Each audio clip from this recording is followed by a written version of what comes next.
Chapter 211 The Scorched Earth Secret Realm. Gorkin must be brought with him. Logically speaking, his water witchcraft is very lethal to fire elemental creatures. Thingard? Richard shook his head. The strength of the third-level wizard apprentice is still a little too weak. So let him guard the house. As for Stephanie, although her strength is just at the limit of an apprentice, she should be brought in to take care of her daily life. After all, even if we explore the outskirts of the Scorched Earth Secret Realm, it will probably take at least 7 or 8 days to find anything good. However, before going there, some preparations need to be done. Richard did not intend to go deep into the Scorched Earth Secret Realm this time, but only planned to explore the periphery of the Scorched Earth Secret Realm. The flame crystal he needs comes from the First Order Fire Element, an elemental creature that should exist outside the Scorched Earth Secret Realm. According to ancient books, the same is true for fire flowers. Although the deeper you go, the more fire flowers there are. But there are also a small amount of fire flowers on the periphery of the Scorched Earth Secret Realm, and many people have collected them. The number of fire flowers Richard needed was not large. With his inspiration panel, he did not need too many raw materials to make the Fenrir potion, because taking too much Fenrir medicine will also cause the body to develop drug resistance. The first bottle has the best effect, and then it gradually reduces its effectiveness until it has almost no effect. So, with this in mind, Richard thought about it, and realized that he now had the Blood Bone Puppet and the Wraith Abomination, plus Gorkin, who was proficient in water witchcraft. In terms of combat power, it should be relatively safe to kill the lone first-level fire element. Richard is not considering forming a team, because if they form a team, not only may they reveal the extraordinary combat power of the puppet made by Richard, but they will also kill the First-Order Fire Element, and the Flame Spar will be distributed according to their contribution. In this case, if Richard doesn't expose his true strength, it feels like he is just doing a part-time job. Maybe other first-level high-level wizards have collected 2 or 3 pieces, so he can get 1 piece. After all, those wizards who dare to operate in the Scorched Earth Secret Realm for a long time are not heard to be only the first level of strength. As for inviting Dis-Sol and others together, it's not that Richard hasn't thought about it, but Dis-Sol is currently obsessed with brewing new rye beers, and plans to apply hops to the brewing process of other beers. And from the perspective of the Chamber of Commerce, there must also be one person responsible for brewing, selling and promoting beer. If both himself and Dis-Sol went to the Scorched Earth Secret Realm, the entire series of new beer operations would be greatly affected. At present, it is the initial stage of new beer, and Dis-Sol is still inseparable. In addition, although Dis-Sol cannot be called a puppet master, he at least has the strength of a high-level puppeteer and can easily see the strengths of the Blood Bone Puppet. Because the Blood and Bone Puppets are high-level puppets, people who are not puppet masters cannot start making them at all. What's more, no one has successfully made a Blood and Bone Puppet for hundreds of years. You know, I came to Tuj City at the invitation of Dis-Sol. Before arriving in Tuj City, I had almost no knowledge of puppetry. But now in less than a month, I have become a master of puppetry? Obviously, I will be completely unable to explain all this by then. Even though he and Dis-Sol have always had a good relationship, Richard believes that he cannot place his own safety on the conscience of others, especially for a race like the Grey Dwarves, who are extremely interested in puppetry. If the news that he can make blood and bone puppets were to leak out, he would probably be dragged away by a group of old Grey Dwarves to do slice experiments. But now, the blood and bone puppet can be further improved. Richard thought for a while, then whispered the spell, and instantly, a huge inverse pentagram witch formation appeared on the ground. As a dazzling green light flashed, a 3-meter-tall bone demon with an unusually thick frame was summoned. It was the Blood and Bone Puppet. Letting the Blood Bone Puppet lie on the ground, Richard began to redraw the energy channels on the inside of the Blood Bone Puppet's ribs, the inside of the spine, and other locations. That's right. Richard planned to apply the dual energy channel technology he had just mastered to the Blood and Bone Puppet. An hour later, the Blood and Bone Puppet that originally had only 1 energy core has now been transformed into 2. After Richard inserted 2 high-level magic stones, he ordered the Blood and Bone Puppet to carry out a simulated attack. The Blood Bone Puppet struck the extremely solid wall of the alchemy room twice. I only felt 2 strong winds passing by, and 2 long scratches as deep as 1 finger appeared on the hard quartz wall, forming a big X shape. This immediately shocked Richard. Needless to say, the attack power could destroy the quartz wall like this, which definitely reached the level of witchcraft attack of a first-level high-level wizard. But what amazed Richard even more was its speed. The blood-bone puppet, which originally moved extremely fast among undead creatures, after being transformed into a dual-channel energy core, its moving speed has once again increased significantly. Quantitative changes produce qualitative changes. Now, the blood-bone puppet's movement speed is almost faster than that of the Night Elf's high-level spider woman, who is known for her dexterity. However, the size of the blood-bone puppet is much larger than that of the high-level spider woman before her transformation. Especially the arm span of the ogre skeleton has reached 3.5 meters. Combined with a bone knife that grows out of the mutated elbow, it can exert a more terrifying killing power than the spider woman's knife arm. Moreover, Richard also made some calculations and found that the duration of the blood-bone puppet's burst had also been effectively extended. If the increased movement speed and attack speed are taken into account, he estimates that the overall combat effectiveness of the blood-bone puppet after the dual-channel energy source transformation will be improved by more than 15%. This made Richard feel quite happy. After spending a large amount of magic stones, it's time to harvest. The next morning, after Richard completed his daily production tasks, he came to the task hall on the first floor of the Grey Dwarf Brotherhood. After showing the mithril emblem, Richard said to the Grey Dwarf girl at the counter, "I want to hire several third-level wizard apprentices. Is there a list of relevant personnel?" "Yes, Master Levi."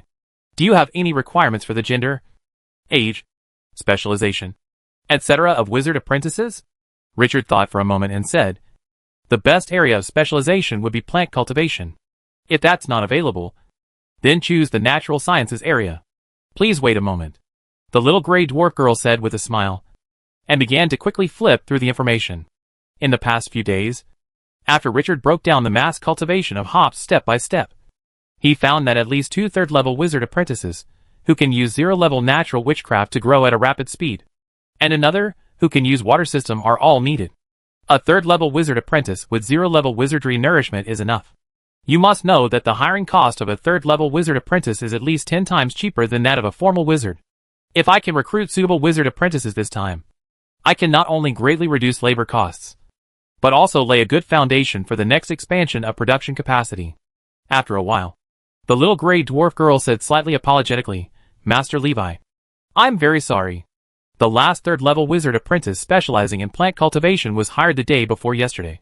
Then, I helped you check for third-level wizard apprentices in the natural department. Currently, there are only these 5 left." After saying that, the Grey Dwarf girl respectfully handed over a parchment roll. This parchment scroll is obviously different from the parchment scrolls generally used for recording. Judging from the faint energy fluctuations, it seems to be the fluctuations of the plastic energy system. Richard took it and looked at it, and found it quite interesting.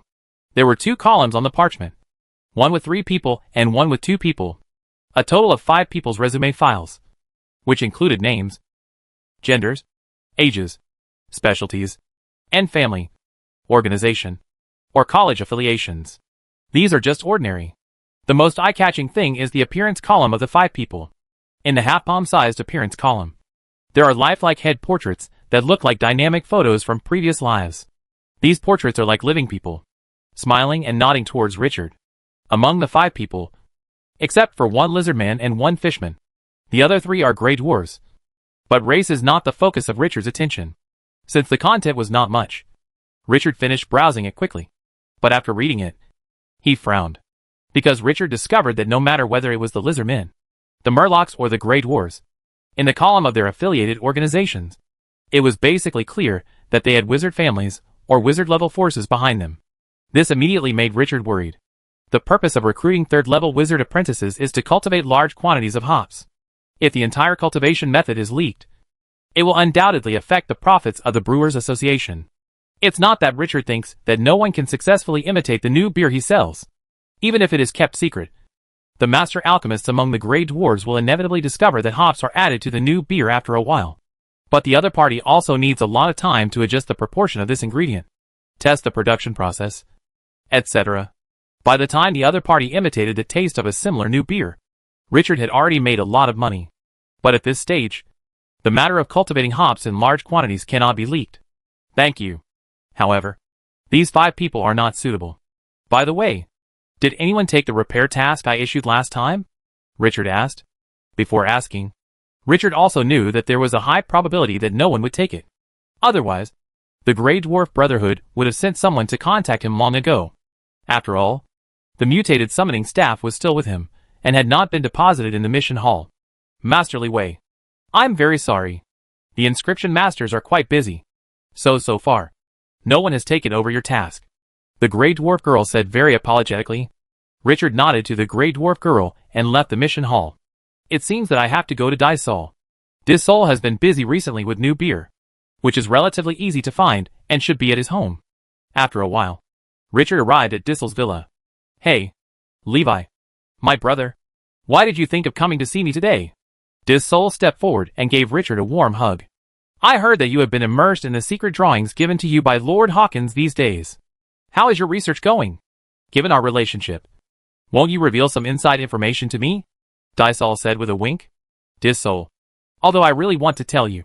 Lord Hawkins specifically asked for confidentiality when he handed the drawings to me.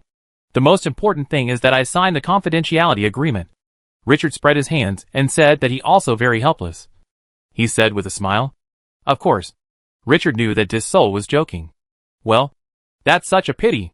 By the way, you came just in time today to try my newly brewed oatmeal beer mixed with hops. Dissol enthusiastically pulled Richard to the living room. Richard had also heard of oatmeal beer. It was another beer that was comparable to rye beer and had a softer taste. Its audience was mostly rich and noble. Thank you, Dissol.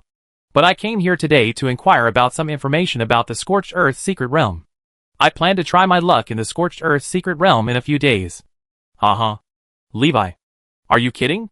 Although your talent in alchemy is beyond my reach. Your own strength is only the first level of the first level.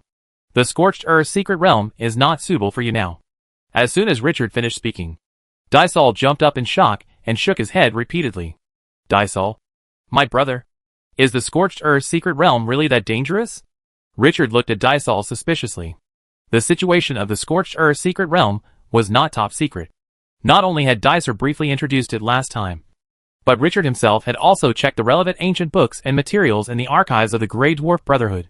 Richard thought that with the blood-bone puppets and resentful abominations he currently had on hand, it should be easy to kill a first-level fire elemental. Of course, Richard could understand Dissel's attitude. After all, he didn't know his hidden methods. Levi, go to the Scorched Earth Secret Realm, either for the flame crystals, or for the rare herbs that like to grow in the scorching environment. Of course, it is also possible to look for special ores. But no matter what kind of resources, after so many years of exploration, the possibility of encountering the above materials in the outermost part of the Scorched Earth Secret Realm is already very small. If you want to gain something, you must go to the center of the Scorched Earth Secret Realm. But the number of various flame or lava elemental creatures you encounter will suddenly increase. Therefore, there is basically an unwritten rule in the Scorched Earth Secret Realm. Generally, for example, only first-level high-level wizards can enter the exploration. Dicer, don't we have a positioning device? Although the strength of a level 1 beginner wizard is a little bit lacking. If we team up with a few people, even if we are teleported randomly, we should be able to gather together. Right? Richard pondered for a moment and then asked. Still puzzled, Dissol shook his head and said, No. The terrain in the Scorched Earth Secret is complex. Not only are there complex lava channels, but there are also underground magma rivers running through it. Even if the two wizards find that they are not far apart through the positioning device, they may not be able to gather together. When Richard heard this, he suddenly felt enlightened.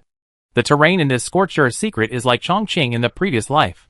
The positioning and the navigation may be 5 meters apart, but in fact one person may be on the 18th floor, while the other person is on the first floor. Moreover, on your way to gather with your teammates, you may encounter attacks from multiple elemental creatures that you cannot resist. At this time, you have no choice but to leave the secret realm forcibly. Dissol looked at Richard and continued. But Dysol seemed to see that Richard had a strong desire to go. Levi, if you don't care about the harvest, it's not impossible to go see it if you are prepared. After all, you can buy the teleportation stone. If you encounter danger, crush the teleportation stone immediately, and you can teleport out the Scorched Earth Secret Realm. Teleportation stone? Richard asked doubtfully. It seems that I have not seen any introduction to related teleportation stones in ancient books. I forgot to tell you that the Scorched Earth Secret Realm was sealed by an ancient Grey Dwarf wizard.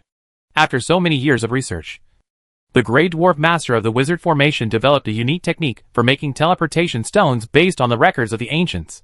When explorers encounter force majeure, they can crush the teleportation stone and return directly to the teleportation array at the entrance of the secret realm. Richard nodded. It turned out that it was only studied in the past few hundred years. It's just that the price is a little expensive. It costs 20,000 magic stones. But for a rich man like you, this shouldn't be a problem at all. Dysol patted Richard on the shoulder and laughed. Richard smiled bitterly in his heart. Dysol obviously didn't know that the magic stones he had obtained from selling the shares had basically been spent by him now. If he spent another 20,000 magic stones to buy the teleportation stone, he would basically be emptying out the last magic stone in his pocket. Wrong. He and Gorkin get 40,000 magic stones. It seems that it is not a loss, but a debt. However, this time he came to Dysol. In addition to asking about the situation of the Scorched Earth secret realm, there was one more thing. It's about cultivating hops in large quantities. By the way, Dysol, I have a little trouble with the large-scale cultivation of hops, Richard said in a deep voice, comparing the troubles he encountered when recruiting third-level wizard apprentices in the Grey Dwarf Brotherhood Mission Hall with Dysol. Thor said something. Chapter 212 Enter. If there is really no other way, then I have no choice but to sell another 10% of my shares and go to Fana to seek cooperation, Richard said with a wry smile. Haha. Most of our Grey Dwarf wizard apprentices are more compatible with the dark and fire elements. There are indeed very few wizards and wizard apprentices who are naturally gifted and compatible. However, this question is left to me. Is it sufficient to have a third-level wizard apprentice with natural affinity? It seems that among the young people in my family, there are 2 third-level wizard apprentices whose talents are mainly natural affinity. Let me think about it. They should be studying over there in the dark marsh wetland, Dysol said after thinking for a while. Richard immediately felt happy and said with a smile, That's great, Dysol. It would be great if your family had a suitable heir, and there wouldn't be any big problems keeping it secret. By the way, regarding the hop cultivation site, Dysol, where do you think it would be suitable? From the perspective of convenience, it's best to set it up in your villa. Richard looked up and down at Dysol's villa. Dysol's villa is almost twice as big as his, and there is no sunlight in the Underdark, so it relies entirely on the radiation of the flame stone. Therefore, by simply transforming the basement or wine cellar and placing flame stones of appropriate strength in it, it can become a good lighting room. Hops like long-term sunlight, and light or radiation can promote its rapid growth. But hops don't like high temperatures. So when using flame stones for light radiation, you also need to do a good job in cooling the light room. This is why, after careful study, Richard felt that it was still necessary to add a wizard apprentice with affinity for the water element. Reason: many entry-level water spells or zero-level witchcraft have very good heat-removing effects. Is it for the purpose of keeping it confidential and reducing transportation costs? Then let's renovate the cellar. But I don't know if it's big enough? Dysol thought for a moment and asked. After all, he was not good at cultivating hops. It's completely enough. We can set up multiple shelves for multi-layer cultivation. Richard went to the cellar on the ground floor of Villa Dysol. If it is only one layer, the area may be slightly insufficient. If an iron frame is installed and the hops are divided into upper and lower layers for cultivation, the area will be completely sufficient, according to the height of the Dysol family cellar. Basically, there is no problem with the 3-layer iron frame cultivation, which also leaves room for expansion to cultivate larger quantities of hops in the future. Now that both matters have been resolved, Richard also bid farewell to Dysol. Just when Richard was about to leave, Dysol patted his head and said, By the way, Levi, if you really plan to go to the Scorched Earth secret realm, be careful of strangers inside. Sometimes strangers there are more terrifying than those elemental creatures. Recently, I heard that there have been more disappearances of wizards in the Scorched Earth secret realm. However, due to the harsh environment of the Scorched Earth secret realm, where energy radiation and interference are everywhere, it is difficult to find out the truth even if tracking witchcraft is used outside. This immediately made Richard speechless. Missing? Is it because of the elemental creatures inside? Or is it? Richard instinctively thought of the Nightmare Church. It shouldn't be. Richard shook his head secretly. Ever since the priest of the Nightmare Church was killed last time, order has been restored in the city of Tug in the past few days. And it is even better than before. In the past few days, the city guards almost turned Tug city upside down and searched the entire city for 3 consecutive days. Some deeply hidden cultists were also uncovered one by one. Thank you, Dysol. My brother. I will be careful. Richard patted Dysol's thick shoulders. 3 days later. The alchemy room on the second basement floor of the villa. Richard looked at a bottle of blue potion in his hand that was obviously completely different in color from ordinary Qingling potion and murmured. This is a super clearing potion I prepared that can shorten the residual period by half. This is the side effect. However, he did not hesitate for too long. He gritted his teeth and drank the bottle of blue spirit potion in one gulp. Instantly, I felt a spicy taste filling my mouth. The spicy feeling was almost like high-grade vodka mixed with a lot of devil pepper in my previous life. This pungent feeling made it almost unbearable for the wizard, whose senses had been greatly improved. Following the flow of liquid, Richard felt that his mouth, esophagus and stomach began to burn. This pain began to extend to his limbs and bones. Richard's face turned red. His expression was ferocious, and veins popped out in his neck. In just a few seconds, Richard's forehead was covered in sweat, and his chest and back were soaked. Wisps of light green mist were seen slowly seeping out from the surface of Richard's skin, constantly changing into various shapes in the air. In the end, it was vaguely possible to see that they were miniature swamp giants. Presumably, this should be the culprit causing the residual period of bloodline. At this time, for Richard, every second is like a year. I don't know how long it took, but Richard was covered in sweat, and the wizard robe on his body was already soaked with sweat. But big beads of sweat continued to emerge from his forehead. However, Richard could feel a slight sense of relief coming from deep within his body. It seems to be a feeling that all the pores in the body are completely opened and the dirt in the soul is drained out. In essence, the Qingling potion is like a detoxifier, expelling the mental impurities that are entrenched deep in the body and contaminated by the burning of the blood vessels. After a long time, Richard's body felt tired, but his spirit was extremely good. After taking this super cleansing potion once, the body will develop a strong resistance to it, and the next bottle will be almost ineffective. However, Richard himself felt that most of the blood remnants of the swamp giant from the last time had been eliminated. The rest, according to the current speed, should be almost there in about half a month. After all this calculation, it's time to visit the Scorched Earth's secret realm. Everything is ready now, and he is going to take Gorkin to the Scorched Earth's secret realm tomorrow. However, he decided to let Stefana stay at home as well. According to Dysol, in the secret realm of Scorched Earth, if you are not a formal wizard, the scorching heat alone is not something that a wizard apprentice can withstand. The next morning, Richard took Gorkin to the last floor of the Grey Dwarf Brotherhood headquarters. Just yesterday, Richard learned that the 4 large wizard organizations in the city had underground passages that could directly connect to the teleportation array area of the Scorched Earth's secret realm. As for other small and medium-sized wizarding organizations, they do not have this foundation and need to go to the monument in the center of Tug City to enter. It seems that, as described in ancient books, the entrance to this Scorched Earth's secret realm is actually very large, occupying almost a quarter of Tug City. Standing on the floating board, swiping the mithril emblem, the floating board quickly dropped to the last level. This made Richard sigh inwardly that the Grey Dwarves' attainments in mechanics were almost catching up with the level of the 19th century in their previous life.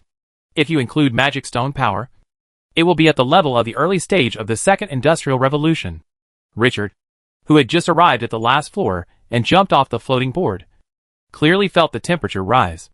Looking around, I saw a long passage extending into the distance directly in front of me. There was a flame stone in the semicircular passage, which was considered brightly lit, but there was a light film blocking the entrance of the passage. Richard took out the mithril emblem in his hand and lightly touched it with the light film at the entrance of the passage. He saw the light film ripple like ripples. Immediately, Richard and Gorkin stepped into the light film. When he first squeezed in, there was a feeling of water squeezing his skin, but after stepping over, it returned to its original state. The next second, Richard felt a blast of hot air rushing towards him. It feels like stepping into a blacksmith shop where forging is in full swing. Richard was shocked. He had always thought that this kind of rapid rise in air temperature would only occur after entering the Scorched Earth's secret realm. Unexpectedly, just near the entrance of the Scorched Earth's secret realm. No, there should be a long distance away. The temperature is close to 40 degrees. Water film technique. Gorkin chanted a spell briefly and made a light stroke with his right hand. Richard instantly felt cold and saw a thin film of water rippling around him, as if enveloped in a big bubble. Being in the water film, I felt noticeably cooler. Master, this is a zero-level witchcraft of the water system. It can isolate high temperatures no more than 100 degrees. Gorkin said respectfully. Immediately afterwards, Gorkin also used a water film technique on himself. Compared to Richard, it seemed that the fishman had a harder time enduring this hot environment. Richard nodded. It seemed that, as he expected, it would be much more convenient to bring a water wizard into the scorched earth secret realm. There were small flame stones on both sides of the passage that was 3 or 4 people wide for lighting. After walking along the long passage for no less than 10 minutes, Richard and Gorkin faintly heard voices not far away. After walking for a few more minutes, the front suddenly became clear. An empty hall with a height of tens of meters appeared in front of Richard and Gorkin. The entire hall was surrounded by irregular black stones, faintly emitting a light red light. As soon as Richard and Gorkin entered the hall, they felt a heat wave hitting their faces, and the temperature further increased, from about 40 degrees in the passage to the extremely hot temperature of nearly 50 degrees. Moreover, there seemed to be a faint smell of sulfur in the air, which was slightly pungent. When Richard took a closer look, he saw that the hall covered an area of at least tens of thousands of square meters, and a dark door more than 20 meters high stood in the center of the hall. This iron door is covered with various strange symbols and patterns, and a mysterious and primitive atmosphere lingers inside it. However, at first glance, Richard discovered that the door was not a perfect fit, but slightly staggered, revealing a gap. This made Richard quite curious. At the entrance of the gate, there is a 6-pointed star witch formation, and a group of Grey Dwarf soldiers dressed as Tuj city guards are standing guard all around. The person in charge seems to be an old Grey Dwarf wearing a black robe. In the empty field at the door, there were more than 10 wizards standing sparsely, chatting in 2s and 3s. With just a cursory glance, Richard discovered that these wizards were almost all high-level first-level wizards, and 2 of them were even top-level first-level wizards. It seems that what Dysol said is true. The main participants in the exploration of this scorched earth secret realm are indeed high-level first-level wizards. When Richard and Gorkin entered the hall and walked toward the teleportation array, they also attracted the attention of many wizards present. Hey, he came from the exclusive passage of the Grey Dwarf Brotherhood, and he turned out to be a rare human wizard and a fishman wizard. A brown-haired Grey Dwarf wizard said in surprise. Dina, why do I feel that the auras of these 2 alien races are a bit weak? They all seem to be in the first level? An old Grey Dwarf with a steel mane and a beard said after looking at Richard and Gorkin in confusion. Sadio, your perception is correct at all. These 2 aliens are indeed the first level of the first stage. The Grey Dwarf wizard named Dina said with certainty after a few seconds. Then what are they here for? Are they here for sightseeing? The old Grey Dwarf named Sadio waved the extremely thick and heavy hammer in his hand. Due to the Grey Dwarf's loud voice, the sound spread instantly. Although Sadio may not have meant it, many of the wizards around him burst out laughing. Of course Richard and Gorkin heard it. Gorkin's old face turned slightly red, but Richard remained calm, pretending he didn't hear anything. I saw Richard walking quickly towards the 6-pointed star witch formation guarded by Tuj city guards, and said to the responsible black-robed Grey Dwarf wizard, "Hello. The 2 of us would like to enter the scorched earth secret realm. How much is the teleportation fee?" The man in black robe looked at Richard and Gorkin and asked doubtfully, "I think you are coming from the Grey Dwarf Brotherhood, right? Didn't they tell you that the scorched earth secret realm is not suitable for wizards below the first level to enter? Well, I'm curious about the scorched earth secret realm, so I want to go in and have a look. By the way, did I buy the teleportation stone from you? Right?" Richard said with a smile. The black robe suddenly realized, and immediately he looked at Richard and the 2 men with different eyes. It turned out to be a tourist. No wonder he dared to come even though he was a first-level junior. However, high rollers, who are willing to spend 40,000 magic stones at once, are popular people everywhere. 1 teleportation stone costs 20,000 magic stones, and 2 stones total 40,000. The black robe took 2 half-palm-sized stone tablets from the side with strange runes imprinted on them, and handed them to Richard. Richard took it and looked at it carefully. The stone pieces exuded a warm touch and were a little warm at the same time. A strange rune emitting light green light was flickering brightly and dimly. He could feel the runic energy contained in it. As soon as you encounter danger, crush the teleportation stone immediately. The teleportation stone will teleport you back immediately. Black Robe warned very thoughtfully. By the way, I suggest you keep the teleportation stone in your hand at all times. If something unexpected happens, you will have time to react. It has happened before. New wizards who came to gain experience did not even take out the teleportation stone. And they were the situation of elemental creature killing. Thank you for the reminder. Richard bowed slightly. After doing this for a long time. You are really a tourist. You are really rich. The old grey dwarf named Sadio looked at Richard and the two with wide eyes.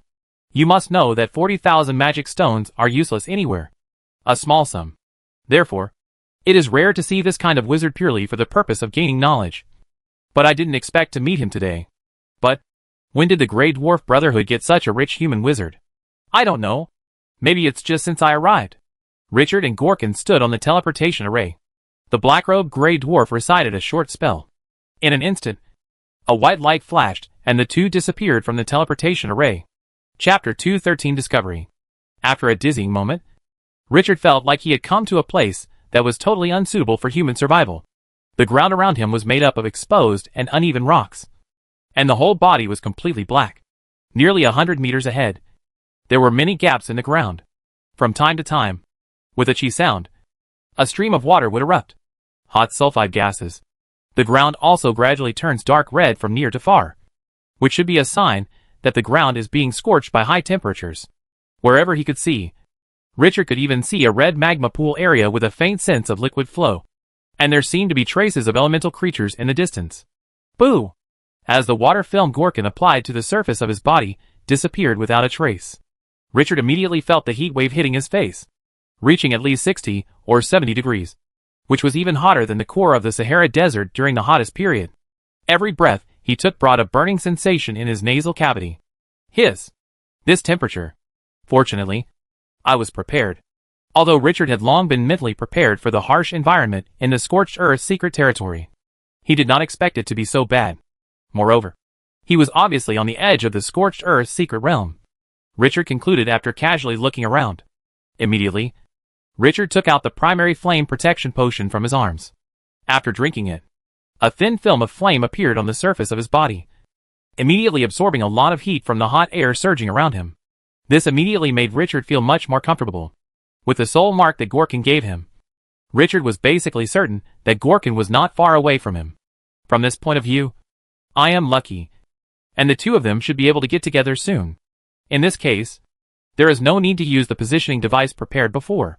Richard plans to try to communicate directly using the communication mark. The closer the distance between wizards' communication marks, the stronger their ability to resist interference. Richard stretched out his hand and quickly drew a simple symbol similar to a fish head in the air. After injecting a trace of mental power, Richard began to try to contact Gorkin. Gorkin, how is the situation over there? Can you sense my location? Richard asked in a deep voice. Master, I can sense that you are to the east of me. Not far away. The situation here is fine. But I encountered some small rolling stone elements, which are chasing me now. I need to deal with them first. Oh damn thing. Gorkin's scream suddenly came from the mark. This immediately made Richard frown. It seemed that the situation was not as easy to handle as Gorkin said. It seemed that it was best for him to take care of it. Small rolling stone elements. It seems to be just an apprentice-level elemental creature. Gorkin can't be so useless. Right? There is no way to deal with it. Recalling the description of the small rolling stone element, Richard couldn't help but shake his head. Gorkin, stay safe. I will move towards your location. We should be able to meet each other soon. When Richard withdrew the output of this ray of mental power, the communication mark immediately dissipated into the air. After briefly sensing the direction, Richard immediately headed towards Gorkin's current location. But, after walking for a short distance, Richard felt a vague sense of voyeurism. It seemed like there was some kind of creature watching him secretly. Immediately, Richard stopped. Whoosh! A black line suddenly shot towards Richard's face from the ground on the left. Song! In an instant, the mimicry wristband transformed into a silver arm shield, blocking the attack. Richard took a closer look and realized that what he had just blocked was actually a small dark red snake with eyes as bright as two small red obsidian. At this moment, the little snake was spitting out red letters at him, looking very angry. Lava snake. Richard immediately identified the other party's species, but he didn't expect that a lava snake would appear so far away from the magma pool. Whoosh! The opponent launched another attack. Song! Richard stopped holding back this time and hit the lava snake's head hard with his arm shield with his left hand. In an instant, the lava snake was knocked unconscious to the ground by this blow. The next second, the silver arm shield quickly transformed into a sharp sword and stabbed straight forward. Ding! The lava snake was nailed to the hard ground. The severe pain woke it up from its dizziness, and its slender body was twisting constantly. What a tenacious vitality! He was stabbed 7 inches, but he didn't die. The skin was tough, and it was like stabbing rubber when it penetrated. Richard murmured to himself, if a wizard apprentice comes in, unless he has the strength and agility of a senior knight or above, he might lose his life just from that sudden attack. This is only the outermost part of the Scorched Earth's secret realm. I don't know how many dangerous creatures are waiting for me as I explore. And my first-level sorcerer's aura can't make the lava snake feel afraid. The other party dares to take the initiative to attack, which is really rare among creatures. The point is, after killing me, there are no energy points. Richard has checked it twice.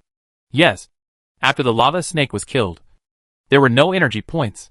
This surprised Richard, and he had some vague guesses in his mind.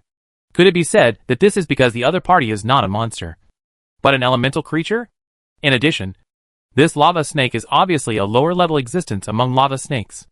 According to descriptions in ancient books, lava snakes like to live close to magma, absorb the energy contained in the magma and thrive. Their size and strength are directly proportional. The redder the color of the body, the stronger the strength. The surface of this lava snake is dim and black, and its length is only more than 1 meter. It is obviously a weak one among the lava snakes. Otherwise it would not be squeezed out of the magma area to this edge zone. After thinking for a while, in order to avoid capsizing in the gutter, Richard decided not to hide his strength anymore, and immediately recited the spell silently. I saw an inverse pentagram, which formation quickly appearing on the ground. The next second, a 3-meter-tall skeletal creature appeared on the witch formation. It's the blood and bone puppet. Richard asked the blood and bone puppet to open the way ahead, and he followed closely, heading towards Gorkin's direction.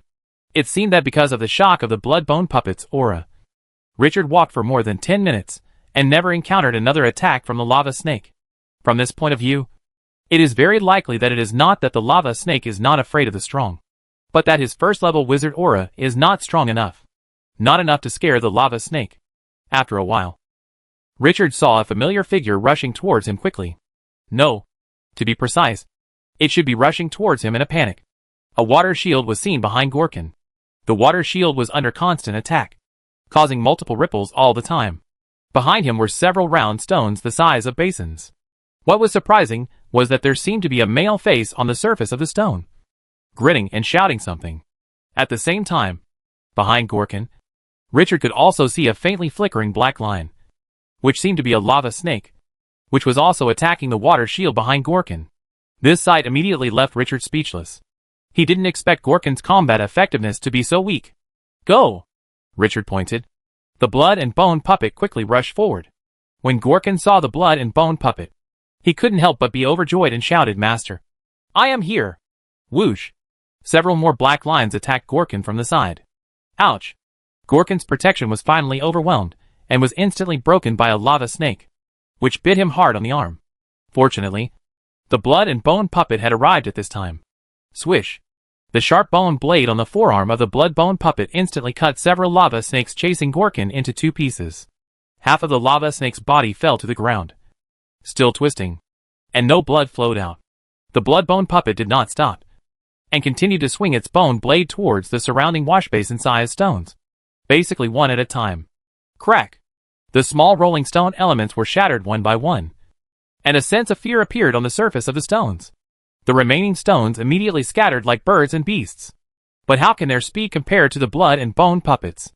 The blood bone puppet took big strides, catching up in a few steps and smashing all these stone elements into pieces.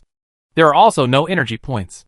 Richard understood in his mind that it seemed that the creatures in the Scorched Earth's secret realm would most likely not provide him with energy points. Master! Gorkin shouted in pain, covering the wound on his right arm. Richard shook his head slightly. Gorkin, the Fishman prophet, had been a prophet for a long time, and he was usually busy making potions. He might have been neglected for fighting for a long time. Let me take a look at your arms. I saw 2 small red dots on Gorkin's arm, with blood gushing out.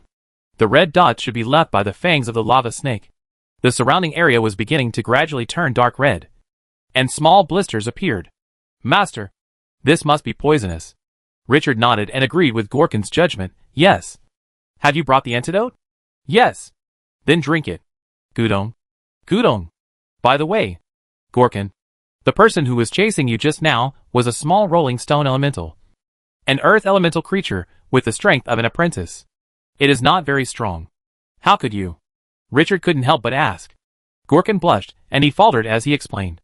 Master, if there were only one or two of them, I could handle them easily. But there are a few lava snakes in between. And I panicked. At this time, Gorkin was also frightened. In fact, if he had played steadily and killed them one by one at the beginning, he would not have been so embarrassed. But he adopted the wrong response strategy, thinking that he could get rid of the small rolling stone elements and lava snakes. Unexpectedly, he attracted more and more elemental creatures while running. In the end, it resulted in no fear of stopping to fight. After hearing this, Richard was speechless for a while, shook his head, and after a slight adjustment, the two of them pushed all the way inside. After all, killing such a small elemental creature that doesn't even have crystals is worthless. As we go deeper, the surrounding sulfur smell becomes more and more pungent.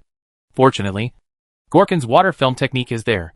After a thin film surrounds the body, the air will be cooled and filtered when inhaled again, making the two of them breathe much more comfortably. Richard glanced at Gorkin and thought to himself, it seems like it's not all bad. Just like bringing an air conditioner. It's just that when it comes to fighting, I'm the only one who comes. After passing through a tunnel, a pool of boiling magma with bubbles not far away caught their eyes.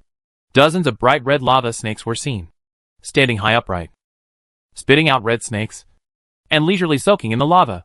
From a distance, this scene seemed like a field of red sorghum. These lava snakes are much larger than the ones we just encountered. Originally, what Richard encountered was only as thick as 2 fingers. But now each of these lava snakes was at least as thick as a thigh. And they were much stronger. Moreover, their body surface is bright red, indicating that the strength of this group of lava snakes has reached the limit of wizard apprentices. Shoo! Richard made a silent gesture to Gorkin and pointed in the direction of the lava pool. Gorkin turned his head slightly and looked, and was immediately startled. Hiss! So many lava snakes, Gorkin said in horror. If you are attracted to so many lava snakes, I'm afraid it won't be. The two quickly bypassed the group of lava snakes, turned a corner, and continued forward. Suddenly, there was a dull rolling sound next to a huge black rock, which seemed to be the sound of friction between rough stones. Not good. Just when Richard was about to retreat, the creature behind the black boulder seemed to sense something and suddenly sped out. I saw a large boulder over 2 meters tall with a human-shaped upper body rolling out from behind the giant black rock. The top of this elemental creature was a boulder the size of a wash basin, and a middle figure was faintly revealed on the surface of the boulder. Young male face. A large boulder with a diameter of 2 meters is the body, and there are a pair of thick humanoid arms on both sides made purely of irregular rocks. The round stones that make up its body are not polished smooth stones, but rough stones with irregular polygonal surfaces, especially the arms. The irregular protruding stones seem to be strong stretched muscles, and the arms look extremely thick, strong and powerful. The entire body is made of stone, except for the lower half. However, the other party really got out, because there is a group of small round stones at the bottom of the large round stone, each about the size of a human head. The rolling principle is used to quickly move the heavy large round stone to the designated position. Therefore, even though the other party is large and heavy, it moves very fast. Intruder. Die! A strange wave of mental power came. The meaning contained in the mental fluctuations instantly made Richard and Gorkin understand that the other party was about to launch an attack.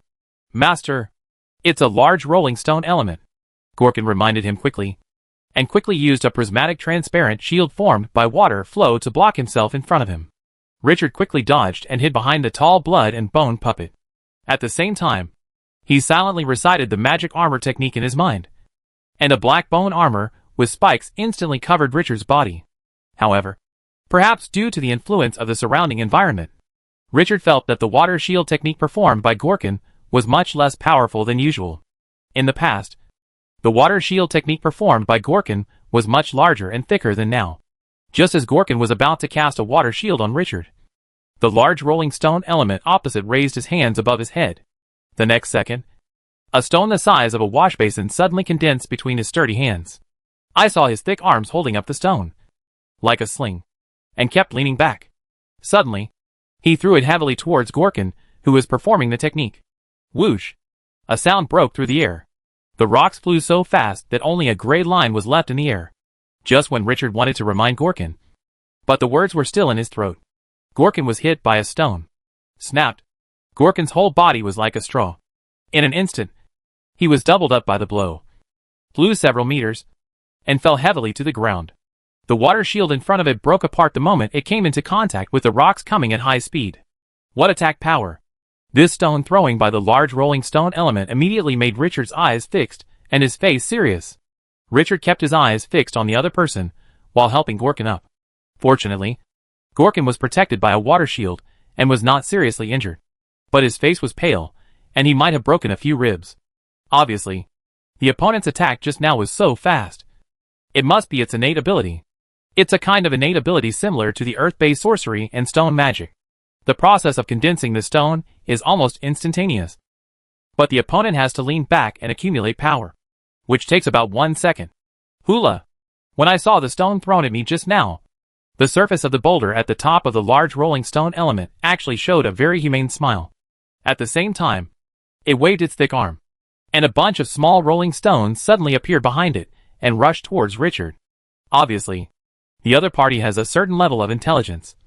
But since the other party started fighting as soon as they met, Richard did not intend to try to communicate again. It just so happened that Richard also wanted to test the combat effectiveness of the newly made blood and bone puppet. So, Richard waved his hand, and the blood bone puppet rushed forward with big strides. At this time, the group of small rolling stone elements also rolled towards Richard. Execute spiral slash. Richard gave the order to the blood and bone puppet. Swish. The sharp bone blades on the elbows, knees and other joints of the blood bone puppet were like cat claws, and they were ejected instantly. The blood bone puppet immediately began to stretch out its arms, pushing the bone blade to the outermost side. Its entire body was like a top, spinning rapidly, forming a storm of bone blades that directly hit the small rolling stone element. Crack! The outermost bone blade of the blood bone puppet is sharp and extremely hard.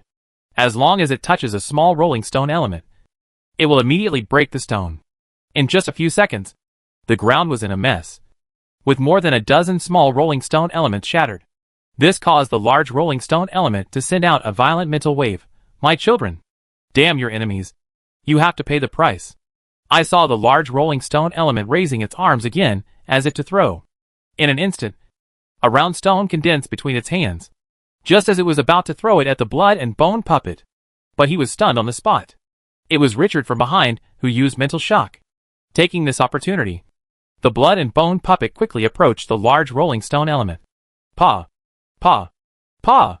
The bone blade slashed at the rock surface of the large rolling stone element one after another, and sparks suddenly flew out, and the large rolling stone element couldn't withstand 7 or 8 slashes per second. Although it struggled to block with its thick rock arms, it only lasted for a few seconds before dozens of half-finger-deep scratches were made on the rock surface of its arms and body. Immediately, the male human face on the round stone on his head showed an expression of pain. It hurt so much. Seeing that the opponent was helpless to parry, Richard gave the blood bone puppet a jump chop. Command? Dang! The tall body of the blood bone puppet actually jumped several meters high. The 2 bone blades on its arms formed a cross and slashed heavily in the center of the large rolling stone element. Wow! Suddenly, the large rolling stone element could no longer bear it, and the big stone in the center of the body suddenly shattered. A large piece of gravel was scattered on the dark ground, and one of the light yellow crystals, half the size of a fist, instantly attracted Richard's attention. Hey, Master, this is the earth crystal. Although the price is far less than the flame crystal, it is still worth 10,000 magic stones. Gorkin shouted in surprise. Gorkin quickly stepped forward, picked up the earth crystal, and handed it to Richard. Putting the earth crystal in his hand, a warm feeling was immediately transmitted from the crystal.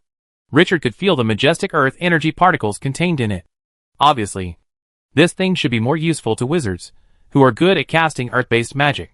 However, there are not many wizards in the Grey Dwarf race who are good at earth witchcraft. Naturally, the price of earth crystals is much lower than that of flame crystals.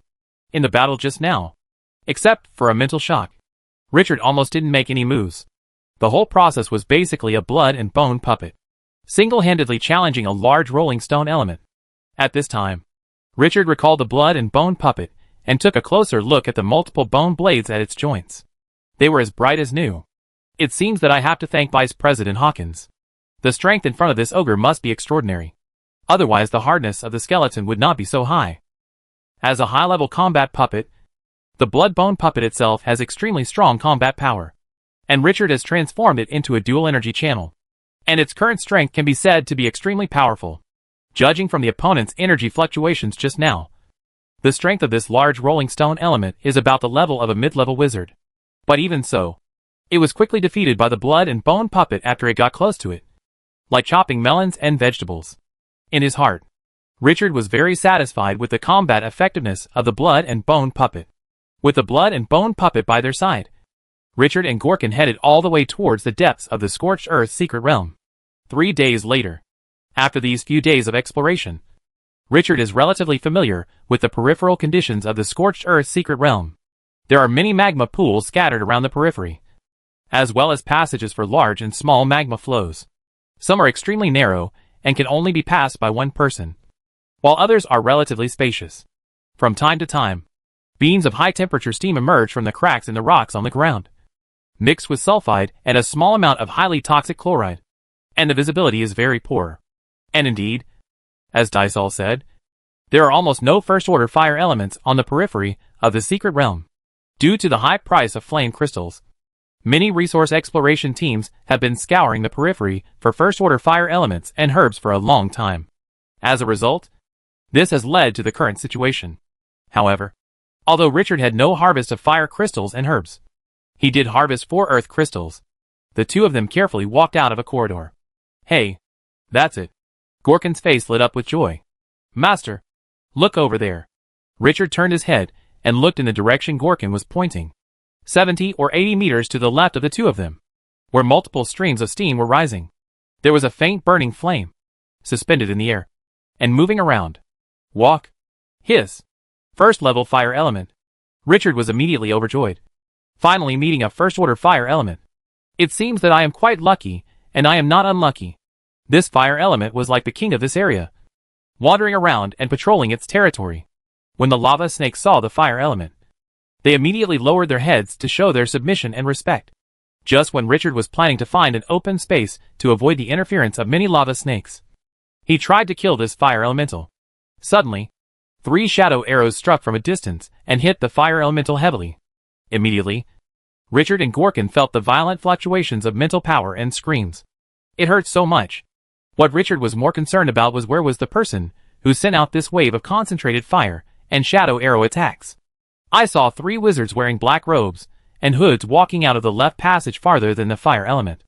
This made Richard narrow his eyes, and with a wave of his hand, he sent the blood and bone puppet back to the world of the dead. He immediately pulled Gorkin and hid in the corridor he came from.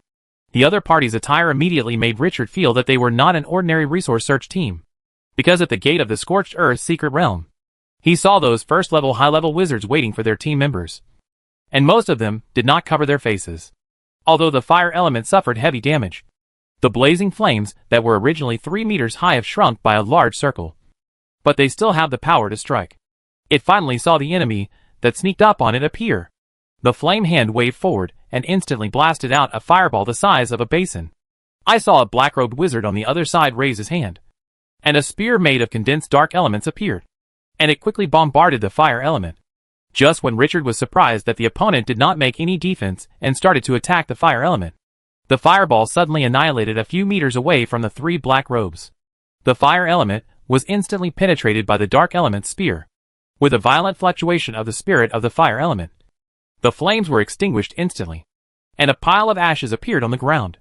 A burst of air surged, and a crystal stone flashing with red light suddenly appeared. I saw a short man in black robe among the 3 people walking forward quickly, bending down to pick up the flame crystal. Hey, not bad. This is the 5th one. Hurry up. Zlatko. Don't waste your time on such things. Mohider. Relax. Isn't this a way to collect a flame crystal? If you walk a few hundred meters ahead, you should reach the mission location. By then, as long as we put the things that Nicole sacrificed us to place in place, you can retreat. It's better to be careful. I'm worried that we will encounter resource teams organized by other wizards. Moreover, Our speed is already slow. According to the plan, everyone else should have already placed their things. We are likely to be the last one. If you don't want to be punished by the Nicole priest, you'd better hurry up. The short man in black robe continued to mumble something, but his pace obviously accelerated a lot. It seems that the Nicole sacrifice mentioned by the other party is very intimidating to them. The sound is getting farther and farther. Gorkin was originally angry at the three strange black-robed wizards for stealing the fire element. But once he saw the witchcraft performed by the other party, he knew that the other party's strength was far superior to his own. Although the distance was too far to detect the other party's mental fluctuations, judging from the wizard who used the shadow spear, at least one of the other party was a first-level high-level wizard. Richard was silent at this time. Obviously, the other party is definitely not a serious resource search team, and the purpose of coming to the Scorched Earth secret realm is also doubtful. More importantly, the word sacrifice touched Richard's slightly sensitive nerves. Could it be that the other party is from the Nightmare Church? However, weren't the members of the Nightmare Church in Tudge City uprooted by the city guards? Gorkin, have you heard of the name Nicole? Think about it carefully about the cult, Richard asked. Master, a few years ago, I seem to have heard of a cultist named Nicole. Gorkin thought for a while and replied. The other party seems to be a member of the Jade Fire cult. When he was sacrificing a Grey Dwarf town, he was defeated by the Grey Dwarf wizard Baghdadi, who was passing by at the time. However, it is said that more than half of the 1,000 Grey Dwarves in that town were killed or injured. And there were only 2 survivors. 300 people. This made the Grey Dwarf officials furious. And Nicole was immediately put on the wanted list. Gorkin introduced. The Jade Fire cult? Richard rubbed his chin and muttered to himself. Also, the name Baghdadi seems a bit familiar. Richard had an impression of the Jade Fire cult. This sect was one of the 5 major cult organizations that Gorkin had introduced before. Hey, Master, have you forgotten? Baghdadi is the current Lord of Tudge City. Chapter 214 The Seal is Broken. Lord of Tudge City? A bright light flashed across Richard's mind instantly. Could it be that? Richard planned to follow the 3 men in black robes to see what they were doing in the Scorched Earth secret realm. At the same time, he also wanted to confirm his own guess. However, there are 3 people on the other side. Not only do they cooperate tacitly, but each of them is very strong. If he rushes up to follow them, he will be easily discovered by the other side. Of course, the most important thing is that the strength of our side is too different from that of the opponent. Otherwise, there is no need to worry about the other party discovering it. And you can just take it if you find it. Gorkin? The strength is negligible. Even as a tracking candidate, it is definitely 100% unqualified. Blood and bone puppet? Obviously it doesn't work either. First, it's too big. And second, it's a common problem among undead creatures. It either makes clacking or dong-dong noises when walking. It's all too easy to spot. Just when Richard was still thinking about whether to follow him and how to follow him, Gorkin suddenly screamed at the side. But he reacted immediately and immediately covered his mouth. It turned out that a small lava snake was secretly hiding in the crevices of the rocks. When it saw Gorkin approaching, it bit him hard on the calf, in order to prevent the energy fluctuations of witchcraft from attracting the attention of the men in black robes.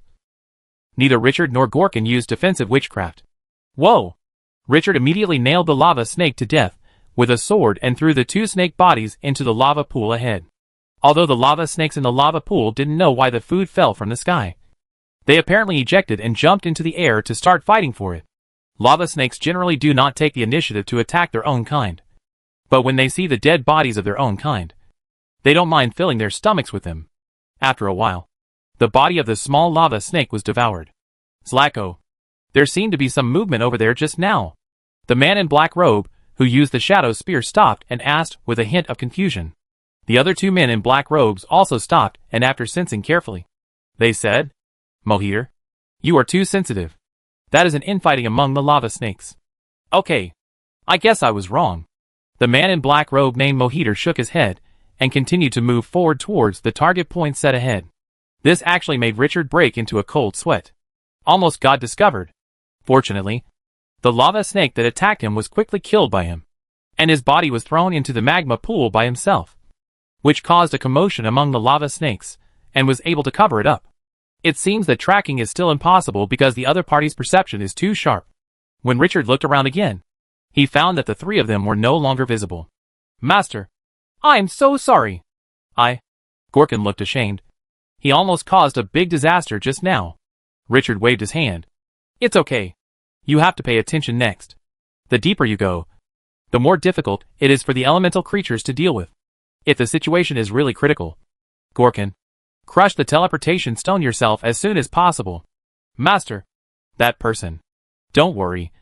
I also have a teleportation stone. Let's go and move on. Okay. We're here. It should be here. The man in black robes in the middle suddenly stopped and said. The other two men in black robes each took out a compass-shaped object. After chanting a spell, a faint wave of witchcraft energy came from them, as if they were performing some kind of accurate positioning. That's right.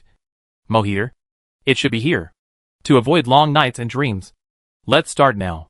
I saw the man in black robe in the middle take out a black box from his arms. Click. After opening the buckle, a strong smell of blood spread out, and the black box contained a red and purple round sphere about the size of a fist. You two are responsible for guarding, and I am going to perform the spell.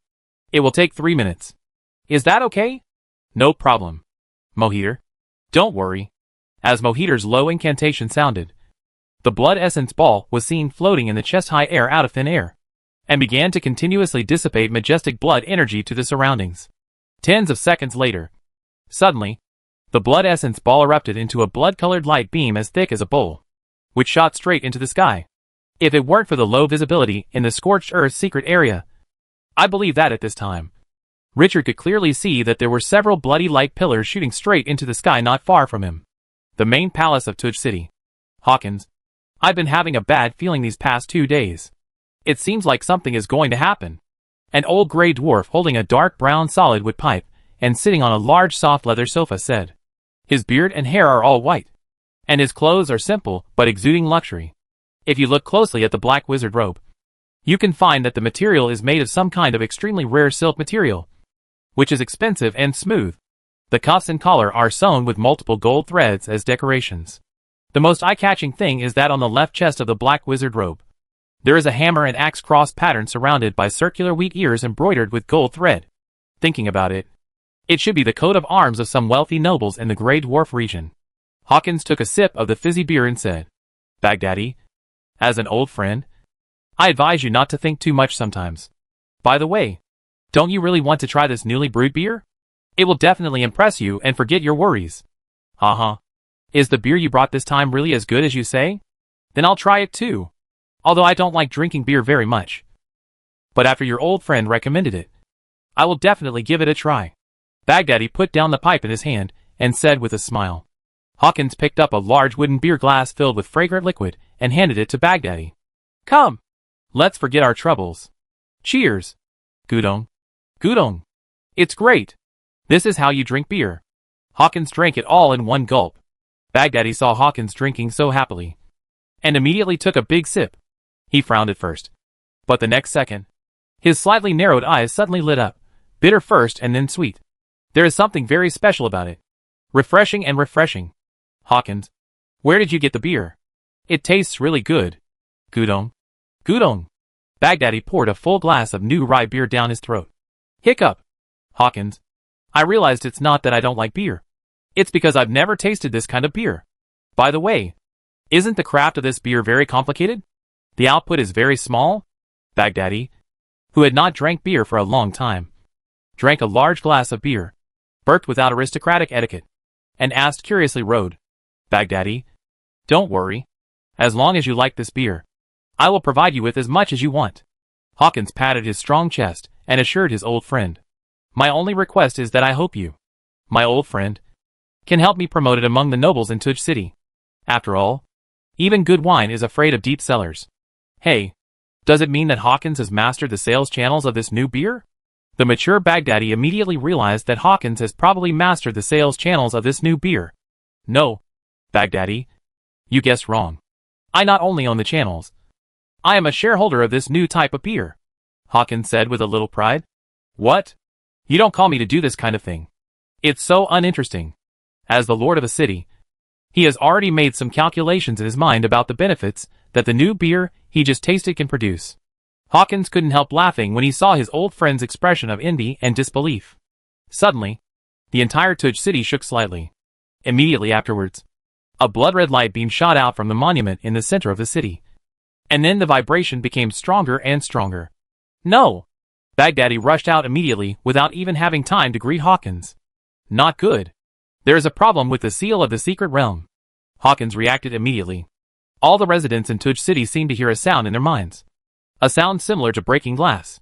As if a complete glass window had been broken by a naughty child with a stone. Salim, did you break the window at home? A gray dwarf woman holding a spatula in the kitchen shouted towards the living room. Mom, it's not me. Did you also hear the sound of the glass breaking? A young male voice sounded. Maybe a piece of glass in the store next to it is broken.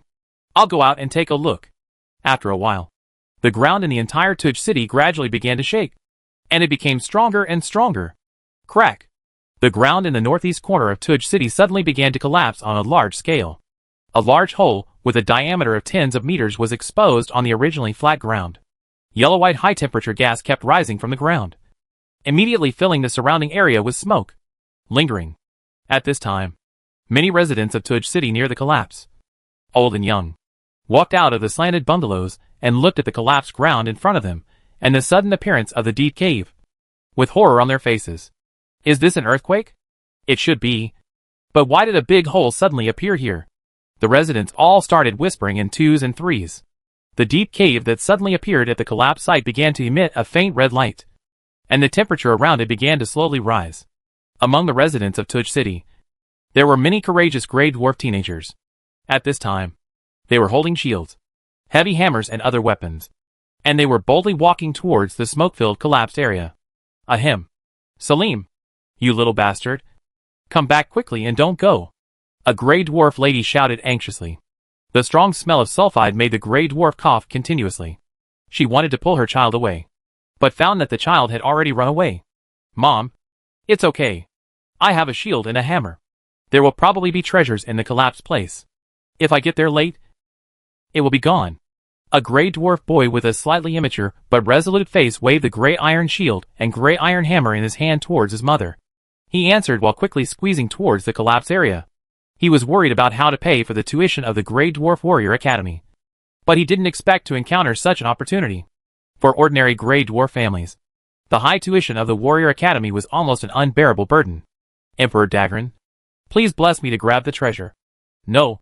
Anything valuable will be fine. Come back soon. Salim. The Grey Dwarf aunt looked at her child who was gradually disappearing into the crowd, with a worried look on her face. There are obviously not a few people who have the same idea as Salim and plan to see if the treasure has been born.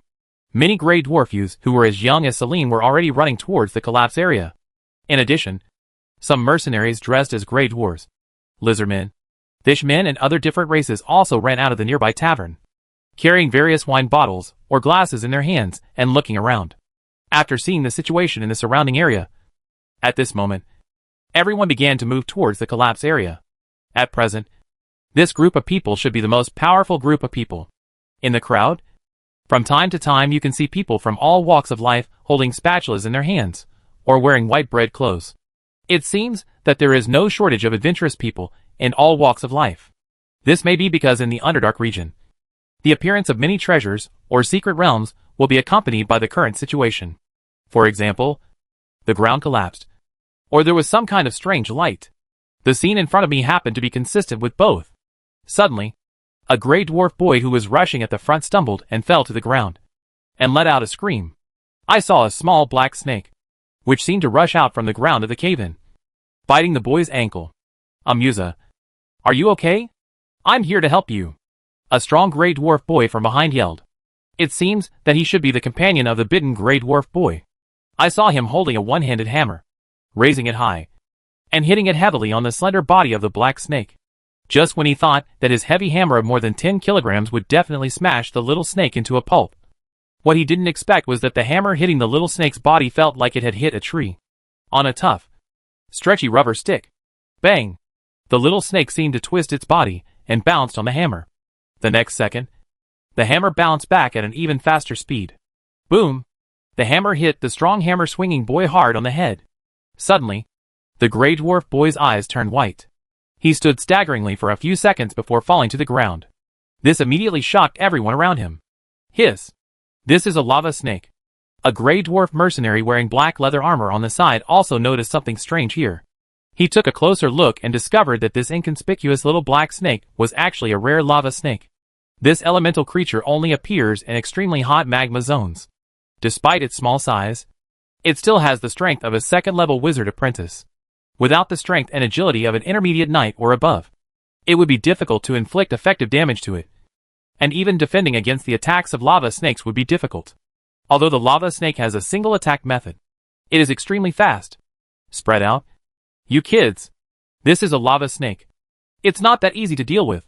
The gray dwarf mercenary couldn't help but shouted anxiously when he saw so many young men who wanted to try his luck, but were not even strong enough to be knights. They rushed over at this moment. Lava snake? What is that? A gray dwarf boy holding a mallet looked at his friend next to him in confusion. I don't know. Never heard of it. You think such a small snake is so powerful? I guess that idiot just hit the ground with a hammer. So it bounced back and hit himself. Hey, do you think those mercenaries wanted to keep it all for themselves? So they tricked us into leaving?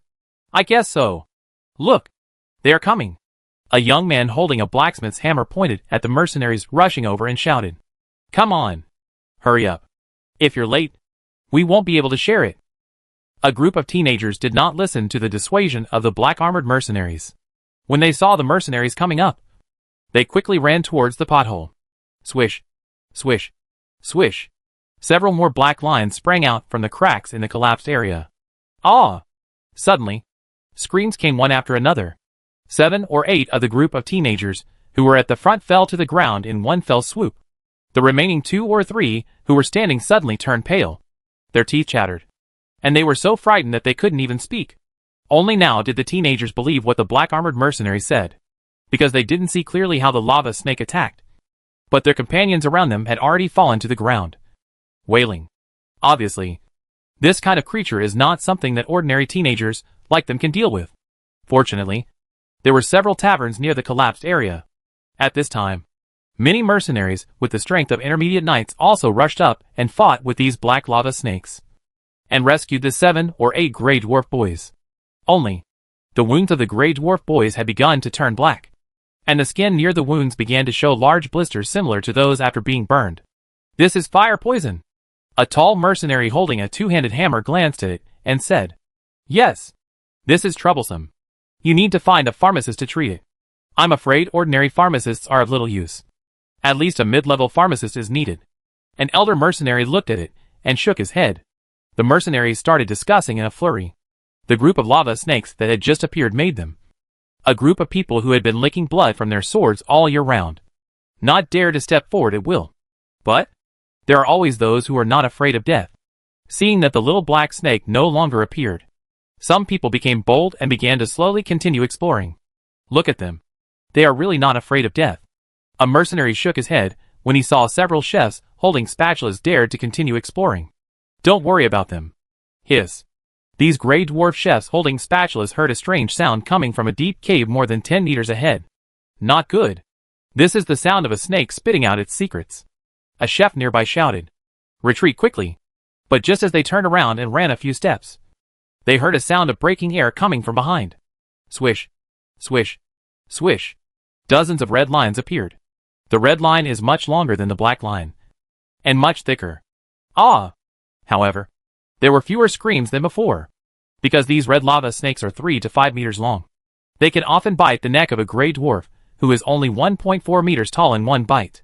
Therefore, the gray dwarves who were attacked at this moment have fallen to the ground, and most of them have been killed by one blow without even screaming. Oops. This is a red lava snake. Seeing the red lava snake appear, several gray dwarf mercenaries also had a faint intention of retreating. It seems that what is hidden in this collapsed area may not be a treasure. Even if there is, it is not something they can covet. These red lava snakes alone are not something they can resist. Get out of the way! Get out of the way! At this time, a loud voice came. Bang, bang, bang. The sound of neat plate-armored steel boots hitting the ground came. The mercenaries looked happy.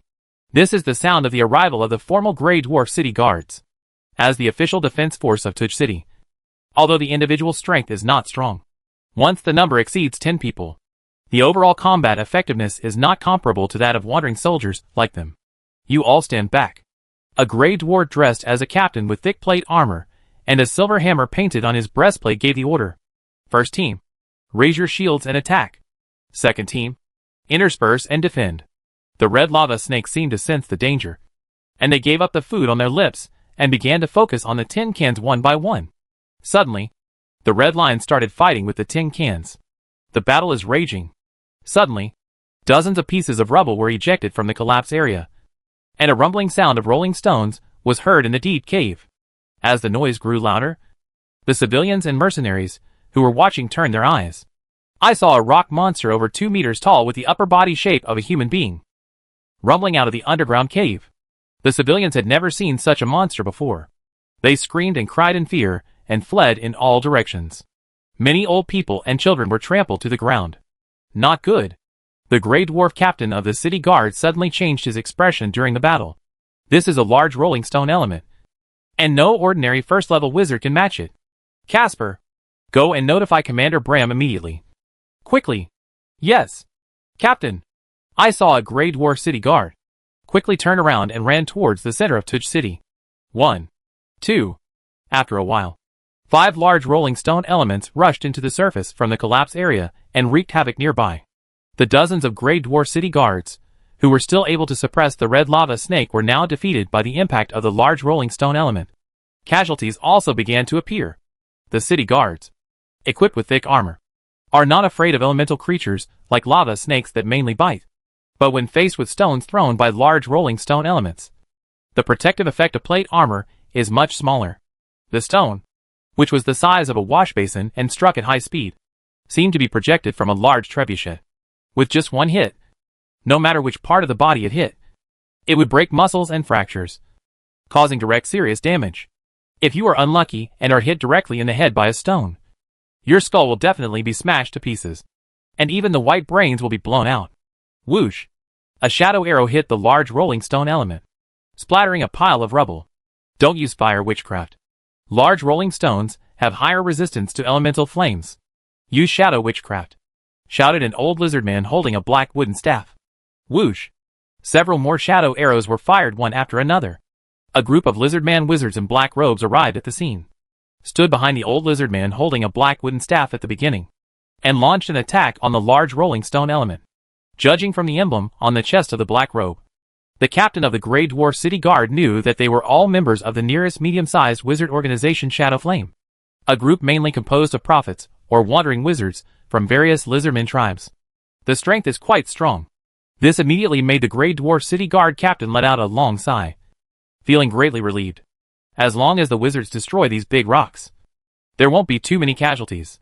After all, creatures like lava snakes are relatively easy to deal with. This place will soon belong to Lockall. All the residents in the northeast corner of Tuj City, whether civilians, Grey Dwarf City Guards, or even wizards, have received this low, magnificent, and ancient fluctuation of spiritual power in their minds. Boom! Hundreds of stones were ejected from the tunnel in the collapse area. A giant stone creature that was almost identical to the large rolling stone element, but enlarged several times, was rumbling out of the cave. Behind him were dozens of large rolling stone elements, and thousands of small rolling stone elements. The ones closer to the front were larger, and the first 4 were far larger than ordinary large rolling stone elements. In an instant, the sound of rolling rocks was deafening. If Richard were here, he would definitely feel that this scene looked very much like the heavy armored army tank cluster in the previous life. Lord of the Stone Element, the old lizard man holding a black wooden staff said in horror as he stuck out his slender tongue. It's over. Tuj City is over. This is the 3rd level Stone Elemental Lord. However, how could a Stone Elemental Lord suddenly appear? Could it be that there is something wrong with the ancient seal in the Scorched Earth secret realm? The lizard man old man murmured to himself, his eyes blank for a while. Chapter 215 Turmoil. Just when Richard gave up the pursuit and continued to explore the secret realm with Gorkin and the other 2. Only a short while later, Richard felt a violent energy fluctuation coming from not far from him. Richard frowned. This kind of energy is. This made Richard couldn't help but look in the direction of the energy wave with confusion. The energy fluctuation just now was not the energy fluctuation of the fire element particles or earth element particles commonly seen in the Scorched Earth secret realm, but the relatively rare blood energy fluctuation. As a necromancer, Richard is very familiar with blood energy. The blood amber in his hand is a form of utilization of blood energy. In addition, recently, I have been studying knowledge such as origin blood and bloodline, which has deepened my understanding of blood energy. But, in this secret realm filled with elemental creatures, multiple fluctuations of blood energy suddenly erupted. Obviously, someone was causing trouble. Richard was silent, judging from the characteristics of simultaneous explosions and the distribution in multiple directions. It seemed to be some kind of witch formation driven by blood energy.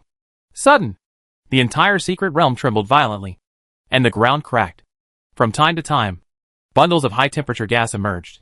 With a sharp sheeshy sound of airflow, dark red magma even emerged from some fissures.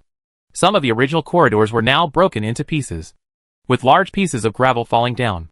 Lava snakes and small rolling stone elements were even more panicked, running around like headless flies, and only a few of them were killed by large falling rocks. Well, the rolling stone was crushed by the falling rocks. Richard was so excited that he quickly reacted from his thoughts and jumped onto the shoulders of the blood and bone puppet with a quick step.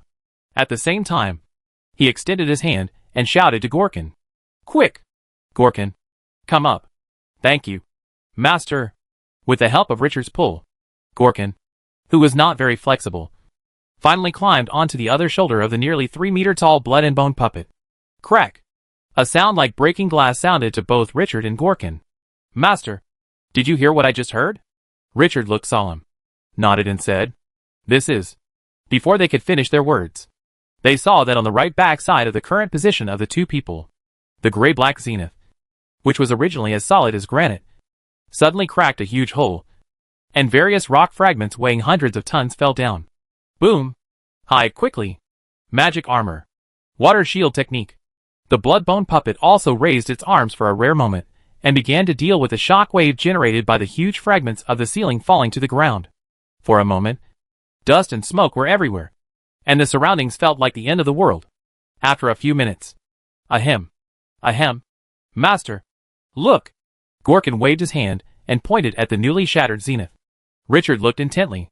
Although there was still a lot of smoke and dust around him, it did not hinder his ability to see higher up.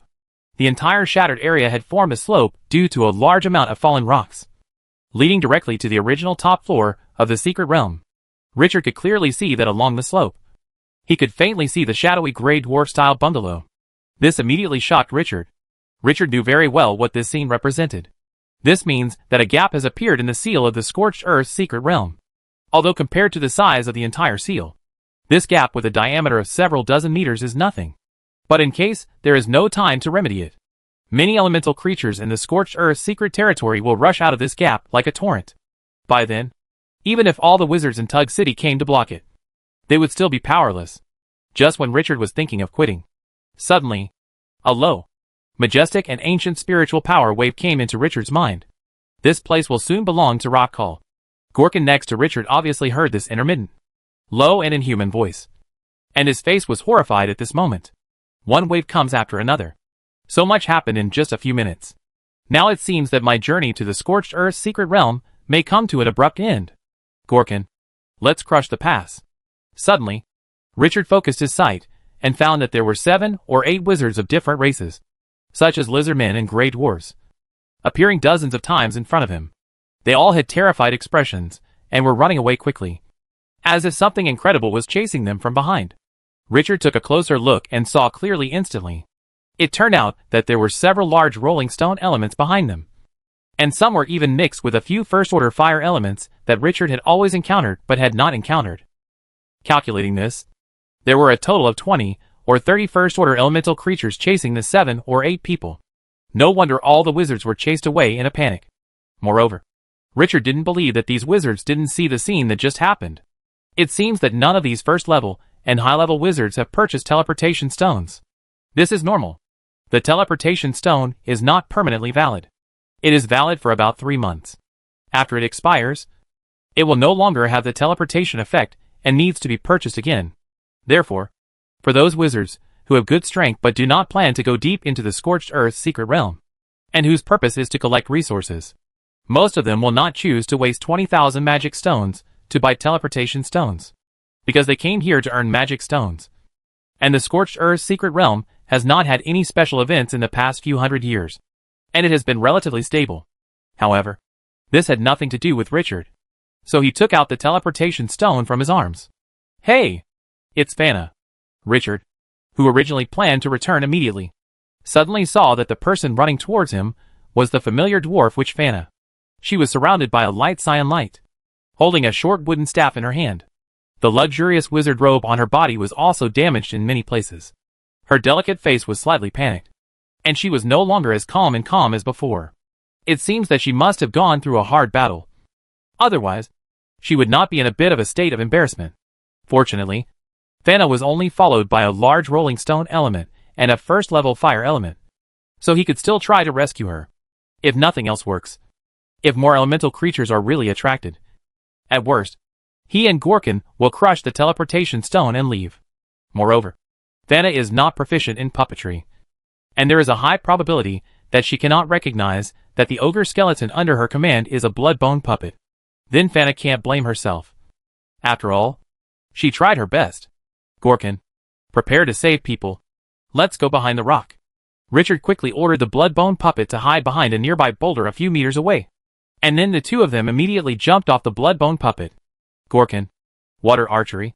Target, first-level fire element. Richard quickly said a few words to Gorkin. Let the blood and bone puppet stand by, and Richard will attract the first-order fire element. As you command. Master. Richard silently recited Psychic Shock. In an instant, a transparent wave of mental power rushed straight into the first-order fire element. Immediately afterwards, an arrow composed of water quickly rushed towards the first-order fire element from in front of Gorkin. The mental shock caused the first-level fire elemental to stand on the spot immediately, while the water arrow technique instantly opened a big hole in the fire elemental's body. I saw that the big hole began to slowly heal, but the flames were obviously dimmed. Richard took a look and knew that what the ancient book said was correct. Water witchcraft can cause extra damage to the first-level fire element. However, this also made the fire element feel painful, and he immediately abandoned Fana and turned towards Gorkin instead. Richard looked around without blinking. Richard let out a sigh of relief in his heart. Fortunately, apart from a few lava snakes following the first-level fire elemental rushing towards the big rock, there were no other first-level elemental creatures following. Gorkin, continue the attack. Whoosh! A fireball the size of a wash basin shot out from the hand of a first-order fire element. Gorkin smiled slyly, took a step back, and hid behind the giant rock. This made the surface of the blazing body of the first-order fire element reveal an angry face in a very anthropomorphic way, and he continued to rush towards the big stone angrily. After being hit by 3 consecutive water arrows from Gorkin, the first-level fire element finally managed to reach the rock where Richard and Gorkin were hiding. But the face on the surface of the flame already looked exhausted. Suddenly, a skeleton monster taller than the fire element suddenly jumped out from behind the rock, waving an extremely sharp bone blade and quickly spinning towards the fire element. Blade Storm. Richard quickly gave orders to the blood-bone puppet in his mind. Although the fire element is immune to most physical damage, the crystal core in the body is a solid body, not a shadow of flames. Under the chopping blows of more than 10 knives per second by the blood-bone puppet, he was quickly severely injured, and those lava snakes that followed the first-order fire element and rushed over didn't even last a second before they were cut into several sections by the blood and bone puppets. The size was just right for making snake steaks. Ah! After the human face on the flames was continuously cut by the sharp blade of the blood and bone puppet, it let out a wave of mental power that represented a scream in great pain, and the next second, it turned into a pile of ashes. But before he died, he gave Richard and Gorkin the legendary fire shock wave, a ring-shaped flame, with the fire element as the center, instantly impacted all around. But, perhaps because the opponent had already been severely injured, this flame shock wave did not cause any substantial damage to Richard and Gorkin, who were protected by magic armor and water shield. Thunder. Little rain. Master. The flame crystal. Gorkin picked up a fiery red crystal from the ashes and handed it to Richard respectfully. He knew that the Master's main goal in coming to the Scorched Earth's secret realm this time was to collect as many flame crystals as possible. This is the first flame crystal. Richard took it, holding the still hot flame crystal, and couldn't help but sigh in his heart. This is the first flame crystal, but compared with the amount I want to collect, how long will it take to collect it? Alas.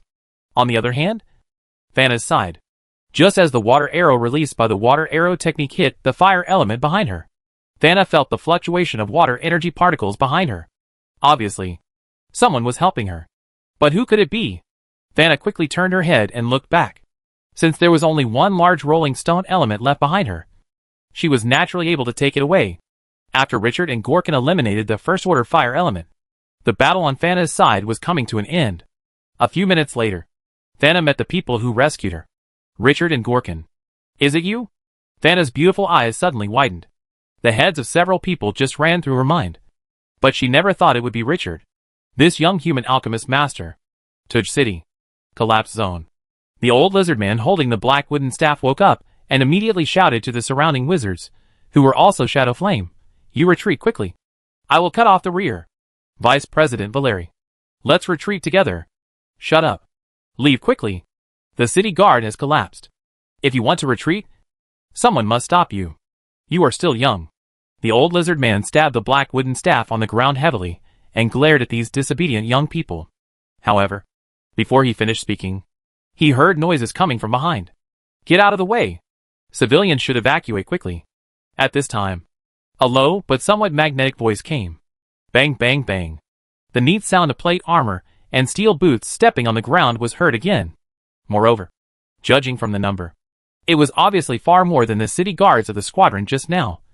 And there were at least hundreds of fully armed city guards. The old lizard man holding a black wooden staff turned around and saw Bram, the commander of the city guards, arriving with a large number of Tug city guards. His face suddenly brightened. It's this guy Bram. Great. Asadi. You guys should retreat first. Even if it's Bram, the difference in strength between him and the elemental lord is too big. I don't think he can hold out for long. But it's a good thing that someone is here. At least I don't have to wean you off. Okay. Vice President Valeri. However, the commander of the Grey Dwarf City Guards, who arrived, could see the plan of the black robes in front of him with just one glance, and immediately shouted, Shadow Tongues of Fire? According to the wartime order just issued by Lord Baghdadi, all wizards in Tuj City we must cooperate with the city guards in fighting. This immediately made several people's expressions stiffen, including the lizard man's old man's expression, which was extremely ugly. However, Bram saw the appearance of several people, and knew that these Shadow Flame Tongue wizards should be the first to arrive in the collapse area to fight the elemental creatures. Valerie. Although you cannot retreat, you can make some adjustments on the side. Members of the Grey Dwarf Brotherhood and other wizard organizations will arrive soon. This actually made Valerie and the others look better. When Bram actually saw the stone elemental Lord Rokal, he was dumbfounded and stood blankly on the spot. Hack. It's so huge. How can I fight it? I jumped hard and couldn't even reach its knees. Commander, where did it get its knees? At this time, one of his city guards interjected weakly. Suddenly, everyone covered their mouths and started laughing. Some of their faces turned red. The Wizard of Shadow Tongue standing by was also laughing uncontrollably.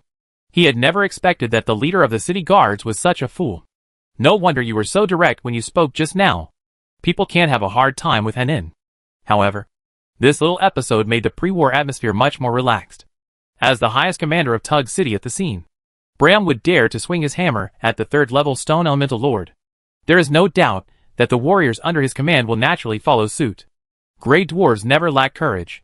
Don't worry, everyone. Lord Baghdadi has just contacted all the second-level wizards in the city, and will soon activate the suppressive wizard array in Tuj City. By then, the strength of the elemental lords will be greatly restricted. Also, wizards from other major wizarding organizations are expected to arrive within 10 minutes. Therefore, everyone must work together and persist for 10 minutes. Bram has been a leader for many years, and is very good at mobilizing before war. With just 2 sentences, he mobilized everyone's morale. This immediately boosted the confidence of the city guards and the wizards of Shadow Tongue present. After all, it is impossible to win. However, if you delay, and if it is only 10 minutes, the possibility is still very high. Half an hour ago, in the woods near the east gate of Tuj City, a group of hooded men in gray robes suddenly appeared here. The leader was a tall man in gray robes, who was more than 2 meters tall, while the 2 gray robes beside him were extremely petite. Judging from their graceful figures, they should be women. However, although she is a woman, she is at least 1.7 meters tall. Such a group of people is naturally too conspicuous in Tuj City. which is dominated by grey dwarves. However, the pedestrians coming and going didn't seem to notice them at all. They didn't even turn around to take a look when they passed by. I think these people use some concealing witchcraft to cover their tracks. Nickel, are you finally ready to take action? Grace looked at the tall grey dwarf city wall in front of her, and felt that she had been waiting for too long. This is the first time for Grace to come to Tudge City of the Grey Dwarves. With such a tall and solid city wall, and strong gate guards, it is not difficult to see the defense strength of this Grey Dwarf city. Without Nicole's help, I'm afraid it would be difficult to complete the mission with just the strength of myself and Irina. Unless Chandra walks out of Tudge City by himself. That's right. Within an hour, there will be turmoil in Tudge City. And that will be the best opportunity. Aren't you always urging me? Now the opportunity is here. Nicole nodded, smiling weirdly. Grammy, please briefly introduce the situation. Yes, Master Priest. A man in grey robe stepped forward from behind and bowed slightly to show respect. Lord Grace, Lord Irina. After a while, I will accompany the two adults to the area where the target mission is. The Grey Dwarf Wizard Dis-Sol and the lady named Chandra are both in the villa area of the city. The distance is very close. At this time, Nicole interjected, Grace, don't worry. I will personally take care of that old man Dis-Sol. You two can just be responsible for dealing with Chandra. There should be no problem. Of course it's no problem. Thank you. Nicole, just leave Chandra to the two of us.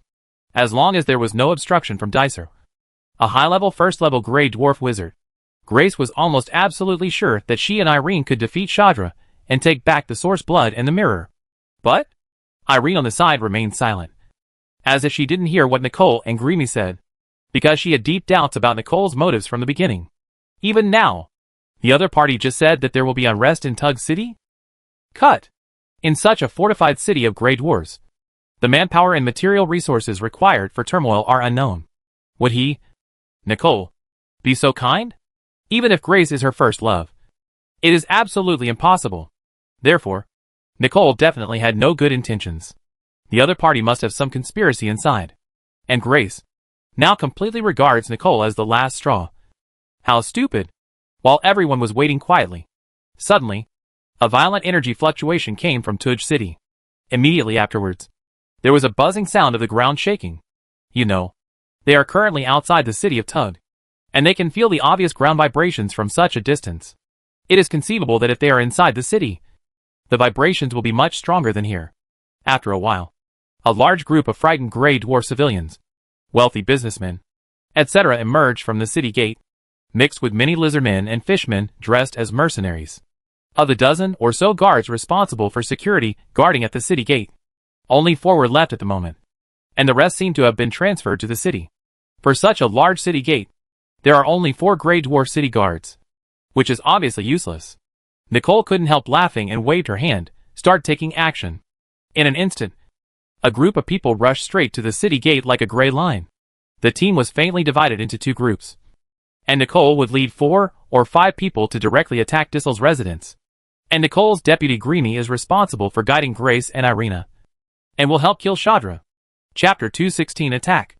Baghdadi had just led several elites to rush out of the city lord's palace. But he immediately stopped when the stone elemental lord Rokal's mental power shook almost the entire city. Oops. The worst has happened. Asset, you immediately contact all the second-level wizards in the city and tell them to come to the city lord's mansion immediately. I will wait for them in the control room on the first floor of the city lord's mansion. After saying that, Baghdadi, who turned around and returned, met Hawkins, who had just walked out. I came just in time. Hawkins, I was just about to find you. You should have heard the voice just now. Right? The third-level elemental lords have broken out of the seal. This time the seal was broken a bit. This is worse than the worst-case scenario I expected. Alas, the only way now is to activate the suppression witch formation immediately. Old friend, I need your help. Now come with me to the control room on the first floor and wait for the others. I have already summoned all the second-level wizards in Tudge City. I don't know if I can get 10 people together. Baghdadi hurriedly took Hawkins' arm and said, Don't worry, Baghdadi. We should be able to gather enough. As long as the major wizard organizations follow the regulations. There should be a big wizard staying in Tudge City every time. And there should be no shortage of people. However, Baghdadi, Don't you think it's strange that the seal broke this time? It doesn't seem like a natural break caused by age, but rather like a man-made break. Hawkins looked seriously into Baghdadi's eyes and said, "A pair of eyes are bright and sharp. Like torches." "You mean?" Baghdadi looked at Hawkins, seemed to have thought of something, and fell silent for a moment. "You're right. Now that I think about it carefully, I feel the same as you. However, Hawkins, we can only put this matter aside for now. The most important thing now is to activate the suppression witch formation first. Otherwise, you should know the destructive power of the Stone Elemental Lord. If you don't activate the suppression witch formation, no one will be its opponent. In less than 2 hours, the entire Tuj city will cease to exist. As for the problem you mentioned, we can only wait until the elemental creatures are driven back first," Baghdadi said in a deep voice after thinking for a moment. "That's true. And that's all it can do now." Hawkins nodded, agreeing with Baghdadi's opinion. The two quickly came to the control room on the first floor of the city lord's mansion. The control room on the first floor is located in the core central area of the city lord's mansion.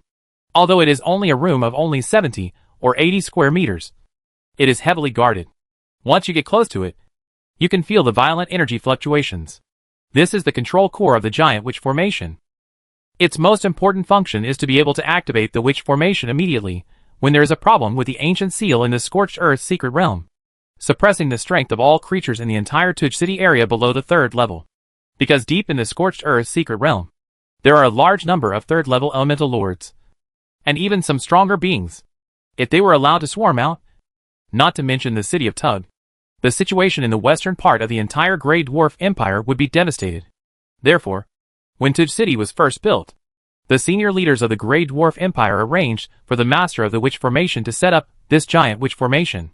Once any unpredictable changes occur in the scorched earth secret realm, the official forces of Tug City will be able to activate the suppression witch formation immediately, thus buying time for the Empire to respond.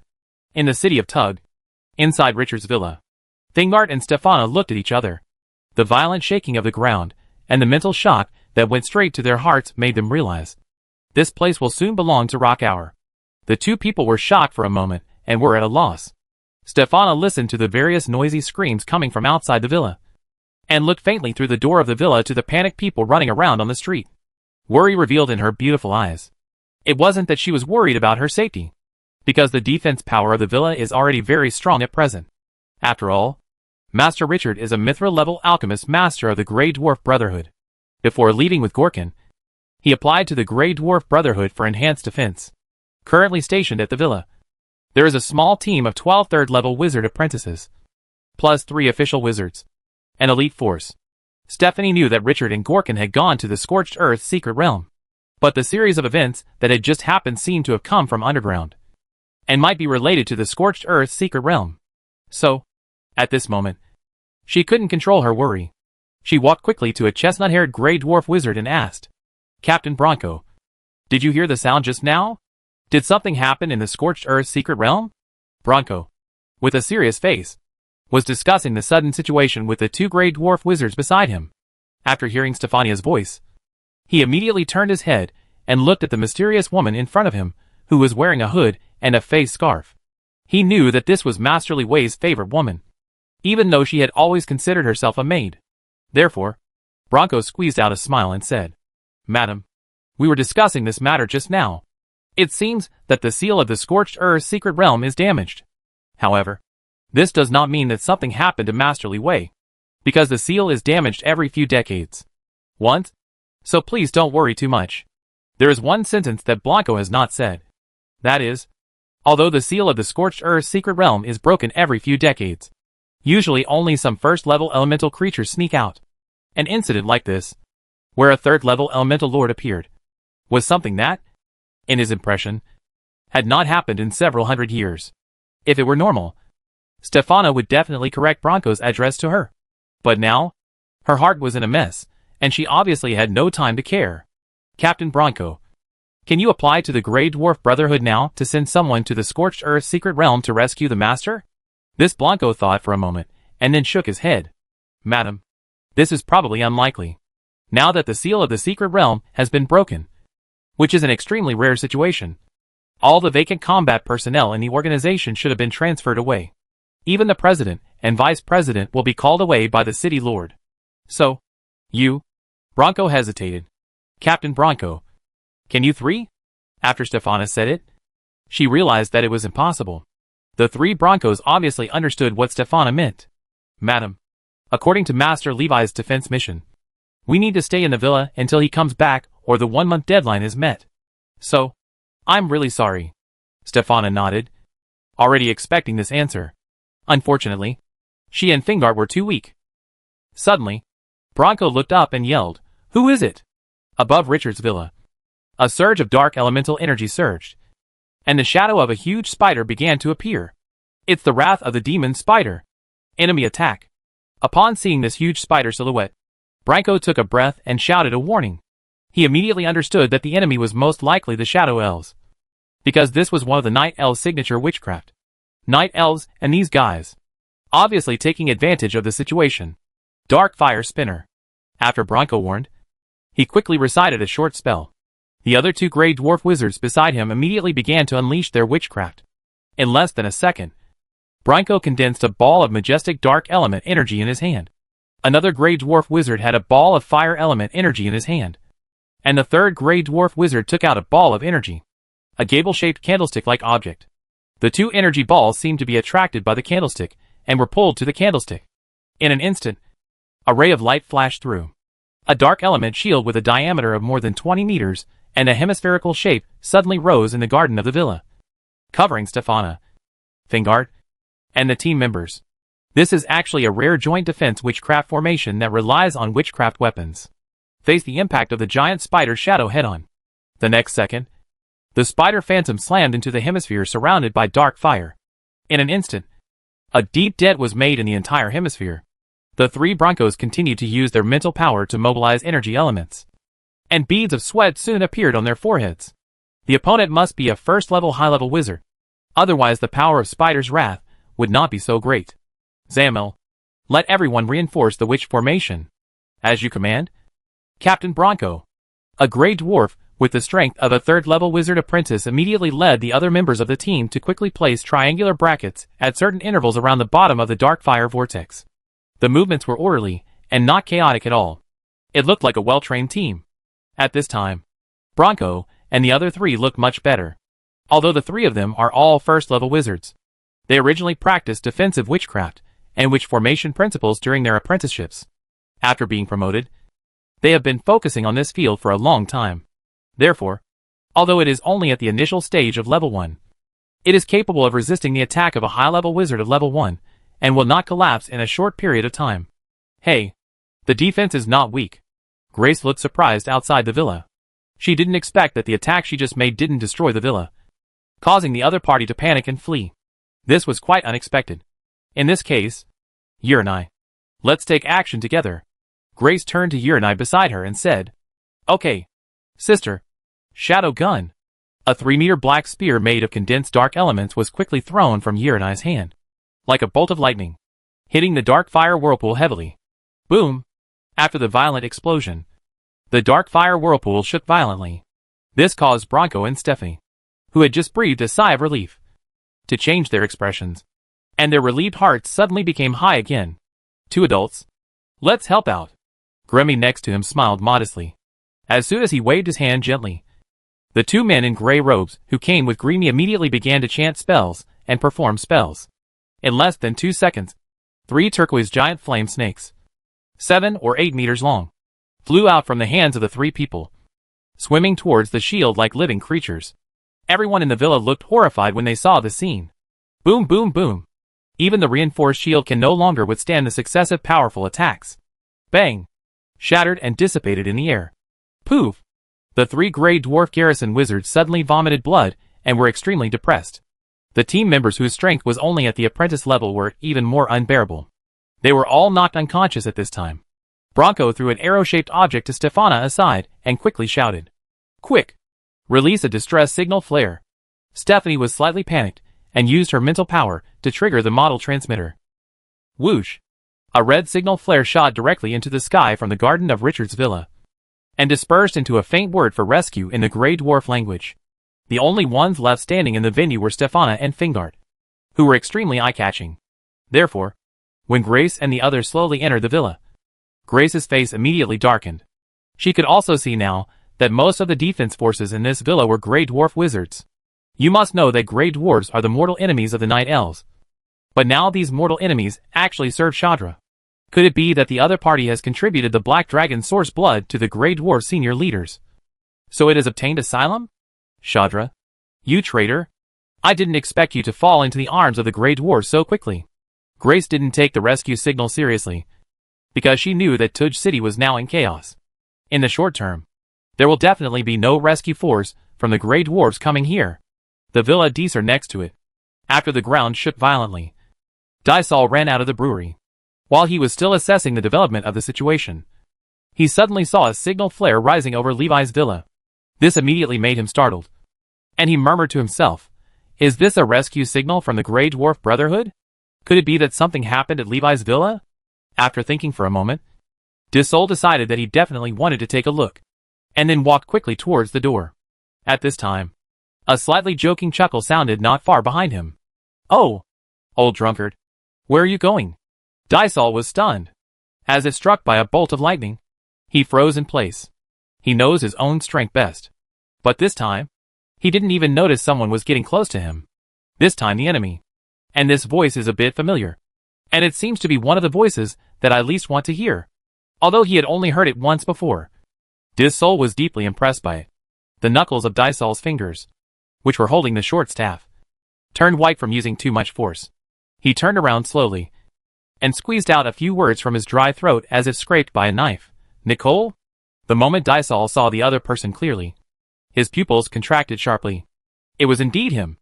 I saw that Nicole, who was originally wearing a grey robe, had taken off his grey robe at this time. He revealed a monster-like body, more than 2 meters and 4 meters tall, with a pair of black horns growing on the top of his handsome face. Like black scimitars, his palms had transformed into a pair of extremely sharp claws, and his lower body was like a ram, except for the vague similarity in face. Other body parts were almost not the same creature as the night elf Nicole he had met a few years ago. "Nicole, your body has actually become like this." Dysol's face was filled with horror, and he couldn't help but blurt out.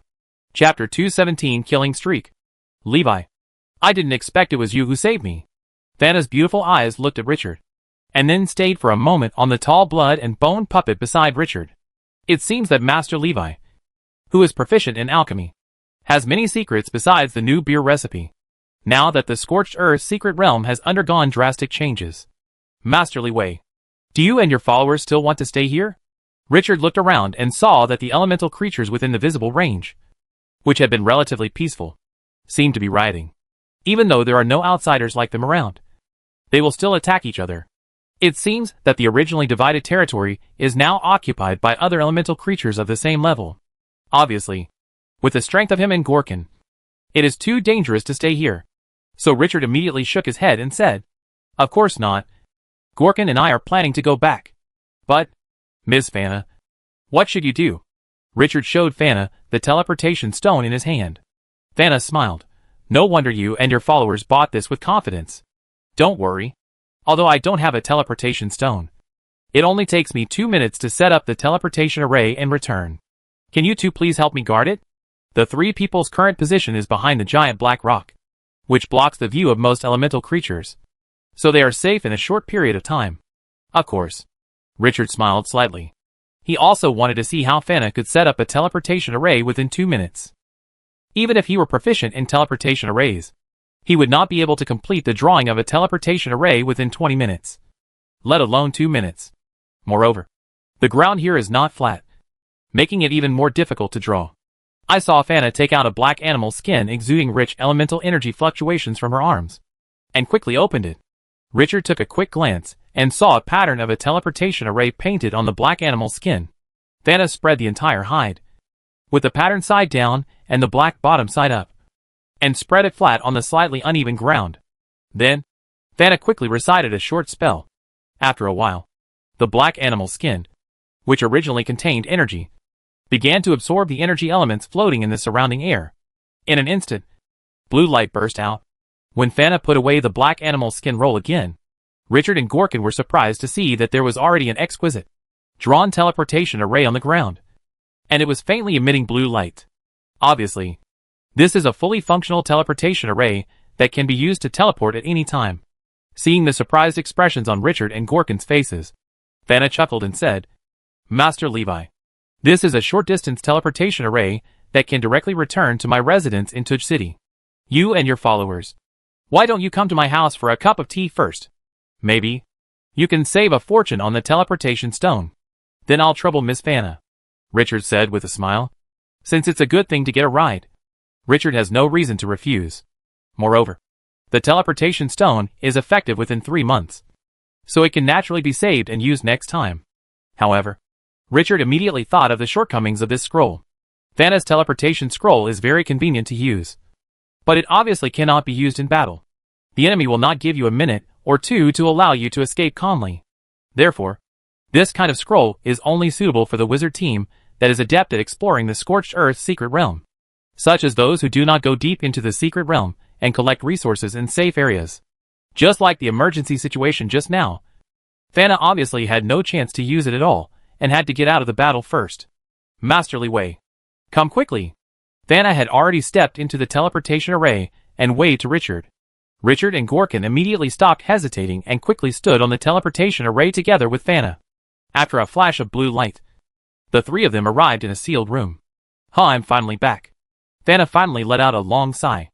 I haven't been to the Scorched Earth's secret realm for a long time, and I didn't expect to encounter something like this when I went there. But fortunately, Masterly Wei, I met you, Vanna said with a smile. Miss Vanna, you are so polite. The three of them walked out of the room while chatting. But as soon as he left the room, Richard felt something was wrong. There were bursts of screams coming from all around the villa. The servants in Vanna's villa all looked terrified. When they saw Vanna coming back, they felt like they saw a savior. Suddenly, Richard saw the Grey Dwarf Brotherhood's rescue signal rising in midair. Judging from the location, it should be right above his villa. Richard's face changed instantly, and he blurted out, "Not good." After quickly saying sorry to Vanna, Richard and Gorkin quickly ran towards their villa. Master Levi, I'm coming too. Although she didn't know what happened. When she saw the rescue signal, Vanna instantly understood that something had obviously happened at Levi's residence. Even if they were just ordinary friends, Vanna would choose to take a look at the situation. What's more, Levi and his followers had just saved him. Vanna immediately called to several guards on the side, and quickly followed them. Stefana looked at Grace, Irene and others who entered the villa. I couldn't help but feel panic in my heart. Of course she knew why the other party came. Because of this, she knew that if she fell into their hands, she would not only die, but she would probably be taken back to the Night Elves and handed over to the mistress. At which time she would. At this time, the three depressed Grey Dwarf wizards looked at each other. Bronco instantly threw a bundle of explosive-like objects from his arms towards the two spider women, and yelled at Stefana, "Run!" Whoosh!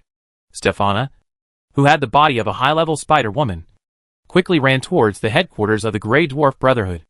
Although there were no reinforcements from the Grey Dwarf Brotherhood headquarters, but at least I can run in this direction. I want to run away.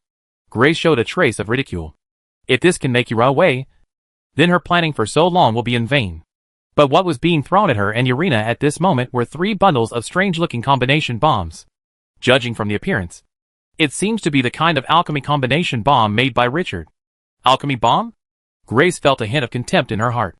After all, in her impression, this kind of thing could only cause some harm to apprentices. The two casually cast a dark element shield. Instead of dodging, they crossed over directly and stepped forward to chase the escaping Stefana. Boom, boom, boom.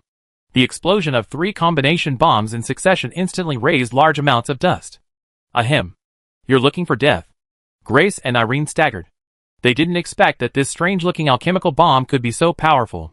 Someone who didn't pay attention actually caused her to be slightly injured. Since Irene was weaker than Grace, she suffered more severe injuries. At this moment, both of them had disheveled hair and looked slightly embarrassed. The gray robes on their bodies were already in tatters, revealing their fair skin and figure that the spider girls were proud of. The sound of continuous explosions of alchemy combination bombs sounded, which immediately gave Richard, who was speeding all the way and approaching the villa, a premonition that something was not going to happen. Before he left, he gave Fingart some alchemical combination bombs for emergencies. Go to H.L. Uranai didn't expect to suffer such a big loss suddenly. She was so angry that her pretty face became a little ferocious. With a wave of her hand, a sharp shuttle-shaped energy ball condensed from black dark elements shot from Irene's fingertips directly into the heart of the gray dwarf Captain Bronco. Passed through the heart. Bronco's stocky and firm body, like noodles, slumped to the ground. Bronco! The two companions nearby yelled in pain. The three of them had known each other since they were wizard apprentices, and had been together for more than 10 years. They had never expected that because of such a seemingly easy task. Since you are in so much pain, just go with him. Uranai's anger was still lingering. Two consecutive dark element black shuttles took away the lives of these two people in an instant. At this time, Stephanie had already arrived near the back door. Just as Stefana jumped onto the fence at the back door, a green fireball hit Stefana directly from the other side of the fence. Boom! Stefana was immediately horrified, twisted her body as hard as she could, and instantly cast a dark element shield. However, she was still blown several meters away by the green fireball, and fell heavily back to the ground in the villa garden. Hey! This road is blocked. A sinister voice sounded outside the door. It was Nicole's deputy Greeny. Because Stefana dodged in time, she did not suffer much damage. But the hood and scarf that were originally covering her body had already been blown away, revealing her true face. Free! Grace and Irene's eyes suddenly widened with expressions of disbelief. How could it be you? Where's the traitor Shadra? Why are you helping that traitor Shadra? When Grace and Irene saw Stefana's face clearly, they were astonished and asked a bunch of questions like a barrage. However, after Grace stared at Stefana carefully for a while, she said with a serious face, No, you are not Felity or Shadra. Who are you anyway? And where are Origin Blood and Black Mirror? Grace finally discovered that although the person in front of her had the face and body of Felity, if she looked carefully, it was not difficult to find that her mental power fluctuations were significantly different from Felity's. Because Grace was quite familiar with Felity's mental fluctuations, she quickly discovered this problem. Stephanie pursed her lips and said nothing. If you don't say it, you will be tortured. But you won't die immediately. But having said that, it is a dead end. Stefana still understands this clearly. Aren't you going to tell me? Take her away first. Grace didn't intend to talk nonsense to Stefana. After returning home, there will naturally be no less than 10 ways to get the other party to speak. No one is coming. Fingard, holding several bundles of the powerful alchemy bombs just now, suddenly stopped in front of Stefana. Fingard whispered, Go quickly. I'll hold them back. Fingard. Stefana couldn't help but cover her mouth with both hands. She had already given up resistance. But she didn't expect Fingard to rush up with the bomb regardless of her own life or death. Really stupid fishman. Grace's eyes suddenly flashed with a black light. The Fingard in front of her seemed to have lost her mind and walked aside stupidly. It seemed that Grace was planning to let Fingard blow up her villa. Stephanie glared at Grace and quickly rushed towards her, trying to interrupt her control magic. However, she was kicked hard by Irina on the side and hit in the abdomen. She was knocked several meters away at a faster speed than before. Immediately, a trace of blood spilled from the corner of Stefana's mouth.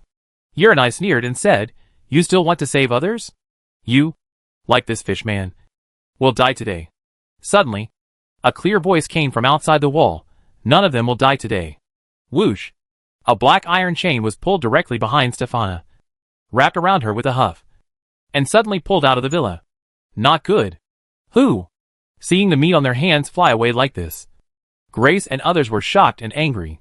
Just when they were trying to stop Stefana, the wall suddenly exploded, splashing countless rocks. Smoke and dust suddenly appeared, and a huge shadow slowly appeared. This change immediately caused Grace and others to miss the opportunity to intercept, allowing Stefana to be rescued. Boom, boom, boom! An ugly giant monster, holding a giant iron axe in one hand and a huge chain hammer in the other, grinned at the two of them, and suddenly rushed towards the center of the group. Hate! Grace looked at the monster and instantly recognized its origin. This is a powerful summoned object favored by undead wizards. It has strong combat power. She has fought against human wizards on the surface before, and has seen the powerful strength of this monster. A few people would obviously not be stupid enough to go head-to-head with this behemoth. Spread out now. But the next second, the wall to the right of them shattered again. A skeletal monster that was smaller than the abomination, but felt sharper, with bone blades all over its body, rushed towards a grey-robed wizard who came with Grace at an extremely fast speed. "Get out of the way!" Grace shouted. The gray-robed man was trying to dodge the attack of the blood-bone puppet. But suddenly, he staggered, felt his head buzzing, and couldn't even stand steadily. It was with Richard's cooperation that a mental shock was launched. Hiss! A sharp bone blade quickly crossed the gray-robed wizard's neck. Gulyalu! A round head fell down. The gray-robed wizard only felt that after a period of dizziness. There was endless darkness. "The first one," Richard said softly, suppressing his anger. The villa was in a mess. Both Stefana and Fingart were seriously injured. The other party carried out a sneak attack while he was not at home. If he hadn't rushed back in time, he would have been taken over by the other party. After killing one person, the blood-bone puppet immediately rushed toward the second gray-robed wizard fiercely. This immediately changed the expressions of Grace and Irina when they were about to rush for help. A combination of a small witch with a height of only 1.2 meters and a fishman with a fish head and a human body stopped the two of them. Grace's pupils shrank. This is an extremely rare dwarf witch. The strength of the fishman is not to be feared. But the strength of this petite and exquisite female wizard in front of him should not be underestimated. Like himself, she is at the high level of the first level. Just as several people were confronting each other. After the second gray-robed wizard continuously used witchcraft to dodge, the chain suddenly thrown from the arm of the tall abomination was wrapped around his ankle, and his movements were momentarily stagnant. At this time, the blood and bone puppets are attacking quickly. Immediately, the opponent looked horrified and immediately cast a green flame shield on himself, and immediately began to manually touch the iron chain. But he overestimated his defense power and moved too slowly. 2 seconds later, the sound of hiss of a sharp blade cutting through the body was heard. Before the second gray-robed wizard could scream in agony, he was instantly cut into several pieces by the blood-bone puppet's rapidly flying sharp bone blades. The second one, Richard's voice came out faintly. Nicole's deputy, Greeny, was furious at this moment. He is no longer as calm and cunning as before. Just now, he couldn't make a move to rescue his subordinates, because as soon as he made a move, the other party received a mental shock. His head is still buzzing. Therefore, he did not dare to be distracted by the mysterious man in black armor, who suddenly appeared in front of him. And the other party was now blocking his way to rescue. Although, the opponent's mental power fluctuations gave him the feeling that he was really not strong, and seemed to be weaker than him. But the opponent's mysterious strength and the death knell-like countdown gave him great psychological pressure. This made Greeny feel unsure for the first time, and there was a faint hint of withdrawal in his eyes. However, at this moment, even retreat is not so easy. The man in black armor, the abomination, and the terrifying skeleton surrounded him in a three-point position. Chapter 218 Siege and Killing. That being the case, Greeny looked cruel. The plan of sacrificing the Lord is nearing completion. From my side, I believe that even if it is exposed, Lord Nicole will not blame me. In an instant, a green light mask instantly enveloped his body. But this is just the beginning. I saw Greeny slightly caressing a simple green bracelet on his right wrist, and reciting an undetectable spell in his mouth. Richard naturally couldn't let the other party calmly launch a witchcraft attack, so he immediately released a mental shock to Greeny. At the same time, he ordered the vengeful abomination and the blood-bone puppet to attack from both sides. The first thing that touched the opponent was Richard's mental attack. When the transparent wave bombarded Greeny's green light mask, the surface of the light mask rippled, but it was basically intact. The strong defensive power of the opponent's shield immediately made Richard frown. Suddenly, Greeny's emerald green bracelet made a crackling sound. 3 flickering green flames suddenly appeared in front of him. "Lienju!" Gremy yelled. 3 wisps of emerald green flames exploded instantly. The next second, 3 washbasin-sized green fireballs hovered around Gremy and quickly spun around him. Greeny stretched out his left hand and made a false push out of thin air.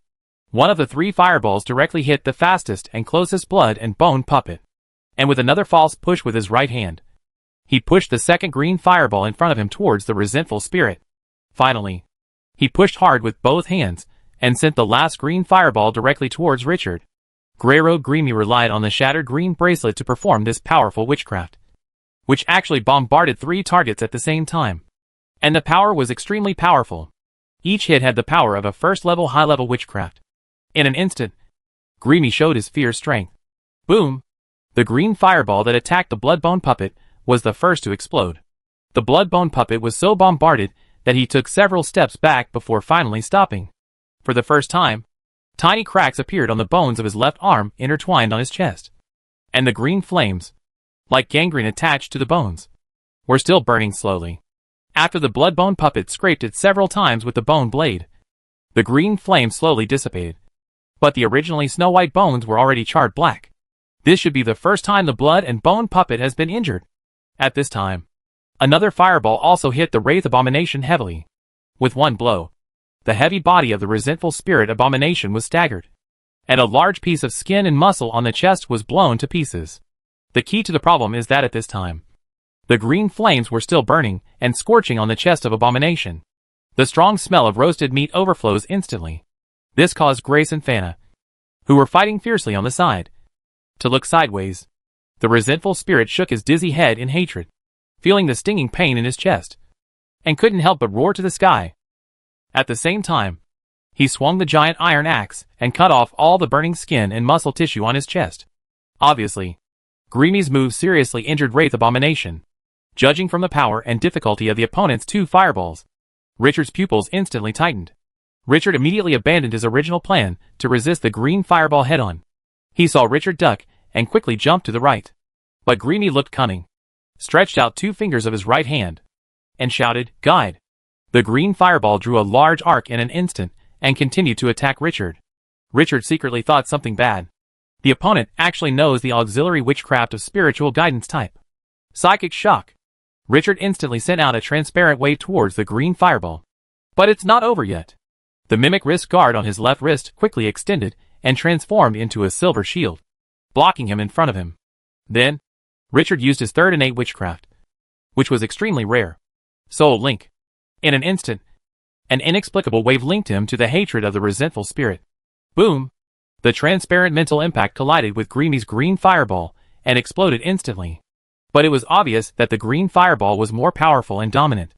The shock wave after the explosion was mixed with a large number of sporadic green flames, which spattered over a large area in the direction of Richard.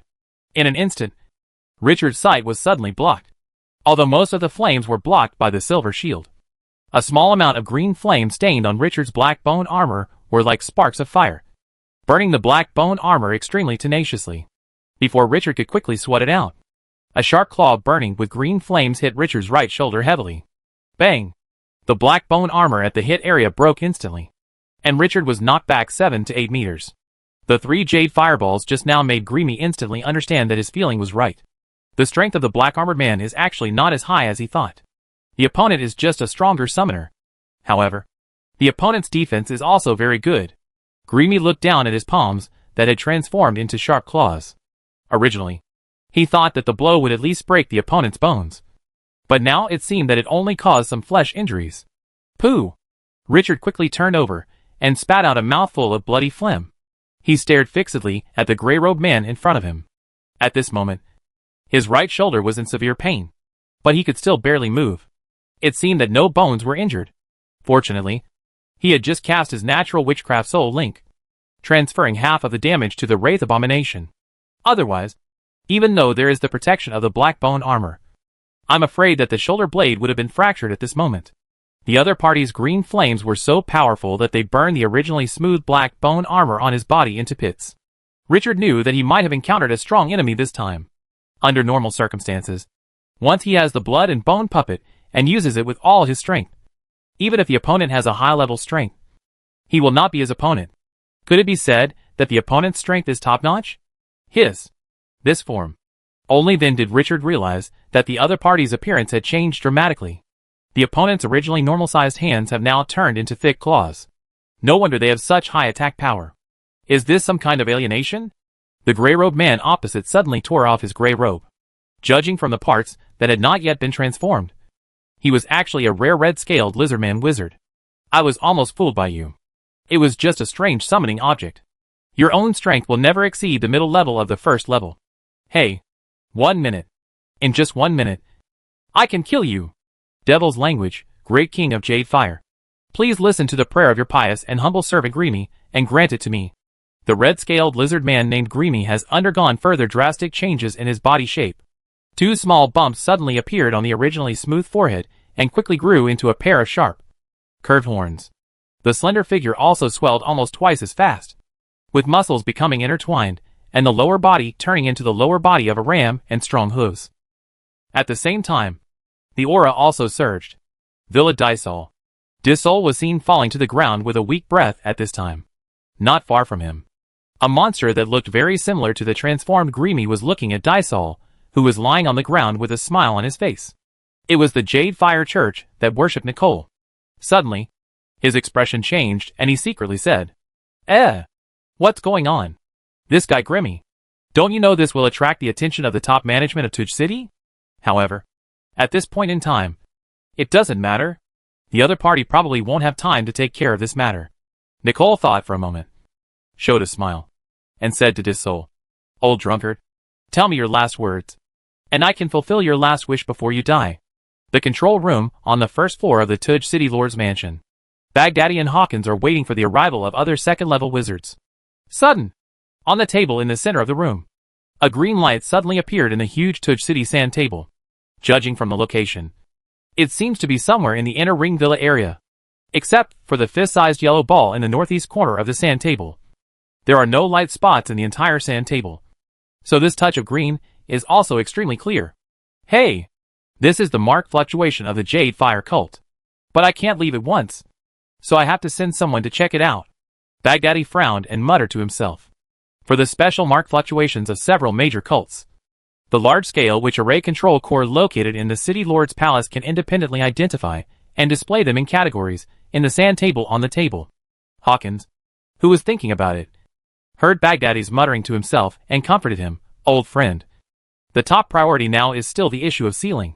As for the Jade Fire cult. Suddenly, Hawkins' eyes widened and he stopped talking halfway through. Because he just looked up inadvertently and saw clearly the spot on the sand table that was emitting light. Isn't that where Levi lives? Hawkins couldn't help blurting out.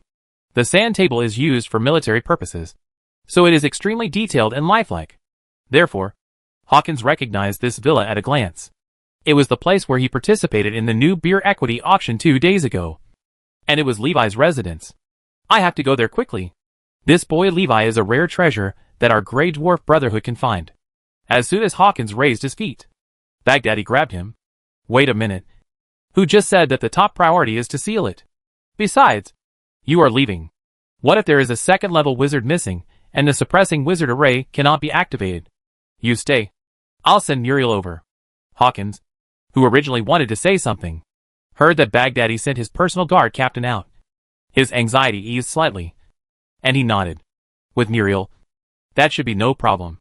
Muriel, the captain of the City Lord's personal guard, is a top-level first-level, full-time combat wizard with extremely rich experience in various battles. If an ordinary second-level wizard is not particularly powerful, he will not be able to defeat him in a short time. Too likely. Inside Richard's villa, Greeny's thick ram's hoof kicked hard, and the ground exploded instantly, sending mud flying everywhere. Whoosh! There was only an afterimage left of the whole person, and the next second, he appeared in front of Richard. Richard also reacted very quickly, slashing the Ice Guardian towards Greemy in an instant. At the same time, he extended the Mimic Wrist Guard into an arm shield to block it in front of him. Snapped! The Ice Guardian who had been accompanying Richard for a long time was actually chopped into pieces by Greemy's claw. Boom! After Greemy smashed Richard's Ice Guardian with his left hand, his right hand wrapped with green flames hit Richard's arm shield hard, creating an obvious dent. There was a faint grinding sound from various joints of Richard's left arm, and his whole body was instantly knocked back several steps, just when Greemy wanted to give chase. At this time, the blood-bone puppet had arrived behind Greemy, and 2 sharp bone blades popped out from the elbow joints, and it launched a crosscut move against its back. The powerful and heavy chop made Greemy dare not use his back to resist. He turned around and faced the blood and bone puppet. Whoosh!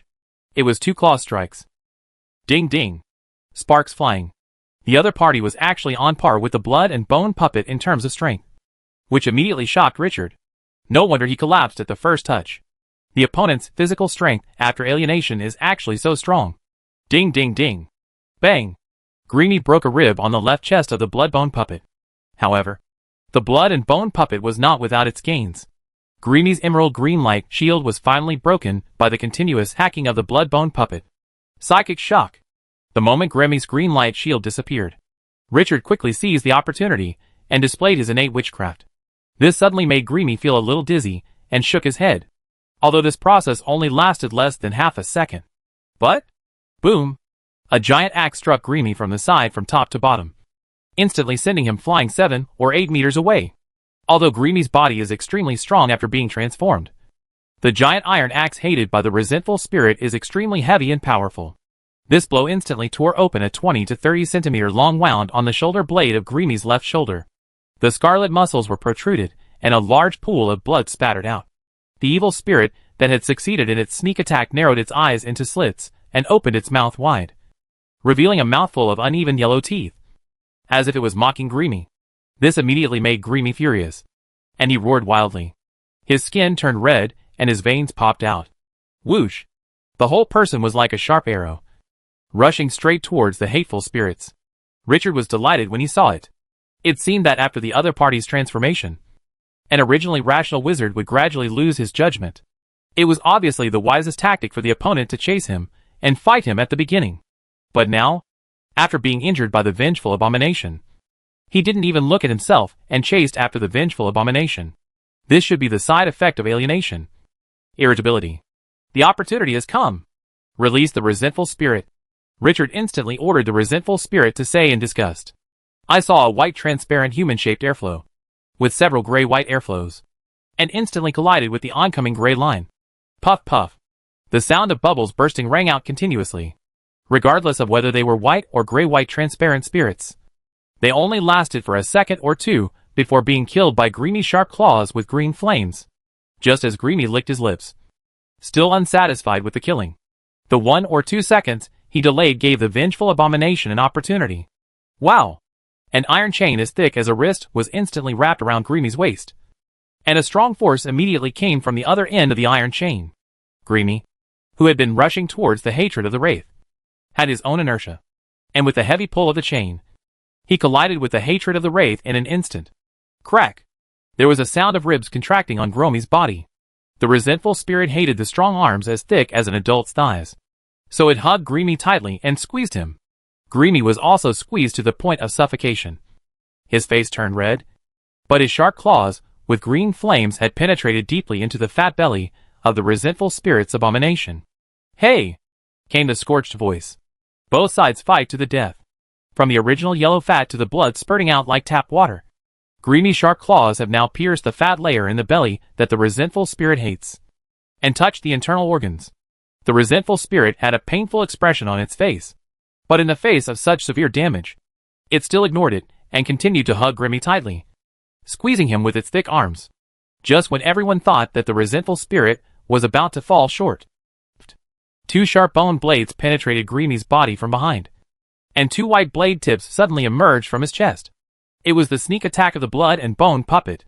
It took advantage of the hatred of the resentful spirit to hug Greamy tightly, and struck a fatal blow from behind. In an instant, Greamy felt that all the strength in his body was drained by the blood flowing out of the 2 large holes in his chest, and his whole body began to transform from the alienated form to the original lizard-man form. After the blood and bone puppet was pulled out, the double blades were inserted again. Ah! Greamy turned his head with a grim look at Richard standing beside him. Although he was vomiting blood, he seemed to have a last burst of energy and began to mutter an unknown spell. Not good. Richard's expression changed immediately. Chapter 219 Counterattack. Just as he ordered the Wraith Abomination to throw Greamy out quickly. Boom! A shocking explosion sounded. Richard suddenly spurted out a large mouthful of blood.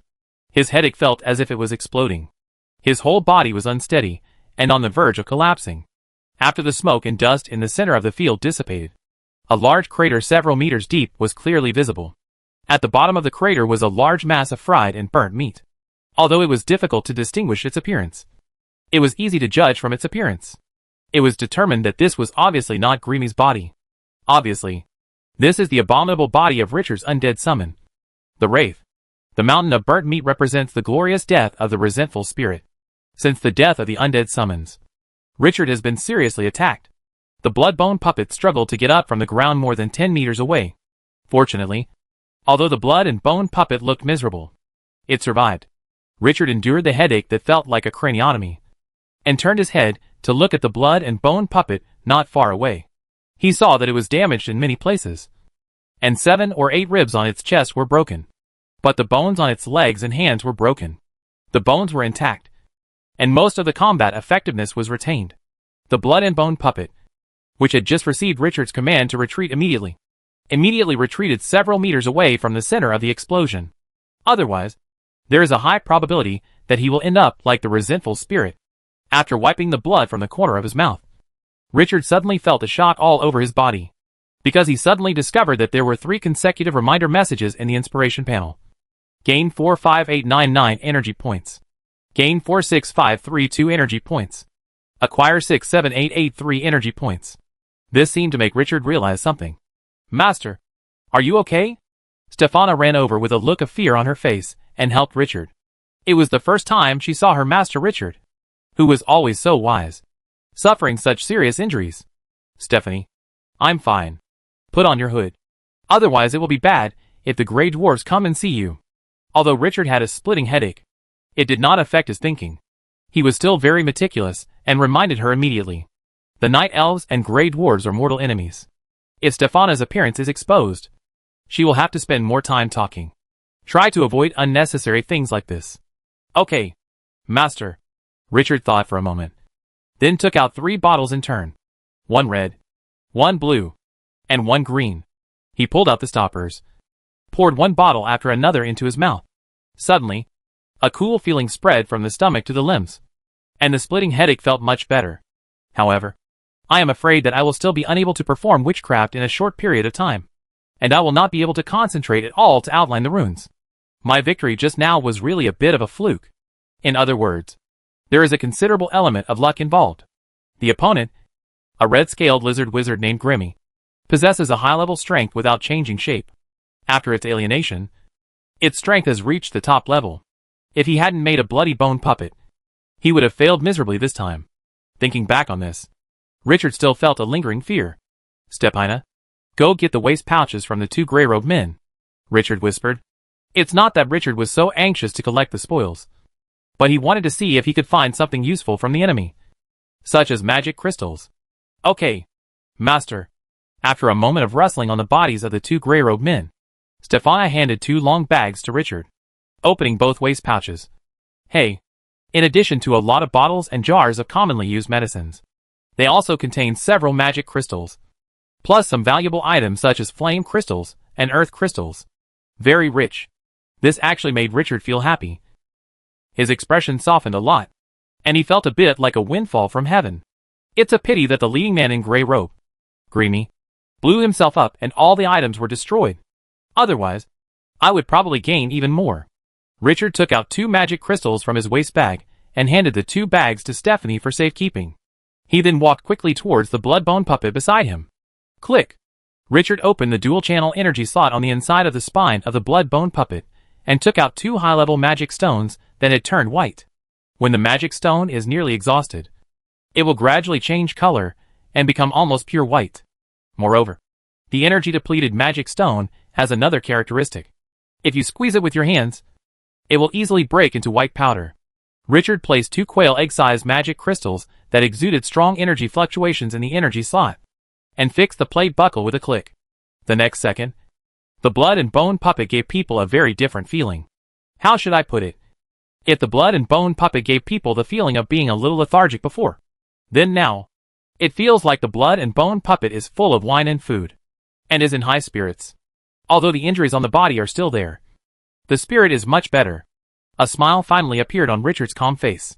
The resentful spirit hated being killed, and suffered the backlash of witchcraft, and was unable to perform witchcraft in a short period of time. But the battle is not over yet. He took a quick glance at Fana and Gorkin, and found that they were struggling. Therefore, in terms of combat, he currently can only rely on the blood and bone puppet. After replacing the energy source, the blood and bone puppet's combat effectiveness can theoretically increase a little. I have calculated before that if 2 high-level magic stones are replaced with magic crystals, the combat effectiveness can increase by 5% to 10%. After everything was ready, Richard looked at Fana again. Inside Villa des Soul. Grimmy actually lost? Nicole raised her eyebrows, with a thoughtful expression on her face. He clearly sensed that his deputy Greemy's life breath had completely disappeared. As a Jade Fire priest, he has always had a very clear sense of the aura of his subordinates.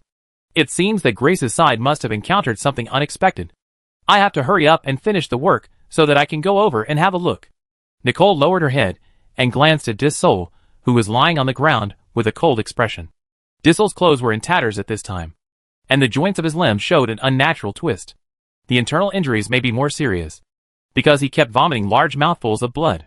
His expression was extremely painful, and he seemed unable to speak. Obviously, the culprit behind all this is naturally the man in front of him, who is over 2.5 meters tall. Old drunkard. It seems I can't chat with you anymore. I have something waiting for me over there. So I'll send you back to the embrace of your Titan father. Nicole raised her right hand slightly, and aimed it at Desire's eyebrows. A black light group the size of a quail egg suddenly appeared at the end of the index finger of her right hand. The light group was extremely black and bright, and quickly absorbed the surrounding free dark element energy particles, expanding to the size of an egg in the blink of an eye. Although Dis-Sol was seriously injured, his instinct still reminded him that his life was in danger. If he didn't dodge the blow, he might die.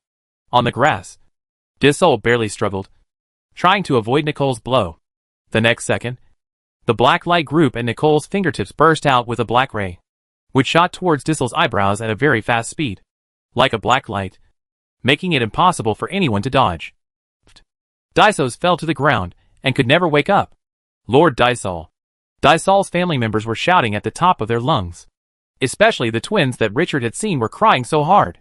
What a noise. Since you miss Dis-Sol so much, why don't you all go down and keep him company? It seemed that the noise had touched Nicole's sore spot, and she spoke angrily.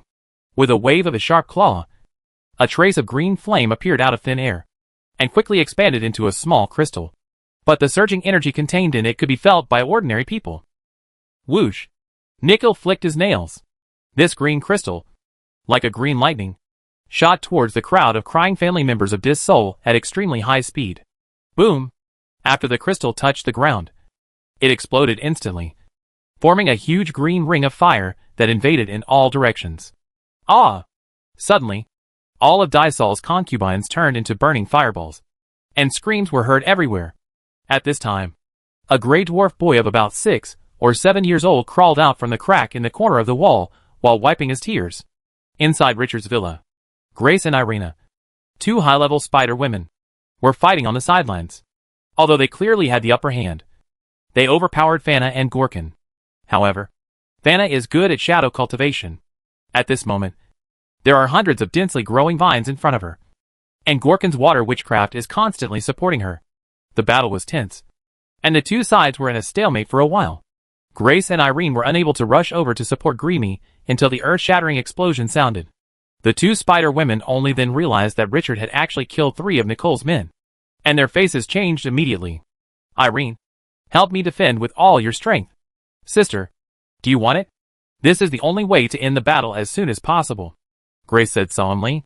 Just now, she had always believed that Nicole's deputy, Greemy, would definitely be able to take advantage, end the battle early, and then come to support them. But what awaits now is exactly the opposite result. This forced her to use her trump card and no longer care about her mental strength. Now the opponent's young human undead wizard has also been seriously injured. If we are fast enough, we should be able to control the situation. Otherwise, when the undead wizard rests and adjusts, he will be under great pressure. After Uri saw Grace nodding, she quickly took out a small black glass bottle and smashed it on the ground, causing a burst of black smoke to rise immediately. She stretched her hands forward and spread her fingers. As her fingers moved slightly, the black smoke suddenly grew in size. The black mist was kneaded like a ball of plasticine, growing taller and wider, forming a thick circular wall that lay in front of her and Grace. Fana and Gorkin looked at each other, and then looked into the black fog again. I'll try it, Gorkin said immediately. Whoosh! Gorkin's water arrow shot hit the black mist, creating a gap.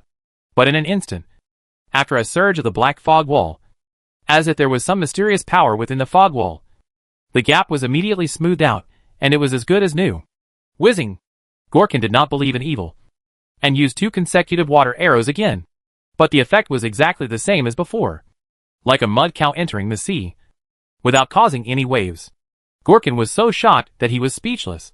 This is the most powerful witchcraft he can use. How can we fight this? It has absolutely no effect. Fana, who was behind the green vines, looked solemn. She had just felt the surging energy surging in the black mist. The secret passage was not good. Obviously, the opponent is preparing a powerful witchcraft in the black mist.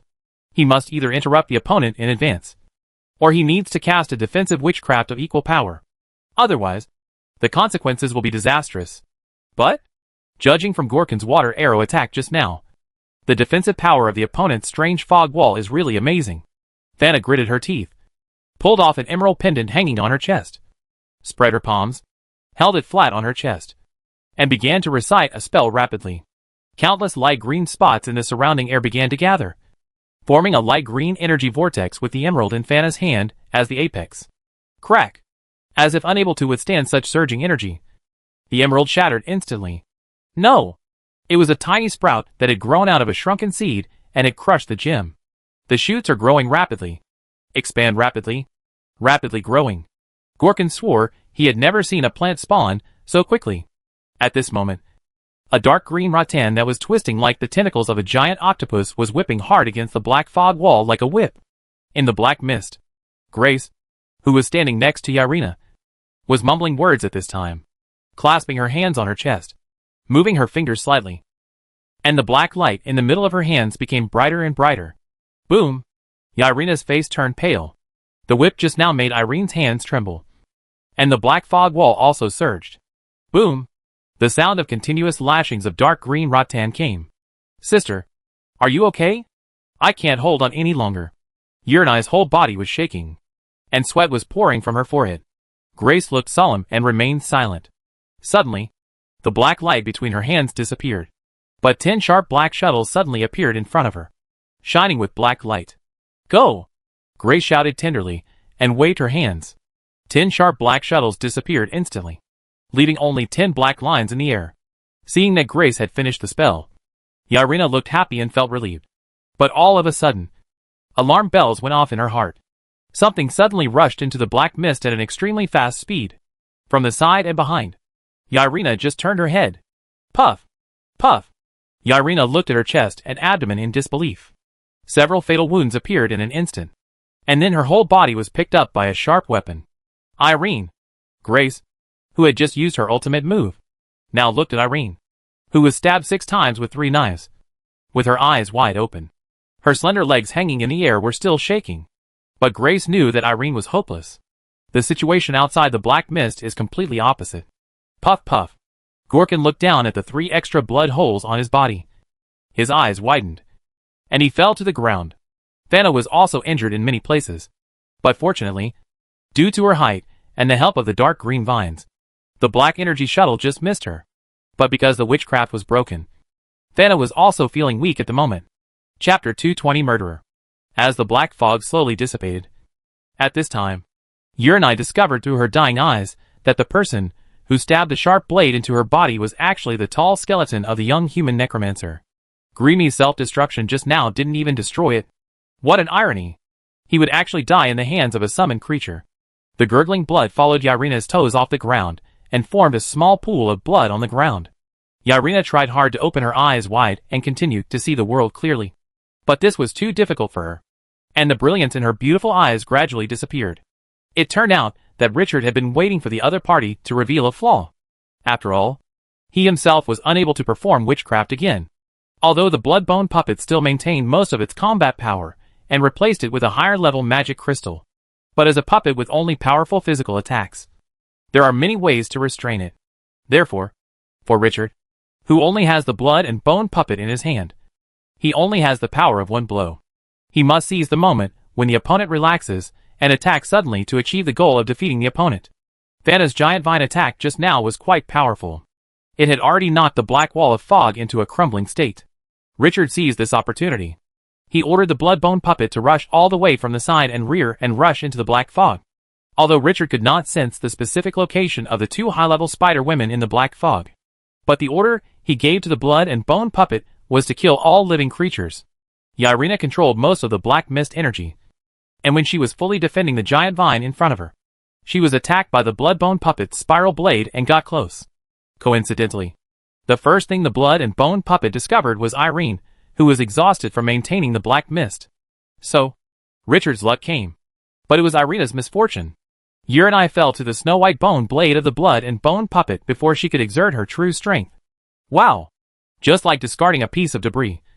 After confirming that the target was dead, the blood bone puppet swung its arm and threw Irene, whose eyes were already closed, into the flowers, and then focused its attention on Grace.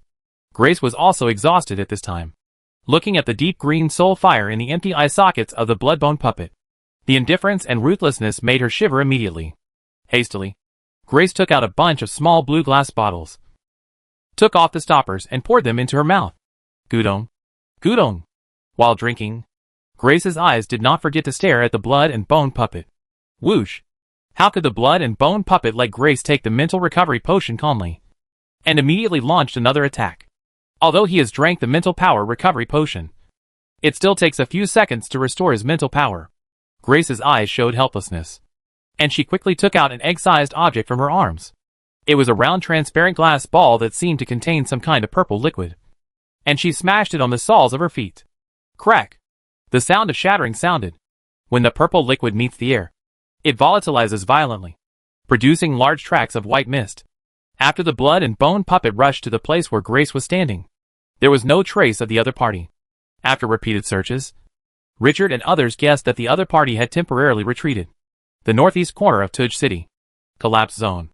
In the center of the field, Rokal's body as the Lord of Stone Elements was still intact, and the super strong defensive force field fluctuated and continued to radiate to the surroundings. As long as the creatures within its defensive force field are stronger than it. Otherwise, they will be disturbed by its force field. Very strong. Can't make 3 points. This is the power of the third-level elemental lord. However, the large rolling stone elements that came to the surface with it seemed to be much less. Only about a dozen of them. Follow your line of sight and look around.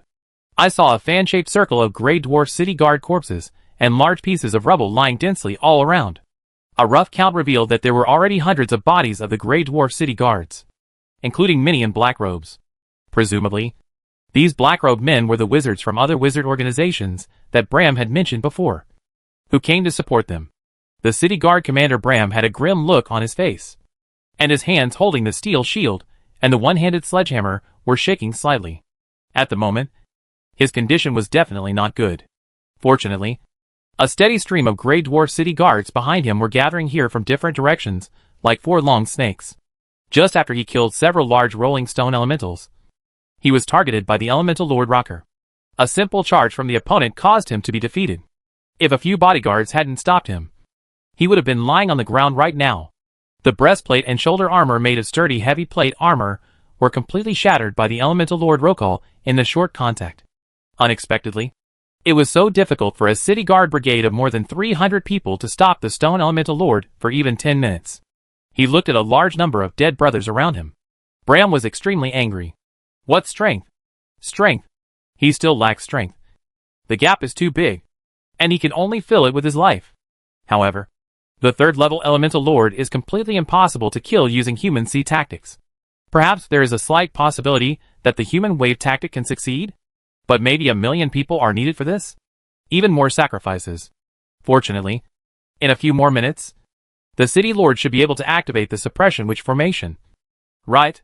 Bram tightened his grip on the steel shield and one-handed hammer that had always been with him, and had only one thought in his mind: hold on a little longer. Inside Richard's villa, the surrounding area was in a mess, and the ground of the garden was full of traces of battles. The large and small holes in the lawn seemed to have been baptized by a meteor shower, and not a single one of those rare flowers was left. They were all broken branches and leaves, and they could not be distinguished. Clear what is what. After confirming that there were no enemies around, Richard quickly asked Stepina to help Fana. Not only did the other party return a favor to him, but now, it can be said that he owed Fana a big favor. When Fana was in the Scorched Earth secret realm, it wasn't a life or death situation. She just ran into some big trouble. But just now, Fana experienced a life and death situation.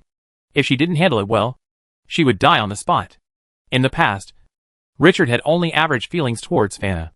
Maybe it was because she was very calculating? But after the battle just now, Richard already looked at Fana with admiration. although the enemy had already withdrawn. And judging from the results of the battle, except for one person who escaped, the other 4 were killed on the spot by himself. But Richard didn't feel any joy of victory, because Gorkin, who had been fighting side by side with him in the Scorched Earth secret realm just now, fell to the ground, his eyes wide open, glaring at something unwillingly. Slowly squatting down, Richard gently closed Gorkin's eyes with his right hand. Gorkin, I will definitely avenge you. I know you are worried about the few remaining members of your clan. Don't worry. I will also take good care of those apprentices. Rest in peace. As a necromancer, to be honest, I am not very worried about my followers dying in battle. In the worst case, I can reincarnate them into undead. If not, I can always reincarnate them into spirits. For Richard, he is very proficient in the above-mentioned witchcraft and related witchcraft formations, such as the ritual of reincarnation of the walking dead, the reincarnation of spirit bodies, etc. However, what surprised him just now was that the souls of the dead Gorkin, the 2 gray robes, and even the senior spider woman disappeared without a trace after their death. This is quite strange. If this is the case for Gorkin alone, it could also be the high-level spider girl named Grace, whose attack witchcraft is relatively vicious and can actually attack the soul level. But now the souls of these 4 people no longer exist, so it is obviously not a matter of witchcraft. In response, Richard fell into a brief daze. Ahem. Master Levi, why did the night elves attack you? Thana's delicate face was pale at the moment. It seemed that the battle just now had exhausted almost all of her mental energy. Richard looked at Thana apologetically.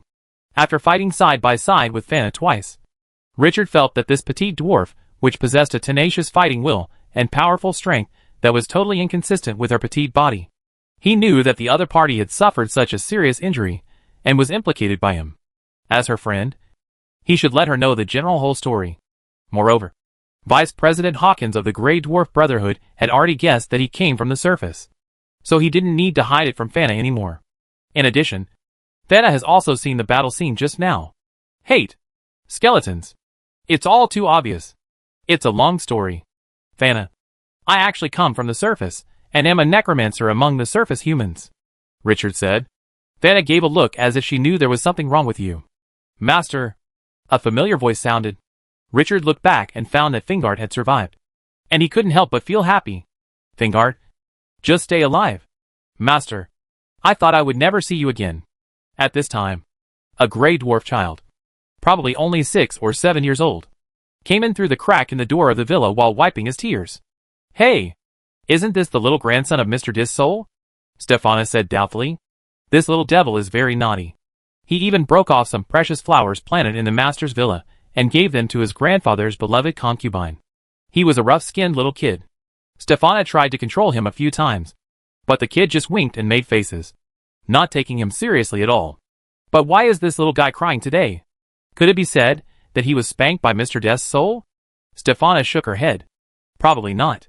She knew how much Mr. Dis-Soul doted on this little devil. How could she be willing to beat his precious little grandson? Richard also looked at the little devil named Bindi with curiosity and ran towards him crying. In his impression, this little Bindi has always been a naughty little boy. At least he has never seen him cry. Uncle Levi, my grandpa is dead. Everyone in the family was killed, Xiaoguitu said intermittently while sobbing and choking. What? Richard was stunned. What Xiaoguitu just said was like a bolt from the blue. In an instant, there was a long buzz in Richard's head, and he stood stunned on the spot. What? Dis-Soul is dead? How could he die? Thana on the side also covered her mouth with an expression of disbelief. She has known Dis-Soul for many years, much longer than Richard. Although Diesel has many shortcomings and is drunk and lustful, he is not bad in nature. After getting along with him for a long time, you will find that Diesel is very sincere towards his friends. The key is that Dis-Soul's strength must be better than hers. It was really hard for her to imagine who killed Dis-Soul. Benny! Say it again. What did you say happened to Dis-Soul? Richard's blood surged, and he couldn't help but shake little Bindi vigorously. He seemed to be frightened by Richard's ferocious face. Little Bindi choked up and said, Uncle Levi, my grandfather died, and everyone in the family died. After confirming it again, Richard couldn't help but fall into a daze. Dis-Soul's voice and smile were like slides, flowing through Richard's mind. The first meeting in Greyfern Town. The boldness of drinking heavily. the enthusiasm when he was invited to Tudge City. And he clapped his chest vigorously.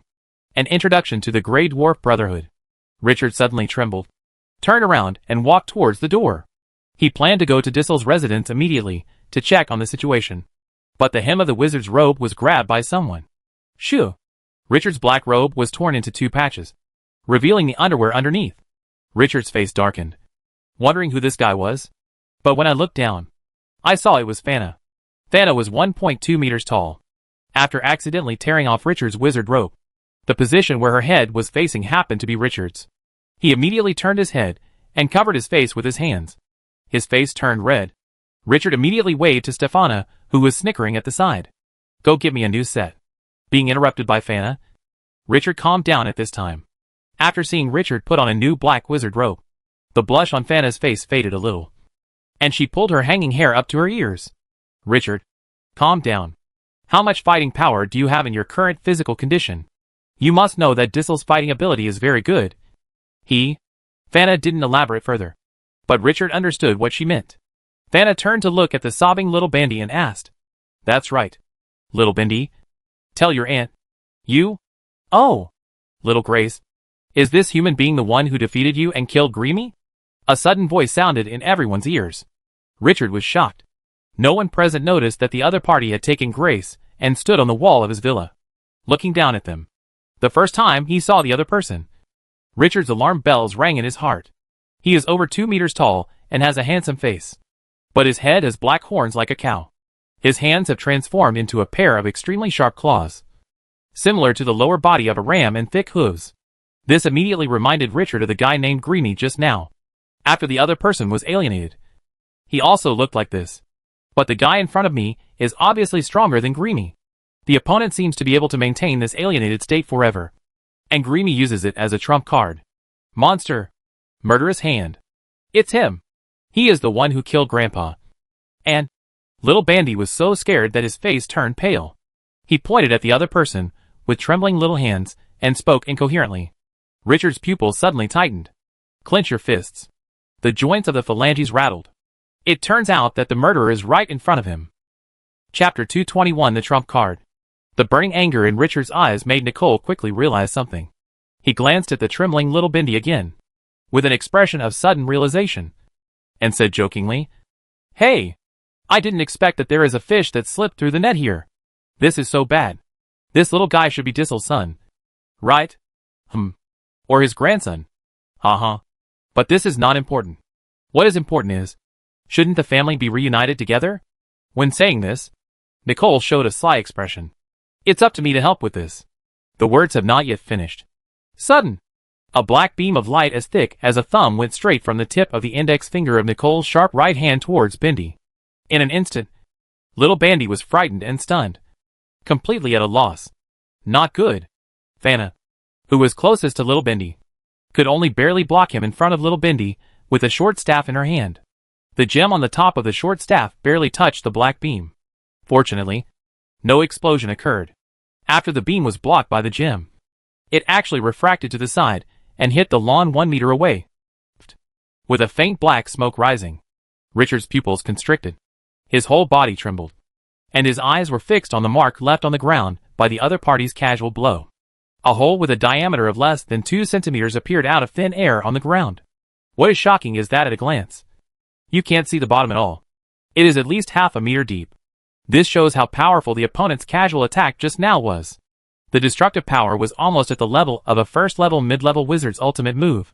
But such a move was just a casual attack by the opponent. No wonder Dissol would die in his hands. He was so powerful. In addition to its power, the opponent's move is extremely concealable. Just now, Richard had been prepared and was always on guard against the other party's sudden attack. But the black beam of light that the other party just struck came without any warning. After the black beam shot out, his body just wanted to react. But it was already too late. Richard's heart was beating very fast.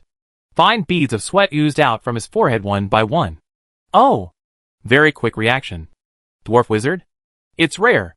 I cherish talents very much. Join me. Not only can you survive this time, but your strength can be further improved in the future. After Nicole saw that her casual attack was blocked by a dwarf wizard with a staff, she seemed quite surprised. Instead of continuing to attack, Nicole started to solicit. But Nicole's action immediately made Grace beside her look slightly angry. Nicole, stop playing around. The hooded figure next to that human is a spider woman, and I need you to capture her for me. The young human opposite is a necromancer. It should be him. I don't know what weird witchcraft was used to let the foreign soul occupy Felidy's body. Nicole raised a brow on her handsome face, seeming to be very interested in what Grace just said. After looking at Stefana up and down, he stopped at Richard. Suddenly, Richard felt a secret and huge spiritual power, which was conducting some kind of exploration all over his body. This spiritual force feels evil, bloody, and extremely aggressive. No wonder when the other party looked at Stefana just now, Stefana trembled all over and immediately hid behind her. Ha! Interesting. Really interesting. Human being. I will give you a chance. Come! Follow me. Follow me and join the great king of Jade Fire. Nicole stretched out her strong arms and enthusiastically invited Richard. If Nicole's lower body hadn't revealed that he was a real man, judging from the way Nicole stared at Richard lovingly, others would have thought that the two were lovers. Suddenly, a strong energy wave came from the center of Tug City. Everyone raised their heads and looked up into the sky. In the central area of Tug City, suddenly there was a huge yellow light pillar with a diameter of several meters, shooting straight into the air from the ground. This energy fluctuation was so powerful that it made everyone at the scene look at it in awe. Compared with the energy fluctuations of this beam of light, the other party's evil mental power that Richard just sensed was the difference between a small stream and a large river. After the huge cylindrical yellow light pillar rose into the air, it suddenly divided into more than 10 thin arc-shaped light pillars, which were shot towards the surrounding edges of Tug City. A few seconds later, these 10 light beams branched and spread out again. Each branch of the arc-shaped light beam is like many branches branching off the trunk of a giant tree. After a while, a huge witch formation appeared in the sky above the entire Tug City, like an upside-down iron pot, holding the entire Tug City inside. Richard raised his eyes and looked carefully. The surface of the giant wizard array was flashing with unknown and complex witchcraft runes. Even for a professional like Richard, who had done considerable research on wizard arrays, he found that nearly 80% of the runes were unfamiliar to him after a casual glance. However, judging from the known runes, Richard can initially conclude that the function of this giant witch formation should be some kind of suppression or reduction. The specific effect is unclear. TSK. Tug City reacts very quickly. Nicole withdrew her gaze from the sky and returned her attention to Richard and the others in the venue. Human, my patience is limited. I'll give you 3 seconds to carefully consider my suggestions. And the little dwarf. The same 3 seconds. Don't say I won't give you a chance. 3. Nicole held out an index finger with a sharp nail. At this critical moment, Richard's thoughts suddenly changed. I am still in the period of witchcraft backlash. My spiritual sea is shaking violently. I can't concentrate at all, so I can't perform any witchcraft at all. But in 3 seconds, I will receive Nicole's earth-shattering blow. Judging from the giant witch formation just in midair, it can be proved that the official forces of Tug City have reacted at this moment and took action quickly. However, the first thing they have to deal with now is to block the escaping elemental creatures and repair the seal of the Scorched Earth's secret realm to some extent. Therefore, if I want to delay time and wait for the support of the city guards or the Grey Dwarf Brotherhood, I'm afraid it will be impossible. It seems that the only option is to fight hard. If that doesn't work, then I'll just have to use that one trick. Blood and bone puppet. Target that monster. Full power. Richard felt cruel in his heart. And at the same time, he immediately gave the command to the blood and bone puppet beside him to charge. Nicole hasn't finished saying the word 2 yet. I saw the blood bone puppet's right leg bone kicking hard. Richard and the others suddenly felt the ground shake. Boom! Dust flew into the air under the blood bone puppet's kick. However, this also gave the blood and bone puppet enough power to push back. Whoosh! Like a stretched white strip of cloth, the blood bone puppet rushed straight towards Nicole. Interesting. Nicole didn't care about the blood and bone puppets that were rushing towards her. She still crossed her arms with her chest. Looking confident, she just took a small step forward and jumped off the wall where she was originally standing. Judging from his expression, he should have absolute confidence in his own strength. You guys break out separately. Fana, hurry up. Take little Bandy away. Richard quickly turned around and shouted to the people behind him. As soon as he finished speaking, the battle ahead had already begun. Dang! A sharp sound of metal colliding was heard. Richard looked at it intently, with a look of horror on his face. The blood-bone puppet, which was 3 meters tall, made a jump slash with unparalleled momentum, like a tiger descending from a mountain. Nicole simply used the sharp claws of his right hand to hold it horizontally in midair, and caught it with his bare hands. This made Richard immediately raise Nicole's danger level by another level, almost equivalent to the danger level of a second-level Great Wizard. This jump slash of the blood and bone puppet, after being accelerated by its sprint of tens of meters, and with the inertia bonus of its whole body weight, can be said to have exerted 120% of the power of the blood and bone puppet. But even so, still caught by the opponent with one hand. This shows the terrifying power of the monster Nicole. Nice attack. Nicole actually had the mind to comment. However, it's a pity that I don't have enough time to play with you. Clang. Nicole used a claw strike to strike straight down from the spot. In an instant, the blood-bone puppet was chopped away several meters. Ding ding ding ding dang dang. The continuous sound of gold and iron clashing came. Nicole and the blood-bone puppet fought more than 10 times in less than 2 seconds. When the two sides were distanced again due to the fierce collision, Nicole's breath was still steady and his expression was calm. Although there were no obvious scars on the blood and bone puppet's body, Richard, with his piercing eyes, had discovered that the sharp bone blade that the blood and bone puppet was proud of had cracks in it, and the bones on its body also had cracks in many places. These were all caused by multiple collisions within just 2 seconds. Richard's pupils tightened. He didn't expect that the blood and bone puppet, as a high-level combat puppet, would be defeated so soon. The strength of this monster is so terrifying. I'm afraid the opponent's strength is infinitely close to the level 2 Great Wizard. Time delaying tactics are totally unworkable. It seems like that's the only way to go. Blood and bone puppet, fight for your life. Richard silently gave the blood and bone puppet an instruction in his heart that he least wanted to give. The blood-bone puppet seemed to nod inconspicuously, then stepped on the ground, and a shallow pit was blown out of the ground in an instant. At this time, Nicole also kicked out, rushed towards the blood and bone puppet, and slashed down with a claw. However, to everyone's surprise, the blood and bone puppet did not respond to this, but instead opened its arms and hugged Nicole directly. Crack!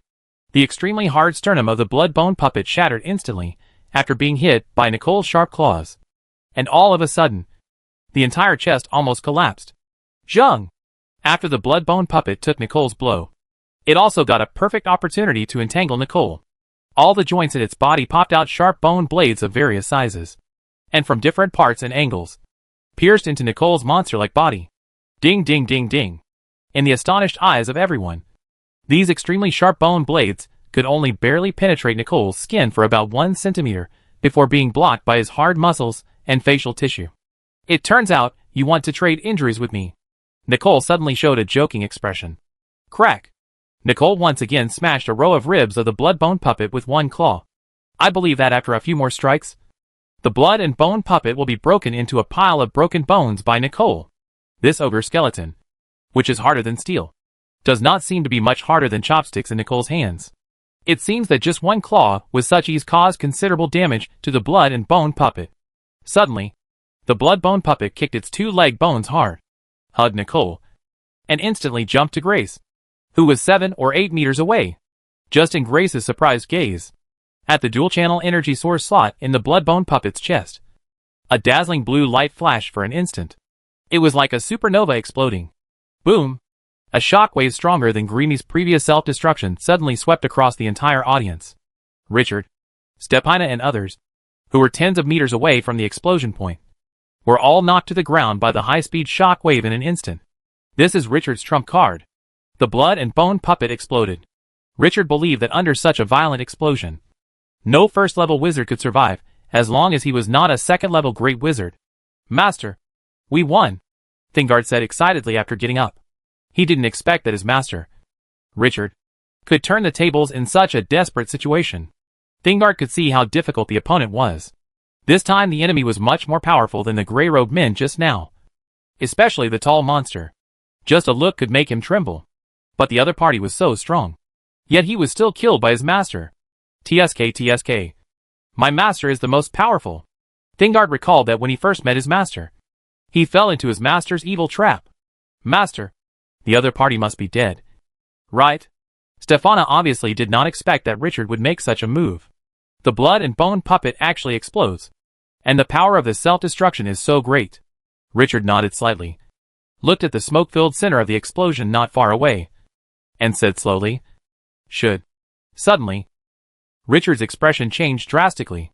Thingard and Stefana were like drakes with their necks strangled, with expressions of extreme horror written on their faces. The other party didn't die in such an explosion. Crack! A figure vaguely stood in the center of the explosion. Judging from the outline, Richard knew that the other party was definitely not a blood and bone puppet. Then, there is only one answer. That monster isn't dead yet. Nicole shook her head, which was still dizzy, and her originally handsome face was distorted by the severe pain. The whole person's appearance now looks extremely miserable. One of the pair of sharp black horns on the head is now broken, leaving only a single horn with a chip.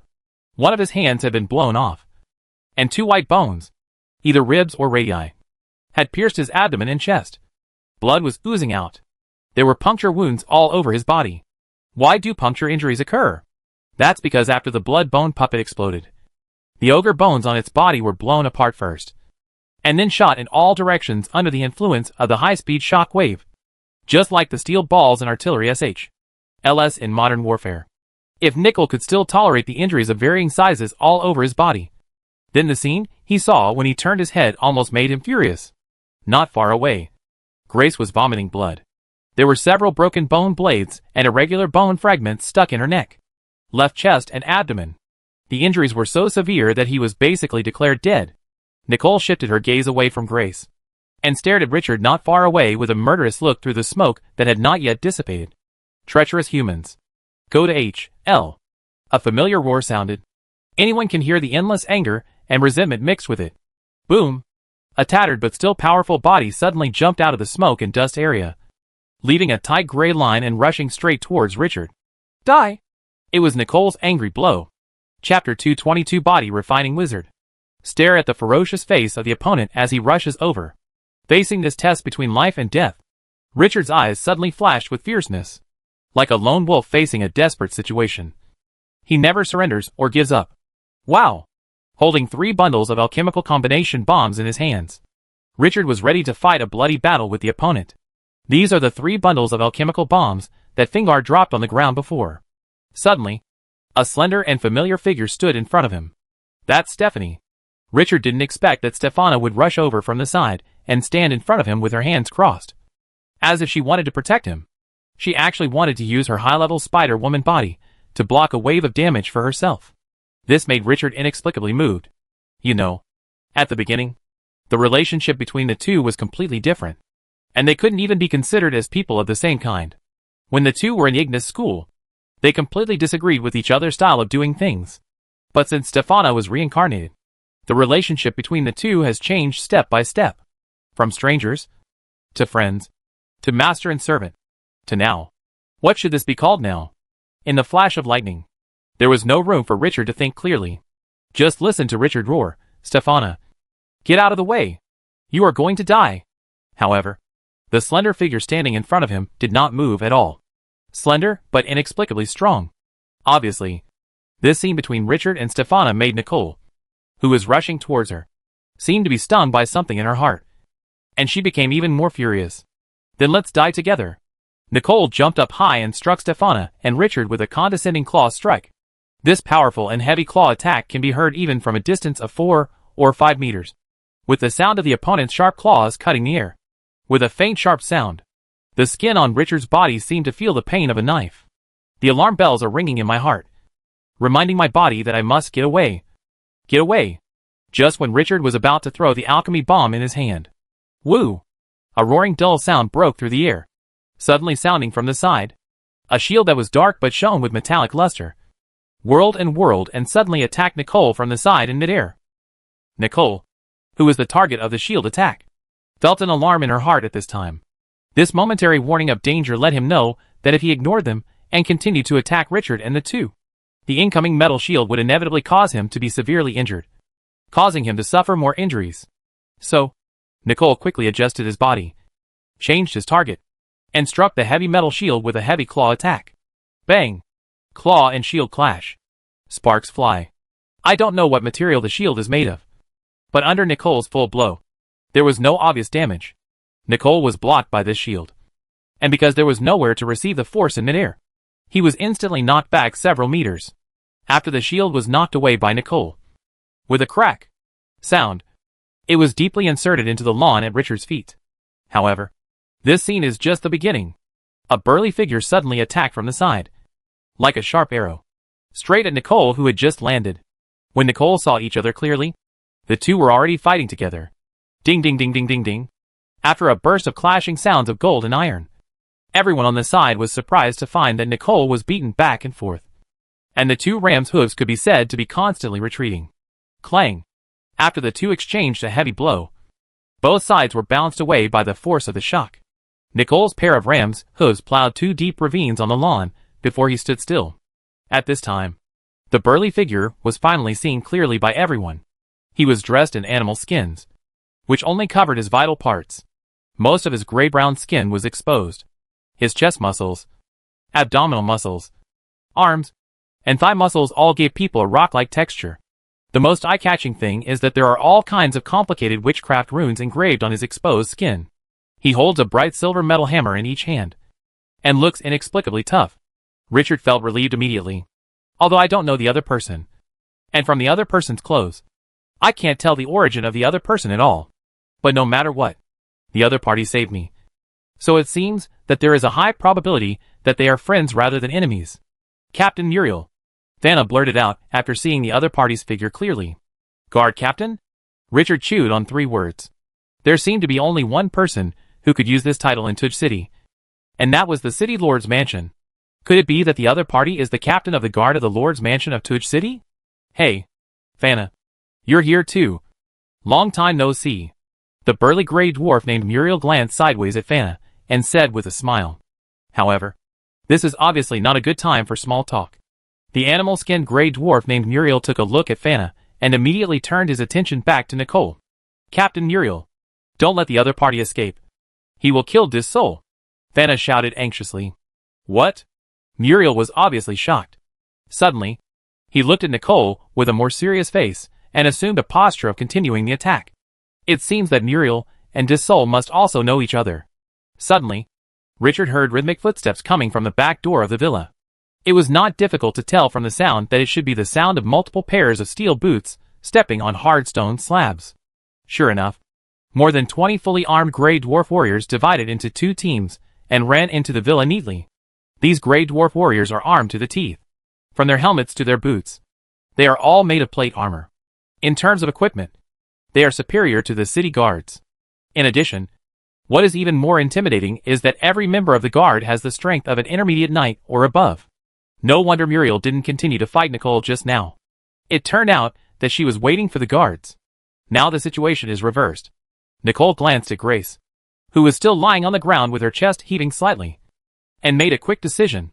He grabbed Grace with one hand, retreated instantly, and quickly jumped onto the villa wall, which was several meters high. Immediately after he jumped up, he disappeared without a trace. Richard's eyes narrowed. He was such a decisive guy. He immediately retreated as soon as he saw that something was impossible, not to mention his strong strength. He is not sloppy at all in doing things. He is definitely a strong opponent. I want to run. Leave a group of people behind, and the others will chase after me, Muriel yelled, waving his silver hammer. Muriel was also very fast. He kicked his foot and pop! A deep hole appeared on the ground. The whole person rushed towards the wall, where Nicole disappeared like an arrow. But he didn't jump up the wall, but swung the bright silver hammer at the wall. Boom! Dust flew. A human-shaped hole about the same size as his body was exposed on the wall. This immediately made everyone present look at each other. The small group of guard members left behind seemed to be quite embarrassed. It seems that this is not the first time Muriel has done this. Ahem. Vanna. This guard captain named Muriel has a rather unique behavior. Isn't he? Richard turned to Vanna and asked. This Muriel is the captain of the guard of the Lord's mansion of Tudge City. He is also an extremely rare gray dwarf body refining wizard. He follows the path of a wizard that focuses on physical strengthening. However, in terms of strength, he has reached the end of the first-level wizard. It can be said that I have never seen a first-level wizard who can defeat him. Hey! There are actually physical enhancement-type wizards? I heard that this is not a heritage that only existed in ancient times. It should have disappeared in the long river of history. Right? There is actually a heritage here among the Grey Dwarves? Richard suddenly wondered. Face asked in surprise. In his memory, the only person who was somewhat similar to the Muriel who appeared in front of him was probably Prince William, whom he met during the Ignis School. His path as a seal swordsman was somewhat similar to that of a body-refining wizard. But when I saw them today, in terms of power, it was obvious that the two were completely different. Moreover, according to Richard's understanding, the limit of the seal swordsman is the limit of the third-level wizard apprentice. If the strength of the seal swordsman could be raised to the level of a formal wizard, the Heron royal family would have been invincible. At least, if nothing else, there would be no problem in dominating the entire Baez continent. I'm not very clear about this.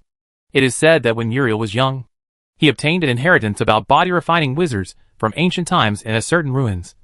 And then after some difficult experiments, he finally mastered it. Vanna replied. Richard nodded. It seemed that the other party probably didn't want to be promoted to the second-level wizard. But the inheritance of the body-refining wizard obtained by the other party was incomplete. After he reached the limit of the first level, it stopped abruptly. Now with the protection of Muriel and the excellent guards he brought over, Richard knew that his predicament had been relieved. Judging from the casualties, he can be considered a winner. But, when Richard looked back at his residence, he couldn't help but feel a little uninterested. The originally beautifully carved statues, fountains, flower beds, various carefully cultivated flowers, and even the exquisitely carved marble columns in the villa have been destroyed by the fierce fighting, and their original appearance is completely unrecognizable. None of the carefully cultivated flowers were gone, and the flat lawn seemed to have been bombarded by meteorite rain, becoming pitted and almost impossible to walk on. Large sections of the west and east walls collapsed. Fortunately, the main structure of the villa has not been damaged. After a little repair, it should still be barely habitable. Otherwise, Richard could just give up on the villa. But none of this bothered Richard. Not even the blood and bone puppet that cost a lot of money to build but had to self-destruct in the end. As long as his backlash period is over, Richard can make and use spiritualism again to give the blood and bone puppet a brand new body. What distressed Richard the most, and what was his biggest loss, was Gorkin lying on the ground, and Dis Soul, who would never see him again. These two are the biggest losses caused to Richard by this cult turmoil. Damn it! Let this guy escape. A loud sound came from outside the villa. This is Muriel's voice. Escape? These two words deeply touched Richard's sensitive nerves. Actually let the other party escape. With such a serious injury to the opponent and the self-destruction of the blood and bone puppet, Richard could be sure that the damage caused to the monster Nicole would definitely be considerable. In this case, a first-level top wizard still allowed the other party to escape. He had to doubt the other party's efficiency. Muriel, the burly gray dwarf in animal skin, strode back to the villa and said loudly to Fanna, Fanna, this guy actually has someone to help him. He should be a bastard from the Jade Fire Church. Although I killed one of them, I couldn't find any trace of them after that. It seems they escaped from the city from the east. Suddenly, a huge wave of mental power swept across the city. Go to HL. You humble reptile. Suddenly, Muriel, Richard and Fanna all looked to the northeast of Tudge City with shocked expressions. Is this the roar of the Stone Elemental Lord Rokal? Muriel couldn't help but blurt out. Could it be that someone injured the Stone Elemental Lord Lokal? Impossible. Now all the second-level great wizards in the city should have been summoned to the City Lord's mansion by the City Lord. The giant suppressive witch formation that was just opened is the best proof. To open this witch formation, Muriel knew that it would take 10 second-level wizards to open it. So, in the collapse area, who can make a third-level Stone Elemental Lord so angry? Even with the influence of the suppressing witch formation, the Stone Elemental Lord's strength was suppressed to the peak of the second level. But it was not something that any first-level wizard could match, let alone injure the opponent. The northeast corner of Tudge City. There is an obvious defect on the huge body of Stone Element Lord Lokal. It seems like a piece of round stone has been knocked off by a hammer. It looks very weird. And on the ground dozens of meters away from it, there was a gray dwarf lying with his armor shattered all over his body. Judging from his attire, it is not difficult to determine that the other party should be the commander of the Grey Dwarf City Guards. The metal shield in his left hand had suffered an unknown amount of violent attacks. What he was holding now was almost only the shield handle.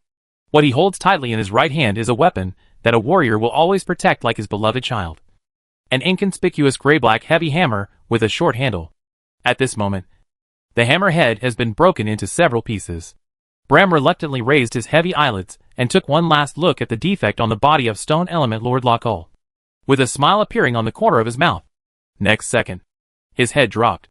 If you look down from a high place, you will find that beside Bram, there are corpses of Grey Dwarf city guards lying everywhere. These corpses formed a semicircle very regularly, surrounding Lockall, the third-level Stone Element Lord. In the middle. This is also the reason why, for such a long time, a third-level Stone Elemental Lord like Lockall could not cross the thunder pool formed by the bodies of the Grey Dwarf city guards. Or, this is why Bram wants to fight to the end. But, with Bram's death in battle, at this time, after the witch suppression formation was successfully opened in the City Lord's Palace, the freed-up second-level wizards finally arrived at the collapse area located in the northeast corner of Tuj City. When they saw these densely packed city guards who died in battle, the 10 second-level great wizards fell silent for an instant. Chapter 223 Ceremony. Baghdadi said solemnly, "Everyone, stop watching and quickly repel the Stone Elemental Lord Lockall. Otherwise, I am worried that more Elemental Lords will come out of this crack passage. In that case, even if we have a suppressing witch formation, it will be very difficult. Then what are you waiting for? Just use whatever means you have. Even if the third-level Stone Elemental Lord is suppressed, he is not easy to deal with," a red-haired second-level great wizard said aside. "Hawkins, before the main attack, I still need your help. I need your giant bronze golem to hold back the Stone Elemental Lord in front. Otherwise, no one will dare to take action," Baghdadi said. "No problem, Baghdadi," Hawkins said, patting his chest. He took out a peculiar metal whistle, put it in his mouth and blew it. Suddenly, there was a vibration on the right side of everyone. After a while, a giant bronze demon statue, about 12 meters tall, walked from the side with long strides. The entire golem seems to be made of cyan metal, and it seems to be made of bronze as the name suggests. But only a few people, including Hawkins, knew that most of the material of this giant bronze golem was made of a special bronze alloy. Note, not bronze, but bronze alloy. The overall shape of the giant bronze golem is similar to that of a human, but there are 3 thick pipe devices on its back, which are the exhaust channels for condensate. For a huge elemental lord like Lockall, no warriors, including Grey Dwarves, humans, lizardmen, and fishmen, could serve as a solid shield to withstand Lockall's rolling stone charge. Unless death is the price every time, it may be possible to fetter the other party. But such a loss is too huge, and at the same time, it is not safe. Therefore, the giant war golem of the same size as Lockall is the best shield for the great wizards to defend against Lockall's attacks. Moreover, it cannot be an ordinary rock golem.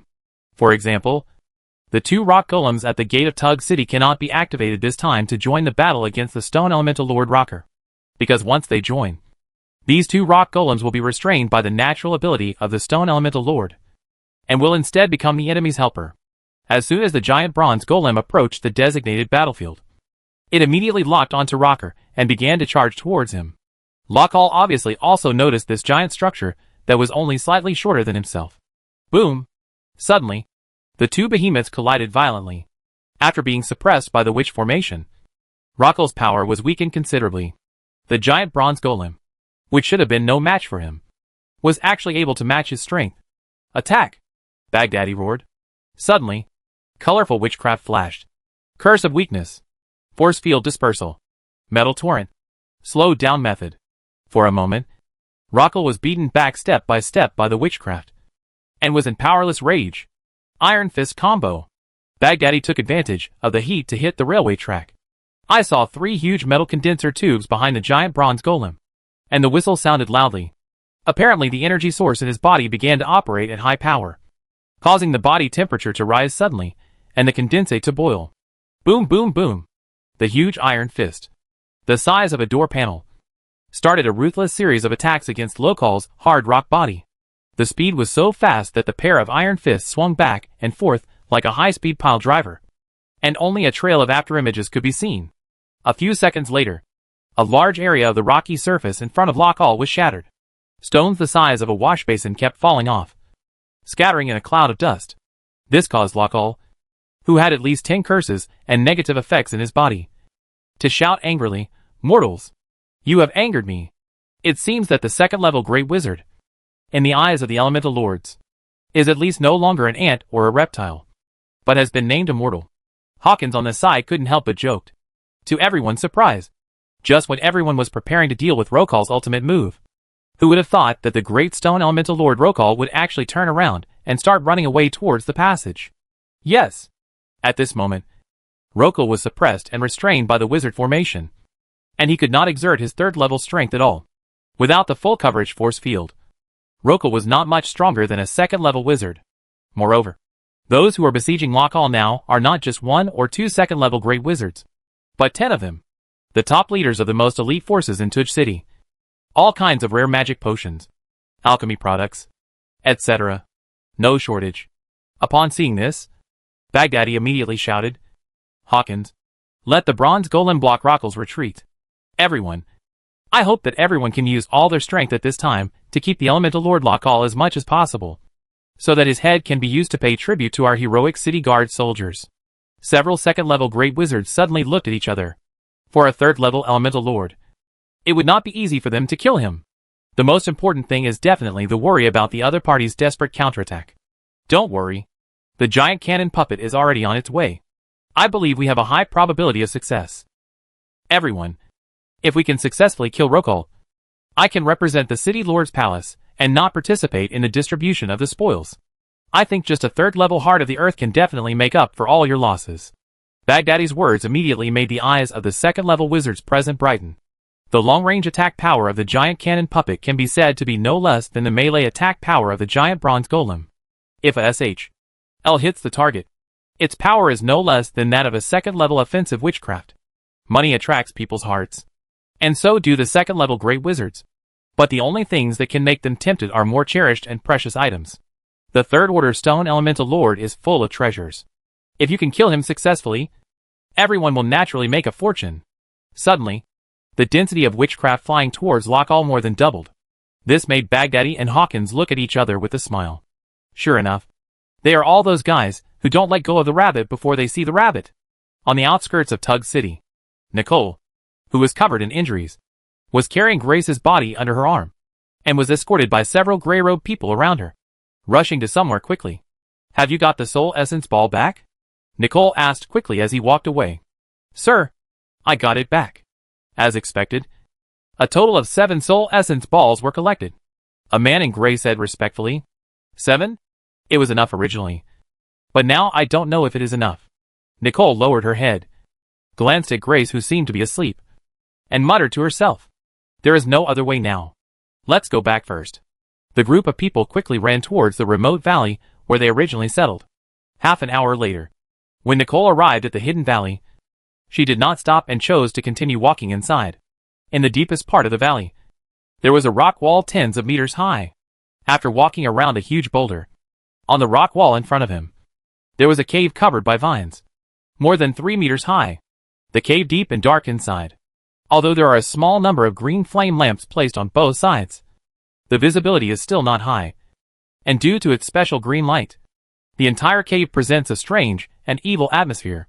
However, as Nicole and others gradually went deeper into the cave, they encountered more and more members of the Jade Fire Church. It seems that this valley should be a large stronghold operated by the Jade Fire Church for a long time. Nickel Sacrifice. Lord Sacrifice. Good day, my lord. Congregants kept stopping, bowing slightly to Nicole and greeting her respectfully. It seems that the status of the priest Nickel in the Jade Fire Church is higher than expected.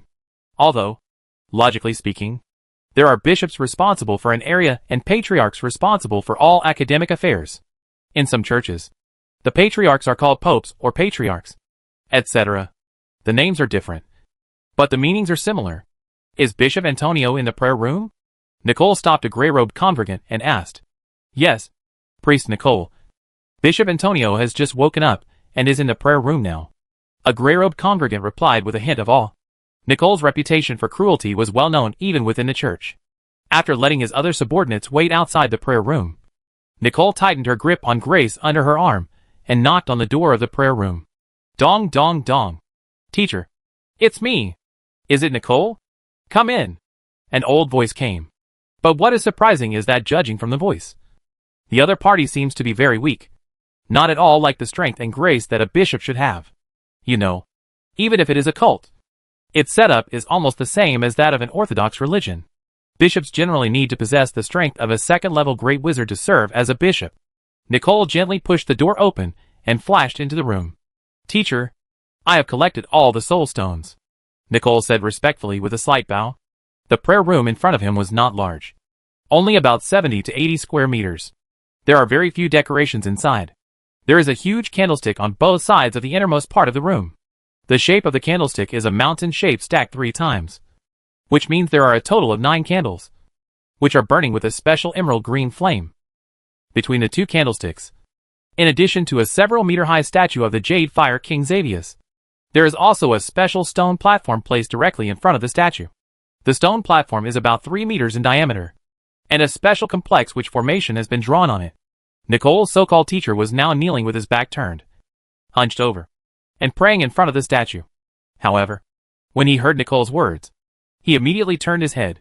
What appeared in front of Nicole was an old face with wrinkled skin. Judging from the appearance, one could barely recognize that this bishop was actually a rare underground human, although his appearance was extremely old. After hearing Nicole's words, his joy was beyond words. He seemed to be so eager to grab a green box that Nicole handed him that he didn't even notice the crisscrossed injuries on Nicole's body. However, no matter how careless he was, the other party obviously saw it for a big living person.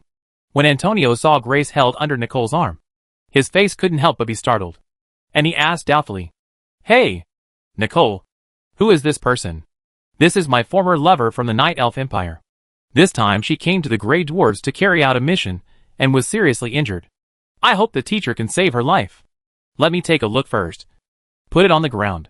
Nicole followed the instructions, stepped forward, and laid Grace flat in front of the old man. I saw the other party gently waving his hand above Grace's body, and after a green light scanned Grace from beginning to end, Bishop Antonio pondered for a moment, shook his head and said, "Nicole, her injuries are too serious, and it is impossible to heal. In fact, it's not that Antonio can't save Grace's life, but the cost is too high. If you use the 7 soul essence balls in your hand to pray for the king's gift, you can certainly resurrect Grace. But the soul essence ball was used to extend his life, so it was naturally impossible to use it for other purposes." After hearing this, Nicole couldn't help but be silent for a while. At this time, Antonio continued to babble, "Nicole, don't worry about what happened in the past. If I can successfully extend your life this time, I will definitely create opportunities for you to successfully upgrade to level 2. At that time, you will also be promoted to bishop and be responsible for another area. When the time comes, I will have whatever kind of woman you want." As Antonio said, the movements of his hands were not slow at all, and there was no trace of senility. I saw him quickly opening the green box that Nicole gave him, and placing fist-sized light green crystals at equal distances on the top of the witch formation on the altar that had already been drawn. He has waited for this moment for too long. His lifespan was about to end, and he had tried all the life-extending potions, exotic fruits, etc. that he could find. Although it has a certain life-extending effect, it cannot withstand the passage of time and is a drop in the bucket. If he wants to greatly extend his lifespan, he can only pray for the gift of Xavius, the King of Jade Fire. But the prayer ceremony requires extremely harsh conditions, such as the heart of a 3-headed sea serpent, the claw of a Norman giant bear, etc., which have all been collected before. Only the 7 soul essence stones are not enough. Each one needs to contain at least a high-quality soul essence stone containing the soul of an official wizard. It has been impossible to collect them all. Unlike blood essence stone, soul essence stone has extremely high-quality requirements. Only the soul of about 1 official wizard plus the souls of 100 wizard apprentices could be condensed into a soul stone. If the quality is not enough, no matter how many ordinary people are killed, they will not be able to unite. After comforting Nicole, Antonio stopped caring about him and started the ceremony on his own, placing the hearts of the 3-headed sea serpents and the paws of the Norman giant bears into the altar in turn. Finally, he opened his arms and chanted a spell loudly. "Great Lord of Jade Fire, please listen to your humble servant." But what he didn't notice was that there was a pair of ferocious beast-like eyes behind him, which began to turn blood red and were looking at him eagerly. A sharp claw instantly pierced Antonio's hunched body from behind. When the sharp claws stretched out from the chest, What was seen in its palm was Antonio's beating heart.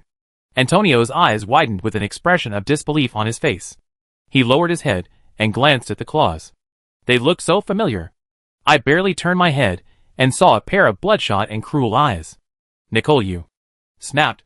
The heart was crushed instantly, like a raw egg, and blood overflowed.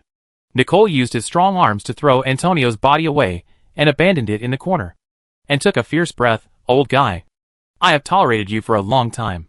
If you can save Grace, I can let you live for a while. Now, you can go. Nicole originally had this plan. After killing this troublesome old guy, he was already at the top level of the first level. After receiving the gift from the King of Jade Fire through the ceremony, he would definitely be able to break through to the second level and become Tuj, Bishop of the urban area. However, something unexpected happened during this operation.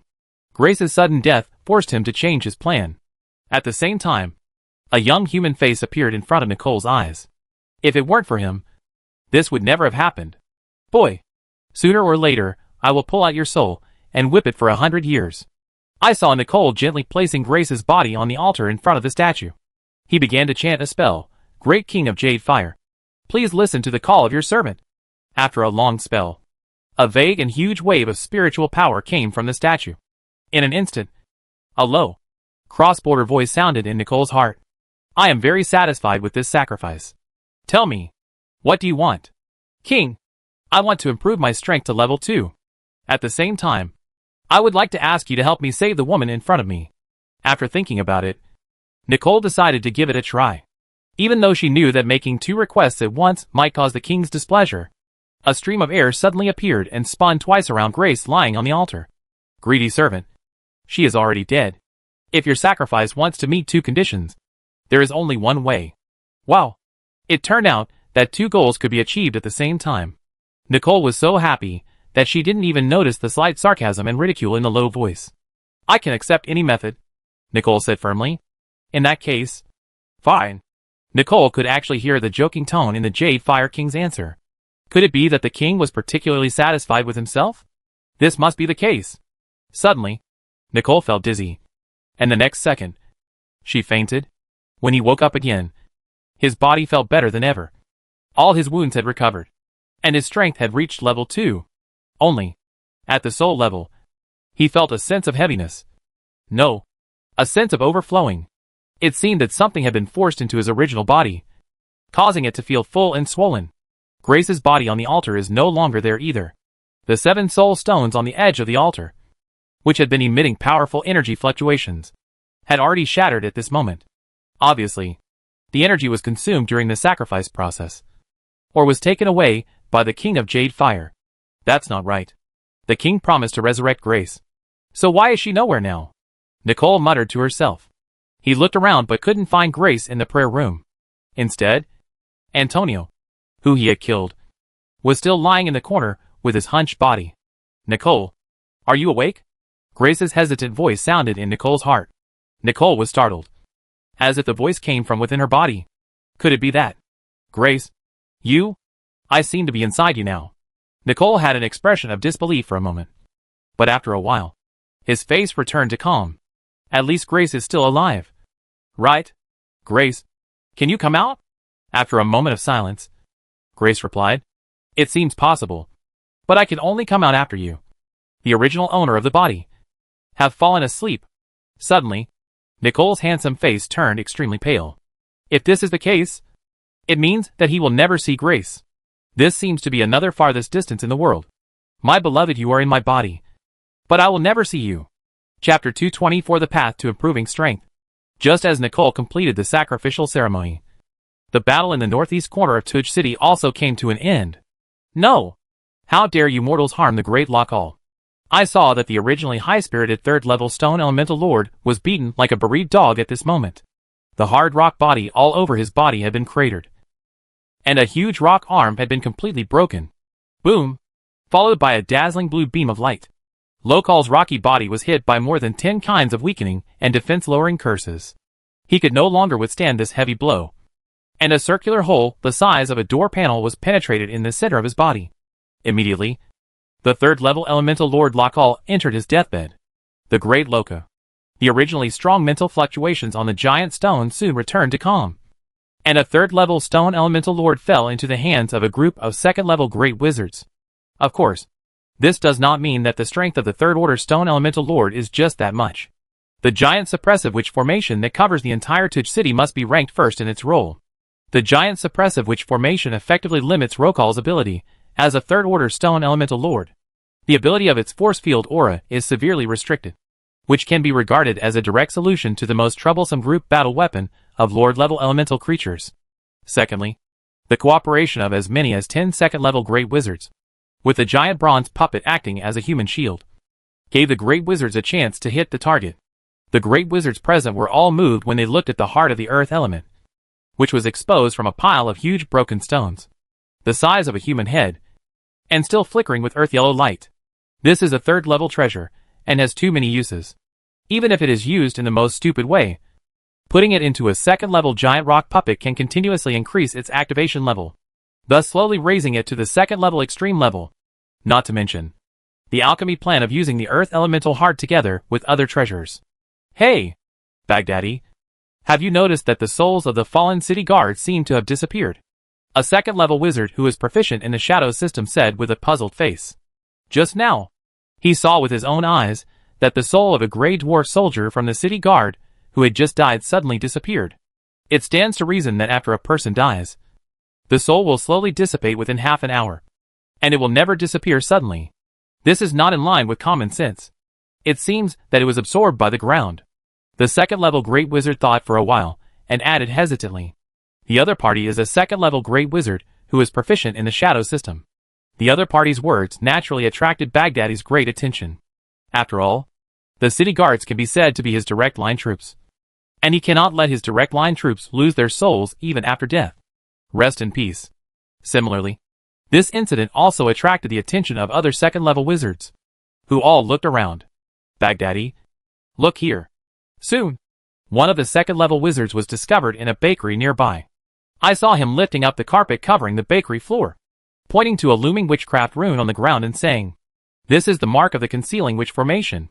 Judging from the size of the mark, the range of this concealing witch formation is extremely wide. It is also very convenient to verify. The mark of the other witch formation should be over there. Everyone rushed over to take a look, and sure enough, they found the corresponding witch formation mark on the floor of a resident's bedroom. This made everyone look at each other for a while. Who is it? Under their noses, such a large-scale covering witch formation was arranged. But no one expected that this discovery was just the beginning. Soon, several other great wizards would make other important discoveries. Baghdadi, I found the rune mark of the soul imprisonment witch array here. A second-level great wizard who studied the witch array carefully said to Baghdadi with a serious face. Is there a soul imprisoning witch formation hidden underneath the covering witch formation? Baghdadi murmured to himself. Under the full investigation of a group of second-level wizards, within a few minutes, they discovered that several large witch formations had been secretly set up throughout Tuj City. After research by 2 second-level great wizards, who specialize in witchcraft formations. Although these large-scale witchcraft formations have different functions, they actually only serve one purpose of collecting souls. To be precise, it is to collect high-quality souls. After calculating the core of the witchcraft array, the group quickly arrived at a villa belonging to a wealthy businessman and found that the person who had set up the witchcraft array had long since left the building. The place where the soul collector was supposed to be placed was also empty at this time. This immediately made Baghdadi black-faced. It seems that the mastermind behind this time must be directly related to the broken seal of the Scorched Earth secret realm. The opponent's purpose was very clear, and they deliberately caused the seal of the Scorched Earth secret realm to break, allowing a large number of elemental creatures to rush out and cause killing, creating conditions for them to collect a large number of high-quality souls. The clenched fist showed Baghdadi's immense anger. This group of guys who only dare to play tricks behind their backs have desecrated the souls of the brave Grey Dwarf warriors. It is an unforgivable crime. Baghdadi, this seems to be the work of the Jade Fire cult. A second-level wizard who used Shadow Recall said. Yes, judging from the traces, it should be left behind by the followers of the Jade Fire cult. Another second-level great wizard who used trace detection confirmed the former statement. At this time, Baghdadi's anger was released instantly. Everyone, it seems that I need to rely on your strength again. On behalf of the City Lord's mansion, I issue a reward order. If you can find traces of the Jade Fire cult, or kill the members of the Jade Fire cult. The City Lord's mansion will give you generous rewards. As for the specific reward terms, they will be issued later. I hope you can quickly communicate them to your respective organizations, especially for those who can kill the Jade Fire cult bishop level. I will open the private vault and let them choose a treasure. Baghdadi seemed really angry, and even took out an item from his own private collection and distributed it as a reward. However, this immediately attracted the interest of the second-level wizards present. As the city lord, Baghdadi has collected a lot of good stuff over the years. Almost everyone can find 1 or 2 treasures they need in his private secret library. Baghdadi, don't worry. Everyone has a responsibility towards cults. A second-level wizard immediately responded. That's right. I will personally arrange the personnel for this matter. Richard's Villa. When everyone heard the words of the Third Order Stone Elemental Lord Rokal, who was strong but capable, they knew that the overall situation in the northeast corner of the city had been decided. Sure enough, it didn't take long for the city guards to send news that the entrance to the Broken Seal had been temporarily blocked, and all elemental creatures had been eliminated. This made Richard, Vanna and others relieved. They really couldn't stand another battle. Muriel, the burly captain of the City Lord's Palace Guard, also said goodbye at this time. You too. It seems that this place should be safe for the time being. I also need to report the situation here to the City Lord, especially the news of Dissel's sacrifice. As Muriel withdrew with his guards, the only people left in the villa were his own people. Vanna, it's all thanks to you this time. Otherwise, Richard looked at Vanna's delicate face and said extremely seriously, don't say that. You also helped me in the Scorched Earth secret realm. Since we are friends, we should help each other. By the way, your residence has become like this. Why don't you go stay with me for a while first? As if she was worried that Richard would refuse. Vanna paused and added, besides, the matter with the Jade Fire cult is probably not over yet this time. If the two of us are together, we will at least have the ability to protect ourselves. Vanna's words immediately made Richard, who was originally hesitant, make up his mind to temporarily move to Vanna's villa. Given Nicole's strength, Richard currently has no chance of winning if he fights her alone. Okay, Vanna, thank you for your help. Please wait for a moment. I'll go to the alchemy room to get a few things, and then we'll go over there. Richard nodded and agreed with Vanna's suggestion. There is nothing particularly valuable in Richard's villa. The only thing he had to bring with him was some materials left in the alchemy room. Alchemy equipment? No need to bring it at all. Don't forget, Vanna is also an alchemist herself, although her alchemy skills are not as good as Richard's. But the equipment in her alchemy room was almost complete. And in some aspects, it was even more complete than the alchemy room Richard had built in a short period of time. After one day, in the garden of Villa Vanna, Richard was walking alone, but he kept thinking about something in his heart. He decided to further strengthen his strength. Although, no matter from which aspect, I can be said to be very strong among the first-level wizards. But the enemies he faced became stronger each time, especially when facing Nicole this time. With the opponent's top-level strength and his extremely powerful body after alienation. If Richard hadn't relied on the self-destruction of the Bloodbone puppet, a high-level combat puppet, he might not have been able to survive. It only takes a few moves, and it will be completely over. After the battle yesterday, Richard had been thinking about something. If you meet Nicole again next time, how should you fight? How to win? Considering the current situation, Richard is basically certain that if he is still at the first level of the first stage, even if he can collect all the materials, make a bloody bone puppet again, and summon the resentful spirit to abhor. But it seems that I still have no chance of winning. The only feasible way is to make full use of the mixed black dragon blood in your hands. Use the method of burning bloodline essence to stimulate yourself to become a first-level high-level wizard. If successful, his blood-bone puppets and resentful abominations will be enhanced by his increased strength, thus possessing the combat power to compete head-on with Nicole. Now the problem is back to square one.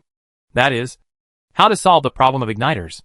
Richard called up the inspiration panel and looked at the hundreds of thousands of energy points and the first-order spar aggregation witch formation. He planned to try to see if he could deduce the first-level crystal aggregation witch formation to a second-level crystal aggregation witch formation, or some kind of mixed crystal aggregation witch formation. The purpose is to use a large amount of flame crystals and essence to simulate the effect of the third-order flame heart, thereby igniting the complex black dragon source blood. Richard came to Vanna's alchemy room. I saw that the area of the alchemy room was almost 3 times that of Richard's. The alchemy equipment in the room was all available. except for the unique equipment designed by Richard himself. It could be said that it had everything it should have. Richard nodded slightly, and immediately ordered Fingart to guard the door and not let anyone disturb him. It was discovered that the host is practicing an unknown witchcraft formation. Does it consume energy to gain inspiration for practicing the unknown witchcraft formation? Richard dragged the slider to the far right without hesitation and selected yes. He would get energy points from the 3 gray-robed men and use them all at once. After a while, Richard's soul came to the dream space by a familiar route. This time it was an alchemy room, which seemed to be the dream space projection of Fana's alchemy room. The size and placement were exactly the same. Inside the room, a blurry figure was constantly extending outward and drawing new array patterns based on the first-level crystal aggregate magic array. I saw that the original diameter of this witch formation was about 3 meters. Due to the continuous addition of new formation patterns, it has now become a huge witch formation with a diameter of more than 6 meters. Okay. Now, the witch formation has a total of 36 crystal stones. I don't know if it is enough, Richard thought to himself. If all first-level flame crystals are placed, from the energy calculation point of view, there should be a big gap between the energy fluctuations of the third-level flame heart. In this case, we can only upgrade some of the 36 points from placing flame crystals to placing second-level flame essences. Let's start by adjusting the flame crystals at 6 points, since the turbulence effect needs to be recalculated and adjusted after adding the flame essence. Richard can only use the inspiration of massive energy points to push forward, starting from the 6 points of flame essence and constantly improving. Drop. The unknown witch formation attempt was successful. Please name the host? Mixed crystal gathering witch formation. After a while, the world was spinning, and Richard's soul returned to his body. Finally succeeded. Richard's clenched fists revealed his inner excitement. Mixed crystal aggregation witch formation. The main effect of this witch formation is to gather energy through multiple first-order flame crystals and second-order flame essence, thereby achieving the energy fluctuation effect of the third-order flame heart. According to Richard's calculations, as long as 8 flame essences and 28 flame crystals are placed in all 36 points of the mixed crystal aggregation witchcraft array. After the witchcraft array is successfully operated, the energy reaction in its core area should be able to achieve the energy fluctuation effect of the third-order flame heart. Of course, to be on the safe side, Richard decided to increase the number of flame essences to 9, which means 9 flame essences and 27 flame crystals. Richard couldn't help but take a breath. This amount, converted into magic stones, is almost an astronomical figure. Chapter 225 Promotion. Money. The problem has finally returned to the original point, Richard murmured to himself. After Dissel's death, Richard's new beer business came to a complete standstill. Naturally, there is no longer the continuous and sufficient cash flow in the original plan. However, this matter can be put aside for the time being. Richard has a more important thing to do at the moment. Richard took out a box with a strange green pattern from his arms. After opening it, a bright red crystal the size of a fingernail was clearly visible in the shape of a water drop. Without the energy shielding of the box, the crystal is now emitting strong blood energy fluctuations and an alluring sweet smell of blood. This was after the battle yesterday. Richard hid it from Fana and went back to his alchemy room. He secretly took the body of the high-level spider girl Irene and absorbed the source blood. He successfully absorbed a portion of the first-level Spider Girl blood essence, namely the Spider Girl source blood. Last time, Richard had planned to use the Spider Woman's blood on Stefana, but due to various reasons at the time, it was ultimately shelved. But this time, after experiencing this battle, Richard felt that from every angle, Stefana was worthy of the Spider Woman blood. The blood of the Spider Woman is nothing less than a super tonic for Spider Women of the same bloodline. It turns out that the owner of Stefana's new body, Felidai, is a Spider Woman with outstanding talents. Now if she is infused with this drop of source blood, it is conceivable that Stefana will inevitably reach the official wizard level in a short period of time. Fengate, notify Stefana and ask her to come to the alchemy room. Richard shouted to Fengate at the door. As you command, Master. After a while, Stephanie came to Fana's laboratory with a puzzled look on her face. Master, are you calling me? Well, take off your clothes. Without looking back, Richard was currently bending over, stirring some kind of potion in the corner of the alchemy room. Ah! Richard's words immediately made Stefana blush, and she immediately began to take off her clothes. However, she kept muttering in her heart, Master, even if you wanted to, Why did you choose a laboratory? And it's someone else's laboratory. It always feels weird. Could it be that the master likes to be at other people's homes?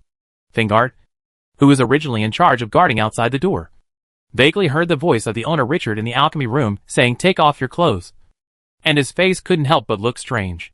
When Richard turned around, he saw Stephanie taking off her outer robe and then taking off her underwear with a red face.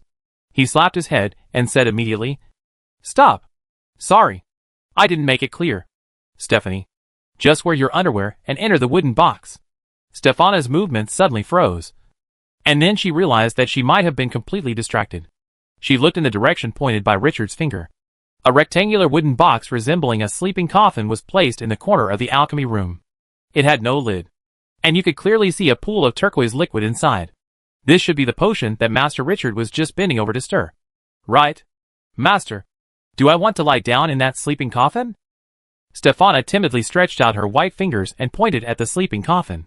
Judging from the slight frown on her face, she seemed a little scared of this unfamiliar turquoise liquid. Richard nodded and explained, "This is a potion I prepared. It should be able to maximize the use of the Spider-Woman's blood. However, you may feel a little pain during the whole process. To be precise, it will be more torturous. So you may have to endure it. Forbearance." Outside the door of the alchemy room, Thingard heard the words, "It hurts a little." Again, and his expression suddenly became even weirder. Stefana nodded. Wearing only white silk underwear, she stepped up a pair of straight white long legs and walked slowly towards the sleeping coffin. When she approached, her nostrils twitched slightly, and she smelled the smell of green potion. Fortunately, the smell is not unpleasant. There must be magic leaf grass in it. Smelling the fragrance of magic leaf grass, Stefana nodded secretly. When she stepped into the sleeping coffin, a chill rushed from the soles of her feet to her heart and lungs. However, Stefana did not resist, but followed Richard's instructions and slowly laid down in the sleeping coffin. Wow! The turquoise water rippled, basically submerging most of Stefana's delicate body. Richard looked at Stefana's exquisite body immersed in the liquid, and couldn't help being slightly startled. However, he quickly concentrated and put a fingernail-sized amount of Spider-Woman's origin blood in his hand into the turquoise liquid. When the turquoise liquid encountered the Spider-Woman's blood, a violent reaction occurred instantly, as waves of red ripples spread out. The color of the liquid in the entire coffin changed from the original emerald green to purple red, just like aging red wine. Among them, Stefana, who was lying in the coffin, felt it most clearly. The originally cool liquid suddenly changed its taste. Now it seemed that there were countless small snakes composed of water flowing from the surface of her skin into her body. A strong numbing and itching feeling spontaneously arose in the deepest part of her body. "It's getting more and more intense."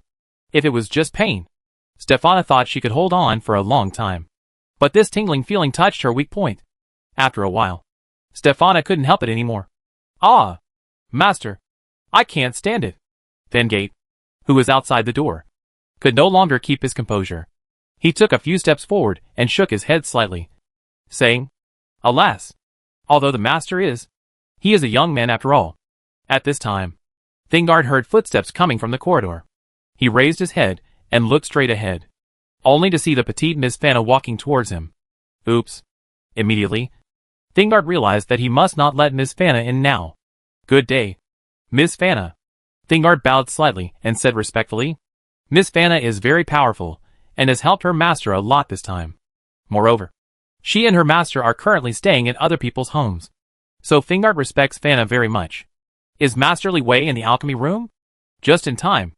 I have a potion that I would like him to help me make," Miss Fana said with a slight smile on her delicate little face. "This may not be convenient at the moment. The master said not to disturb me. Miss Fana, please wait until the master's experiment is over. I will inform you immediately." "Okay."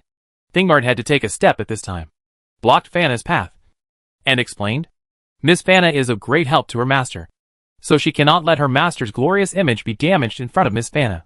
But at present, he can't think of any good way, so he can only awkwardly stop the other party halfway. Hey, is Master Li Wei currently engaged in any important potion-making process? He didn't even tell me a word. Yesterday, he told me that I could find him at any time." When Fana heard this, although she was a little confused, she didn't think it was strange. After all, there was no telling which day the Master of Alchemy would suddenly be inspired. This was normal. so she turned around and planned to leave. Suddenly, a faint female voice came from the alchemy room. This immediately made Fana startled. She stopped her steps and listened carefully. Ah! The master can't stand it anymore. Fana immediately turned around, looked at Fingard suspiciously, and asked, "Besides Master Levi, is there anyone else inside?" This Fingard wiped the beads of sweat from his forehead. After thinking about it, "Alas, Master, I can't hide it anymore." Fingard nodded, confirming Fana's guess. This Master's follower, Stephana, is also inside. At this time, the sound coming from the door became more and more obvious, flowing into the ears of the two people intermittently. This immediately made Fana's face turn red, and she couldn't help but turn around and run away. She walked to the corner of the porch, then stopped, turned to Fingard and said from a distance, "After your master is done, give the alchemy room till I'll clean it up a bit." Then he walked away without looking back.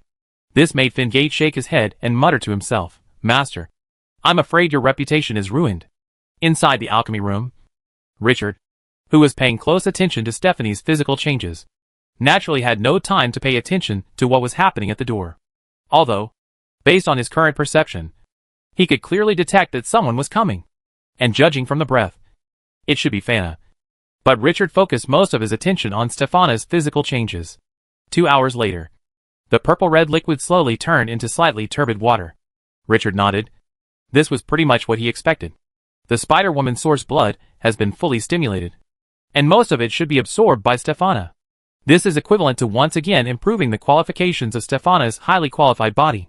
If Stephana's original body was a high-level qualification that was rarely seen in Spider-Women for decades, now it is a top-level qualification that is rare to see in a century. Stephana had stopped shouting at this time, but had slowly fallen into a deep sleep. It should be a self-protective response of the body during the adaptation period. Richard stepped forward and picked up Stephana's delicate body.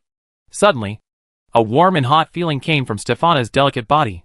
Placing it on an unused test bench nearby, Richard cast a level 0 spell, Scorching Wind, which quickly dried Stephanie's white undergarments and covered her with a robe. After finishing all this, Richard opened the door of the alchemy room and waved to Fingard. "Was it Fana who came just now?" Fingard replied respectfully, "Yes, Master. Miss Fana came just now, but after hearing that you were experimenting, she left." Richard nodded, rubbed his eyebrows with his right hand, and said slightly tiredly, "I forgot to tell you. If it's Fana, it doesn't matter if she comes in with her." As soon as he finished speaking, Fingard was stunned with shock. His mouth, which was already big, could now fit a whole turkey. "Master, you still need to take care of your health." Looking at his master's tired look, Fingard reminded him vaguely, "Well, thank you. By the way, Fingard, please continue here and take care of Stephana. When she wakes up, let her come to me. As you command." "Master." Richard left the alchemy room and strode towards the corridor. Looking at Richard's retreating figure, Fingard glanced at Stephanie lying on the alchemy table through the crack of the door. He couldn't help but shake his head and sighed. Humans' physical strength is indeed far superior to that of night elves. And we fishmen are really awesome. But what does the master mean by asking Stephana to continue looking for him after she wakes up? Could it be that? Fingard suddenly understood. When Richard found Fana in the garden, he found that Fana was looking at a purple iris in trance. "Fana, are you looking at the purple iris? I heard Fingard say that you came to see me." Richard's voice suddenly startled Fana, and when she turned her head to look at Richard, she couldn't help but feel a little unnatural. "Yes, I just heard from Fingard that you were busy with experiments, so I didn't bother you." "Oh, actually it's not a big deal. I just helped Stephana improve her qualifications. If I had known it was you, I would have asked you to come and observe her." Richard stretched his waist and said, "Watch?" Fana stared at Richard in amazement. Her cherry lips opened so wide that an egg could fit in them. "I thought, are all humans so open-minded? This is something worth watching." However, Richard immediately noticed that Fana's expression seemed a little strange. "What's wrong?" Richard asked suspiciously. "Oh no. Nothing. There's no need to watch. This involves the privacy of both of you." Fana forced a smile, lowered her head, and dared not look Richard in the eye. A blush appeared on both cheeks. "We are friends who fight side by side. Some things don't need to be so clearly divided." Richard thought Fana meant that if she came to observe, she would take advantage of him. such as some rare formulas. So he explained it generously. This immediately caused Fana's head to hang lower, and the blush on her cheeks became thicker, like 2 red apples. Her slender fingers were twirling around, and even the soles of her feet were on the garden lawn at this moment, picking at it nervously. As Richard spoke, he also sensed something was wrong, and felt that the atmosphere of the conversation between the two was a little weird. Moreover, Fana's feet kept moving. Is this going to dig a hole? At this time, a happy shout came from behind. Master, I've been promoted. I've actually been promoted. Stefana was seen wearing a veil and a black slim-fitting wizard robe, running quickly towards Richard. Fana immediately raised her head and looked at Richard and Stephanie in confusion, wondering in her mind, could it be that doing that kind of thing would greatly increase one's strength? The aura exuding from Stefana's body was several times stronger than before. Even a blind person could feel this. Because of this, Fana was short-circuited for a moment. A big question mark appeared in Fana's mind at this moment. Can her strength be greatly increased? So should I observe or not observe next time? Richard was also overjoyed. He didn't expect Stefana to be promoted so quickly. Originally, according to Richard's estimation, even if Stefana could absorb the Spider-Woman's blood almost perfectly, she would have to wait at least half a month or a month before she would have a chance to successfully enter the official wizard level. I didn't expect that the promotion would come so quickly. Seeing that Fana was also there, Stefana immediately stopped her attempt to rush into Richard's arms, lifted up the wizard's robe, and greeted Fana. Hello, Miss Fana. For Fana, Stefana was very grateful. After all, without her help, she and Fingart would have died long ago. Hello. Fana raised her head and glanced at the radiant Stefana. Master, thank you for your concern and help to me. If it weren't for the potion you prepared for me, I'm afraid I wouldn't be able to fully absorb the effect of the source blood. And naturally, I wouldn't be able to be promoted so quickly. Haha. You are my follower. This is what I should do. As for the potion, someone just yelled for a long time, saying that he couldn't stand it anymore. Richard was in a good mood and couldn't help teasing Stefana. This immediately made Stefana blush with embarrassment and bury her head in her chest. Huh? Potion? Fana's beautiful eyes suddenly fluttered a few times, and it seemed that her entire thinking direction was completely wrong. Damn, Fingart. You actually led me astray. Suddenly, Fingart, who was resting in his room, suddenly felt a chill on his neck. By the way, Stefana, have you awakened your innate ability? Richard suddenly thought of something and asked immediately. Chapter 226 Talented Ability. Stefana can be said to be a typical example of someone who successfully achieved a breakthrough by artificially improving her Spider-Woman qualifications. Logically speaking, this situation of relying on improving blood concentration to successfully break through to become a formal wizard should be one of the best breakthrough situations. So it is no wonder that Richard is so looking forward to Stephanie's innate witchcraft or spell-like ability. As you command, Master. Then I will start to demonstrate. Stefana smiled slightly and immediately started to demonstrate. She was overjoyed just now and came to Richard to report on her promotion. The key reason was that Stefana wanted to show off her newly acquired talents in front of Richard. It's like a child who gets 100 points in an exam and immediately runs excitedly to show his father and mother, waving the paper with 100 points in it. Stefana may not be aware of it, but subconsciously, she really wants to gain the approval of her master Richard. Stefana's body turned into a shadow under the eyes of Richard and Fana. Richard and Fana could clearly see that Stefana, who was standing in front of them, had now turned into a blurry shadow. But the strange thing is that at the level of mental perception of the two people, they are completely unaware that there is another person standing in front of them. Richard and Fana looked at each other in surprise and said in unison, "Is this shadow transformation?" His. Richard couldn't help but clicked his tongue. He expected that because of Stefania's top Spider-Girl talent, there would be a high probability that she would get a very good talent. But he didn't expect that it would be such an extremely rare talent. Witchcraft or a spell-like ability. Richard thought for a moment and recalled the contents of Shadow Transformation in his mind. Shadow Transformation allows the caster's body form to leave the real world and enter the shadow world. In this state, he cannot attack enemies in the real world. Likewise, he will not be harmed by the real world. If this witchcraft is learned by ordinary shadow wizards, the requirements for the caster are extremely high. It is rare to hear that a first-level high-level wizard can perform this witchcraft. 7 or 8 seconds later, the blurry shadow began to slowly become clear. And soon, Stefana appeared in front of Richard and Fana again with a smile. At this time, The light and shadow captured by their sight corresponded to the perception. Obviously, Stefana would only be captured by perception after she escaped from the shadow state and returned to the real plane. Stefana, I never thought that you could actually awaken this innate ability. It's really great, Richard exclaimed sincerely. Master, it seems that my innate ability has other uses. Stefana glanced at Fana shyly, but took the initiative to step forward and stretched out her white and delicate hands to hold Richard. Just when Richard was still wondering why Stefana was holding his hand, suddenly, he and Stefana turned into a special light and shadow and entered the shadow world. This feeling is very strange, as if I am in a thin film. From inside the thin film, I can clearly see people and objects in the real world, but I know very well that it is the world outside the thin film. However, Richard could not stay in this shadow world for long, because he could feel that his body was constantly being eroded by the shadow energy, as if it was trying to assimilate himself into some kind of shadow creature. Richard turned his head and looked to the side, only to see Stephanie looking at him with a smile. Fana in the garden was staring at this scene in amazement. You know, even if a first-level wizard casts the shadow transformation spell, it can only be used on himself. Stefana's natural ability is a bit too foul, and she can actually bring one person with her.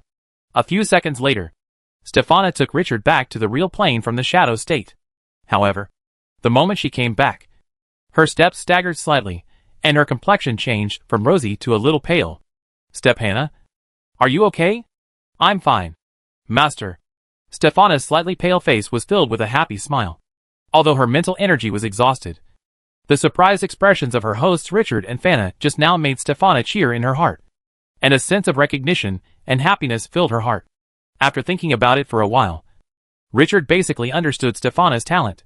It seems that if this innate ability is brought to her, even if it only lasts for a few seconds, it seems to be too strenuous for the current Stefana. However, there was still unconcealable joy in Richard's eyes. As for the duration of the shadow transformation, he believed that it would naturally increase as Stefana's own mental strength increased, mainly because this innate ability is so rare. No matter from which angle you judge it, this ability is much better than the defense-oriented talent witchcraft of ordinary witchcraft. General defensive innate witchcraft has an upper limit on defense power, but Stefana's shadow transformation does not have this problem. In the future, if Stefana encounters a more dangerous situation and encounters a witchcraft cast by an enemy that she cannot resist, Stefana can choose to hide directly in the shadow plane. Wait until the danger or the opponent's trump card is passed before coming back. Secondly, as her follower, if Stefana fights with her, she will have an excellent defense against witchcraft. Of course, this does not mean that the witchcraft of shadow transformation is completely without shortcomings. Being in the shadow plane, one cannot lock onto enemies in the real plane, and obviously, cannot launch a counterattack. In addition, if the enemy has specifically targeted witchcraft, it can be easily destroyed or attacked by Richard's master and servant in the shadow plane. At this moment, Fana on the side was looking at the delighted Richard with envy. She also has followers, but even the one with the best talent is only the limit of a third-level wizard apprentice, who is her current butler. But if she wants to be promoted to a formal wizard, she has to find some opportunities. For most wizards, it is already pretty good that the followers of a first-level wizard can reach the limit of a third-level apprentice. After all, no matter who it is very rare for someone to choose to be someone else's follower after successfully being promoted to a formal wizard. Either the opponent is a level 2 great wizard, or there may be some factors of gratitude involved. Stefana, you gave me a big surprise today. However, you have just been promoted, so you should slowly adapt to the changes in your body first. After a while, if you use your innate witchcraft again, the situation should be much better than it is now. Richard looked at Stephanie with relief and encouraged her. However, when he saw Fana smiling from the corner of his eye and looking at him and Stefana, Richard suddenly remembered that Fana was looking for him. By the way, Fana, did you just come to me to make some potion?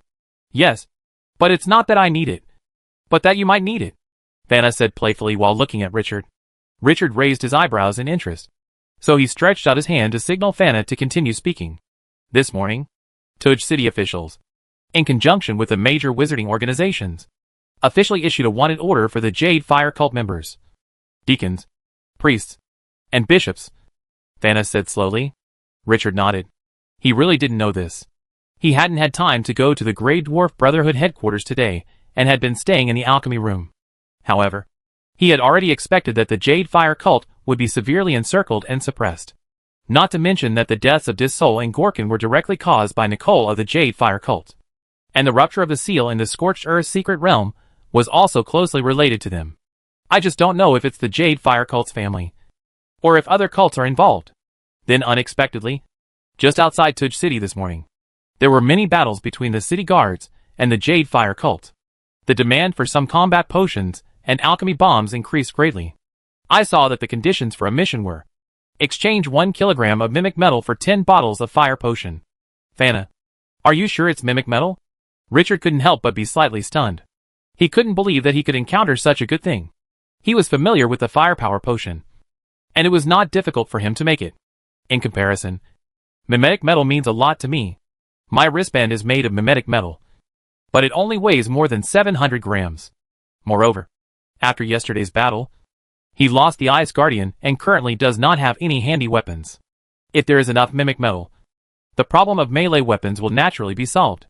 Just when Richard was about to rush to the headquarters to pick up the mission, he saw Fana smiling beside him, and suddenly realized something. Fana, do you mean you have already accepted this mission? Smart. I did take the next step. Originally, I wanted to ask you if you can make fire potions, but judging from your expression, you must be able to do it, so I don't need to trouble others. Of course. Fana. Thank you. Fana's words immediately reminded Richard that it seemed necessary for him to go to the mission hall, which might bring him some surprises. Just as Richard was thanking Fana, he suddenly saw from the corner of his eye that Stefana was always behind him and did not leave. Moreover, looking at her expression, Stefana looked like she was hesitant to speak. So Richard couldn't help but ask in confusion, Stephanie, is there something wrong? Master, it seems that I still have an innate ability. Stefana looked at Richard with her big eyes. What? Fana on the side couldn't help but exclaimed. Although she had heard that individuals of certain races with very pure blood would spontaneously awaken innate witchcraft or spell-like abilities when they were promoted. But even the descendants of the royal family of the Grey Dwarfs, as far as she knew, often only had one innate ability, which was the more popular petrification witchcraft. Not only is it at least a whole level lower than Stefana's shadow transformation, the problem is that Stefana has actually awakened a natural ability. A shadow change is already exaggerated. No matter what Stefana's second innate ability is, it is still far ahead of the descendants of the Grey Dwarf royal family. It's really irritating to see people compare to each other. Richard stared at Stefana with bright eyes, held her arm tightly with both hands, and shook her hard. Why didn't you tell me earlier? Stefana looked at Richard with an innocent face, and her beautiful eyes seemed to be saying, you and Fana are talking about something, and it's not appropriate for me to interrupt. What is your other innate ability? Demonstrate it quickly, Richard urged, no longer bothering with the details. Master, I also have a gifted magic, which is to summon the little spiders from the shadow world. Stefana waved her hand gently. A black light flashed, and dozens of fist-sized shadow spiders appeared on the soles of her feet. Suddenly, Richard and Fana looked at these shadow spiders carefully and observed. These little spiders were seen to be quite agile, running around under Stefana's feet. However, under Stefana's command, they quickly formed a large circular web and were evenly dispersed throughout Fana's villa. Little spiders from the shadow world, Richard had only heard of before, were a kind of spider that lived on the edge of the shadow world and the real world. They had low combat effectiveness, but they had the talent of shadow escape and could avoid most harm to them. But there is a maid on the left side of the corridor who is coming over soon. Thingard is resting in his room. Cold dishes have been placed in the dining hall. Stefana recited everything she knew about what the little spider in the shadow world had discovered. Stefana, you gave me too many surprises. Richard couldn't help but sigh. Stefana's ability does not seem to be mainly used for fighting. Although these little spiders have acceptable fighting power, they are a waste of resources when used in fighting. These little guys can be distributed in a relatively wide area according to Stefana's will, and within this area, the caster can better detect danger and provide early warning. Stefana's innate ability is more for assisting than fighting. At least that's what Richard thinks. At the beginning, Richard gave the Spider-Woman's blood to Stephanie in order to give her some self-protection ability. But now it seems that the result has far exceeded his expectations. That afternoon, Richard got the mimic metal that Fana exchanged for 10 bottles of fire potion. Richard transformed it into a wrist guard on his right hand, which made up for the shortcomings of the weapon after the loss of the Ice Guardian. In this way, Richard can change into dual swords, or sword and shield for free combination according to actual combat needs. However, the acquisition of mimetic metal did not improve Richard's strength very much. It could only be regarded as a slight improvement. Richard's thoughts once again returned to the messy black dragon origin blood. Regarding crystal stones, it was always an urgent problem to be solved, even if the loot from the waste bags taken from the two gray-robed men is taken into account. Richard currently has, June 27th, flame crystals and, January 9th, flame essences, which is still a considerable gap. Chapter 227, Demonstration of Power. 1.5 months later. Since Stefano was promoted to an official wizard, every time Richard went out, Stefano would follow him more than 10 meters away.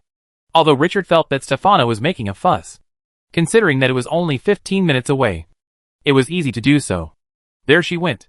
During this period of time, Richard almost always traveled back and forth between the Grey Dwarf Brotherhood headquarters and Fana Villa. The Jade Fire cult, which was originally active in the Tudge City area, disappeared again after several small-scale battles. Later, with the help of a second-level wizard who specialized in prophecy, the officials of Tudge City finally found a main stronghold of the Jade Fire cult.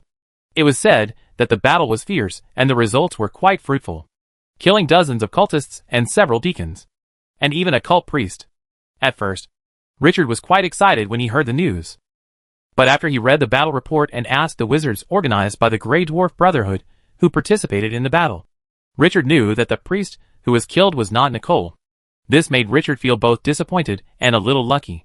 What is disappointing is that Nicole was able to escape despite such a well-organized siege. One can imagine how powerful he is. Fortunately, since the opponent is not dead, Richard still has the possibility of killing the opponent with his own hands. Regarding the Jade Fire cult, due to the recent official attention of the Grey Dwarves, some information has been disclosed within the wizard organization, and Richard also learned about it through various channels. As the saying goes, if you know yourself and the enemy, you can fight 100 battles without danger. Since we already know that the other party is a powerful enemy, there is naturally no reason not to study him carefully. But what he learned shocked Richard. After more than 100 years of cultivation, this Jade Fire cult has become a behemoth.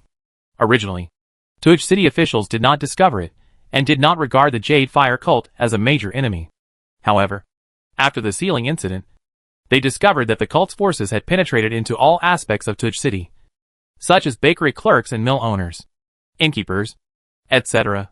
Even some city guards, wealthy businessmen, and even officials were lured by the Jade Fire cult and became believers of the cult.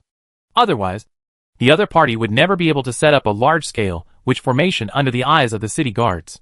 However, one thing that surprised Richard was that in addition to causing trouble among the Grey Dwarves, the Jade Fire cult also did the same in the Night Elves.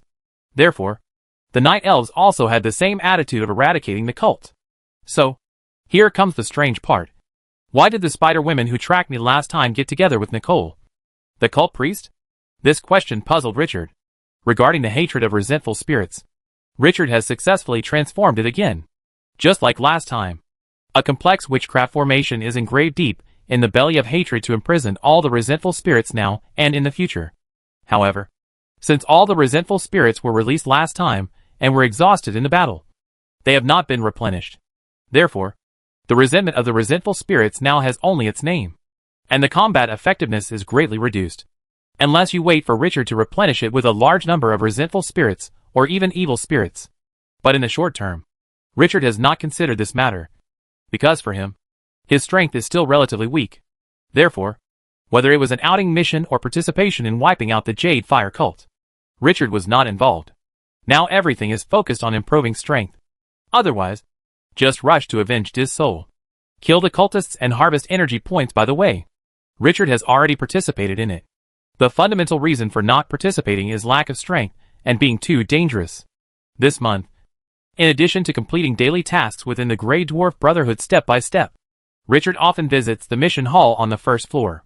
If he encounters some suitable tasks, Richard will accept and complete them. Therefore, after more than a month, Richard currently has the number of flame crystals, 18/27, and flame essence, June 9th, which is a remarkable achievement. Flame crystals are relatively easy to collect. Part of Richard's flame crystal came from the spoils in the Grey Dwarf's waste bag last time. Part came from completing the mission, and part came from the purchase of magic stones. This means that Richard's pockets can be said to be almost empty every day. But the collection progress is also quite gratifying.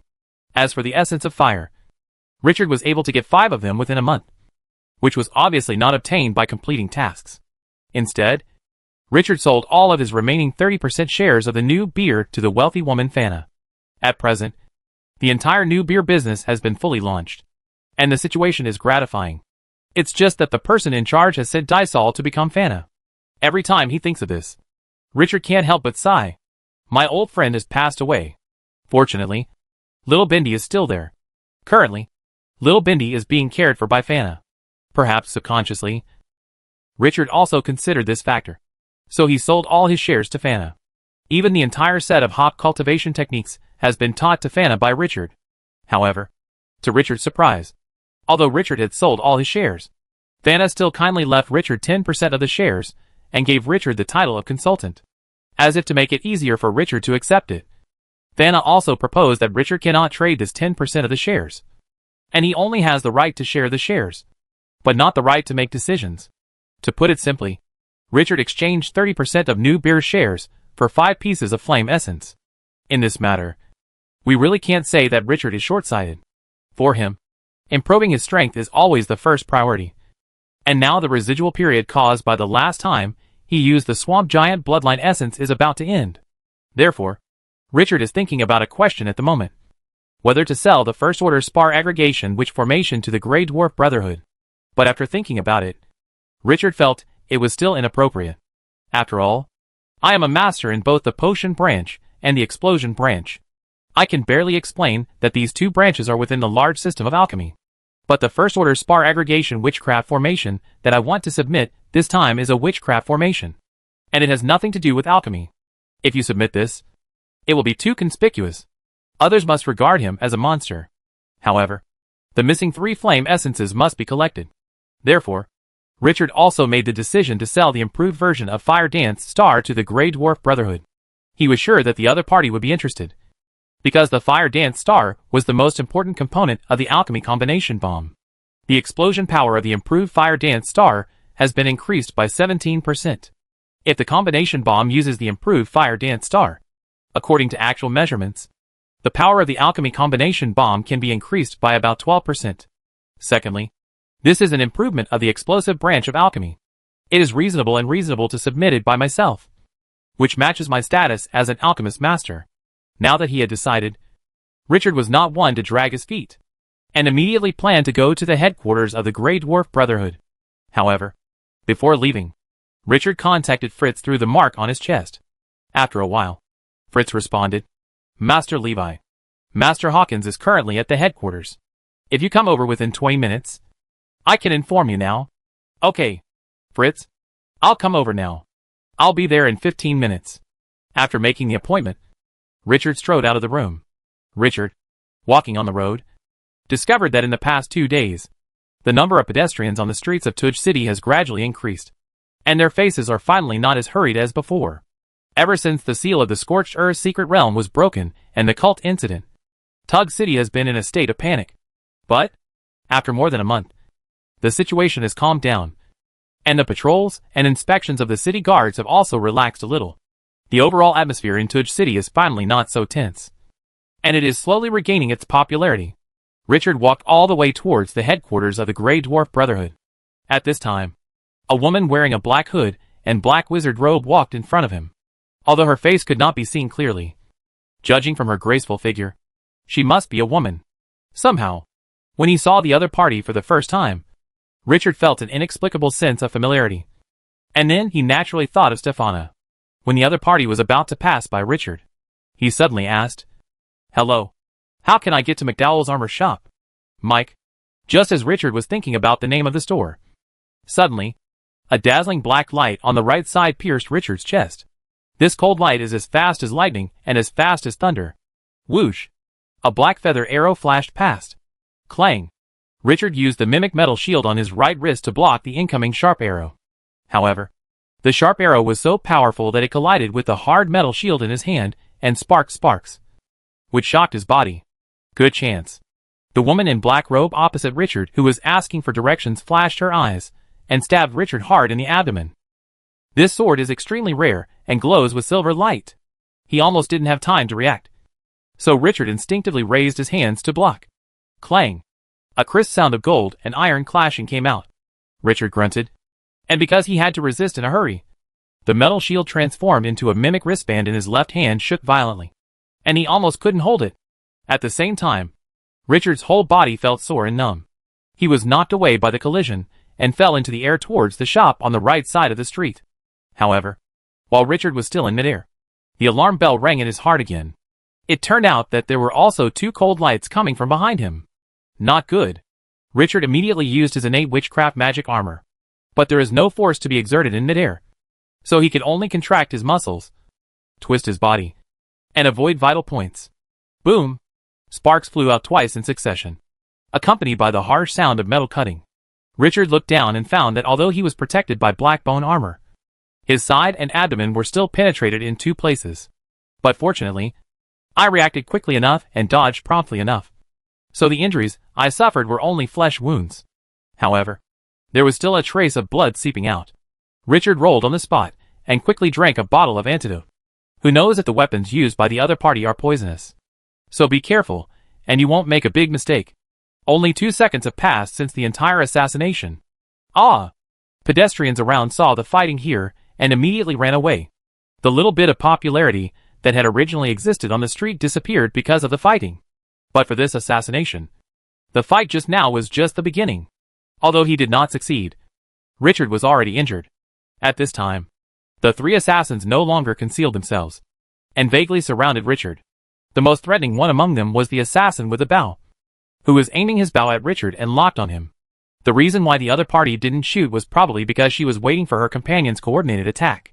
At the same time, this is another kind of restraint that prevents Richard from fully focusing on dealing with the attacks of the other two people. Richard already had a premonition that the next wave of attack would be a joint killing blow by 3 people. But before he had time to think about it, in front of Richard, the black-robed female assassin, who asked for directions, said a word briefly. The next second, the long sword in her hand glowed with silver light, and in an instant, she let out a Zilla's sound. La! The arcing sound. Richard's pupils shrank. No wonder he felt numb all over after receiving a blow. He thought it was caused by the collision, but now it seems that it was caused by the electric current on the opponent's silver sword. Now the opponent seemed to be performing some secret technique, releasing all the energy stored in the sword. Of course, Richard couldn't sit still and wait for death. Waiting for the opponent was a mental shock. However, while the other party was using the silver arc, he suddenly raised his head and glanced at Richard. Richard only saw a pair of purple eyes like whirlpools, attracting his attention. Oops. It's the rare charming eye. At the same time, the tall black-robed man behind Richard held 2 swords and waved them quickly. In an instant, several arc-shaped light green wind blades more than 3 meters long struck towards Richard. Chirp! A sharp sound broke through the air from the side, and the black light was faster than the sound. When Richard heard the sound, the black light was already close at hand, and at this moment, he was still in a dizzy state caused by the Eye of Charm. Just when the 3 of them thought that Richard was certain to die, a vague figure suddenly appeared in the center of the field, appearing next to Richard. Before the 3 attacks hit Richard, in an instant, Richard's entire body turned into a blurry shadow. Although the 3 could vaguely see Richard, his entire aura had disappeared from this world, making the 3 feel as if this person was right in front of them. But they couldn't touch him. This made the 3 of them stunned for a moment, their eyes filled with disbelief. How could this be possible? Boom! A violent explosion occurred where Richard was originally standing. When the smoke cleared, Richard appeared on the spot unscathed, with a woman in black robe wearing a veil beside him. However, what surprised Richard was that after he and Stepina returned to the real plane from the shadow world, the 3 assassins seemed to have disappeared without a trace with the flow of people. Richard looked around and found no trace of the enemy, but he was still highly vigilant and immediately contacted Fritz. Freeze! I was assassinated on Morris Avenue. After a while, the mark on the chest vibrated slightly. Richard took a look and found that it was a message from Fritz. It only had 1 sentence. Master Levi, Vice President Hawkins has arrived in person. Chapter 228, Charge Up a Blow. Seeing that Richard had finished his work, Stephanie looked at him apologetically and said, Master, are you okay? I was still a step too slow. Fortunately, it's a small injury. Thanks to you this time. Otherwise, I would have been miserable. Richard smiled bitterly. What just happened in a flash. Stephanie was able to react quickly and brought Richard into the shadow world at the critical moment. Richard didn't even have time to thank her. So how could he complain that she was too slow? Moreover, from the look of Stephana's pale face, Richard knew that the time she took him to hide in the shadow world must have greatly exceeded the upper limit of her ability. So she had symptoms of overdraft of mental energy. Looking back on the sudden battle just now, Richard still felt a little frightened. If Stephana hadn't followed me this time, I would have been seriously injured this time. Judging from the enemy's behavior, it doesn't seem to be from the Jade Fire cult. It runs away as soon as it misses a hit. It is very similar to that of a professional killer organization or an assassination organization. I don't know much about the assassination organization that is relatively famous in the Grey Dwarf area because I don't pay much attention to it. But the black-robed woman who asked for directions always gave me an inexplicable sense of familiarity, although I have never heard her voice when she asked questions. Hey, by the way, I know what this inexplicable feeling of familiarity is about. In his mind, Richard reviewed the scene where the other party took the initiative to come forward and asked him questions. After reviewing it several times, he was basically sure that the other party should be a high-level spider woman like Stephana. There are two details here. The first is the body shape. Although the other party is wearing a hood and a black robe. After the breeze blows, the close-fitting wizard robe outlines the other party's graceful and slender figure. This kind of figure is that of a high-end spider, unique to women.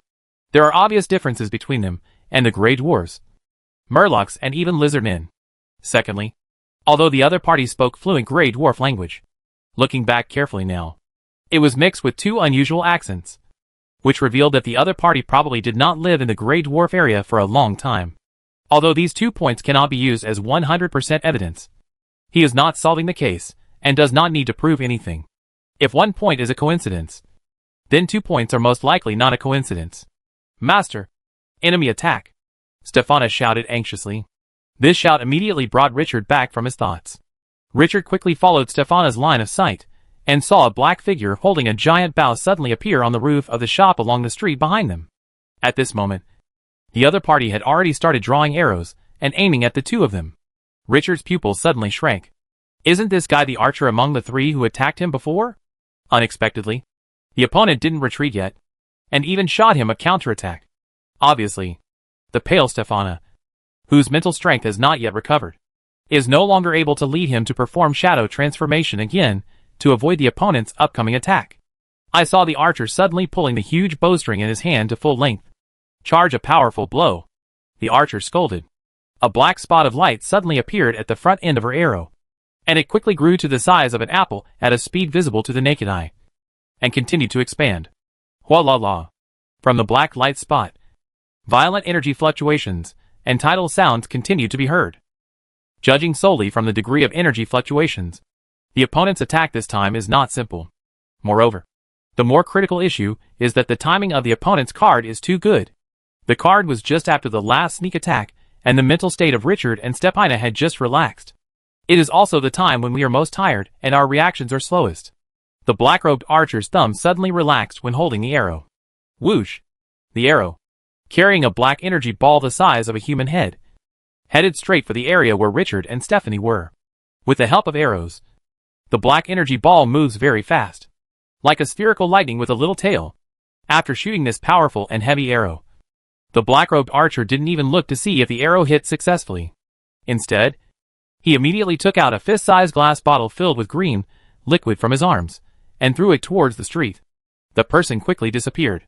The moment the other party revealed her figure, Richard pulled Stephana behind him. At the same time, thinking silently in his heart, a huge inverse pentagram which formation suddenly appeared under his feet. With a flash of dazzling green light, a huge abomination over 3.5 meters tall was summoned.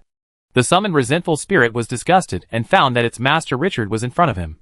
So he narrowed his small eyes and grinned, deliberately revealing a charming smile, as if he was planning to please Richard. But the next second, it discovered something was wrong, because a violent energy fluctuation came from behind it. When it looked back in confusion, it found a black arrow with a black energy ball the size of a human head coming straight towards it at a high speed.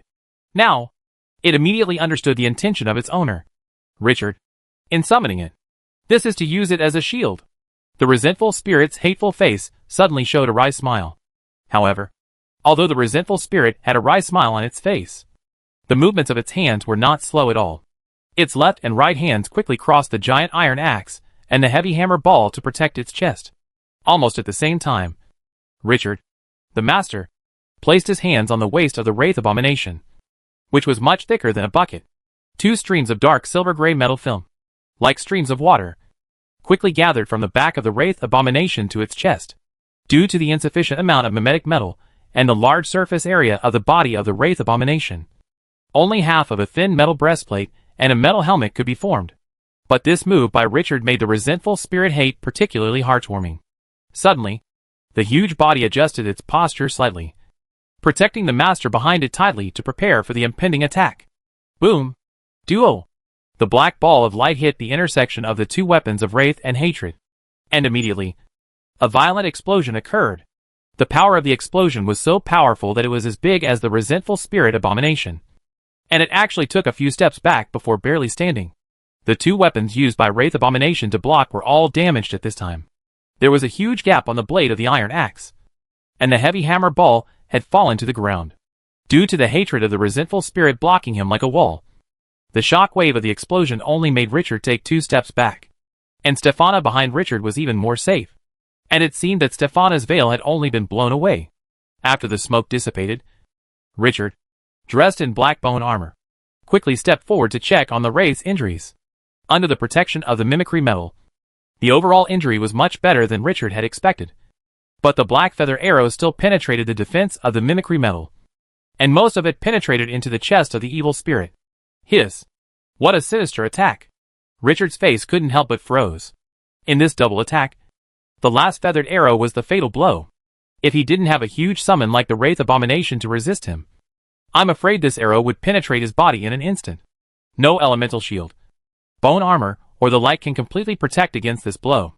At this time, the green glass bottle that was thrown to the ground instantly shattered, causing large amounts of light green smoke to drift into the street.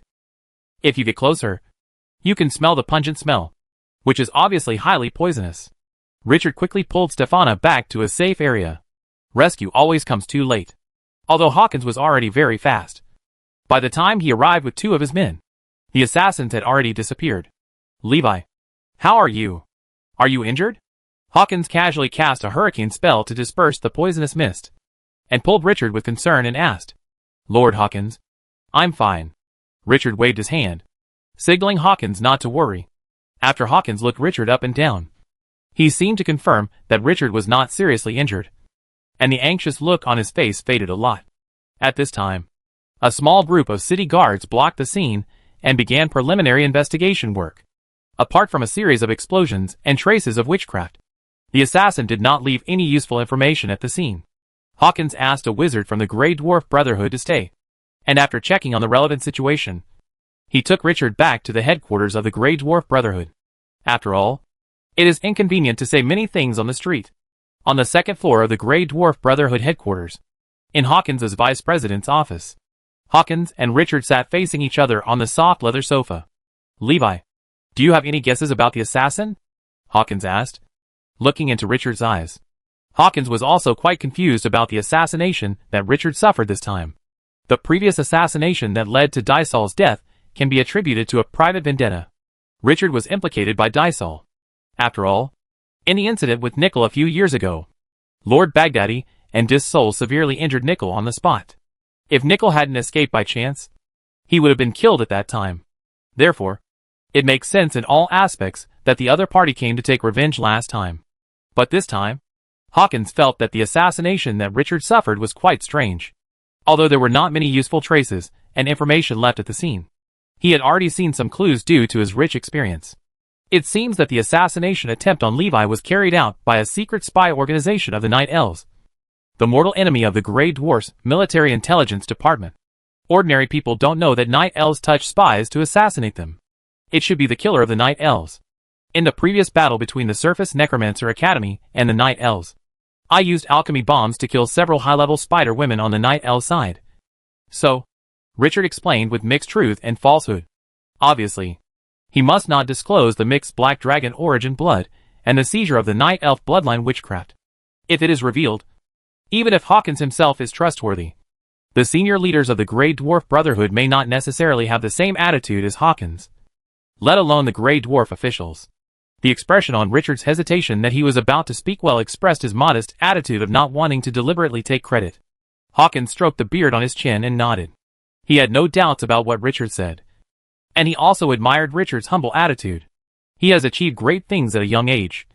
But he is neither arrogant nor impetuous. He can continue to study alchemy calmly. This is the first time I have seen such a young man. Alas!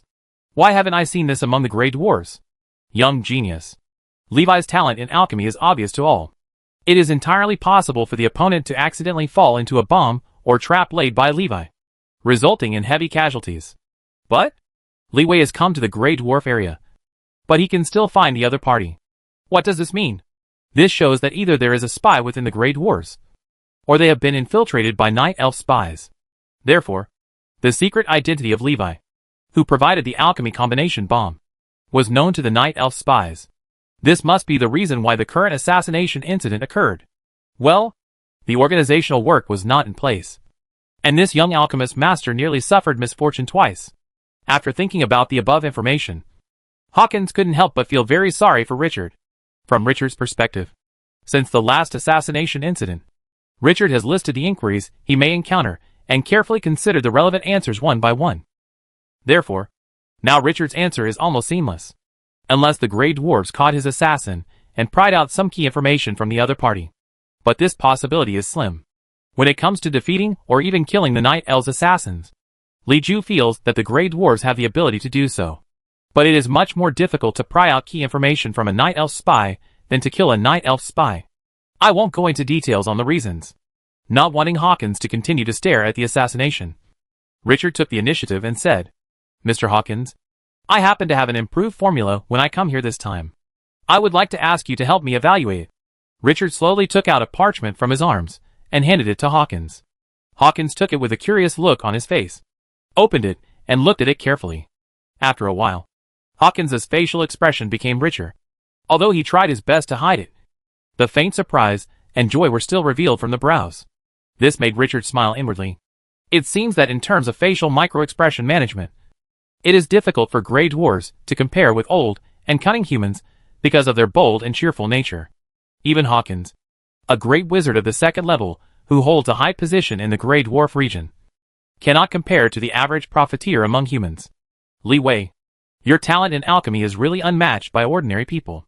Hawkins looked at Richard up and down again with his bright eyes and praised. The formula you improved this time is very practical. I think it can be exchanged for 4,000 contribution points. Of course, if you have other items you want to exchange, you can also put them forward, even if you don't have enough authority. I will help you find a way. Perhaps because he felt guilty for Richard's 2 consecutive assassinations, Hawkins specially added the last sentence. What Richard was waiting for was what Hawkins said next. Chapter 229: The Sequelae of the Black Dragon's Blood. When Richard walked out of Hawkins' office again, his face was still expressionless, showing no emotion or anger. But if someone familiar with Richard was around, he could see something in his eyes. Clues. That is restrained happiness. Richard took a bulging black bag and came to the lobby on the first floor of the Grey Dwarf Brotherhood. He called Stefana, who was waiting for him here, and prepared to return to Fana's villa. Although a month and a half has passed, Richard's original villa was severely damaged and is still being repaired. Therefore, Richard's master and servants are still living in Fana's villa. Just as Richard and Stefana were preparing to leave the headquarters of the Grey Dwarf Brotherhood, a voice sounded from behind. "Master Levi, please wait a moment." Richard turned his head and looked behind him in confusion. It turned out to be Fritz, the butler on the second floor. "Butler Fritz? Is there anything else?" "Master Levi, I heard that you are looking for an inscription master to help prepare a piece of equipment. Maybe I can help a little bit with this matter. I have a good friend who happens to be an inscription master. He just came from 2 days ago. The imperial capital comes to Tuj City." Upon hearing this, Richard raised his head and looked at Fritz. He didn't expect that when he visited the Grey Dwarf Brotherhood headquarters today, he would be able to get a double blessing. Could it be that this is what was said in the previous life? That if you survive a catastrophe, you will have blessings in the future? How can you know that a blessing in disguise is a blessing in disguise? However, compared to the danger of assassination, this blessing was worth it. Thinking of this, Richard couldn't help but shake his head mockingly. However, Richard's expression made Fritz confused. Masterly way. You? That's great. Manager Fritz. I'll leave this to you. I'll ask Fingard to deliver the item to you later, Richard said immediately with a smile on his face. Okay, Master Levi. After the two exchanged pleasantries for a while, they said goodbye to each other. They had a tacit understanding with each other, and did not discuss how many magic stones were needed. For Fritz, in the eyes of Vice President Hawkins, Master Levi, whose status is increasing day by day, is an important friend of his. Not to mention that this person is also a person who is proficient in the branches of pharmacy and explosives. Grandmaster, you never know when you might cause trouble to the other person. As for Richard, having the friendship of such a general manager on the second floor would make it easier to do some things. A few days later, Richard finally solved the spar problem. The number of flame spar he currently has is 27/27, and flame essence, September 9th. The remaining period of the last use of Swamp Giant's blood also happened to be over. Immediately, Richard opened the box again, and couldn't wait to see the blood-red Black Dragon Origin blood crystals. However, he thought about it, and closed the box. Before starting to improve, he needed to adjust his condition to the best. Half a day later, Thingard stood guard at the door of the alchemy room. Stefana accompanied Richard into the alchemy room for a good reason. Now that she is an official wizard, she can help Richard if anything happens to him. Since the last battle with the assassins, the relationship between the two has become closer, and Richard did not reject Stefana's concern. Stefana? Then I'll get started. Master, won't you wait for a while longer? Third level source blood. Stefana lowered her head, with an indelible sadness on her brows. You must know that this is the third level source blood. When Stefana was helping Richard search for information these days, she also learned that generally those who take the third level source blood are at least level 2 great wizards. But his master is only a first level wizard, not even a high level wizard.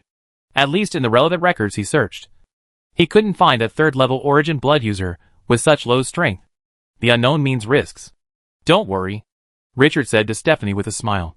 Come on, Master. I believe you will succeed. Although Stephanie said this, her clenched fists still revealed the nervousness in her heart. Immediately, Richard placed 9 flame essences and 27 flame crystals into the mixed crystal aggregation witchcraft array that had been prepared in advance according to specific regulations. Taking a deep breath, Richard used his mental power to control the witchcraft formation. Suddenly, a red light burst out, and an unusually hot energy began to gather in the center of the witchcraft formation. As the concentration of energy increased, a small flame began to appear out of thin air above the witch formation. But this was just the beginning. As the energy fluctuation reached its peak, this small flame gradually transformed into a person-high flame elf that resembled a first-order fire element. However, the surface of this flame elf actually shone with a faint golden light. Seeing such a scene, Stefana was immediately dazzled. However, she immediately covered her mouth, fearing that she might inadvertently make a sound that would affect her master, Richard, who was concentrating on the side. At this time, Richard, who was staring intently at the sky above the witch formation, nodded slightly. It was consistent with the vision of using the heart of flame recorded in the book, and everything was moving in the expected direction.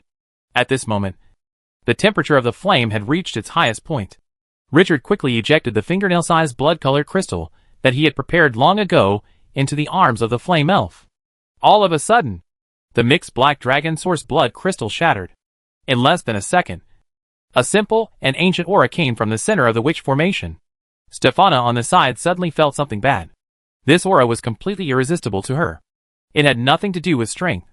It seemed to come from an instinct deep in the blood. Boom! A miniature black dragon suddenly appeared in the air, roaring at the golden fire element. The two seemed completely irreconcilable, and suddenly they started fighting each other. But it was completely different from what Richard expected. Although the mini version of the black dragon shadow was less than half the size of the golden fire element, the result was that the mini black dragon defeated the opponent steadily. This suddenly shocked Richard. If the situation continues to develop in this way, the ignition plan will inevitably fail. Stefana, add the fire crystal. At the same time, Richard immediately began to increase the input of mental power. The flames in the witch formation suddenly burned more intensely. The golden fire element immediately boosted its morale and started fighting the mini black dragon phantom again. However, the 27 flame crystals in the magic formation are now dull in color, and it is obvious that more than half of their energy has been consumed. If no new force joins, I'm afraid the golden flame will still be unable to support it at first. This counterattack turned out to be a last gasp. Fortunately, Richard still made 2 preparations. Although he couldn't get the second-order flame essence in a short time, he still prepared 10 more first-order flame crystals. After replacing some of the broken flame crystals with these new forces, the golden flames finally suppressed the mini black dragon shadow. The mini black dragon phantom was a rootless grass after all. Without energy supply, it finally began to scream, but became increasingly powerless. In the end, the mini black dragon phantom didn't even have the strength to whisper. Just when the mini black dragon phantom's intelligence collapsed, without any hesitation, Richard swallowed the refined mini black dragon phantom directly into his belly. A black light suddenly entered Richard's mouth. The next second, Richard felt as if his soul was sleeping in his mother's arms. A sense of comfort and ease arises spontaneously from the depths of the soul. When Richard woke up again, he found that Stephana was already napping in a chair nearby. Obviously, his improvement took a long time. Richard called up the inspiration panel and took a look. Name, Richard Clavel. Attributes, Strength 11.2. Agility 12.1. Constitution 11.9. Spirit 68.5. Atomization 62%. His mental strength increased by more than 20 points. And Richard could clearly feel that this increase would continue for a while, although the magnitude would be much smaller. The atomization level has soared to 62%. Skipping the middle level of a first-level wizard and directly entering the high-level level of a first-level wizard. This made Richard extremely happy. You must know that even if you practice the mutant meditation method that has reached the extreme level every day, it will take at least 5 years to reach the current level. But with the help of the essence of the Black Dragon's bloodline, it only took 1 day to complete the journey that originally took 5 years. Richard held his breath and focused his consciousness into his body, carefully checking his physical condition. After a while, his face changed slightly, and there was a vague shadow of a black dragon entangled deep in his body. It was completely different from the previous one with the swamp giant. That time, Richard could clearly sense the approximate remaining period. But this time, the residual period of the blood essence seems to be quite long. Not a few years at all. It seems to be 10 years, or even longer. Richard thought for a moment, then shook his head, and threw the idea behind him. His strength has been greatly improved, even if his bloodline remains for a long time. It is a good thing that he can only make money but not lose anything. Others can't even dream of it.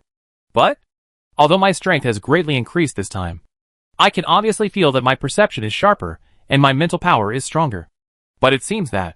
Why do you think Stephana is prettier? Could it be because the other party has been promoted to an official wizard? Or maybe, I have never thought about it in this direction before. Look at Stephana's charming face, seductive lips, long eyelashes and curvy figure. Why is there always an uncontrollable feeling in my heart that is ready to take action? A flash occurred in my mind. Dragons like to do happy things with various creatures, and leave many dragon-veined creatures or heirs. Could it be said that using mixed black dragon origin blood would still have such sequelae? Stephana, who was taking a nap, suddenly felt someone hugging her. When she opened her eyes, her joyful expression hadn't fully appeared yet. Thingard, who was standing at the door of the alchemy room, heard the familiar voice coming from inside the door again. Ah, master. I can't stand it. Thingard couldn't help showing an envious expression. Hey, the master has helped Stephana improve her strength again? I'm so envious. I don't know when the master will be able to help me improve my strength. A few minutes later, Thingard outside the door seemed to be unable to remain calm anymore. He took a few steps forward, shook his head slightly and said, Alas, although it is to improve the strength, the voice is too seductive and easy to let people know. Misunderstood? At this time, several uninvited guests came to the vicinity of Fana Villa. I saw only a few people wearing black robes and hoods, and their faces could not be seen at all. However, the weapons in the hands of the 3 people are unique and have their own characteristics. They are a giant bow, a pair of swords, and a short staff. The black-robed woman holding a short staff exchanged glances with her companions, then jumped directly into the villa. After entering the villa, the black-robed woman had no intention of avoiding the guards. Who? Enemy attack. A group of grey dwarf guards in the villa immediately blew the warning whistle. Since the last attack by the Jade Fire cult, Thana's villa has strengthened its guards, almost doubled its personnel, and raised the threshold of guards to above the level of an intermediate knight or a third-level wizard apprentice. It can be said that as long as there is any disturbance in the villa, it cannot escape the control of so many guards. But she never expected that someone would enter the villa so carelessly without hiding anything. After a while, Thana brought more than 10 guards to surround the woman in black robe. "Who are you?" Thana looked at the other party solemnly. Although there was no fight, the faintly powerful aura of the other party clearly showed that the other party was not an easy person. Everyone should have arrived by now. The woman in black robe answered the question inappropriately. It seems to be more of a self-questioning and answering question. Suddenly, the woman in black robe took out a transparent glass bottle from her waist bag. The bottle was only the size of a palm. After removing the stopper, she quickly took out a black pill and threw it into her mouth. Not good. When Thana saw it, she immediately shouted, "Attack!" But the woman in black robe suddenly accelerated her actions. After a few simple chews, the black-robed woman opened her mouth and saw that the original small cherry mouth had now been opened to the earlobe, looking extremely ferocious and strange. At the same time, she made 2 twisted luminous gestures forward with both hands. Runes. Ah! An extremely sharp sound came from the bloody mouth of the black-robed woman. Everyone, as long as they were directly in front of the black-robed woman, were shocked by the high decibel harsh noise, which made their whole body numb and their eardrums ruptured. For a moment, in a huge fan-shaped area with the black-robed woman as the apex, everyone stopped their original spell-casting or attacking movements, covered their ears with their hands, and staggered with pain on their faces. The black-robed woman had no intention of stopping and continued to output sonic attacks. Many people in the fan-shaped area could no longer hold on. They fell to their knees and wailed in pain, or rolled on the ground and held their heads with both hands, unable to hold their heads back. Severe pain like tearing, because Thana was at the forefront of the guard team and the closest to the black-robed woman. She was the key target of Soundwave's attack. Therefore, although she cast defensive witchcraft in time, the sonic attack still made her dizzy. Of course, the Soundwave attack of the black-robed woman with such a strong decibel not only alarmed Thingart outside the alchemy room door, but also alarmed the 2 people inside the alchemy room. Chapter 230, Poison Spring. Just as Thana was still struggling within the range of the sonic attack, a man in a black robe holding a giant bow appeared on the roof of the villa. I saw her raising the huge bow in her hand and aiming the arrow at Thana. Charge a blow. A black light spot suddenly appeared at the top of her arrow, and quickly formed a small vortex, which began to continuously absorb the surrounding dark element energy particles, and rapidly expanded to the size of a human head at a speed visible to the naked eye. If Richard were at the scene at this time, he would definitely find that this was the secret skill that had attacked him before. Although Thana was disturbed by the sound waves and felt dizzy and nauseated at the moment, the surging dark elemental energy caused by another enemy's secret bow skill immediately attracted her attention. Thana only took a glance out of the corner of her eye and thought to herself, "Oh no!" The power of the opponent's attack was no less powerful than the defensive witchcraft she used with all her strength. What made her even more desperate was that the other party's ability to grasp the opportunity was too strong. In other words, the other party cooperated too well. Just when he was troubled by sonic attacks, he was completely unable to perform defensive witchcraft. A faint smile suddenly appeared on the charming face of the black-robed archer under the hood, and the thumb holding the arrow suddenly loosened, as if he wanted to kill Thana directly when she was disturbed by the sonic attack and unable to effectively resist. Whoosh! A sharp sound of breaking through the air was heard. With the help of arrows, the black energy ball was like a comet, blasting towards the area where Thana and the guards were. Just when Thana looked desperate, suddenly, a rusty iron chain wrapped around her petite waist. Wow! A huge force came from the other end of the chain. Suddenly, the chain tightened tightly. The next second, Thana was pulled to the corridor. As soon as Thana was pulled away by the iron chain, the black energy ball hit the spot where Thana was standing. Boom! A violent explosion sounded. The guards who were already in a state of ecstasy due to the sonic attack were completely destroyed by this blast, which was like a meteorite falling. They were immediately knocked to the ground by the shock wave. Under the double superimposed attack, only a few of Thana's carefully selected guards would survive. After Thana escaped from the sonic attack area, she realized that the person who saved her was a huge abomination. Here, no one but Richard would think twice about such a summoned undead creature. This immediately made Thana feel relieved. With Richard and Stepina, who was newly promoted to an official wizard. The battle is still going on. But? Fana glanced at Abomination suspiciously again. This is not the first time Fana has seen Richard's hatred. She always feels that the current figure of hatred seems to be taller and stronger than before. The size of Abomination seems to have grown at least twice. If it was originally a monkey, it is now a chimpanzee. There are even several more small hands growing on Abomination's back and shoulders, holding different weapons. It is said to be a small hand because compared to the extremely thick main arm on Hatred's body. In fact, its small hands are about the same thickness as a normal human arm. Fana shook her dizzy head and took another closer look. This time, she was basically sure it was correct. The power of Richard's Abomination must have increased. Because originally, there was only one little hand holding the chain. But now there are 3 little hands holding the chain. And they are all waving chains with iron hooks. The black-robed woman who had just been performing a sonic attack on the garden lawn stopped performing the sonic attack immediately when she saw that her key prey, Fana, had been rescued by chains. It is obvious that the sonic attack with a huge fan-shaped attack range is extremely powerful and has a wide range. But it consumes absolutely not a tiny bit of mental energy. The woman in black robe quickly took out a glass bottle filled with blue liquid from her arms. With a pop sound, she pulled out the stopper, raised her neck, and started pouring it into her mouth. That moment she tilted her neck back. Sudden! A transparent wave suddenly hit the black-robed woman. Suddenly, she felt severe pain in her spirit, and her whole body froze in place, unable to move. The timing of this sneak attack can be said to be perfect. It happened to be the moment when the black-robed woman's mental power was severely depleted, and she planned to take a mental recovery potion. This kind of moment is often when people feel a little relaxed. Although this abnormal state of stiffness only lasted for less than a second on the black-robed woman, Richard gave a good explanation of what it meant to seize the opportunity. I saw the door of the room closest to the black-robed woman on the side of the corridor shattered, while pieces of wood were flying all over the sky. A ferocious figure with bone spurs suddenly sprang out from the room, like a black lightning, quickly passing in front of the black-robed woman.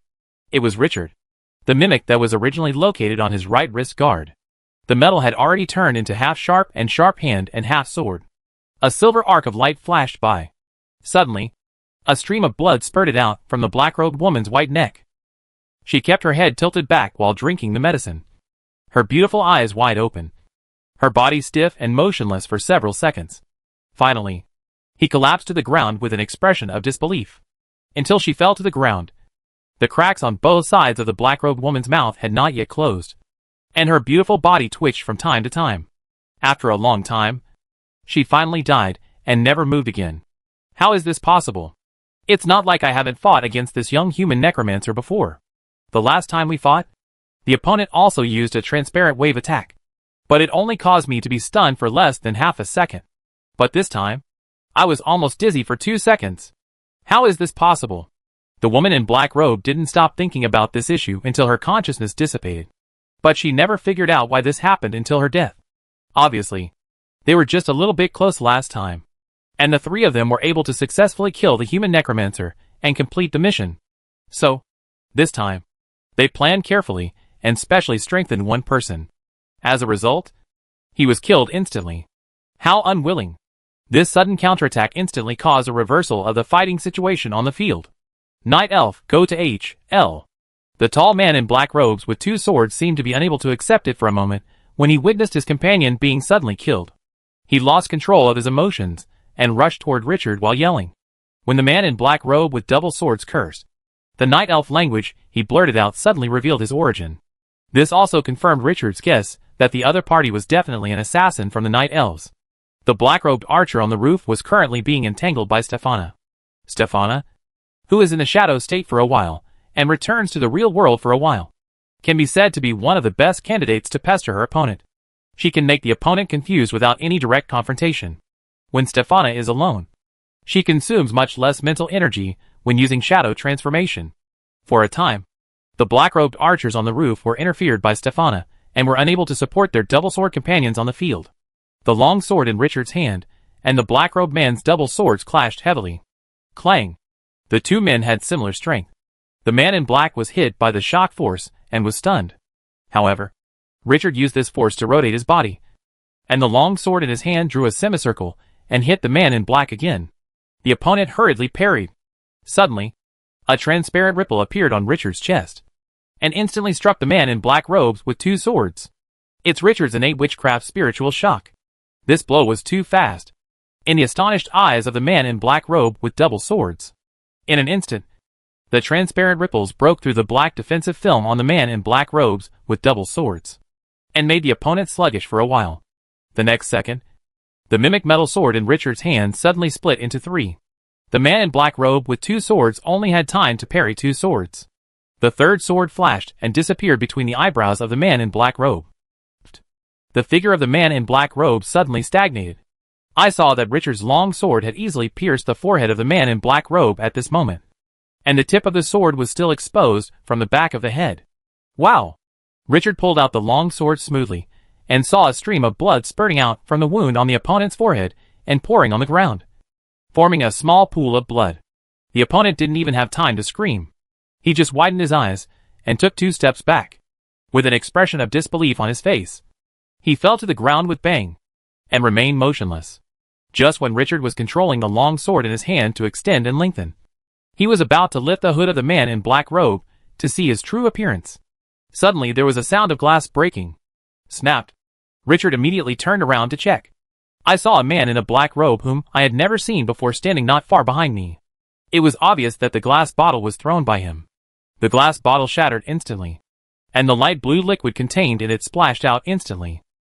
But the strange thing is that these light blue liquids began to slowly gather together as if they were conscious, and finally formed a light blue puddle of about 2 square meters.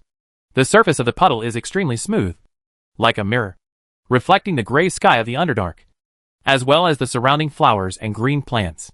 Suddenly, a large, light blue, wet hand stretched out from the mirror and grasped the ground at the edge of the puddle. It feels as if the puddle is a passage to another world, and monsters are crawling out of it. Crash! There was a loud sound of water, and 2 huge hands made of light blue water pushed hard, and a strange-looking creature squeezed out of the puddle. Richard took a closer look. This strange-looking creature is more than 3 meters tall, and its body is made up of constantly flowing light blue water. It looks like a giant, but it has no lower body. Its lower body is cylindrical and full of rushing water. The arms formed by the 2 streams of water are extremely thick, especially the forearms. There are no facial features, and it can even be said that there is no head. It is just a ball of water protruding from the top of the body, which is supposed to be the head. Judging from the opponent's aura, Richard knew that this weird elemental creature was probably extremely powerful, and not at all inferior to a first-level high-level wizard. Poisonous Fountain Surger?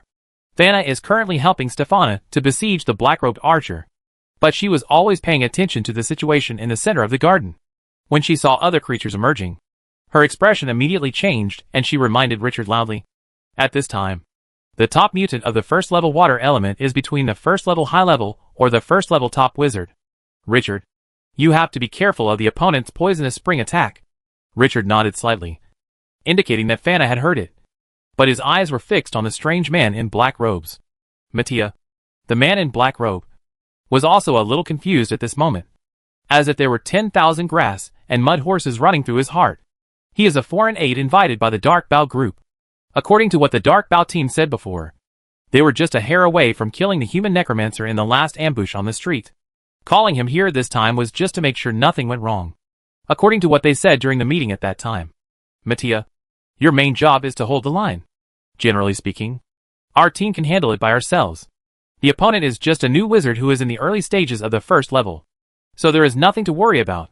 But now, the words from the meeting were still in my ears, but it was obvious that it was not the other party that was about to be dealt with, but the Dark Bow team, except for Claudia, nicknamed Dark Bow. The other 2 team members were already lying dead. Besides, the other party is some kind of new wizard who is in the early stages of the first level. A first-level high-level wizard who is clearly pretending to be a pig and eating the tiger. These idiots from the Dark Bow group didn't even know they had been tricked by others. As a result, I had to fight with the other party, because in this case, if you escape without taking action, you will be severely punished according to the organization's regulations.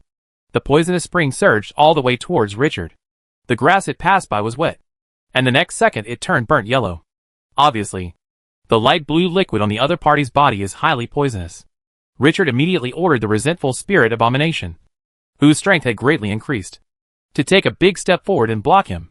Suddenly, the poisonous spring surge stopped more than 10 meters away from Abomination, and a hole suddenly opened in the bulge of its body. A rapidly rotating vortex was generated in the mouth, and in the next second, a light blue water column as thick as the mouth of a bowl blasted towards the Abomination not far away at high speed. This should be the gushing of the poisonous spring. Thanks to Fana's reminder, Richard was already prepared. The mimetic metal on the wrist guards on his left and right hands had already gathered together, and a big umbrella was immediately opened right in front of the resentful body. Boom! The surging light blue water column immediately collided with the metal umbrella. However, it is a pity that the water column did not achieve the expected purpose at all. Under the cover of the large mimic metal umbrella, the water column formed a large splash of water and poured water all around. In an instant, the water spray poured on the survivors lying on the lawn. Pa la pa. Ah! My eyes. Ah! My hand. Ah! My face. The few survivors seemed to have been doused by high-concentration sulfuric acid rain. They immediately held their heads in pain and rolled on the lawn. There was also a little splash of water on the body of the resentful spirit, but after the water spray corroded a little of the skin, it turned into a light blue smoke and dissipated in the air. For the huge body of the Wraith Abomination, this injury is only minor. Richard took one look at the miserable state of the guards and said to himself, "What a vicious attack! If I had been prepared, wouldn't I have been disfigured if the water splashed on my face?" Chapter 231 Manner. At this moment, Mattia, the man in black robe, saw that the poisonous fountain released by the poisonous spring surge did not achieve the expected effect. So he knew that it would be meaningless to continue this battle. Since it is meaningless, we must stop losses quickly. Although Mattia looked unwilling, he took a step back very quickly and gradually disappeared into the shadows. The entire process featured an element of surprise. Fana and Stefana were fighting with the black-robed archers, while Richard was blocked from sight by the poisonous fountain. A few seconds later, Richard realized that there was no trace of Mattia. However, he did not dare to take it lightly and remained highly vigilant. Since Mattia couldn't be found at once, the poisonous fountain in front of him was the first target to kill. The poison spring surge is indeed a first-level advanced mutated elemental creature. It can be said that Richard spent a lot of effort to successfully kill the opponent. Of course, part of the reason for this lies in Richard himself. Richard's offensive talent witchcraft only has one spiritual shock. This spiritual type of innate witchcraft is more focused on controlling the field when fighting enemies of almost the same level, because after the mental shock hits the enemy, it will often only cause severe mental pain or shock to the opponent of similar strength, which is reflected in the appearance, which is to temporarily stun the enemy for a few seconds. In terms of lethality, it is inferior to some purely offensive elemental witchcraft. In addition, Richard's own undead summons, the Wraith Abomination, without the Wraith in his belly, can be said to be a 100% very purely physical attack-based summon. This works very well in certain situations, but also very poorly in some situations. For example, in this situation, it is very difficult to use, because the resentful spirit is facing a pure elemental creature, and it is also poisonous. With the help of Richard, who used mental shock from time to time to interrupt the innate ability of the poisonous spring surging person, the resentful spirit hatred took the opportunity to rush forward and used a giant iron axe and hammer ball to attack the poisonous spring surging person. Ferocious attack. However, even when the poisonous fountain surging person is stunned from time to time and cannot effectively fight back, the hatred of the resentful spirit kills 1,000 enemies and damages 800.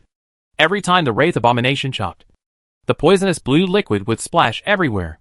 A lot of it would splash onto his arms and even his body, making a hissing corrosive sound. And every time the poison spring flower endures the hateful blows of the wicked spirits, it will consume energy to reorganize and replenish its body. So, it became a war of attrition. 2 minutes later, after the resentful spirit's hatred chopped and divided the poison spring surge into small pieces for the 17th time, it finally consumed the poison spring surge from more than 3 meters high to more than 1 meter high, greatly reducing its combat effectiveness. But the resentful spirit hates his own body, which has already been corroded. His hands, chest, etc., as long as the parts that are not protected by the mimetic metal are pitted with corroded pits, just like the kind that has been exposed to a large dose of concentrated metal. Skin exposed to sulfuric acid, especially on the arms. Large areas of skin fell off, revealing yellowed fat and even scarlet muscle tissue. The black-robed archer on the roof, who was expecting a counterattack, seemed to realize that it was impossible, and immediately threw a bottle of poisonous smoke at his feet. Under the cover of the light green poisonous smoke, he quickly broke away from the fight with Fana and Stefania and left the scene. Fana and Stefana did not pursue the enemy, but quickly came down and joined Richard to attack the poison spring surge. Under the combined attack of the three people, after a while, the poison spring surge let out a scream at the spiritual level. The light blue liquid no longer had the energy to form a human form, and turned into a pool of blue liquid, gradually seeping into the ground until it disappeared without a trace. The originally green lawn was corroded into a large, charred and pungent area. However, on the charred ground, there was a light blue, fist-sized crystal core left, which was very eye-catching. Richard took a look and was quite interested. This thing seemed to be the energy core of the poisonous fountain just now. He wondered if he could use it to imitate the group venom attack of the poisonous fountain. He glanced at the tall and fat resentful spirit abomination next to him. If the poisonous fountain could be simulated on the body of the wraith abomination, it would be an enhanced version of the bile spitter. Bile spewers are those who can spit out a mixture of highly corrosive bile. But obviously, the poisonous attack of the poison fountain spouter is better than the bile spitting. However, we still need to study carefully how to transform it. Seeing Richard staring at the light blue crystal core on the ground, Fana immediately reminded him, "Levi, be careful. The crystal core of a qualified poison spring surger is highly poisonous. When picking it up, be sure not to touch it directly." Richard nodded, skillfully used the zero-level witchcraft shadow grip to form a big black hand, put away the poisonous crystal core, and placed it in the box. At the same time, he waved his hand to let the hatred of the resentful spirit return. In the world of the undead, go and recuperate. Master, these are from two people. At this time, Stefana had already picked up the two bulging waist bags of the black-robed man with two swords, as well as the trophies of the black-robed man, who was the first to appear and use sonic attacks. Richard waved his hand but did not take it. "Stefana, please keep it for us first." Then he turned to Fana and said, "Fana, let's first see who these two are. I'm also curious. Who attacked us? Is it the Jade Fire Cult?"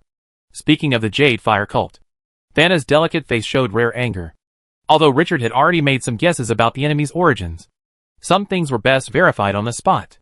Richard walked up to the man in black robes with two swords, and used the long sword transformed from mimicking metal to lift the hood off the man's head. A rough human male face appeared in front of the three people.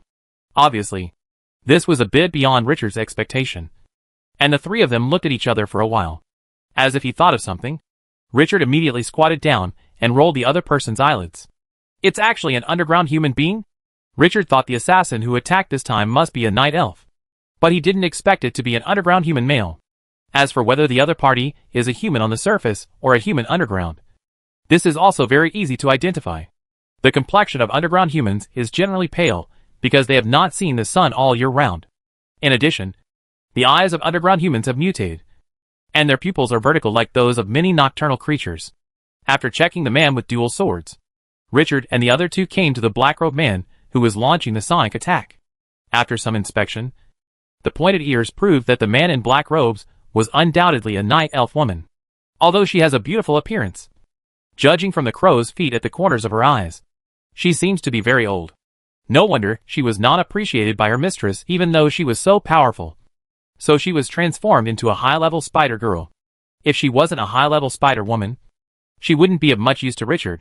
Otherwise, a copy of the spider woman's source blood can be extracted from the opponent's body, thereby further increasing Stefana's blood concentration. But, after the last increase in blood concentration, Stefana herself also felt that this strengthening of blood concentration, for her, the effect would become less and less each time.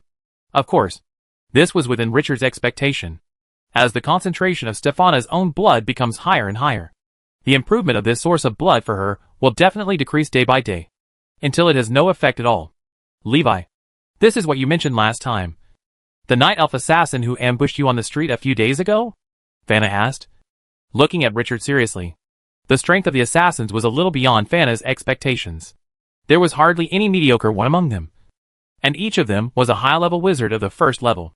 In the world of killers, these are quite explosive existences. It can be said that they are all at the level of top killers. "Why did they want to assassinate you?" Fana hesitated for a while, and finally asked the question. Although she also knew that this question was relatively private and seemed to explore other people's privacy. Richard didn't think much of it. After all, he was currently staying temporarily at Fana's residence. It was reasonable for the other party to ask the reason for such an issue involving his own safety. Moreover, even if Fana didn't ask, Richard would tell her. Although this reason is half true and half false. Yes, it was probably for revenge. Before, Richard repeated what he said in Hawkins' office. A manor on the outskirts of Tudge City. The manor is quite large, covering approximately 1,000 acres. In the center of the entire manor, there is a 2-story villa with a dark gray stone exterior. What is surprising is that, unlike ordinary manors, which would place the flame stone near the owner's villa, the villa in this manor is hidden in the shadow of the dense forest, far away from the area illuminated by the flame stone. It gives the impression that the owner of this villa does not seem to like light, but prefers shadow. In the villa's underground wine cellar, a mysterious hooded man whose face could not be seen was shaking the red liquid in a glass with his white, slender fingers. The red liquid exudes a strong aroma of wine. But if you smell it carefully, you can also smell a faint smell of blood. At this time, a man in black robe knocked on the door, stepped into the wine cellar, bent down and said respectfully, "Lord Herrera, the assassination mission of the Dark Bout team failed. Claudia and Mattia are waiting outside your study at the moment." Suddenly, the atmosphere in the underground wine cellar became tense. The mysterious hooded man named Herrera came to the study on the second floor and began to listen to reports from Claudia and Mattia. Nicknamed Dark Bow. "Lord Herrera, the Dark Bow squad misjudged the strength of the human necromancer. In the last battle, the opponent deliberately concealed his true strength. That's why 2 members of the Dark Bow squad were killed in this attack." Mattia spoke before the other party could ask any questions. "Mattia, if you hadn't been so careful when cooperating, how could you have given the other party an opportunity? That dwarf wizard would have never been able to escape," Claudia said angrily from the side. Claudia was furious at this time. 2 companions who had been working together for several years died in the battle just now. In the battle just now. If Mattia could have been more serious at the beginning and attacked the dwarf wizard together, even if the strength of the human necromancer in the end exceeded expectations, the whole battle would not have collapsed into this situation. Listening to the quarrel between her 2 subordinates, Halala's white fingers kept tapping rhythmically on the dark wooden handle of the chair. Dong dong. Dong dong. Slowly, Claudia and Mattia stopped arguing. A slightly hoarse voice sounded, "Mattia. Is that so? Lord Ilala. But even if I took action, it was too late." And, Mattia explained. But as soon as he said a word, Herrera waved his hand and told him to stop talking and be silent. The next second, a dark light flashed, and a bloodstain appeared on Mattia's face. It was so fast that Mattia almost didn't react. A ray of blood slowly flowed out from the wound. But Mattia did not dare to explain anything at this moment. "I don't want to hear excuses. If you fail, you have failed. Since you fail, you will be punished." Herrera stared at Mattia with her indifferent purple eyes, which immediately gave Mattia a feeling of fear of being stared at by a giant beast. In his mind, he thought, Herrera's strength is only at the top level. Isn't it said that it has been upgraded to the 2nd level? This kind of aura is definitely not at the top level. Herrera took out a note from the drawer and handed it to Mattia. "Mattia, take a look for yourself. This is the letter that Benita, the mistress of the Price family, gave me. I will give you another chance. If you fail again, I will have to ask you to go to the Price family and explain to Mother Benita in person. I don't want to bear her anger." "Ha ha." Matisse was instantly startled, and took the note with great trepidation, only to see that it read, "Dear Sister Herala, the nightmare mirror was stolen. I asked Grace to find it, but the mission failed, and there was no trace of the person.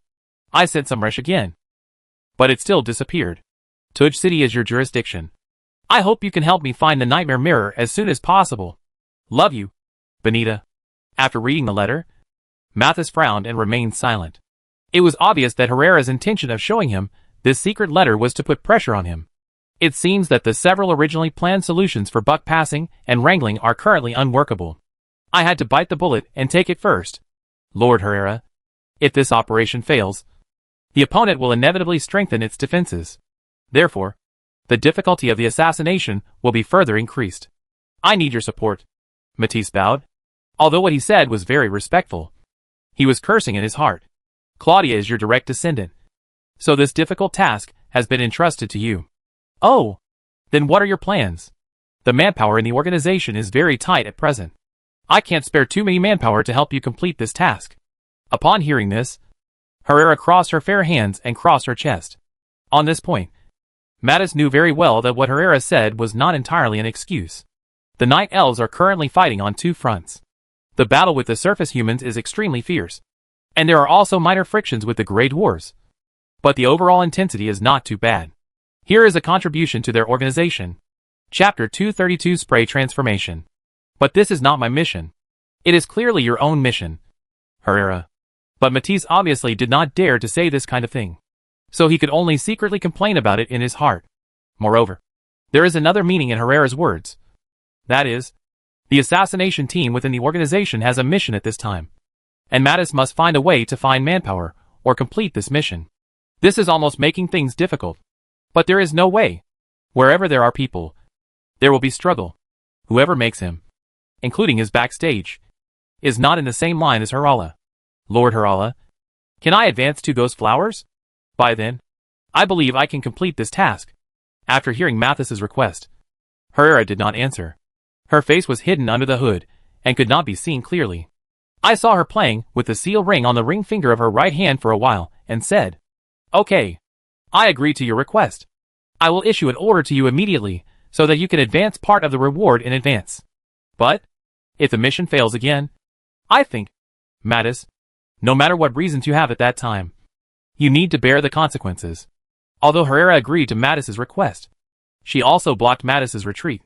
"Of course, Lord Herrera, if I fail again, I will go to the Price family in person and ask Mother Benita to forgive me for my incompetence."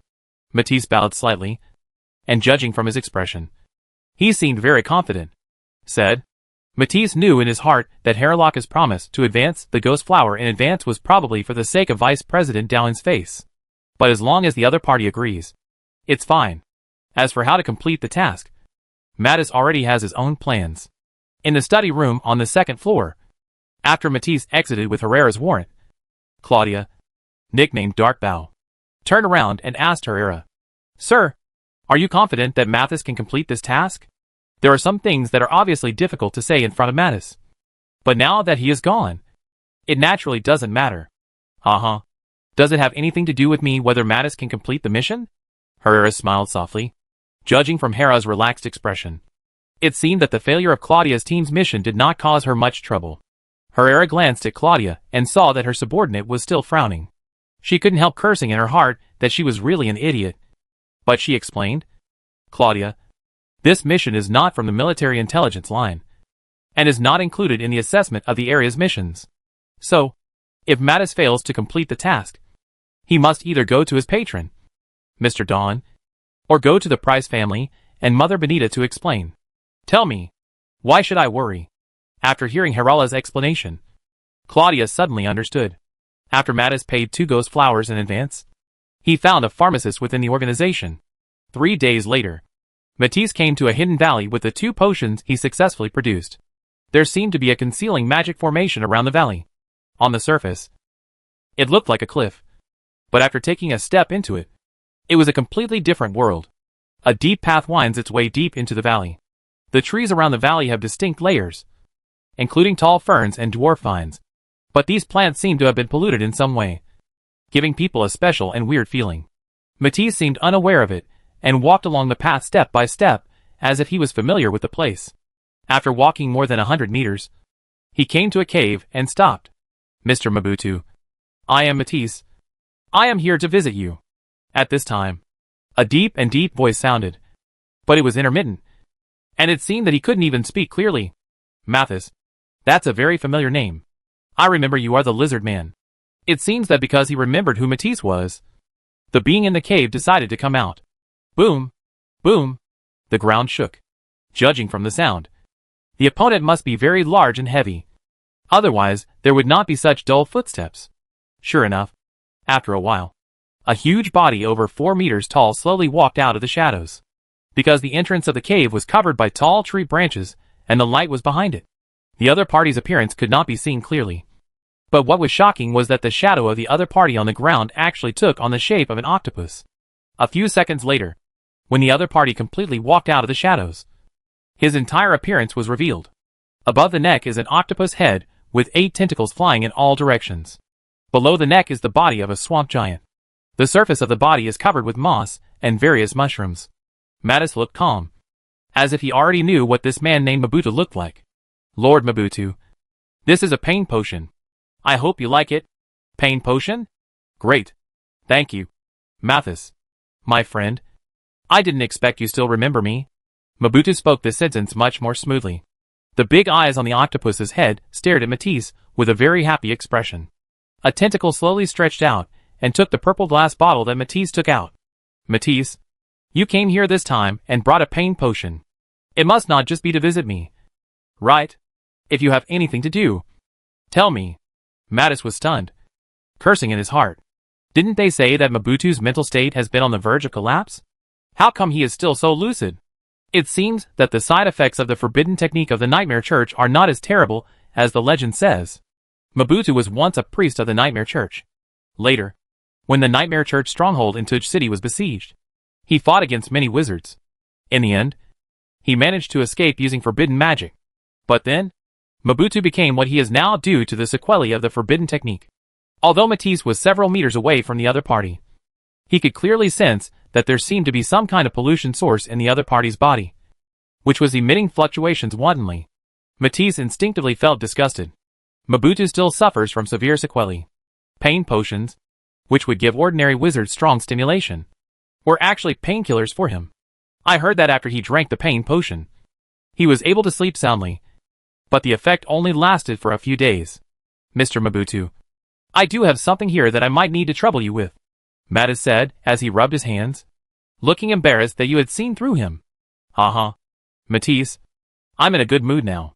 Tell me about you. Maybe I will agree.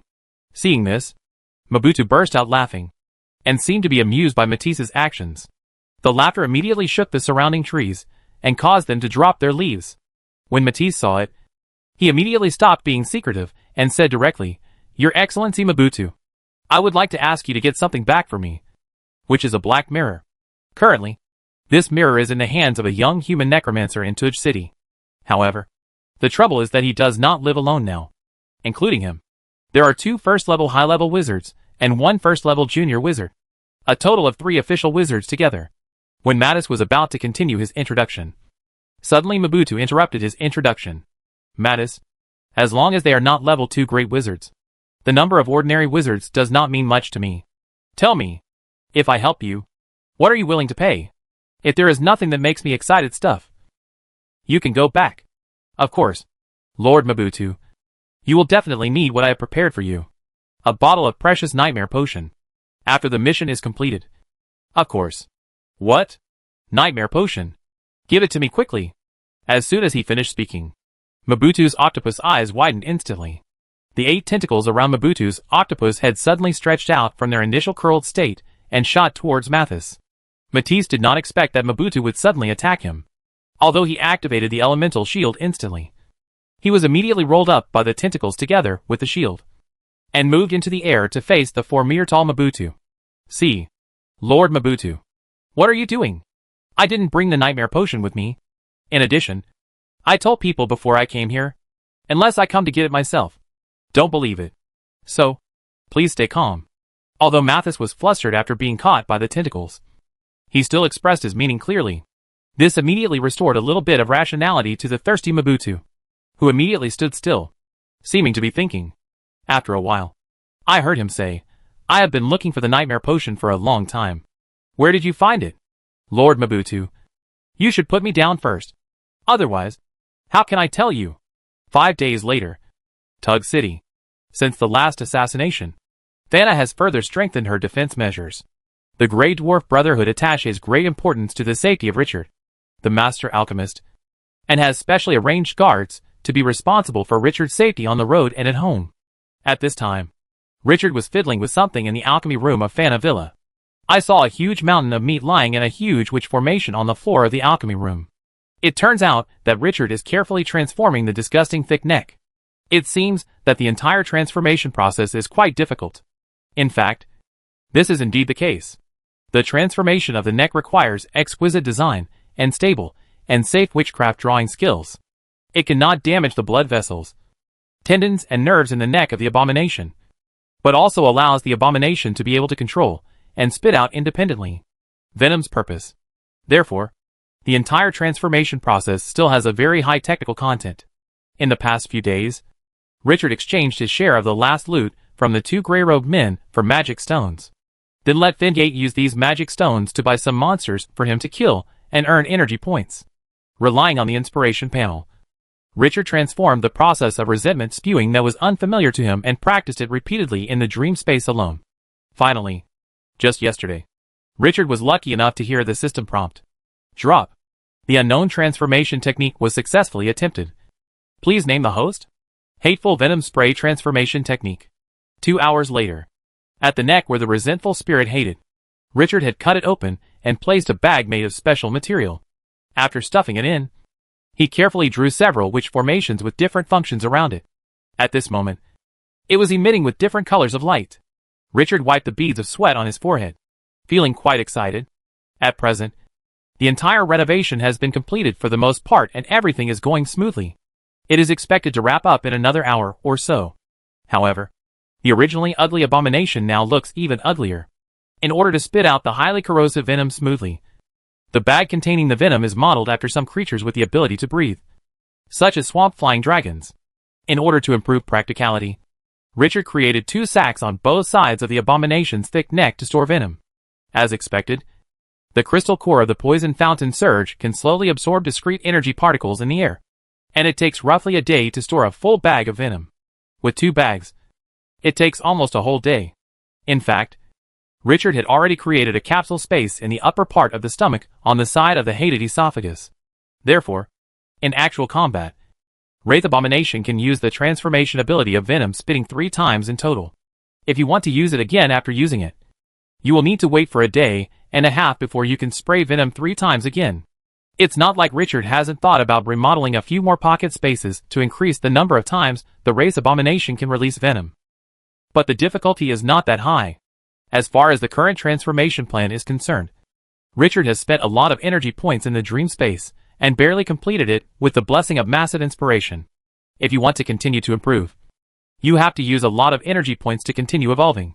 Or you can go back to the school earlier and learn the relevant knowledge about abomination transformation, so that you can consume less energy and complete the secondary transformation of the abomination's venom spitting. But these are things for the future, so don't think about them for now. Richard's plan is to complete the transformation as soon as possible to form combat effectiveness. Although the transformation plan may not be perfect, it is practical. An hour later, the transformation was finally completed. When Richard chanted the spell to awaken the evil spirit, the entire transformation process was basically completed. The next step is actual combat testing. See if Abomination can freely control the capsule to release venom. Since Stefana was very interested in Richard's transformation experiment, she had been observing it for a long time. When she heard that Richard wanted to test his new ability on Abomination, she offered to give it a try. Master, why don't you let me test the transformation results of the hatred of resentful spirits? Stefana's beautiful eyes were shining, and she seemed to be quite interested in this test. Okay, but, Stefana, remember to concentrate, and as soon as you see something wrong, use your natural witchcraft to avoid the venom. After a moment of thought, Richard agreed to Stefana's request. Stefana, who has the talent of witchcraft shadow switching, can completely avoid the venom splashing around. If it were anyone else, it wouldn't necessarily be safe, and it really wouldn't be as good as Stefana, including myself. Chapter 233 Sudden Black Water. Richard followed Stefana to the garden with the hatred of the resentful spirit after the transformation was completed. Wow! The resentful spirit opened its mouth wide in disgust, and a bulge in its neck suddenly grew larger and then smaller.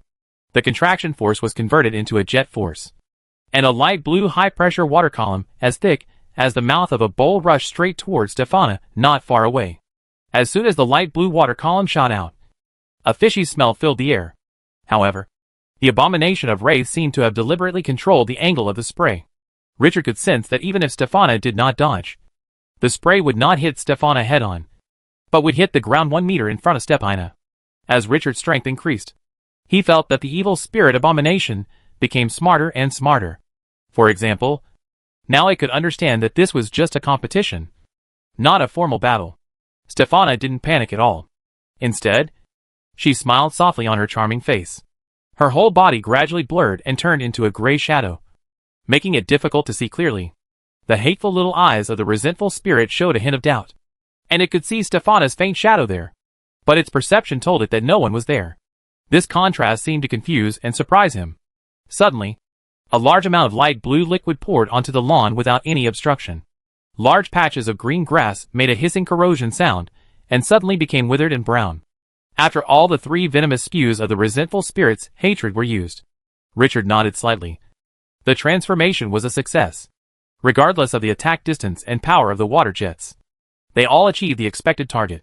With the addition of this group attack capability, the combat effectiveness of the Wraith Abomination becomes more comprehensive. Now, even if there are no evil spirits or resentful spirits in the secret space in his abdomen, Richard's Abomination is no longer a pure physical attack summon, but also has certain long-range attack capabilities. 2 days later, the study room in Fana Villa. Richard is reading a heavy book. This book is about rune forging. Richard has always been interested in rune forging, and he is reading it with gusto. Dong dong dong. There was a knock on the door. Come in, Master. Chief Fritz of the Grey Dwarf Brotherhood is here. Thingart's familiar voice came from outside the door. Hey, why did Fritz come here? Could it be that the mutant summoning staff that was given to him before was repaired? After hearing Thingart's report, Richard couldn't help but secretly thought. However, when Fritz walked into the study, Richard saw his expression and immediately realized that what he brought was probably not good news. Masterly Wei, I'm really sorry. According to my friend, the formation patterns in your witchcraft are rare undead formation patterns. He is not familiar with them. So, regarding the repair, there is really nothing we can do about it. Although Richard had already expected it, he was still disappointed when he heard the result. Director Fritz, it doesn't matter. I just want to give it a try. Thank you very much for your help. Master Levi, I'm so sorry I couldn't help. After the two chatted for a while, Fritz left immediately because he had other matters. Richard couldn't help but look at the mutant summoning staff with a hint of melancholy. He gently stroked the curved rattan staff inside. It seems that this magic weapon will have to wait until he returns to the school. It's time to find someone to fix it. The probability of finding a rune master who is proficient in undead formations in the Grey Dwarf region is really low. Richard shook his head helplessly. Furthermore, it is difficult to find follow-up witchcraft models for necromancy witchcraft in the Underdark. After I was promoted to a formal wizard, except for natural witchcraft, there were almost no channels for learning other first-level necromancy witchcraft. Richard's thoughts wandered when he thought about returning to the school. At this time, Stefana opened the door gently and came in. She saw Richard frowning slightly and sitting quietly behind the desk in a daze. She couldn't help but ask with concern, Master, what's wrong? You seem to be in a low mood. Stefana walked to Richard's side, stretched out her thin fingers, and slowly kneaded Richard's shoulders. Suddenly, a feeling of comfort spread throughout Richard's body from the massage point. Richard half closed his eyes, adjusted his sitting posture comfortably, thought for a while, and said, Stefana, do you think we should return to the surface? Hearing Richard say this, Stephanie's eyes lit up, as if she had thought of something, and she opened her red lips slightly. Returning to the school? Of course that's good, although Tuch City is good, and the Grey Dwarf Brotherhood also attaches great importance to its master. After all, this is not the Ignis school. The master is learning necromancy. There are very few related witchcraft models here. If he stays here for too long, I'm afraid it will hinder the master's future path as a wizard. When Richard heard this, he couldn't help but pat Stefana's little hand that was squeezing his shoulders. What Stefana just said was from his perspective, which couldn't help but move Richard a little. At this time, Stefana continued to say, Master, if we return to the surface, I would like to invite you to my home. Richard raised his brows, and did not ask Stefana why she wanted him to visit the Knight family. Instead, he remembered that the Knight family to which Stefana belonged seemed to be in the capital of the Kingdom of Heron. Speaking of which, he seemed to have never been there. Stefana, your family is in the imperial capital of the Kingdom of Heron, right? Yes. Master. Master, have you been to Pintos, the city of griffins? When Stefana talked about her hometown, her eyes lit up slightly, as if she was recalling something. Richard shook his head. The word emperor reminded him of that cold and petite figure for a moment. And he didn't know how she was doing now. City of Griffins? What a name!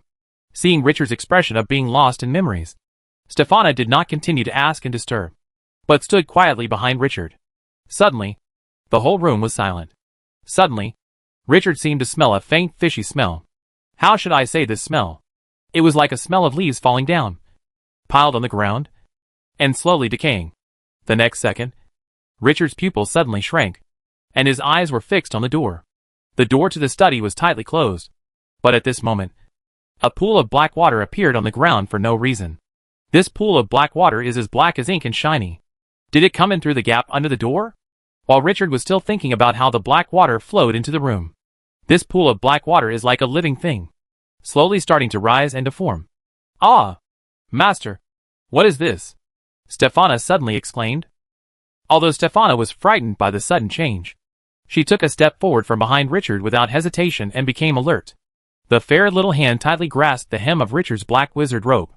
Richard knew that it was Stephanie, who was ready to use her innate magic of shadow transformation at any time. The pool of black water was like a piece of plasticine. After a series of changes in shape, it turned into a mysterious man wearing a black robe and a hood. The mirror is on you. Right? The other party suddenly said, his voice low and deep, like a giant speaking. At this time, Richard had already cast the magic armor technique, and his entire body was covered in ferocious black bone armor. Hearing that the mysterious man transformed by the black water suddenly mentioned the nightmare mirror, he couldn't help but be shocked. The other party's weird methods put Richard on high alert. Mirror? I don't know what you are talking about. Who are you? Richard said calmly. You don't need to know who I am. I came here this time just to tell you that if you hand over the mirror, I can let you go. The other party's low voice sounded again. I don't have what you want here. Richard shook his head and denied. Haha. Very good. We will meet again later. Now, let me give you a small gift. I hope you will like it. As soon as he finished speaking, the man in black robe melted into a pool of black water again with a splash. Just when Richard and Stefana were looking at each other, they were still thinking about what the little gift the other party was talking about was. Suddenly, the pool of black water began to evaporate, as if there was a blazing fire burning underneath the black water, providing it with huge heat energy and instantly evaporating the black water into black smoke. Stefana looked at it and said, No! Although she didn't know what special effects the black smoke had. She and Richard definitely shouldn't stay in this airtight room for a long time. She grabbed the hem of Richard's robe with one hand and immediately used shadow transformation. In an instant, before the black smoke spread to the two of them, Stefana and Richard had entered the shadow world. In less than 2 seconds, she and Richard shuttled from the study to the corridor. With one step, the two people's figures changed from shadows to entities again. At this time, a series of sounds such as puff, puff, and pack came from the study room, along with a fishy smell, which came out from the crack in the door. Before Richard could use his shadow grip to open the door and take a look, he saw that the red solid wood door of the study suddenly collapsed. The door panel on one side was now completely black and corroded. However, there is not much black mist left in the study. It seems that this black mist will also consume a lot of energy in the process of corrosion. Not long after the black mist dissipated, the two focused their attention on the study room again. At this time, the entire study room was as if it had been washed by the raging and hot lava erupted by a volcano. Almost all the furniture inside could not be seen in its original appearance. Only large items such as desks and soft leather seats still barely maintained a certain appearance. The external outline can be vaguely discerned. Small items such as books and quill pens have long been completely corroded and disappeared. Master, this black smoke is so corrosive, Stefana said in surprise. The scene in front of her reminded Stefana of her master's hatred of the newly transformed ability, venomous spitting. The power of the two is almost equal. Richard nodded solemnly, as the other party was giving him a warning. Just by passing through a pool of strange black water, there is such lethality, which is enough to infer that the strength of the person behind this must be extremely powerful. However, what worried Richard the most was the other party's mysterious and unpredictable abilities. After the other party knows that he has received this warning, he will inevitably strengthen his vigilance and even hire more guards. However, judging from the fearless look of the other party, it seems that these will not have much effect on him. Stefana, find Fana immediately and tell her what just happened. Also, ask Fingard to be on guard. Okay, master. Stefana bowed slightly and left immediately. Richard was alone, lost in thought. It seems that the nightmare mirror is more important than I had expected. At least for the night elves. It seems to have special significance. Otherwise, an intermediate witchcraft would not have led to such a big fight and sent waves of masters over. It's a pity that even though Stefana has become an official wizard, her use of this magic weapon is limited to stimulation. The use of the nightmare mirror, in addition to requiring the bloodline of the Spider Woman, should also have certain requirements on the user's strength. It seems that only a high-level level 1 can barely drive it. Thinking of this, Richard returned to his bedroom and took out the black mirror from a box. Richard had previously thought about destroying the bloodline detection, which formation of the nightmare mirror. In that case, this powerful nightmare mirror could naturally be used. But later, due to various delays, it was delayed again and again. A farm near Tuj City. The whole farm was in an eerie silence. All the people in the farm, including all kinds of livestock and poultry, were lying on the cold ground at this moment, seeming to be sleeping soundly. However, everyone's expressions were very strange. Some people's eyeballs were spinning around under their noses, as if they were frightened. Some people had weird smiles on their faces, as if they had encountered something good in their dreams. Others, and in the underground wine cellar of this farm, a man in black robes of average height was talking to a huge humanoid creature that was more than 4 meters tall and half lying down. It was Mobutu and Matisse. Yesterday, Mattis arranged for the horned lizard to pull the disguised Mobutu to a farm very close to the city of Tug. Your Excellency Mobutu, is what you did just now a bit too high profile? Mattis on the side couldn't help but ask. Just now, he saw all the scenes that happened in Richard's study through a mirror suspended in midair transformed by black mist. If he were Mobutu, he would definitely not choose to alert the enemy, but would just sneak in secretly. Mattis didn't understand Mobutu's intention. Mobutu glanced at Matisse rather disdainfully, and instead of explaining the problem, said Mattis, "Are you teaching me how to do something?" "Of course not. I just think there may be a better way to achieve our goals," Mattis said immediately. One of the tentacles under Mobutu's octopus head suddenly waved. The scene in the black mist in the air suddenly changed, and instantly switched to Richard's bedroom. Mattis could clearly see Richard holding the nightmare mirror at this moment. This immediately made Matisse happy. He did not expect that Mobutu had such a delicate mind under his rough appearance. Chapter 234 Octopus. After playing with it for a while, Richard put the nightmare mirror into the isolation box again. When Richard bent down to put the isolation box back into place, he inadvertently exposed a corner of his waist. The things stacked together seemed to be more than 10 alchemical combination bombs. Each one was like a grenade, buckled on the belt of Richard's waist bag.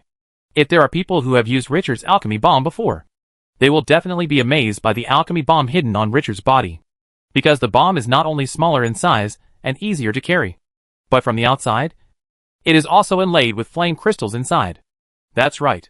Richard made a second improvement to the alchemical combination bomb, adding expensive flame crystals, and it became a powerful weapon. Although it is expensive, it also increases the power of the alchemy combination bomb. It was originally only a threat to first level and early level wizards, but now after improvements, it can pose a very big threat to first level and high level wizards. Who? Richard scolded, while his eyes were fixed on an oil painting hanging on the wall behind him. The oil painting is about 1 meter wide and 1.5 meters high. It depicts a lakeside scenery with a blue sky, houses and a lake. Ever since Heishui appeared in Richard's study, he had always felt a vague sense of spying. Even after he entered his room, he still felt this way. At first, Richard thought it was because he had just been attacked and was nervous. But just after he took out the nightmare mirror, his sense of spying fluctuated significantly, and he instantly grabbed the fox's tail. Boom! Richard controlled a big black hand to hit the oil painting on the wall. In an instant, the oil painting fell apart. But what was surprising was that there was originally a palm-sized black lake pattern in the oil painting. But at this moment, it suddenly fell off the painting. It felt like the lake suddenly came to life. It calmly dodged the attack of Richard's big black hand and moved towards the door very quickly. Want to run? Richard looked angry. You've discovered your secret, and you still want to run away? Richard held his palm again, and suddenly, a big black hand of dark elements appeared out of thin air and grabbed a little bit of black water that was running towards the crack of the door. Just as the big black hand held it, there was a bang. There was a slight explosion sound from the big hand. followed by wisps of black smoke. Richard was stunned for a moment, and immediately opened his big hand to take a look. Sure enough, Blackwater had somehow self-destructed. After thinking for a moment, Richard immediately walked to the cabinet where the box of isolation was hidden, took the box out, and hid it on himself. Obviously, the other party already knew that the nightmare mirror was on him, and that it was in this room. If Richard still puts the nightmare mirror here now, it is no longer appropriate. Farm underground wine cellar. Mobutu was furious at this moment. Mattis, you idiot! If it weren't for you, we could easily sneak in and get the black mirror. Now that this human necromancer knows that the location of the hidden black mirror has been exposed, he will definitely move to another place. It will not be so easy to easily obtain the black mirror anymore. Mattis' face drooped, bearing Mobutu's wrath. Indeed, if Mobutu hadn't just wanted to explain to himself, there would have been no need to activate the black water scattered throughout the other party's villa. Now, the other party has taken precautions, and will inevitably change the location where the black mirror is hidden, making the task more difficult. Because the task Harala gave herself was to retrieve the black mirror, and she did not say who she wanted to kill. In this case, it would be easiest to directly retrieve the black mirror without fighting. Your Excellency Mobutu, please forgive my recklessness. I am willing to pay for 2 more bottles of pain potion to express my apology, Matisse said after Mobutu scolded him for a while. This made Mobutu pause. He stopped scolding Matisse and seemed to be thinking. After a while, a deep voice said, at least 3 bottles. Okay. Your Excellency Mobutu, you still need to continue to worry about this matter. Matisse agreed directly without giving Mobutu a chance to say anything again. This made Mobutu not know what to say. The whole cellar was quiet for a long time. We'll wait until midnight before taking action. The deep voice sounded again. Your Excellency Mobutu, do you think it is possible for the human necromancer to move the black mirror to other places? Matisse asked worriedly after thinking for a while. Just now, Mattis was thinking about this issue. Although Mobutu was powerful, it was not a big problem to defeat or even kill the human necromancer. However, if the other party transfers the black mirror, then even if Mobutu and himself kill each other but cannot find the black mirror, then their hard work will be in vain. Don't worry, Matisse. I thought of this a long time ago.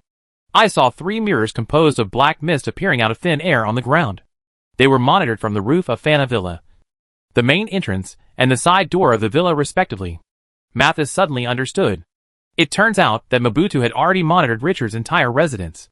Although I dare not say that every room is monitored in place. At least Black Mirror can still monitor in real time whether it has left the villa. Inside Fana Villa in Tuj City. Not long after, Fana came back.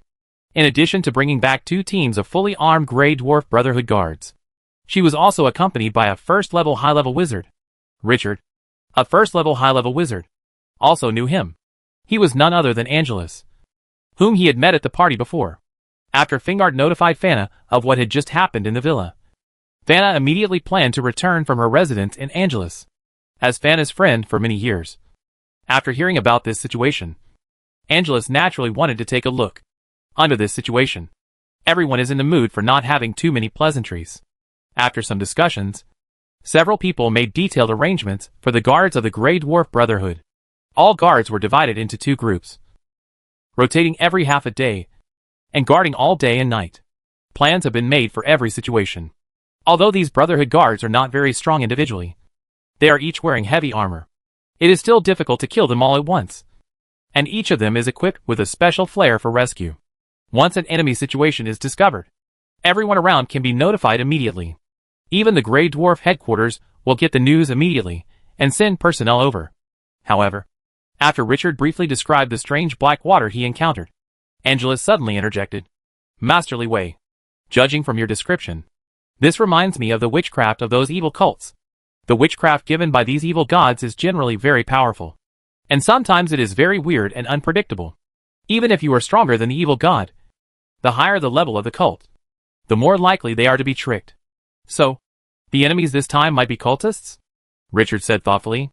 In my heart, the alert level was raised again, because Richard encountered cultists twice, and their abilities were very strange or powerful. After the meal, Richard, Stefana, Fana and Angelus chatted for a while in the same room. After midnight, the villa was still brightly lit, creating a peaceful scene. Levi, Is it possible that the other party is just scaring us to keep our spirits tight? And then we wait for a few days to relax before suddenly attacking? Vanna said. Richard thought for a moment and said, there is a possibility that we might as well take turns to rest. But tonight, the four of us will simply rest in this room. I have a hunch that the opponent is most likely to launch an attack today. After some thought, they all agreed with Richard's suggestion. Slowly, without anyone noticing, a hint of mist began to rise throughout the villa. This mist didn't seem to have any special effect. But before long, snoring could be heard throughout the villa. The guards who were originally fully armed were now leaning or lying down. And they were all asleep. Even Richard and the others fell asleep. But after a while, Richard suddenly woke up. When he woke up again, he found that he was the only one left in the room. He clearly remembered that the four of them were together. After rubbing his brows and concentrating, Richard opened the door and walked to the corridor.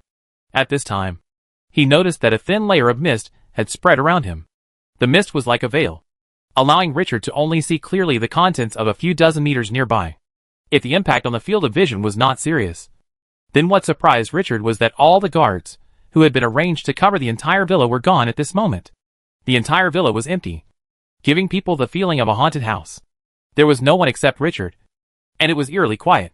Richard walked to the room next to her that originally belonged to Stefana, and knocked on the door, but no one answered. Taking into account his familiarity with Stefana, Richard turned the door handle directly, opened the door, and walked in. I saw that everything in the room was neatly arranged and very clean. But the biggest problem was still that there was no one in the room. Richard quickly walked out of Stefana's room. This time he came to Fanna's room and knocked on the door. No one answered. He went straight in. But there was still no one. The same goes for the rest of the people's rooms. Unknowingly, Richard came to the garden. He heard a faint call in his heart, and it seemed that he should go in this direction. This feeling. Suddenly, Richard raised his head and looked at the roof of the villa. He just felt a malicious prying eye. Some kind of creature that was hostile to him looked at him from the corner of the roof, and then disappeared again. This immediately made Richard startled. After thinking for a moment, the green inverse pentagram array under Richard's feet flashed, and a huge monster appeared in front of Richard. It was the resentful spirit abomination. After the resentful spirit came here, it sniffed around. Its little eyes seemed confused for a while, but immediately, it seemed to notice something, and actually motioned for Richard to follow it. Boom! The vengeful abomination strode ahead, heading in the direction where Richard had felt the call before. Suddenly, a dark shadow flashed past the two of them again. This time, Richard's keen dynamic vision captured the other person's appearance. It turned out to be a gray octopus, about the same height as an ordinary person, relying on 8 tentacles to move extremely fast on the ground. Richard was shocked. But this was on land. It seems that I may be in a strange space. Or is it a dream? Suddenly, the small hand on the back of the resentful spirit waved the iron chain and threw it at the octopus monster with a swish sound. But the opponent easily dodged it. The other party dodged and disappeared into the fog again. The resentful spirit was disgusted, but was not discouraged and continued to walk forward. As he walked, Richard found that he had slowly left the main street of Tuj City and was walking out of the city with the resentful spirit abomination. Let's just call this place Tug City. At least, the entire street outline and city planning were exactly the same as the Tuj City that Richard knew. The only difference was that the entire city was empty. Apart from Richard, the vengeful abomination, and the octopus monster that suddenly appeared, there was no other person or creature. Suddenly, 2 dark shadows flashed ahead. This time, Richard could still clearly see that the original octopus monster had now become 2. And from the appearance point of view, they were almost exactly the same. This suddenly made the feeling of horror in Richard's heart become more and more intense. Just like before. This time the 2 octopus monsters disappeared without a trace again after spying on themselves and the resentful spirit from a distance. After walking out of the city gate, Richard felt the sense of spying getting stronger and stronger. Suddenly, the fog in front dissipated. The entire space became much clearer, and a tall 2-story farm villa appeared at the end of Richard's sight. But what made Richard's scalp tingle was that the large piece of land in front of the 2-story farmhouse was filled with densely packed octopus monsters. Hundreds and thousands. It seemed that because they noticed a stranger coming to this area, all the octopus monsters suddenly turned to look at Richard. And their movements were surprisingly consistent. Keep your eyes fixed on Richard. Instantly, the whole scene gave Richard a creepy feeling. Richard quickly hid behind the evil spirits and avoided the direct gazes of these octopus monsters. The next second, a rustling sound was heard, and all the octopus monsters waved their tentacles and rushed towards Richard. When Richard saw it, he secretly said, "No!" He immediately took out 2 optimized alchemy bombs mixed with flame crystals from his arms, and threw them in the direction of the group of octopus monsters. Boom! There were 2 violent explosions. 2 huge mushroom clouds about 10 meters in diameter suddenly rose from the explosion point. The shock wave after the explosion easily blew dozens of octopus monsters into explosive octopuses. There is a smell of grilled octopus tentacles. The originally dense group of small octopuses was instantly cleared by 2 large circles, which immediately made the small octopuses howl. Richard's eyes lit up, and he said secretly, "It's effective. It seems that we can continue." I saw Richard taking out 4 crystal bombs from his arms again, and throwing them towards the group of small octopuses surrounding them. Immediately, the little octopuses fled away. For the first time, Richard noticed a hint of fear in the other person's eyes. At this time, the fearful parties exchanged views. Chapter 235 Roots. Boom! After the continuous violent explosions, the octopus monsters could no longer bear it. They were blasted away and fled into the distance, watching the 2 outsiders Richard and Wraith hatred from a distance. Just when Richard breathed a sigh of relief, the situation changed again. I saw the small octopuses starting to get entangled together in various ways. After a while, they merged and devoured each other, forming an extra-large octopus.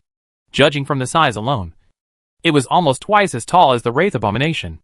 The vengeful spirit stared at the giant octopus monster with hateful eyes, still without losing its anger, and rushed forward with a roar. Every step of the fat abomination shook the ground with a loud rumble, and it quickly approached the giant octopus monster. The giant octopus also felt the huge threat posed by the abomination of the Wraith. Likewise, relying on its 8 python-like tentacles, it quickly rushed towards the abomination of the Wraith. Boom! 2 huge monsters fought head-on. The abomination of the Wraith opened with a giant axe chop, directly cutting off one of the octopus monster's tentacles. However, what the abomination of the Wraith did not expect was that the black-purple juice spurted out from the break of the opponent's tentacle was extremely corrosive. Although one of the opponent's tentacles was cut off, the resentful spirit's hatred was also poured with black and purple juice. The skin on his body suddenly sizzled and was corroded in a large area, and soon became pitted. Both giants suffered considerable damage from each other, and in anger, they started fighting fiercely. Snapped! The resentful spirit's huge body was actually knocked to the ground by the opponent's giant tentacles. However, the resentful spirit was not the one who was passively beaten. It threw a hammer with its backhand, hitting the giant octopus monster and staggering. After fighting for a while, the 2 giants each retreated a little. Both seemed a little exhausted. Richard had been observing and paying attention to the changes in the situation around him. But after a few minutes, he still hadn't discovered the flaw or the key to breaking the deadlock in the strange space he was currently in. The surrounding farms, woods, and fields were all deserted, and no notes could be seen. From this point of view, the key to breaking the situation should still lie with this giant octopus monster. Perhaps, only by successfully killing the octopus monster in front of him can he return to the real world from this unknown space. Just as the resentful spirit was about to charge forward again, Richard waved slightly on the side, stopping the charge of the resentful spirit. I saw Richard suddenly take out 4 improved flame crystal bombs from his body. Immediately, the giant octopus monster on the opposite side stared blankly at him, seeming to say, "You're going a little too far. You have so many bombs hidden on your body." The next second, the flame crystal bomb was thrown towards the giant octopus monster by Richard. Boom! Continuous explosions of flame crystal bombs sounded. Suddenly, the giant octopus monster's feet turned into a sea of fire, and the violent explosion also caused the tentacles on its body to break off. I saw the seriously injured giant octopus, struggling in pain in the sea of fire and roaring. Suddenly, the giant octopus monster's eyes widened, looking at Richard with a look of extreme hatred, and rushed towards Richard regardless. Obviously, the other party already hated Richard. Hula! Although the resentful spirit had thrown out 3 iron chains, it was still unable to hold back the furious giant octopus monster. The chain was suddenly stretched tight, and at the same time, 2 deep grooves were left on the ground under the feet of the evil spirit. Richard looked calmly at the giant octopus heading towards him, and calmly took out the flame crystal bomb from his arms. 1, 2. when Richard took out 4 flame crystal bombs again. The anger in the octopus monster's eyes had disappeared without a trace. What followed was more and more panic. When he was only more than 10 meters away from Richard, actually started to turn around and run away. But at such a close distance, it was too late to escape. For small grenade-like objects flew through the air, drew a perfect arc, and hit the giant octopus monster's head. Boom, boom, boom. Suddenly, violent explosions and a sea of flames drowned the octopus monster's huge body. After the smoke dissipated, an unusually strong smell of grilled octopus entered Richard's nose. I saw a mountain of octopus lying motionless on the ground at the center of the explosion. At this time, Wraith Abomination sniffed with his nose. His narrow eyes revealed a cunning look of interest. He strode forward, used a giant iron axe, cut off a grilled octopus tentacle, and put it in a big mouth full of yellow teeth. The resentful spirit started chewing it with disgust. Bah! Bah! Bah! With an expression of enjoyment on its face. Richard couldn't help but be speechless for a while. At this time, Richard noticed that the entire space began to emit a strange fluctuation. And this fluctuation was becoming more and more violent. Suddenly, objects in the entire space, such as farms, trees, and the ground, began to blur, making Richard feel as if he was in a mural on the verge of breaking. A few seconds later, the mural shattered instantly. At this time, Wraith Abomination was eating with gusto. A thick grilled octopus tentacle had already been eaten into his fat belly. At this moment, he was happily planning to cut off the second grilled octopus to eat. The entire space shattered. In a daze, Richard felt as if he had fallen from a mural into the real world. After the surrounding scene gradually became clear again from blur, he was immediately surprised. He and the resentful spirit hated each other. At this time, in a strange farm, the broken limbs and broken arms all over the ground seemed to be guarded by Fanavilla. And an octopus giant at least 4 meters tall was lying on the ground, holding his head and struggling. Among them, the whole body was scorched black. And what exudes the aroma of grilled squid tentacles is a complete octopus with its head. What the evil spirit Abomination eats are the tentacles of this octopus. This immediately made Richard feel nauseous. It would be fine if it was just a pure octopus, but this thing was obviously the head of a humanoid creature, which was a bit unacceptable to Richard. Next to the octopus giant, there was a man in black robes. Judging from the aura, it seemed that Richard was familiar with him. He was the same guy who ran away after releasing the poison spring surge when he attacked Richard before. Stephanie, Vanna and Angelus were all lying on the ground beside them, motionless. This immediately shocked Richard. At this time, Richard and the man in black robe opposite were staring at each other and facing each other. No one dared to make a move easily. Matisse's mood at this time was really like a roller coaster. Just 20 minutes ago, after Mr. Mobutu used black water as the positioning point to cast a mass nightmare spell on the target villa, everything went according to the plan and went extremely smoothly. Each of the guards in the other party's villa were like puppets, suddenly appearing on the farm out of thin air. Some of them couldn't hold on and died immediately in their sleep. Not long after, those first-level and high-level wizards were also teleported over out of thin air. As Lord Mobutu said in advance, enemies who have been affected by the nightmare spell cannot approach them at will. Otherwise they may quickly escape from the nightmare and return to reality. Therefore, Matisse was at ease, watching these wizards frowning and changing their expressions, as if they were deeply trapped in a painful dream. Speaking of the dwarf female wizard, she is also very beautiful when she frowns. What a pity. Such a beautiful which will probably die in a nightmare. But unexpectedly, not long after this human undead wizard was teleported here, Mr. Mobutu began to hold his head with his hands and scream. In the end, his whole body burst into flames and rolled all over the ground. This scene made Matisse stunned. What was going on? Shouldn't we be victorious right away? Why was it suddenly reversed? Now the opponent seems to have broken away from the nightmare spell and is confronting him. Fortunately, the other party's companions seemed to have been severely injured in the dream and could not wake up for a while. Otherwise, I have no choice but to run away quickly. But should I take the initiative to attack or retreat strategically? Matisse hesitated for a moment. Just when Richard wanted to order the resentful spirit to attack, he was suddenly startled. The next second, he ducked behind the resentful spirit and hated it, and then suddenly took out the box of isolation from his arms. Just now, Richard suddenly felt a palpitation, and the source of the palpitation was the isolation box in his chest. I saw that the box started to emit a faint red light without knowing when. Obviously, It is not this strange light emitted by the isolation box. Then, there is only one answer. It is emitted by the items in the box. But what is very strange is that this red light can actually penetrate the isolation box. Crack! Richard opened the buckle of the box and slowly opened it. Sure enough, the nightmare mirror was emitting the light red light just now. To Richard's surprise, the isolation box was intact. But the nightmare mirror inside was shattered. No, to be precise, the mirror was not broken. But the dark metal frame, including the mirror handle, was broken, revealing the mirror with irregular edges wrapped in it. It gives the impression that this irregular mirror made of unknown material seems to be a fragment of a large mirror. By some mistake, Richard stretched out his hand and touched the intact mirror, which was emitting red light. Boom!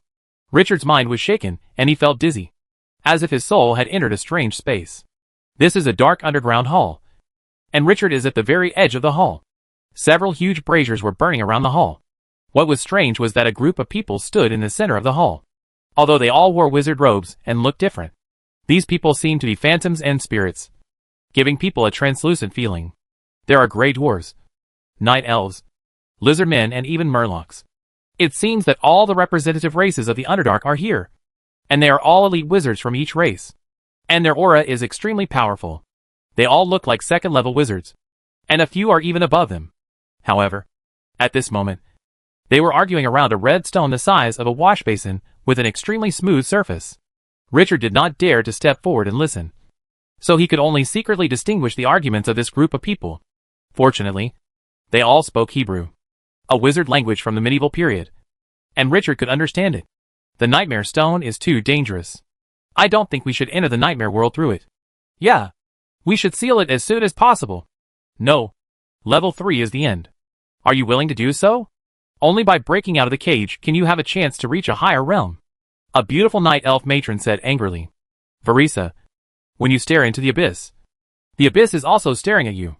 When you connect the nightmare world and the real world through the nightmare stone, not only can you go to the nightmare world, but the creatures of the nightmare world can also come to our world. Have you considered this? An old gray dwarf with white hair and beard said in a deep voice. Richard could feel that the status of the gray dwarf old man and the night elf mistress was the highest among everyone. At this moment, there is an irreconcilable conflict between the two of them. It seems that neither of them can convince the other about the use of this nightmare stone. Suddenly, the scene suddenly changed, and Richard found himself in a beautiful palace, and he was in a corner of the palace. Before Richard had time to see his surroundings clearly, violent fluctuations of elemental energy came from outside the palace, and it seemed that extremely powerful wizards were fighting. Boom! The palace gate immediately fell apart. The gray dwarf old man with white beard and hair whom we saw in the previous scene led a group of wizards of different races and rushed in menacingly. At this time, a group of night elf wizards suddenly rushed out from the back of the palace, led by the beautiful mistress, Verisa. Don't make the same mistake again and again. Several clones of the evil god have invaded our world from the nightmare world. The white-haired gray dwarf old man said angrily at the night elf mistress. River, I have found a way forward. As long as you give me a little more time, I will definitely succeed. If I give you any more time, our people will be killed by the evil god's minions. Suddenly, a war broke out. Boom! An extremely powerful beam of energy struck the red nightmare stone, causing the nightmare stone to split into pieces. No! After the night elf mistress named Verisa let out a shrill wail, her whole body began to undergo drastic changes. Her hair grew longer and turned into twisted black snakes. At this moment, there was a sudden spin, and Richard returned to his true form again, looking at the mirror in his hand that glowed with light red. Sure enough, the touch of his fingers told Richard that the material of the mirror seemed to be some kind of stone. All the scenes just now seemed to be a visual record of the important things it had experienced. The moment I touched it, I was released, pulling myself into the scene at that time. If it looks like this, suddenly, Richard understood. The so-called nightmare mirror is made from fragments of the nightmare stone, and is sealed by the frame. It was probably the strange witchcraft of the octopus giant just now that caused the frame to shatter, causing the energy of the nightmare stone to be re-energized. But Richard suddenly didn't know whether he should continue to hold this seemingly ominous nightmare stone.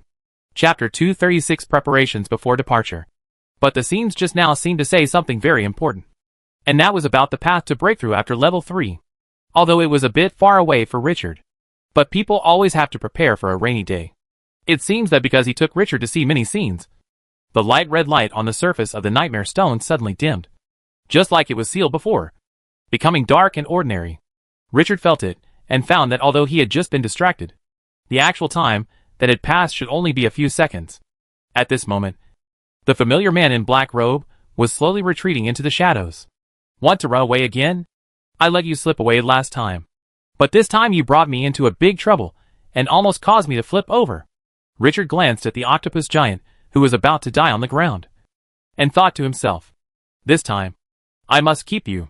Suddenly, under Richard's instructions, the 3 thick iron hooks hated by the resentful spirit suddenly clattered and swept towards the man in black robe. Matisse had already been wary of Richard. He stretched out his right hand, with his palm vertical to the ground and fingertips pointing upwards. As a rapid spell sounded, a strong transparent wave suddenly appeared in front of him. Clang, clang, clang. The 3 sharp iron hooks seemed to have encountered an invisible wall, and were blocked outside by Matisse without hurting him at all. At this time, Richard had already placed Stefana, Fana, and Angelus in a safe rear area to avoid the subsequent battle that might affect the other party. Just when Richard was about to join the resentful spirits and besiege the man in black robe, suddenly, Richard was shocked, because he suddenly found a prompt message in the inspiration panel. Acquire 95677 energy points. Richard glanced sideways at the octopus-headed swamp giant that had just held its head and was struggling in pain. At this moment, it was lying motionless on the ground, and its body still smelled of burnt food from time to time. Obviously, there is no doubt that he is the one who has contributed so many energy points to Richard. Richard thought for a moment. It seems like, if the guess is correct, this guy should also be a cultist, because based on my last experience, only cultists who believe in evil gods will provide themselves with energy points. At this time, the situation on the field suddenly changed.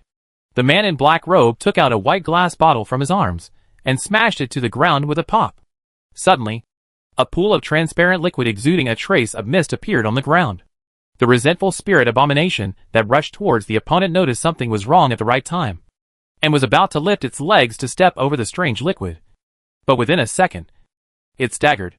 I saw 2 big white ice crystal hands suddenly stretching out from the liquid and grabbing the hateful calf of the resentful spirit. In an instant, strands of ice crystals began to spread from the calf, where the resentful spirit hated being caught. The ice crystal's big hand pushed hard on the edge of the liquid.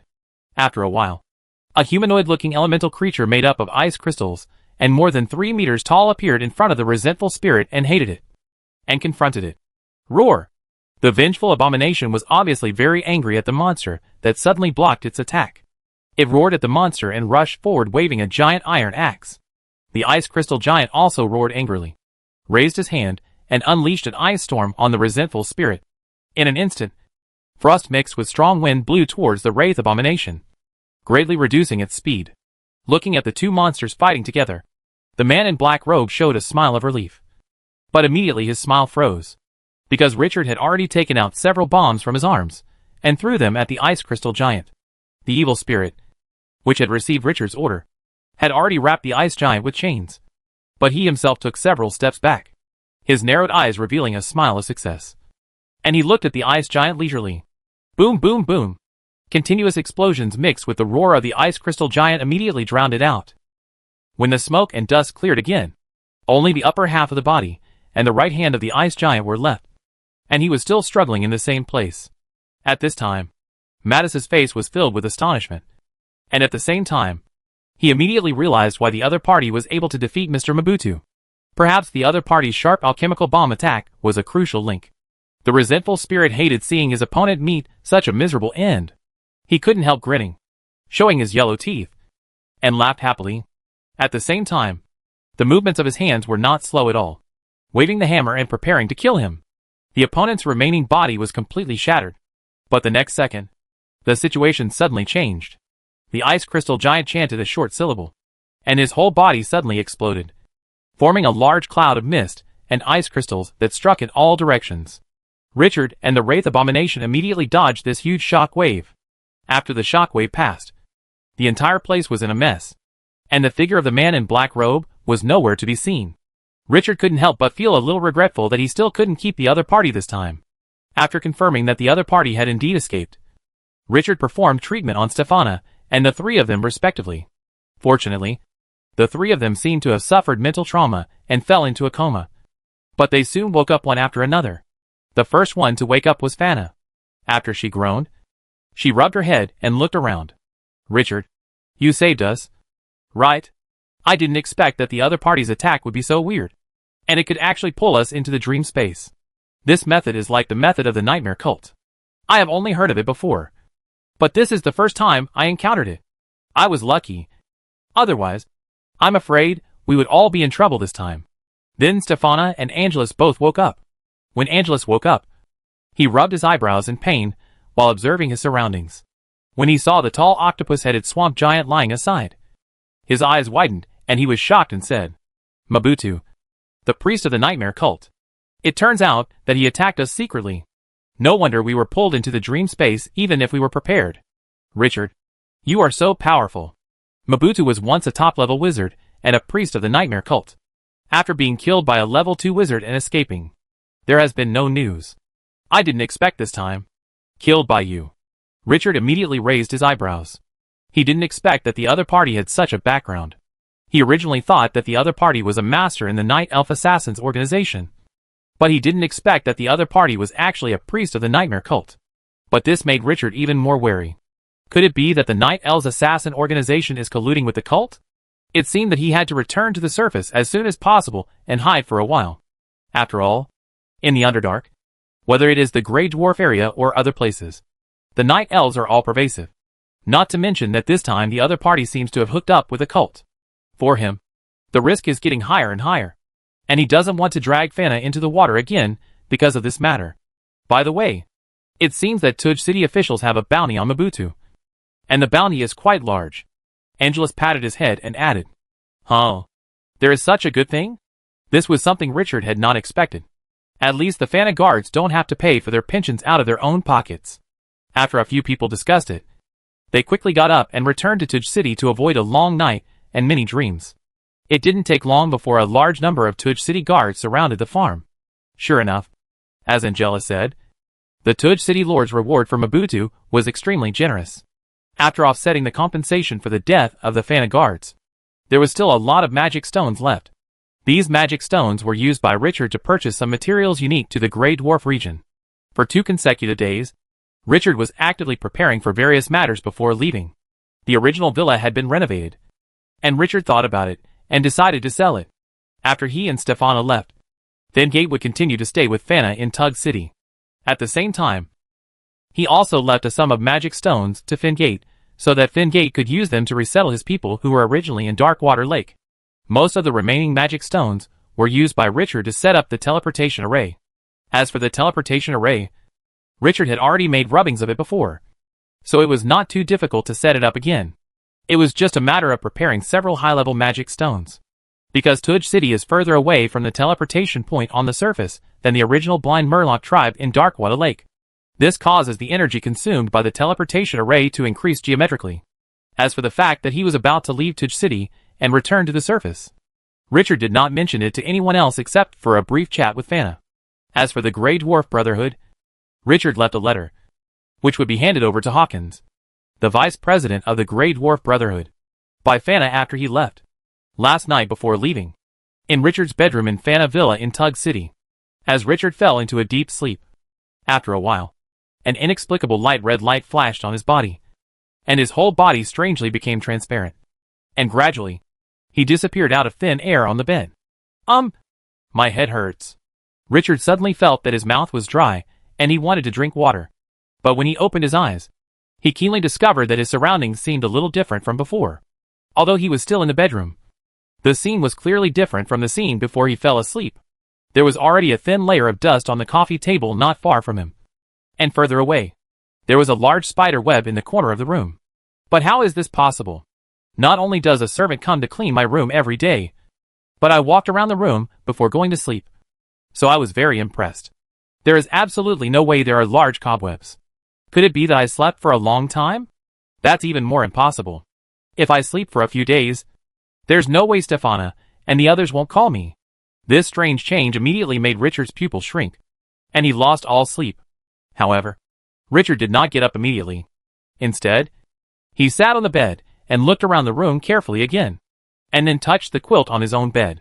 Strangely, the surface of his quilt was very clean.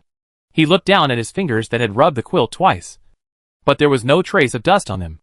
It was strange that there was a thin layer of dust on the coffee table a few meters away from the bed, even on the chairs. But my bed is actually so clean. Suddenly, a flash of light flashed through Richard's mind. It seemed that the further away from his bed, the more he felt like he had been alone for a long time. Ancient? After confirming this, Richard stood up slowly, put on his clothes and equipment, and began to pace around the room to further observe his surroundings. Several potted plants in the room had turned black and withered, as if they had been dead for several years. There is a thick layer of dust on the bookshelf. Suddenly, Richard frowned, as if he had discovered something. He casually pulled a hardcover book out from the bookshelf and dusted the cover. The next second, Richard was stunned on the spot as if he was struck by lightning, because it was extremely strange that he had never seen the cover of this book in the study before, and the words on the surface were all twisted and intertwined lines, which were not any kind of words he knew at all. Richard's heart palpitated suddenly. After putting the book back in his hand, Richard took out the second and third books from the bookshelf very quickly. But there was no text in the book that he could understand. The covering content of each book are composed of these irregular lines. This made Richard feel inexplicably worried. Things seemed beyond his imagination. If this is an illusion, it is definitely not an ordinary illusion. Could it be that he was targeted by the cult again? And this time, he was pulled into that mysterious dream space? If this is the case, then you have to find the core of the illusion and destroy it like last time before you can leave the illusion. Otherwise, you will be trapped in the illusion alive. After thinking for a moment, Richard made his decision. Obviously, there was nothing left to check in the room, so the only thing to do now was to open the door and go out to take a look. Crunch! Richard opened the door lock, which was a bit rusty, and walked out of the room. He saw milky white mist all around and various trees and flowers were dim in the distance. It was not very clear, but he could roughly tell that there should be a garden in front. Richard took 2 steps forward and then stopped suddenly, because he found that although this was also a garden, the strange thing was that the shape of this garden was completely different from the garden of Fana Villa. Facing the unknown environment, Richard did not dare to take it lightly, and immediately used the magic armor technique. Suddenly, a suit of black ferocious bone armor covered Richard's body, which made him feel at ease. It seemed that Richard was the only one in the entire garden. Richard walked slowly, the soft grass absorbing the sound of his footsteps, and the surrounding environment was so quiet that Richard could almost hear his own heartbeat. Suddenly, there was a slight sound from the front. This soft sound was particularly clear in this quiet environment, and the direction it came from seemed to be to the left side of the garden. Richard narrowed his eyes, and the mimicry wrist guard on his left hand turned into an arm shield, while the one on his right hand turned into a knight's sword. At the same time, he increased his vigilance, raised his arm shield to his chest, and slowly walked forward. Chapter 237 Nightmare. I saw a cat with shiny black fur, eating something in the flower bed of the garden. What it was eating was also very strange. It turned out to be flowers shaped like sunflowers. A leopard eating flowers? Richard looked at the scene in front of him in surprise. Suddenly, as if he noticed someone entering the flower garden, the black cat raised his head and looked at Richard. In an instant, Richard stood frozen on the spot as if he had been struck by lightning. I saw that the face of this black feline was actually the face of a beautiful woman among humans. The only difference may be the slightly protruding canine teeth, which made the beautiful woman's face look more bloodthirsty. The other party glanced at Richard, as if he was very dissatisfied with this uninvited guest who interrupted his eating. He gave up the ruined flowers left in his mouth, took an elegant step, quickly adjusted his streamlined body, and immediately faced Richard. Seeing that the other party was about to attack him, Richard secretly thought, not good. Immediately, Richard planned to summon the resentful spirit to hate. But after reciting the short spell, what surprised Richard was that there was no reaction at all. There was no reverse pentagram summoning a ray on the ground, let alone the hateful shadow of the resentful spirit. This special situation immediately made Richard look stunned. It seems that the situation this time is different from the previous 2 times. I have fallen into a similar dream before, but summoning the resentful spirit to hate is not affected. But this time, it seems, the strange cat opposite, let's call it a beautiful leopard, took advantage of Richard's distraction and suddenly launched an attack. It was as fast as lightning and pounced on Richard. Fortunately, Richard was very familiar with and proficient in melee combat. Even after he was promoted to an official wizard, he never gave up on this aspect. The mimicry metal in his hand immediately turned into an arm shield and a knight's sword. Holding them in his left and right hands, Richard began to fight with the leopard. The beauty leopard gathered some strength and unleashed a claw attack, attacking Richard with 3 phantoms. Richard blocked with his arm shield, and there was a sharp metal friction sound, as if someone was holding a few stones on the glass. The sound of a hard scrape. Suddenly, Richard couldn't help but frown. Richard pushed hard with his left arm and knocked back the beautiful leopard several meters away. In a flash, after a few brief encounters, Richard basically judged the opponent's basic combat strength. He had high agility, but not much strength. If they were to fight in close combat, they would be on par with each other. But in this unfamiliar environment, fighting with the opponent for too long is obviously not a wise choice. Richard planned to end the battle quickly. Psychic shock. After the initial test, Richard began to attack with all his strength. In an instant, a transparent wave quickly attacked the beautiful leopard. The beautiful leopard didn't seem to expect that the opponent he had been fighting with in close combat would suddenly launch a witchcraft attack. In an instant, he received a mental shock and froze in place.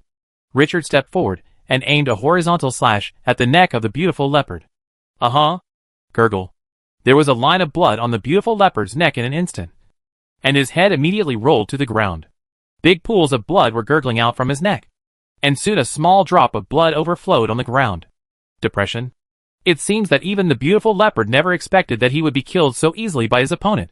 Gain 12998 energy points. System prompt sounds. Huh? There are actually energy points? Richard's eyes flashed with a gleam of light. This creature in this strange environment could actually provide him with energy points. If this is the case, it seems that coming to this unfamiliar area is not entirely a bad thing. As if thinking of something, Richard walked forward to check the flowers that the leopard had just eaten. But strangely, it seemed that during the battle between Richard and the leopard, the flowers disappeared. Even the remains of his companions were moved away. Confirm. Run! Because Richard saw thin scratches on the ground, which seemed to be caused by the friction of the dense roots of plants. Richard thought about it, and decided to follow the trail, and see what happens. However, after he had followed the traces for a while, he seemed to hear rustling voices coming from the front. This immediately made Richard raise his eyebrows. Intelligent creatures? However, after thinking for a moment, Richard felt as if he was facing a formidable enemy. He took out several flame crystal bombs and other powerful weapons from his arms with a serious face. Who knows whether the intelligent creatures encountered in this environment can communicate or cannot? Once communication fails, conflict will inevitably break out. If so, it will be much more dangerous than the beautiful leopard we encountered before. Richard tiptoed forward cautiously, his eyes trying to search for the source of the sound. For a moment, Richard was stunned. He saw several sunflower-like flowers shrouded in mist dozens of meters away. At this moment, the large round petals were gathering together, discussing something. The roots of their flowers were the roots that Richard had guessed before. At this moment, it is like the tentacles of an octopus, supporting the body and squirming constantly. Richard didn't dare to move forward and stood quietly, intending to listen to what they were talking about. But maybe it was because their conversation was too quiet, or because it was a language that Richard had never heard before. After listening attentively for a moment, Richard seemed to be able to understand a few syllables. But it seems not. It's always hard to hear what the other person is saying. It's an uncomfortable feeling, as if someone is gently tickling your ears with a feather. So, Richard thought for a while, and slowly took a few steps forward. Now he finally heard the language the other party used to communicate. But Richard was sure that this was a language he had never heard before. However, this language seems to cause some strange vibrations in mental power, just like wizard language. So Richard can actually understand part of the meaning of the other party's words. That leopard just now was so scary. Originally, outside the fence. That beat. Suddenly, there was a cracking sound under Richard's feet. Richard looked down, and saw that he had unknowingly stepped on a small snail carrying a SHL and trampled it to death.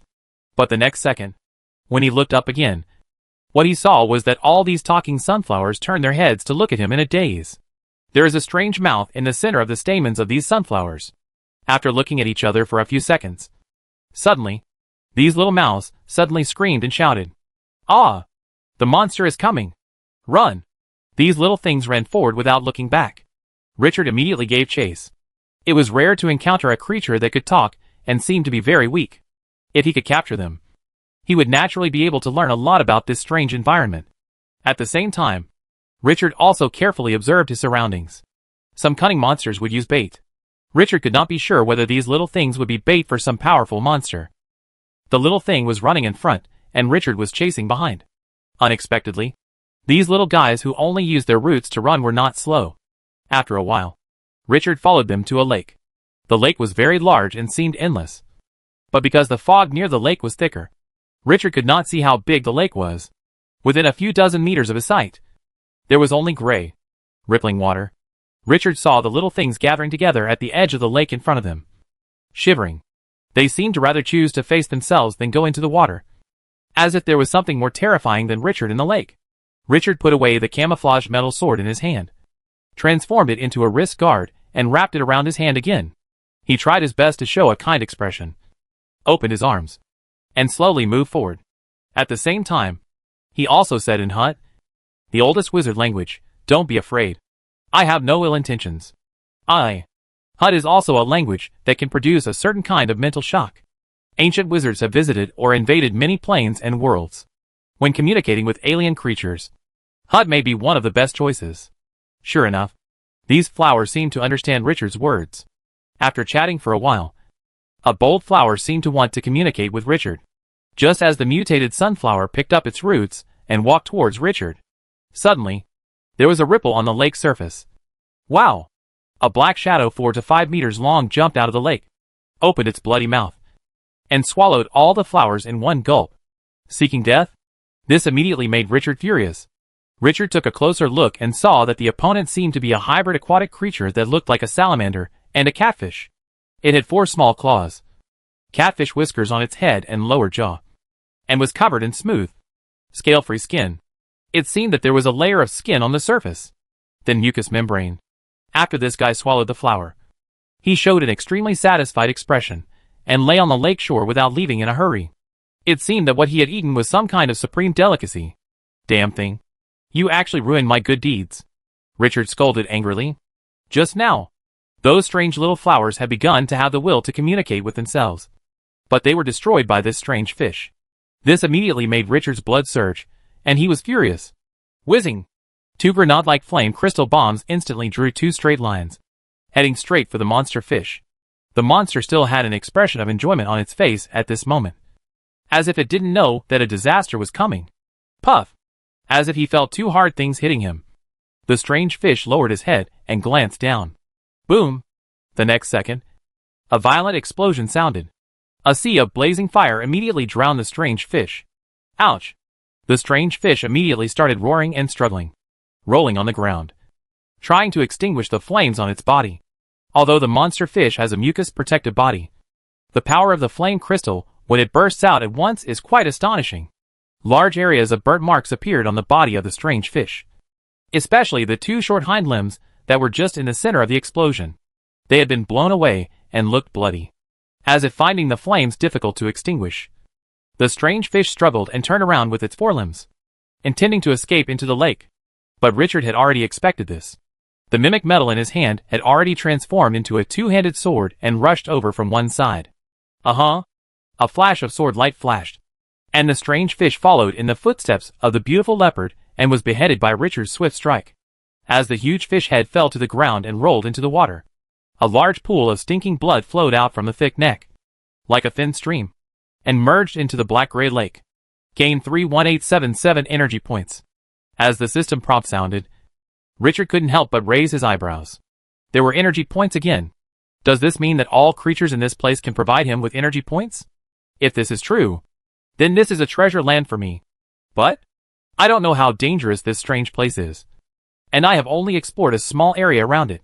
While Richard was thinking, the originally calm lake surface changed dramatically. Several ripples were generated on the lake surface dozens of meters away from Richard, and they swam quickly towards Richard's current direction, creating long ripples. Obviously, there was some kind of creature in the water that was attracted by the movement just now, or the flesh and blood of the strange fish. Immediately, Richard's alarm bells rang loudly in his heart. and he quickly retreated. After retreating at least dozens of meters, he stood still from a distance and quietly observed. Gula gula. Large groups of fine bubbles continued to surge out of the lake. Wow! 3 huge ugly toads were seen jumping out of the water, each over 3 meters in size. They seemed very happy to see the corpse of the monster lying in a pool of blood. Quack! After 2 neighs, they began to fight for it. Just when Richard was still hesitating whether he should try and kill these 3 monsters, suddenly, a wave of sleepiness hit Richard's heart. This sleepiness was so strong that Richard felt completely unable to resist it. Before his consciousness completely disappeared, Richard saw that his hands were gradually becoming transparent. The next second, the world was spinning, and he felt his entire vision go dark. His eyelids drooped together, and he could no longer open them. Suddenly Richard fell into darkness. I don't know how long it was, but when Richard opened his eyes again, what he saw was the familiar ceiling of his bedroom. The next second, Richard stood up alertly and looked around. There was no dust on the coffee table, and it was as bright as new. There were no spider webs in the corners of the room. Richard put on his slippers and walked quickly to the bookshelf. He flipped through a few books and found that they were all familiar Grey Dwarf characters. You can even see a small line of comments written by yourself on it. Richard immediately became silent. It seems like everything last night was just a dream. But immediately, Richard denied the idea, because when he called up the inspiration panel, it showed that the total energy value had reached 140552. Obviously, what he encountered last night did not seem to be an ordinary dream. Richard crossed his arms in his bedroom, walked slowly and thought about it. This dream, let's call it a dream, was different from the previous 2. In the first 2 times, there were monsters or malicious intentions, which had been spying on me. I realized this when I entered the dream. After I killed the evil thoughts, I also broke the dream created by the enemy. But this time, it seems to be a completely unknown world. When I entered, I didn't notice any malice at all, and no monsters or evil thoughts actively attacked me. Instead, I explored all the way and took the initiative to kill the beautiful leopard and the strange fish. It's a pity that I couldn't communicate with those little flowers that look like sunflowers. Chapter 238. Join the school. As for the reason why I entered that world inexplicably, it seems to be the Nightmare Stone? Richard shook his head, not entirely sure. Immediately, Richard turned around, opened the drawer, and took out the Nightmare Stone. He saw that the Nightmare Stone still looked dim. It seems to be about the same as before. After thinking about it, Richard decided to teleport today and return to the surface according to his original plan. Because most of the first level and second level witchcraft models of the Necromancer are very few even in the collection of the Grey Dwarf Brotherhood. This forced Richard to return to the school. However, before leaving, Richard exchanged it from Alhan for an extremely rare first-level witchcraft model of the undead system, surrounded by death energy. Half a day later, Richard and Stephina appeared in the secret cave on the surface. Most of the cave remained unchanged, but on the soft sand near the water, Richard and Stephanie found a nest of white eggs of an unknown creature. He looked at the teleportation array only 7 or 8 meters away. Richard thought for a moment, and then set up another concealing magic array outside the teleportation array. Master, if we return to the academy, do we need to cover up our strength? Stephina asked aside. Stephanie, you don't have to return to the academy yet. Go directly to the Imperial capital. Go home, and help me investigate something. Richard knew that Stephanie wanted to return to the Knight family, since she was promoted to the official wizard level. In comparison, Stephanie's urgency to go to the academy was far less than his own. Master, what about you? Stephina said reluctantly. Don't worry. Contact me once you've investigated thoroughly. The sooner the better. Half an hour later, Richard, who returned from the underground, had arrived at the gate of the Ignis school. Looking at the black and gray buildings in front of him, Richard couldn't help but recall the time when he came to the school to study. Although his stay in the school has always been short-lived, it is undeniable that it was Tutor Celis and the school that started his journey as a wizard. Moreover, as his strength increased, Richard was no longer afraid of the completely invincible gargoyle, a witchcraft creation that used to guard the door and that he had to look up to, and he was even able to defeat it. Now, Richard has been able to judge that the opponent's strength is only at the level of a high-level player. After some thought, Richard did not enter directly, but used a simple communication witchcraft to contact Tutor Celis. After a while, a familiar figure in black robe appeared at the door of the school. It was Richard's mentor Celis. Celes soon discovered Richard standing alone in a remote place. The first time he saw Richard, Celes noticed the changes in Richard. After being stunned for a few seconds, he came to his senses and blurted out, "Richard, you have actually been promoted to an official wizard? This is really unbelievable." Celes, who was still wearing a black robe, was obviously very excited after seeing Richard. He stepped forward and hugged Richard heavily. "Yes, Mentor, I was promoted by luck." Looking at the familiar face, Richard could clearly feel that after returning this time, the strength of Instructor Celes should also be at the high level of the first level, similar to his own unconcealed strength. In order to avoid being too shocking, Richard drank a bottle of fluctuation suppression potion before, a non-combat potion purely used to cover up his own mental fluctuations. The effect is to greatly reduce the fluctuations in mental power. After Richard drank it, his mental power fluctuated from the first level high level to the first level initial level. As long as he did not perform witchcraft beyond the first level initial level, his true strength would not be exposed, and the duration would be quite long. A bottle of potion, it can last for nearly a month. "Richard, did you pass?" Celes asked hesitantly after thinking for a moment. But then he immediately waved his hand and said, "Let's go back to the school first." Richard immediately understood that Teacher Celes wanted to ask how he was promoted, but he was afraid of hurting himself, so he didn't ask again. "Teacher, I am the third type. Meditation method," Richard said with a smile.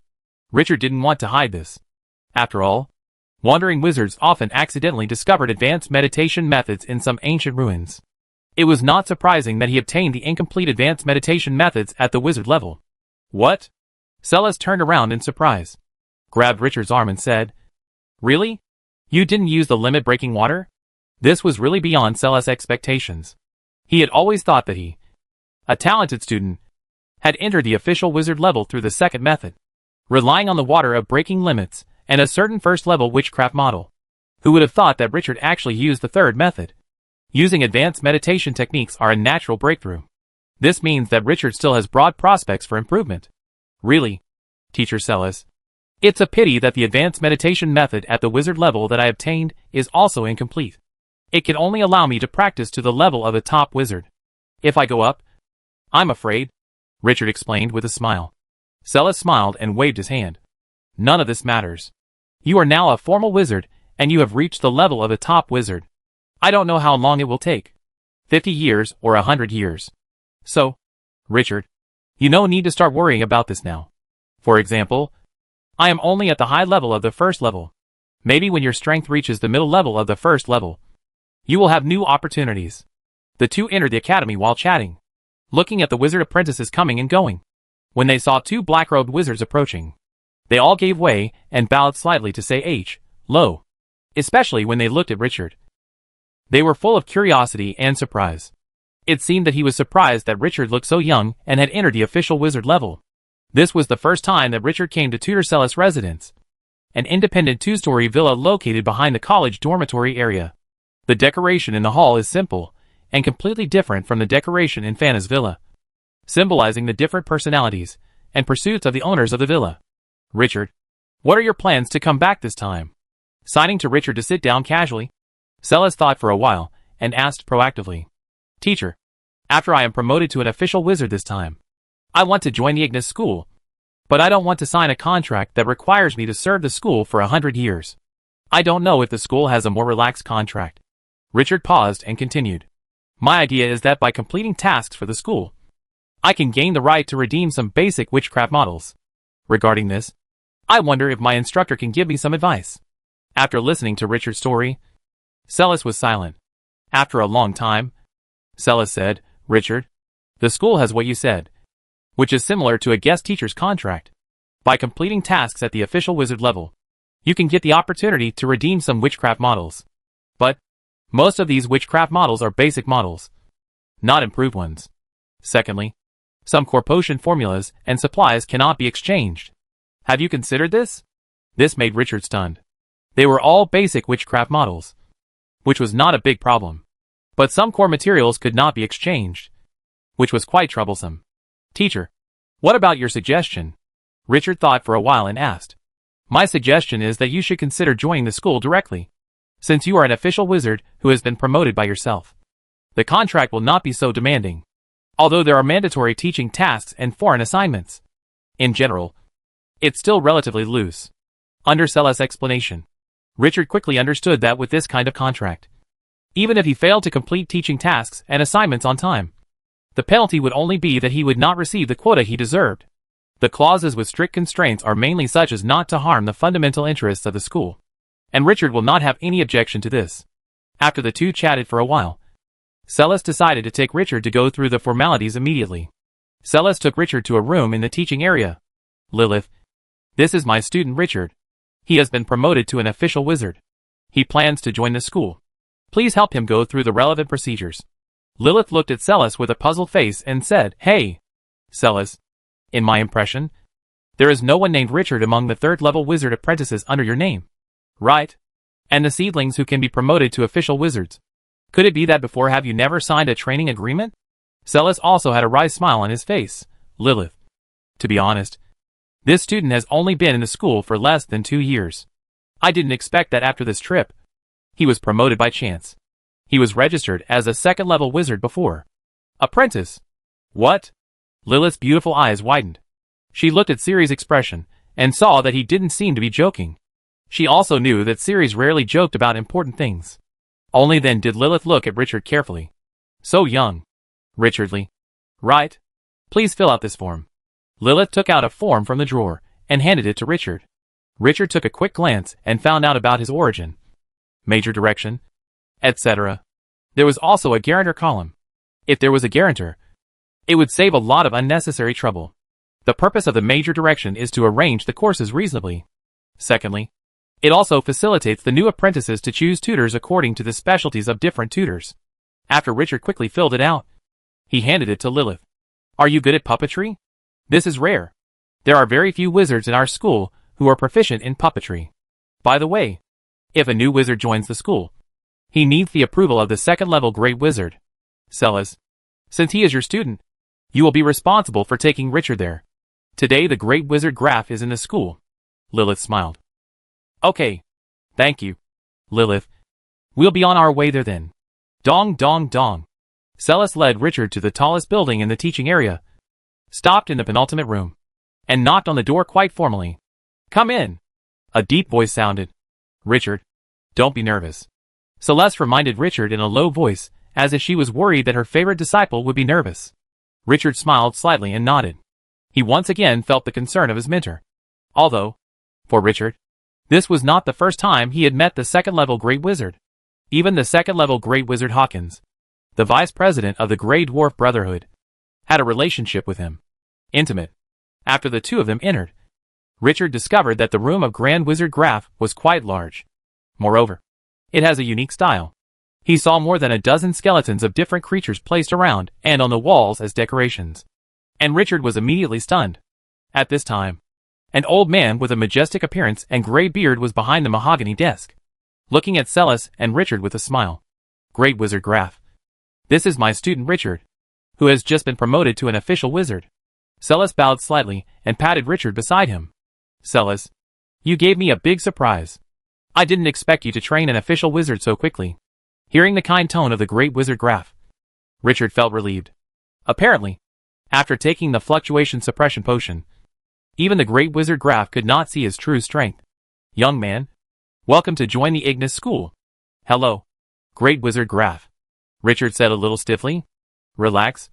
Young man, your mentor and I are old friends. Moreover, you will soon become an official member of the Ignis School. We will work hard for the same goal. It is my honor to join the Ignis School.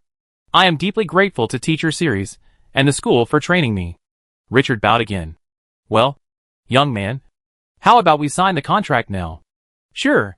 Graf nodded, took out a gold-rimmed parchment roll, and handed it to Richard. Dear Grand Wizard Graf, can I see the details of the contract first? Cautious young man. Of course you can. Opening the scroll, Richard began to read quickly. Sure enough, as Tutor Celeste said, he only chose to join the Ignis School after becoming an official wizard. The school had very few mandatory provisions. The most important thing is not to do anything that harms the interests of the Ignis School. As for the annual mandatory teaching tasks and field missions, even if they are violated, the punishment is only the cancellation of the annual material quota. Richard was naturally very satisfied with this. There is no problem. Dear Grand Wizard Graf, I am very satisfied with the contract. Very good. How about we officially start signing the contract now? Certainly. Following a short spell from the Great Wizard Graf, the parchment with gold edges suddenly emitted a dazzling light, and a virtual scale appeared in front of Richard's eyes. Is this a fair scale? Richard thought to himself. Between the great scales of justice, cried Master Graf in the Hittite tongue. I, Richard Clavel, would like to join the Ignis School. Chapter 239, Melua's Letter. The next second, Richard felt that, somehow, a bit of his soul power seemed to be placed on the tray at one end of the scales of justice, while the other end represented a bit of soul power from the Great Wizard Graf of the Ignis School. As a bright light flashed, the shadow of the scales of justice immediately dissipated in the air. The contract is completed. Congratulations to you, young man. Now you are a member of the Ignis School. Grand Wizard Graf stroked his beard on his chin. Richard also had a smile on his face, bowed slightly and said, Thanks to the Great Wizard and Mentor Graf. Thank you both for your appreciation. Look, Seals, your student is much more talkative than you.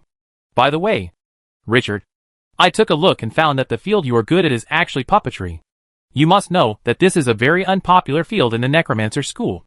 I saw that the contents of the form that Richard had previously filled out with Lilith somehow appeared in the crystal ball on the table of Grand Wizard Graf. The Great Wizard Graf was currently flipping through the pages. Yes, Grand Wizard Graf, I am quite good at puppetry, and I think there is a lot of potential in this field, especially if the average wizard apprentice has a few intermediate puppets, such as rock combat puppets. Self-protection capabilities can be greatly improved. As for a formal wizard, if he can possess high-level combat puppets, his strength will also greatly increase. Therefore, I personally think that this is an area worth studying, Richard said seriously.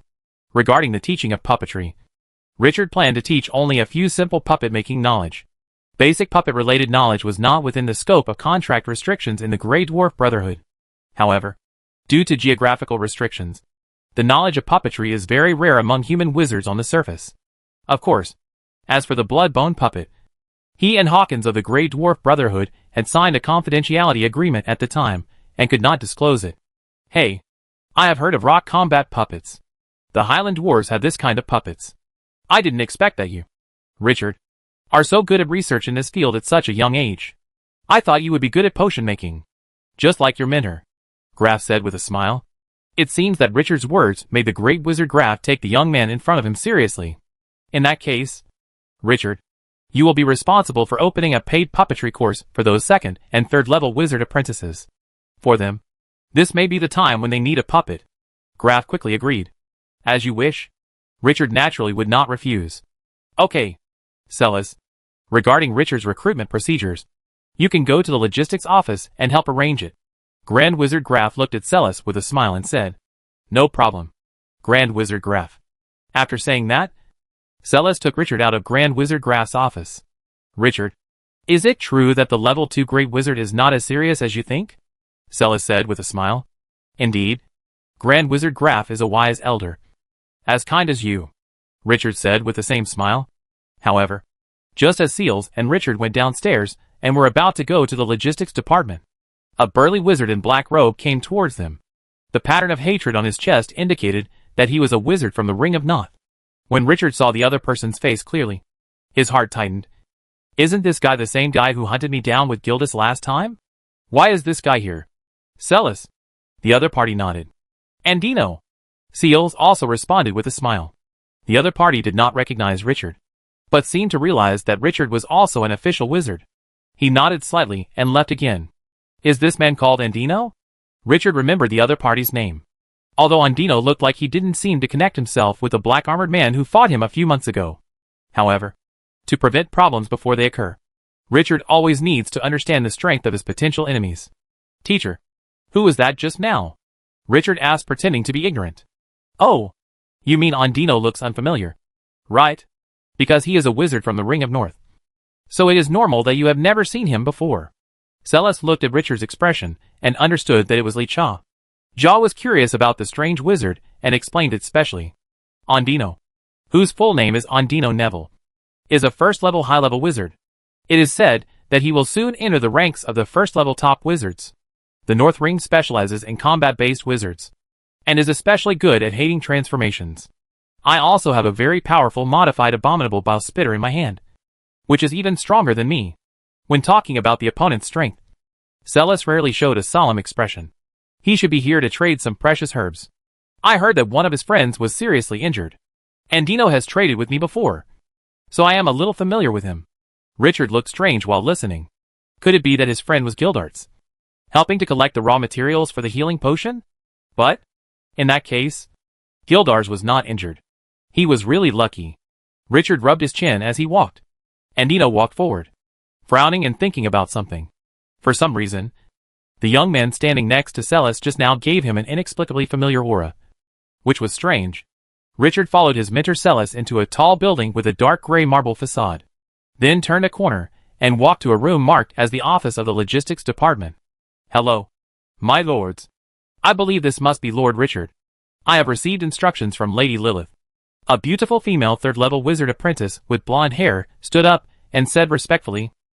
She quickly picked up a black wizard robe with a golden skull tattooed on the chest and golden patterns on the cuffs and collar from the table nearby, and handed it to Richard. Sir Richard, this is the standard wizard robe of the Ignis School. It has the cleansing and constant temperature spells. Thank you. Richard took it and nodded. After Richard took over the wizard's robe, the little blonde girl took out a black ring of unknown material from the drawer. The shape of the ring is quite unique. On the top of the ring, there is a round metal the size of a fingernail, and sharp-eyed Richard could clearly see that the words Richard Clavel were engraved on the flat surface of the round metal. Hey! A seal ring-shaped college certificate? This surprised Richard. He thought that the Ignis School was the same as the Grey Dwarf Brotherhood, using emblems or brooches as credentials. Yes, Sir Richard. This ring is your identity document. The inner ring shows your total points and available points, and the seal on the surface can be used to issue documents. Richard turned it over and saw that, sure enough, there were 2 lines of small characters flashing with a faint white light on the inner wall of the ring. Total points 100. Available points 100. It seems that these word counts can be adjusted dynamically. Sir, this point display function can only take effect automatically within the Ignis School station area. If you leave the school station, you will not be able to view the number of points. The little blonde girl saw that Richard was more interested in the function of this seal ring, so she explained it specially. Richard nodded. It seems that these 100 points are equivalent to gifts from the school. All new official wizards who join the school should be rewarded with these 100 points. At this time, the little girl continued respectfully. The most important thing is that when you wear it, you can enter the restricted areas within the Ignis School, including your own residence. And every month, you can use your exclusive seal ring to go to the school's material point to receive your own corresponding share of rare materials. Richard nodded. Yes, this seal ring can not only be used as a voucher, but also as a key. Finally, your villa is number 89. Its specific location. Celis waved his hand, indicating that the little girl didn't need to say any more. Come on, Richard. I'll take you to the villa. In less than half a day. When the Academic Affairs Office included the newly added puppetry into the paid course schedule, many second and third level wizard apprentices were excited. Puppetry? Aren't we an academy of necromancers? There are actually teachers who are good at this? You need to go and listen to this. Really or not? It's not just about teaching some theories. Right? I heard that many puppet making recipes are kept secret. There is a paid course next week. Why don't you give it a try? The teacher is Richard? It's a very popular name. And it seems that no one has heard of this teacher before. Yes. And the name Richard is not the name of a dwarf. Can it really teach us how to make a puppet? Richard's residence is also a 2-story villa, located not far from Celis. At this time, several familiar guests came to his room and sat around the tea table. The afternoon sun is like a lyric poet, sprinkling softly and poetically on the coffee table, covering the wooden coffee table with a layer of golden gauze. It also brought a completely different feeling to Richard, who had been in the dark area for a long time. Lee Ram seemed to suddenly realize something and immediately stopped talking. Richard waved his hand and said pleasantly, Ram, when old friends gather, you don't need to pay so much attention. Just call me by my name. Richard, this is a letter from Meiluo. Ram handed Richard a letter while sitting upright, still using the honorific you involuntarily in his words. Richard took the envelope. The sealing wax was intact, but he did not open it immediately. Instead, He chatted with some old friends. The green-haired, big-eyed beauty is Ophelia. Half a year has passed, and her strength has greatly improved. Approaching the limit of level 3, Richard predicted that in another half a year, she would be able to reach the official wizarding realm. Talent is one thing, and on the other hand, Ophelia's mother is a formal instructor of the Ring of North, and has at least the strength of a high-level level 1. Therefore, Ophelia should not be short of some potions that can help increase and stabilize her strength. Richard, I didn't expect you to become a formal wizard so soon. Alas, I thought I would gradually narrow the gap. But I didn't expect it to be getting further and further away. Ophelia sighed rarely, shook her head helplessly, looking frustrated. Ha ha! Ophelia's words seemed to express the thoughts of several people present. Unexpectedly, Ophelia, who was always recognized as a genius girl in the Ignis school, would also sigh like this. Especially Ram and Courtney. They couldn't stop laughing. They have always experienced the feeling of being overwhelmed by the rapid growth of geniuses, and they are often foils. But today, the genius girl Ophelia also encountered the same situation as them, which made people laugh. By the way, the little girl named Tina you talked about last time, I have taught her basic meditation methods and a few tricks. Now it's up to you how to arrange the follow-up. Ophelia, if you didn't remind me, I would have almost forgotten this matter. However, I am not good at natural witchcraft. Ophelia, what do you think about Tina's training? I've guessed you would say this. I have 2 plans here. One is to let Tina follow my mother to the Ring of North. The second plan is to wait for me to be promoted to an official wizard and let her join Ignis school. And then I will accept her as a student. Ophelia gave Richard a bright look. When Ophelia guessed that he wanted to entrust Tina to her training, Richard couldn't help but touch his nose in embarrassment. However, Ophelia, who had transferred from the Ring of North a year ago, had slowly become familiar with the life of the Ignis school and made some friends. Ophelia's personality was now much more cheerful than when Richard first met her. Well, why don't you wait until you are promoted to wizard before accepting Tina as your student? Let's forget about the Ring of North. Richard thought about it and made a decision. Richard had no good feelings towards the Ring of North, especially since his opponents in several battles a few months ago were all from the Ring of North. If the little girl Tina went there, it would be harmful to her if anyone knew about her relationship with him. No problem. Ophelia agreed readily. It can be seen that Ophelia should have a good time getting along with the well-behaved Tina. Richard turned to look at Andrea, who was handsome with blonde hair.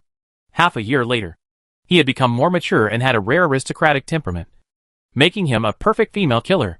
Andrea is still at the level of a second-level wizard apprentice, and this speed is normal among wizard apprentices. However, Richard could sense that Andrea should be able to enter the third-level wizard apprentice level soon. Moreover, Andrea's physical strength was very well trained and seemed to be the strength of a high-level knight. Maybe not long after, there will be a double explosion, breaking through the third-level wizard apprentice and the great knight at the same time. Richard, don't look at me. Compared to you and Ophelia, I'm far behind. By the way, when the phantom amulet comes out of the secret realm, I'll give it to Mei Luo. Andrea looked at Richard and looked at her. Couldn't help but smile bitterly. The gathering among old friends ended with a sumptuous dinner. After a few people left, Richard opened the letter that Mei Luo left for him. After reading it, Richard frowned. The content of the letter Mei Luo left behind mainly contains 2 points. One is that her father was seriously injured, so she had rushed to the Norris family on the Loras Peninsula. Second, the traces of Basilius Island in the summer sea that Richard asked her to search for last time have been found. But the captain who knew this route was currently detained by her uncle, and she had the intention of negotiating the matter when she returned. Richard crossed his arms and paced around the room.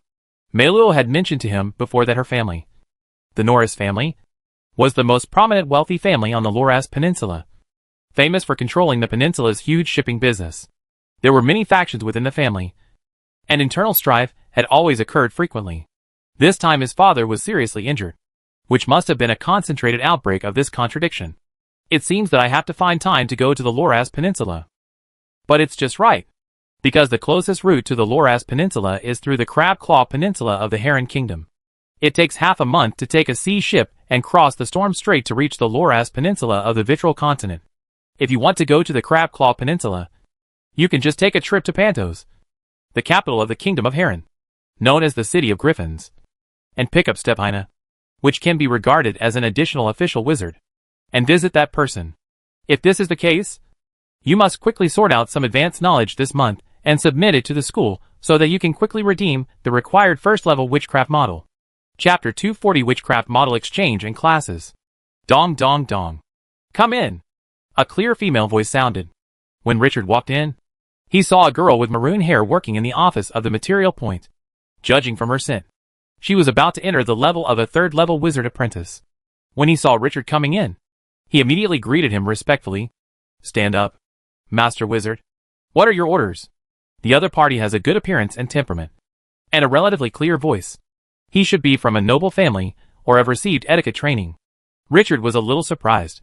It seemed that the school had made good arrangements for some beautiful female third-level wizard apprentices, and did not let them participate in the battle with the night elves. But this should also be the choice of these female apprentices.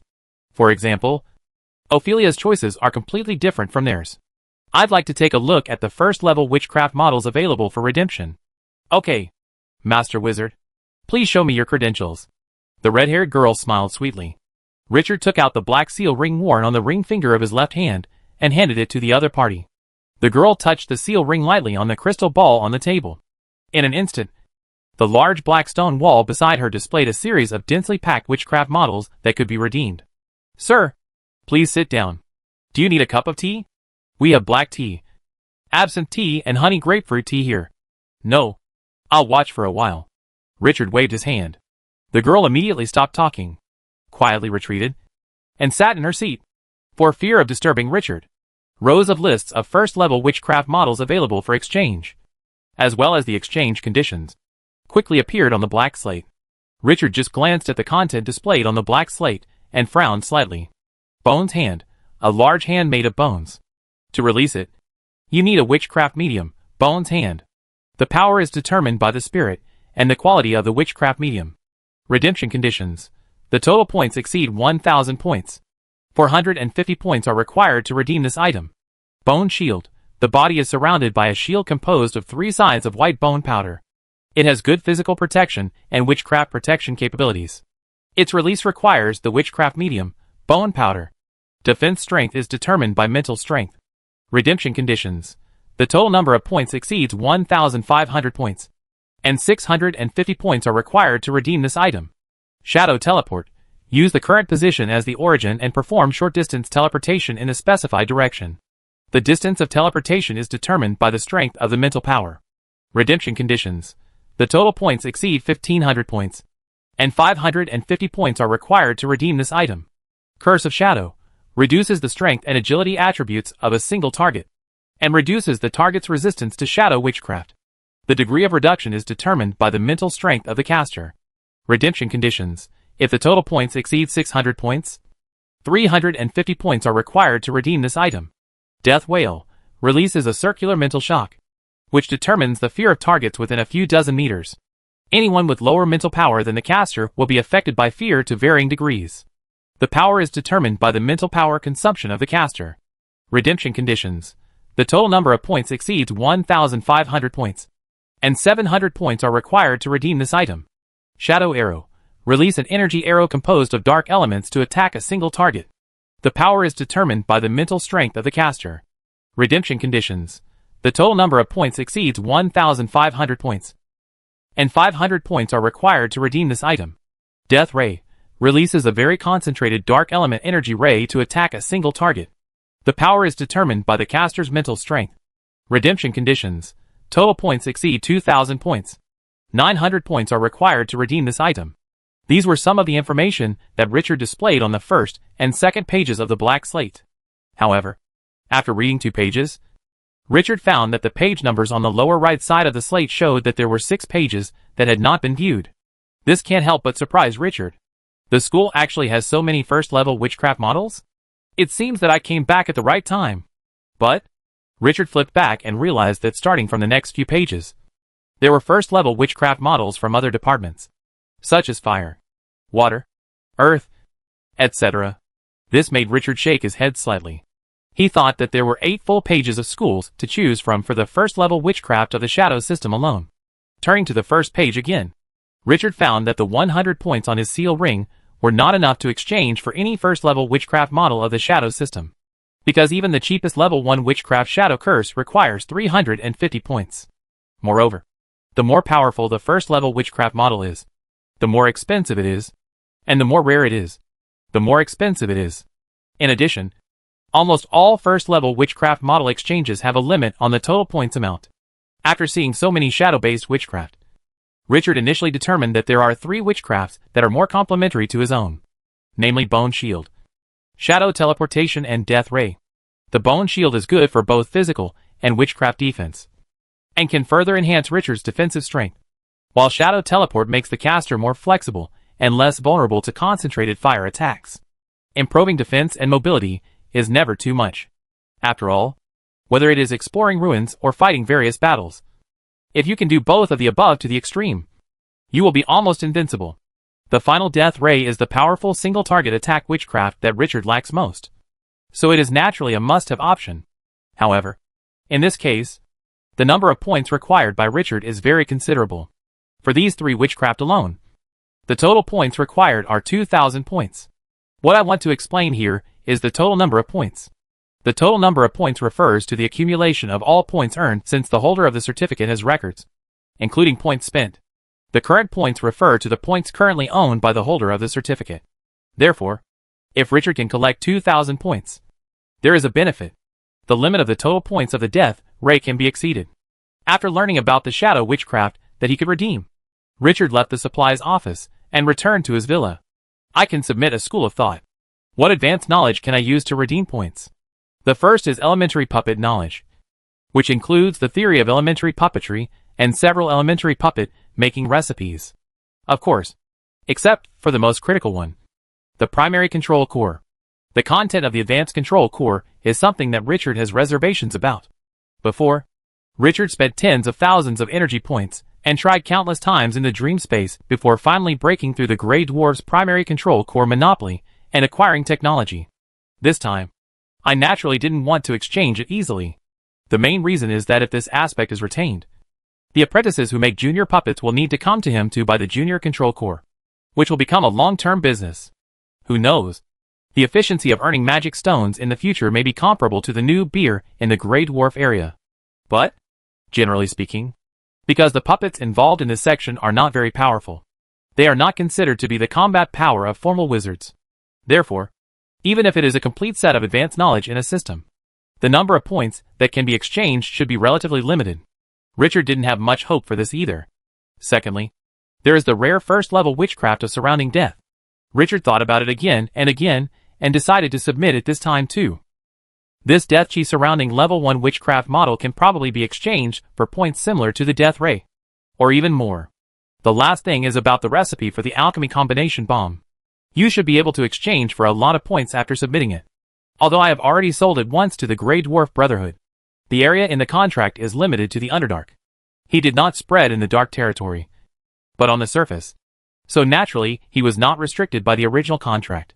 After making his decision, Richard sorted out these 3 advanced knowledge and entered them into a crystal ball. He plans to submit it early every morning. Although Meiluo has only set out less than 10 days ago, considering that it will take some time for the school to review knowledge and issue points, so we should do it as quickly as possible. Besides, I still have to go to the Griffin City. Thinking of the City of Griffins, 2 graceful figures could not help but appear in Richard's mind. Since the review will take some time, the school's own puppetry course for the past 6 months can be rushed through by the instructor in the next few days. After all, there is a 50-point reward for completing the half-year teaching plan. No matter how small a mosquito is, it is still meat. It would be ridiculous if I were short of 50 or 100 points by then. I hope this doesn't happen. Richard immediately thought of a possibility, but he immediately laughed to himself, wondering why he suddenly thought of this problem. Oh, it seems that you can get extra points for taking in apprentices, but the points will be awarded only when the apprentices are promoted. For example, a first-level wizard apprentice is promoted to the 2nd level, a 2nd-level apprentice is promoted to the 3rd level, and so on. However, this time, Teacher Series can get a lot of points as a reward because of my promotion. Unfortunately, the points can only be used by the individual and cannot be transferred. Otherwise, if you can temporarily borrow some points from Tutor Celis, you won't have to submit these advanced knowledge. However, Ignis School is my alma mater after all. So there's nothing wrong in helping the school develop better. The main reason for recruiting apprentices is because I don't have any suitable apprentice candidates. And if it's just to gain points, it would be too utilitarian to just accept an apprentice who is about to be promoted. Richard rubbed his chin and began to think about various ways to earn points. A dreamless night. The next morning, the first thing Richard did after waking up was to check the Nightmare Stone. After opening the isolation box and looking at the unchanged Nightmare Stone, Richard was quite confused. Originally, he thought that he would come to that strange world every night. But now it seems that this is not the case. Last night was not like the previous night. This made Richard a little confused for a while. The law of activation of this Nightmare Stone. After thinking for a moment, Richard decided to put this issue aside for now. After all, there were two things waiting for him today. After submitting the crystal ball that recorded his 3 advanced studies, Richard arrived at the classroom at the prescribed time. Before entering the classroom, Richard arranged the Ignis School standard wizard robe that he had just issued yesterday in front of the glass window. The black wizard robe exuded a slight black light, and the golden threads on the cuffs and collar shone brightly. Especially the skull mark on the chest is even more eye-catching, coupled with a young and handsome appearance. It is almost a bit foul. Richard couldn't help but think of the appearance of a male teacher in an idol drama from a certain Bangsy country in his previous life. His appearance should be a few steps ahead of theirs. As his clear footsteps sounded at the classroom door, the originally noisy classroom became silent in an instant. Lena is a girl with an innocent appearance but a hot figure. She just came to the Ignis School half a year ago. Half a year of study has made her mature a lot. At the same time, it also let her know that if a wizard apprentice wants to improve his strength quickly, he must actively obtain resources for wizard practice. Unless he is from a wizard family and has amazing talents. Otherwise, he must experience some dangers to obtain these resources. Although there are many people pursuing her and willing to spend a certain amount of resources, Lena doesn't just want to be a man's vassal and flower vase. However, if she gave up this shortcut, as a first-level wizard apprentice, not to mention participating in the raging battle underground, she would also be doing some daily tasks near the Ignis School's headquarters. If she was unlucky, she might also encounter something that was difficult to resist. Danger? Of course. Forming a team can greatly increase the safety factor, but it also means that task rewards are greatly weakened. In this regard, she has been actively looking for solutions. Just 2 days ago, a new course was added to the class schedule, which was elementary puppetry. This opened up a new idea for her. If she had a puppet with good strength, she would be able to complete many tasks independently, thus forming a virtuous cycle of improvement. Immediately, she chose this course. Hey! So young. Isn't this the boy who suddenly broke into my room 861? He is actually a formal wizard? Unbelievable. When Lena saw Richard walking in, her beautiful eyes widened and she was stunned on the spot. As soon as Richard entered the classroom, he realized that he had underestimated the enthusiasm of wizard apprentices at all levels for this course. The classroom, that could accommodate 100 people, was almost full at this moment. And among the apprentices, he even saw many familiar figures. In addition to Ophelia, Andrea and Courtney, there were also some wizard apprentices who enrolled in the same batch as him. Many of his former classmates had signed up for their own course. This made him startled. But for Richard, these could no longer move him, and he walked up to the podium with a calm expression. At this moment, a storm was brewing under the podium. Oh shit. It's really Richard. He has actually been promoted to a formal wizard. God bless you. Richard? He became an official wizard in more than a year? This? Incredible. The incarnation of a god? Is the world going crazy? Or am I ignorant? But they only dared to think about the above thoughts in their hearts. Now it was class time. And when Richard came in, he deliberately released a trace of the aura of a formal wizard. Therefore, although the hearts of the apprentices in the audience were turbulent, their bodies were all sitting upright. After all, they all know that there must be a minimum of respect for the strong. Chapter 241, Undercurrent and Bones. After Richard looked around, he saw the expressions of surprise, disbelief, and astonishment in the eyes of the wizard apprentices. He couldn't help but smile slightly and said, "My name is Richard. Richard Clavier. Many of you here should know me." As soon as Richard finished speaking, the audience could no longer remain silent. In an instant, a tsunami-like sound of exclamation sounded below. If we say that just now, many wizard apprentices were wondering whether the other party was the person they thought of. But now that Richard, the client, has personally admitted that he is that Richard, The impact on everyone can almost make them dizzy. Oh my god! This speed may have broken the record of the fastest promotion to a formal wizard in the history of the Ignis School. A second-level wizard apprentice said with wide eyes. He entered the Ignis School in the same batch as Richard, so he was naturally familiar with Richard, the former freshman chief. Not only is this the record for the fastest promotion to a full-fledged wizard, I'm afraid all previous records have been broken as well. Are you talking about the record of second-level wizard apprentices being promoted to third-level wizard apprentices? Yes. It only took a year and a half in total to be promoted from a first-level wizard apprentice to a formal wizard. It seems that the school's record of being promoted to a third-level apprentice is not so fast. Hiss. How scary. It seems that I have made the right decision to join the Ignis School, a freshman said with burning eyes as he looked at the young teacher on the stage. Yeah. I originally thought that my family recommended me to the Ignis School because they didn't think highly of me. But now it seems that's not the case. Another freshman murmured to himself. Actually, your family probably really doesn't think highly of you. Wizard Richard's situation is a special case. However, it is estimated that the recruitment standards of the Ignis School next year are likely to be higher. The freshman next to him interjected. If you put it this way, the rankings of the 3 major necromancers academies may change again in the future. That's not the case. It's too difficult to change things at the foundation.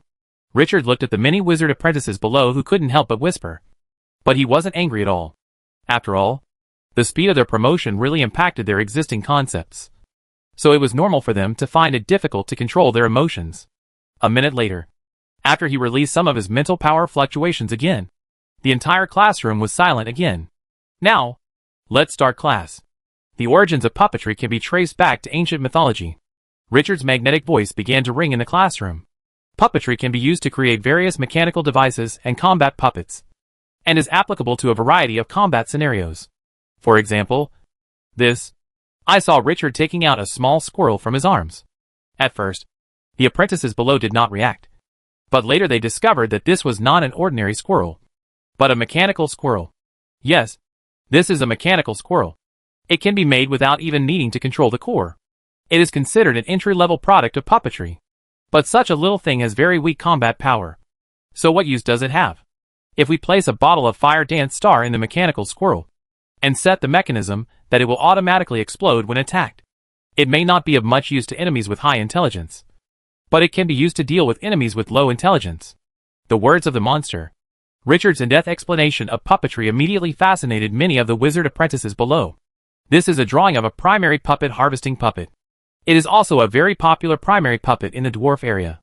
It can be used to harvest barley and wheat, and can also be used to deal with ordinary enemies. Its combat effectiveness is about the level of a quasi-knight. Richard took out a 1-meter square drawing and explained it carefully. At this moment, Lena in the audience's eyes were already lighting up. Is this the fighting power of a quasi-knight? If I go one step further, I will have the combat power of a knight, which can complement me in combat. In this way, I can form a combat power that is no less than that of a 3-person team. This is also a blueprint for a primary puppet. This is an iron combat puppet, but it requires a primary control core. Similarly, its combat power is higher than the previous 2. The combat power of the iron combat puppet is comparable to that of a formal knight. Hiss. Many of the wizard apprentices below are still at the first level, and their own strength is only around the level of formal knights, and some are even only at the level of quasi-knights. Therefore, after hearing Richard's introduction of the iron combat puppet, his eyes lit up immediately, and he became extremely greedy. This puppet technique is so awesome. You only need to consume a small amount of mental power to control a puppet whose combat power is comparable to that of a formal knight. This horse riding is much lower than the entry threshold for various summoning techniques in the undead system. Yes, unless you are extremely talented in summoning the undead. Otherwise, if you want to ensure the success rate, generally it can only be performed by at least a second-level wizard apprentice. And it will also consume a lot of mental energy. It seems like this puppet technique is extremely cost-effective. I just don't know how many magic stones it would cost to make such a puppet. After class, the words Richard and puppetry quickly swept through the entire Ignis School of Wizard Apprentices. Even many students who were stationed or escorted abroad knew that a wizard apprentice in the school had only been enrolled for 1.5 years, and was successfully promoted to a formal wizard. At first, when the other apprentices heard the news, they often had an expression like, "Are you kidding me?" But after it was verified and found to be true, He was completely stunned. After a while, he became another person promoting the news. Since the Ignis School currently serves as a transit station for the underground battlefield, the news soon spread to the apprentices of the other two undead wizard academies. The Ring of Noth. In a room filled with the smell of various healing potions. What? That guy showed up, and is now an official teacher of the Ignis School?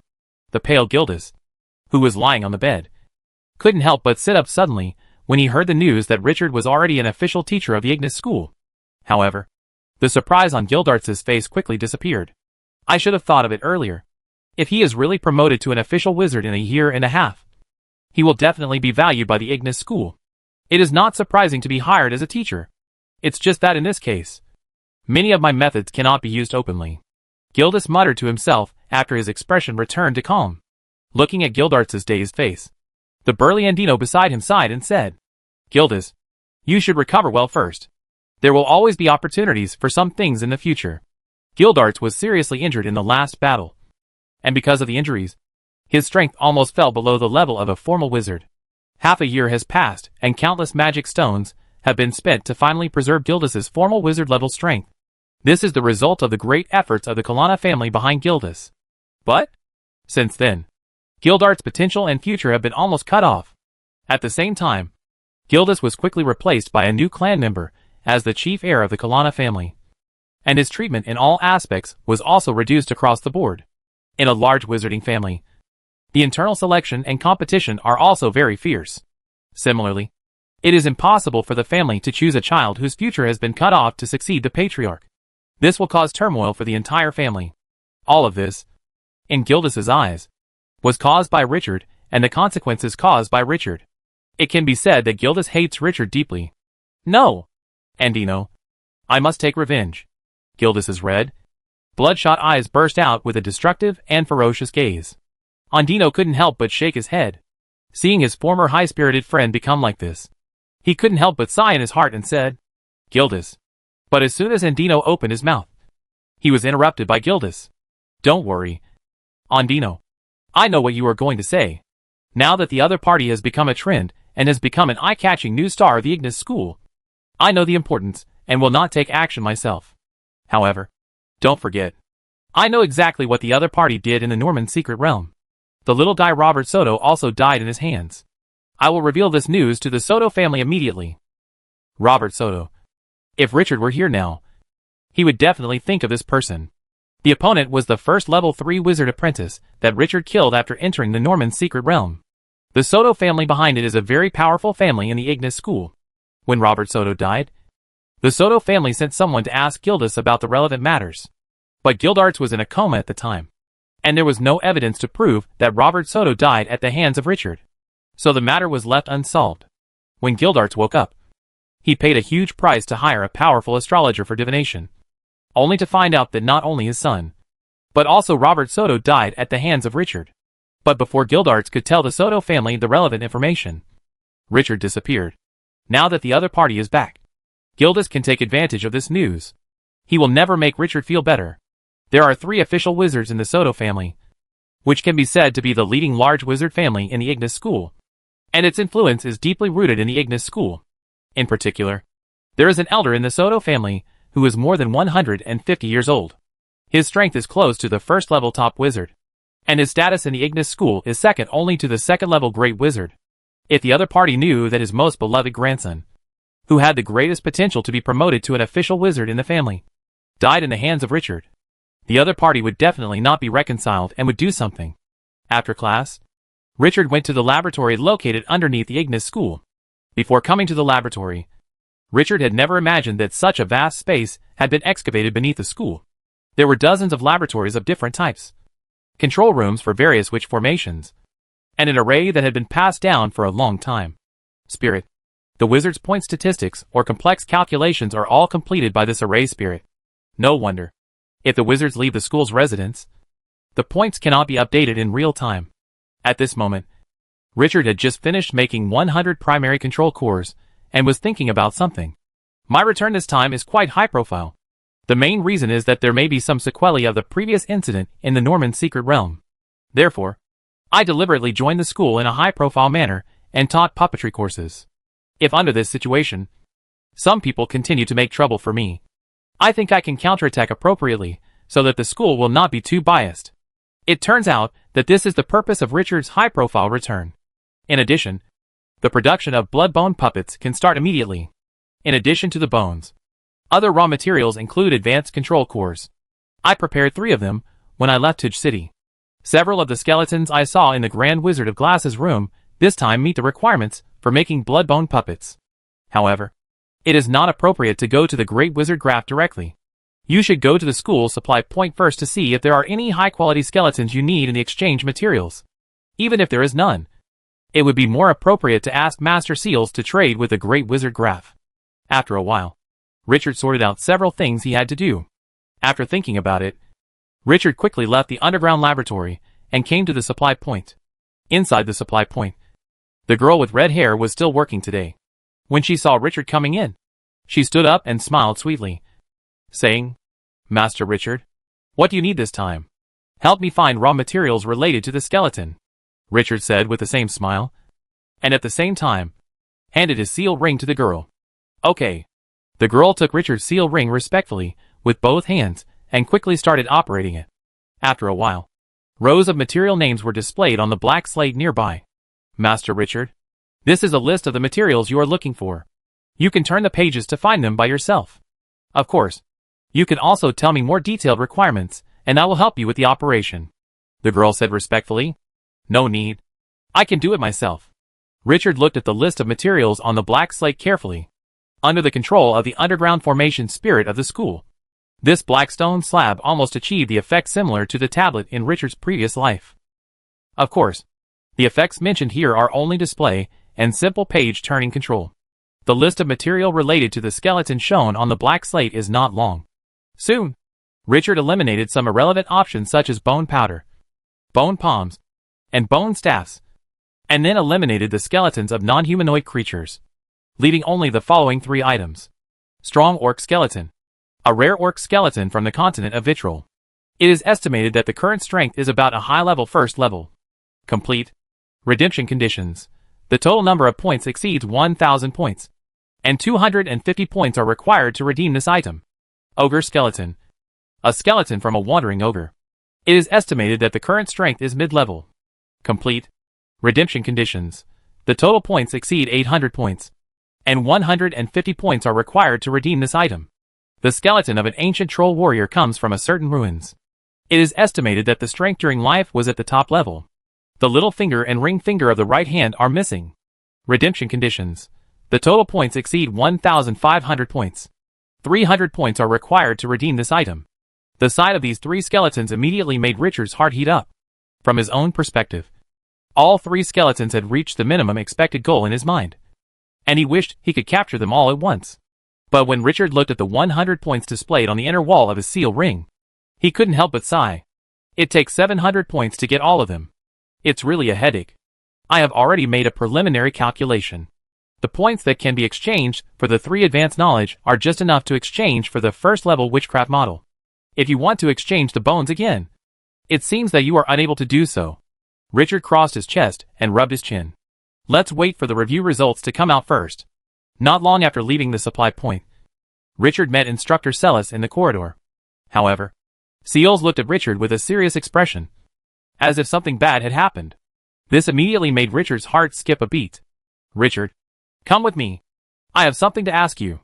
"Okay, Mentor." Richard bowed slightly and said, Chapter 242 Redemption and Promotion. Richard followed Celis all the way to his office. "Richard, when did you become hostile to the Soto family?" Seals looked at Richard with a worried look on his face. After that, he briefly described the power of the Soto family within the Ignis school. The Soto family? When he first heard this name, Richard was still confused.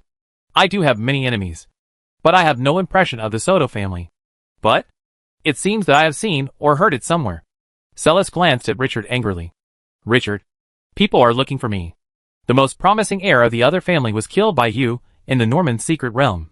His name was Robert Soto. What they mean is that as long as you are willing to apologize, this matter it's over now." "Robert Soto?" After Richard chewed it several times, he suddenly realized it. He remembered who it was. The image of a short young man with a sinister face who was killed by him, instantly appeared in his mind. But immediately, Richard laughed at the Soto family shamelessness. Mentor, 5 months ago, the opponent attacked me first in the Norman secret realm. So I fought back and killed him. What? Did the other party attack you first? Celis looked surprised. Obviously, he had no doubts about what his proud disciple said. Obviously, Celis really doesn't know the details of this matter. Raymond Soto came to him in the morning and just told him that his newly promoted disciple had killed the best heir of their Soto family in the Norman secret realm. Therefore, let him negotiate on your behalf and let Richard prepare compensation and apology. As Richard was telling the story, he observed Seals' expression. As soon as he opened his mouth, he knew that Seals didn't know the whole story. Immediately, he told Celis the whole story from beginning to end. Except for some secret content, it was basically no different from the facts. After hearing this, Ceres was furious. The Soto family is too much. They wanted to be someone else's lackey when their descendants were obviously killed by you. They even bid you back and demanded compensation. They are so shameless. Richard, don't worry. I will definitely support you in this matter. However, the Soto family can be said to be deeply rooted in the Ignis school. Even if I come forward, they will not necessarily betray me. So, if you reject them this time, they will definitely go somewhere else. A stumbling block for you. Don't worry, Teacher Celis. I won't care about the other party's little moves. Of course, Richard understood what Celis meant.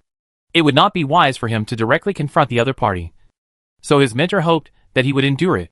The next day, after finishing the second puppetry course, Richard's communication mark suddenly vibrated. And when he took a closer look with his mental power, it turned out that the 3 advanced knowledge provided by him had been reviewed by the school. However, the 3 advanced studies only redeemed a total of 1,750 points. This was less than the worst-case scenario that Richard had expected, which immediately made Richard very depressed. Except for the first-level rare witchcraft model Death Surround, which was exchanged for 1,000 points. The remaining 2 items did not meet Richard's expectations. The basic puppetry knowledge, which includes several elementary puppet-making recipes, was only exchanged for 350 points. The reasons given by the school are 2 points. One is the lack of critical core knowledge related to primary control. And the second is that primary puppet knowledge is of little use to formal wizards. This immediately made Richard frown a little. The reviewer is a bit short-sighted. You must know that this is a systematic and complete subject knowledge. With this foundation, as wizards and wizard apprentices who are interested in this will continue to contribute, the subject of puppetry will develop rapidly. By then, puppetry may become one of the key disciplines of the Ignis school, different from the other 2 schools of necromancers. Therefore, the reviewers of the school only gave 350 points, which was really difficult for Richard to understand. At the same time, the alchemical combination bomb was only exchanged for 400 points. This is completely different from the price previously offered by the Grey Dwarf Brotherhood of Tuj City. This immediately caused a small gap in the points, which made Richard a little depressed. Not to mention redeeming skeletons now. Even the points required to redeem the 3 first-level witchcraft models previously budgeted are currently a bit insufficient. Just when Richard was feeling unhappy, the communication mark on his chest vibrated twice again. It was a message from Teacher Celis. The Soto family knew that you were submitting advanced knowledge and intervened, reducing the value of the advanced knowledge in your hands by approximately 30%. After seeing this message, Richard couldn't help but get angry immediately, and his face instantly became ugly. The Soto family. You thought I was afraid of them. However, now that the opponent had used the shady trick, Richard had no good way to counter it immediately. Taking a heavy breath, Richard suppressed the anger in his heart. After pondering for a moment, he immediately made a decision. It was better to adjust the original plan first and quickly convert the points into strength. As for the Soto family, there will always be opportunities to find their weaknesses or flaws in the future. No chance? Then create opportunities. The death ray must be redeemed, which is 900 points. The second is shadow teleportation. For Richard, shadow teleportation means more to him than the bone shield. It requires 550 points to redeem. From a certain point of view, after Richard learned the lingering death energy and the innate witchcraft magic armor, the urgency of the bone shield was not very high, because the sum of the above 2 is equivalent to an enhanced version of the bone shield. So, from this point of view, the exchange of bone shield can be postponed. Richard decided to first get the most important raw material for making the blood and bone puppets. The extraordinary human skeleton. Among the 3 extraordinary level humanoid skeletons, the one that Richard likes most is obviously the ancient troll skeleton with the highest price. Although the right hand of the ancient troll skeleton is still missing, its price of 300 points is still the highest among the 3. The above 3 items of Death Ray, Shadow Teleportation, and Ancient Troll Skeleton cost a total of 1750 points. Looking at the remaining 100 points on the inner wall of the seal ring, Richard shook his head. The above 3 items, and the 3 advanced subjects he submitted the knowledge has just finished hedging. The points returned to the initial 100 points. Underground of the Ignis School, in a certain alchemy laboratory. At this moment, Richard was drawing energy channels on the inside of the ribs, the inside of the spine, and the skull of the ancient troll skeleton. Soon, as the energy core was installed, the second step of making the blood bone puppet was quickly completed by Richard with unusual skill. After pondering for a moment, Richard decided to install the high-level magic stone instead of the magic crystal on the prismatic slot of the energy core. Although this will slightly reduce the combat effectiveness and burst of the blood bone puppet, it should be enough for now. With the only 2 magic crystals, Richard planned to wait until the critical moment to use them. Alas! After all, you are still poor. Richard couldn't help but smile helplessly. Magic crystal is too expensive. Next is the third step. Spiritualism and Bone Demon Reincarnation Ceremony. Richard skillfully drew the Bone Demon Reincarnation array under the tall and thin body of the ancient troll warrior. As Richard's low spell sounded, the dark element energy in the air was quickly gathered together, and the entire alchemy room was filled with strong vibrations of dark element energy. With the cooperation of the spiritualism and witch formation that had already reached the limit, he instantly attracted the attention of many souls in the world of the dead. After searching for a long time, Richard found the suitable troll soul. As a dazzling green light flashed, a peculiar aura began to permeate the skeleton of the ancient troll warrior. A few seconds later, the originally empty eye sockets in the troll's skull suddenly burned with 2 balls of dark green soul fire, accompanied by the crackling sound of bones rubbing against each other. The 2-5 meter tall skinny ancient troll warrior skeleton slowly stood up. And at the same time, its entire body was constantly changing. I could see bone spurs extending outward from every joint on his body, especially the elbows of his left and right hands, each with a 1 meter 2 meter long bone blade extending out. The white bone blade flashed with cold light and looked extremely sharp. Richard looked at the ancient troll skeleton in front of him and couldn't help but fell into deep thought. Although the ancient troll skeleton was not as big as the ogre skeleton last time, it seemed to be more suitable for the production of blood and bone puppets. This made Richard happy, and his mood, which had been cheated by the Soto family before, immediately improved a lot. Eager to try, he immediately controlled an iron combat puppet to move to the opposite side of the blood bone puppet, and quickly gave an order for the blood bone puppet to attack the iron combat puppet. Swish! I saw a cross of white light flashing past, and the durable iron battle puppet had been split into 4 pieces by the bone blade of the blood and bone puppet and fell to the ground. The incision is extremely smooth. Hiss! Sure enough, the power is greater than the previous blood and bone puppets made from the ogre bones. It seems that the bones of the ancient trolls are naturally easier to perform such fast slashing attacks. Richard crossed his arms and rubbed his chin, muttering to himself. Half an hour later, after the test was completed, Richard looked at the new blood and bone puppet in front of him with satisfaction. After testing, the strength of the newly made blood bone puppet has reached the top level. With such a blood and bone puppet by his side, Richard's strength can be said to have completely returned to its previous peak state. However, it's not over yet. Today, he will exchange his points for the other 2 first-level witchcraft models, Death Ray and Shadow Teleportation, to master them and quickly improve their control level. It was found that the host is practicing the first-level witchcraft Death Ray. Yes/no? Consume energy to gain inspiration for practicing the first-level witchcraft Death Ray? Richard, who had more than 100,000 energy points, dragged the slider to 30,000 without hesitation and chose yes. After a while, the world was spinning, and Richard's soul came to the dream space. This time he came to an empty grassland. By the time Richard returned to his true form, his control over the first-level witchcraft Death Ray had reached 98% proficiency. Repeat this process. Soon, Richard raised the level of control of the Death Ray witchcraft to the limit. Richard, who had raised his new witchcraft to its limit, thought for a moment and set up an iron battle puppet more than 10 meters away. As a short spell sounded, this new first-level witchcraft was completed by Richard in about half a second. For an instant, a large amount of dark element energy quickly gathered at the tip of Richard's right index finger, forming a strong black ball. Boo! A black beam the size of a thumb instantly hit the iron battle puppet not far away. Just like penetrating a piece of thin paper, the death ray actually completely penetrated the sturdy iron combat puppet. At the same time, after penetrating the chest of the iron combat puppet, the black beam still had enough power to penetrate a small hole 3 inches deep in the wall behind it. Hiss! Such penetrating power. This immediately shocked Richard. The single target attack power of the death ray is so powerful.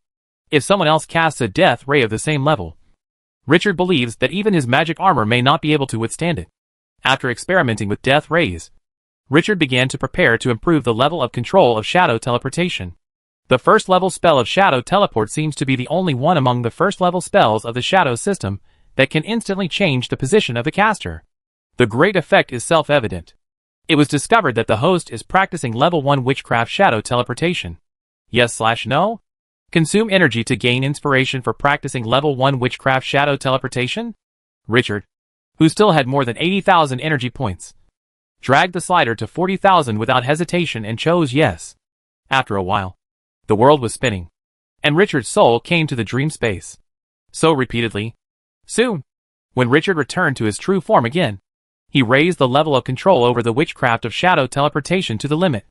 Shadow teleportation uses the caster's current location as the starting point and performs short-distance teleportation in a specified direction. The distance of the teleportation is determined by the strength of the caster's mental power. The control level of shadow teleportation has reached the limit. The speed at which Richard releases this witchcraft only takes half a second, and the teleportation distance is more than 30 meters because Richard's mental power has reached a high level. It can be said that the mastery of this witchcraft has brought about earth-shaking changes in Richard's overall combat mobility. It even brought about some changes to Richard's entire combat system. This forced Richard to spend a lot of time and energy to repeatedly test and adjust the combat mode. Evening. Not long after Richard returned to his villa contentedly, there was a sudden knock on the door. Boom, boom, boom. Richard couldn't help but be a little curious as to who had come to him at this point. Then, lying on the soft leather sofa, he simply waved his hand, and a black film appeared in front of him. The film changed, and the scene outside the door immediately appeared. I saw a young girl standing at the door. There was a bone stick on the gray wizard robe on her chest, indicating that she was just a first-level wizard apprentice. However, Richard immediately realized that he must have seen her somewhere before. It seems that she is the current owner of my original dormitory 861. Richard vaguely guessed the other party's intention. He wanted to refuse, but after thinking it over again, he decided to open the door and let the other person in to take a look. Master Richard. Lo. Seeing Richard opening the door, the girl at the door greeted him slightly nervously. The huge difference in life levels caused the girl to quickly lower her head after taking a look at Richard, not daring to look directly into Richard's black eyes that were like stars. The moment they looked at each other made her feel dizzy and depressed for a moment. Come in. Don't be shy. Richard motioned for the girl to sit wherever she pleased. What's the matter with you looking for me? Chapter 243 Chief Apprentice. Master Richard. My name is Lena. I just came to Ignis School half a year ago. You haven't recruited apprentices yet, right? Do you think I meet your requirements? The girl looked at her with an expectant expression. Richard. Richard turned the seal ring on his hand and looked up and down at the girl in front of him. Although he didn't mind taking in a talented wizard apprentice as his student, given his current situation, Richard was still very cautious about taking in a disciple. As soon as he joined the Ignis school, he was already standing against the old family power, the Soto family. Although Instructor Celis will go to make peace, Richard knows that even if the other party has revealed this matter for the sake of Instructor Celis, it is hard to say what will happen in the future. Moreover, he was about to travel far away. According to the plan, he would first go to the capital of the Kingdom of Heron, and then go to the Loras Peninsula of the continent of Vitrol, where Mero was located. Within half a year, he would not be able to return at all. If there are any changes in the meantime, I'm afraid the delay will be even longer. So once I recruit apprentices at this time, from all aspects, it is not the right time. But this does not affect Richard's intention to first listen to the other party's reasons for choosing him. Lena, let me first tell you that there are so many tutors in the school. Why did you choose me? A newly promoted wizard. As your tutor? Richard asked. Sir Richard, you are the only instructor in the Ignis School who offers a course on puppetry. I am very interested in this subject. Moreover, your legendary experience of being promoted from a first-level wizard apprentice to a formal wizard has become a role model in the school. So, Lena stood in front of Richard with her hands hanging naturally on her belly.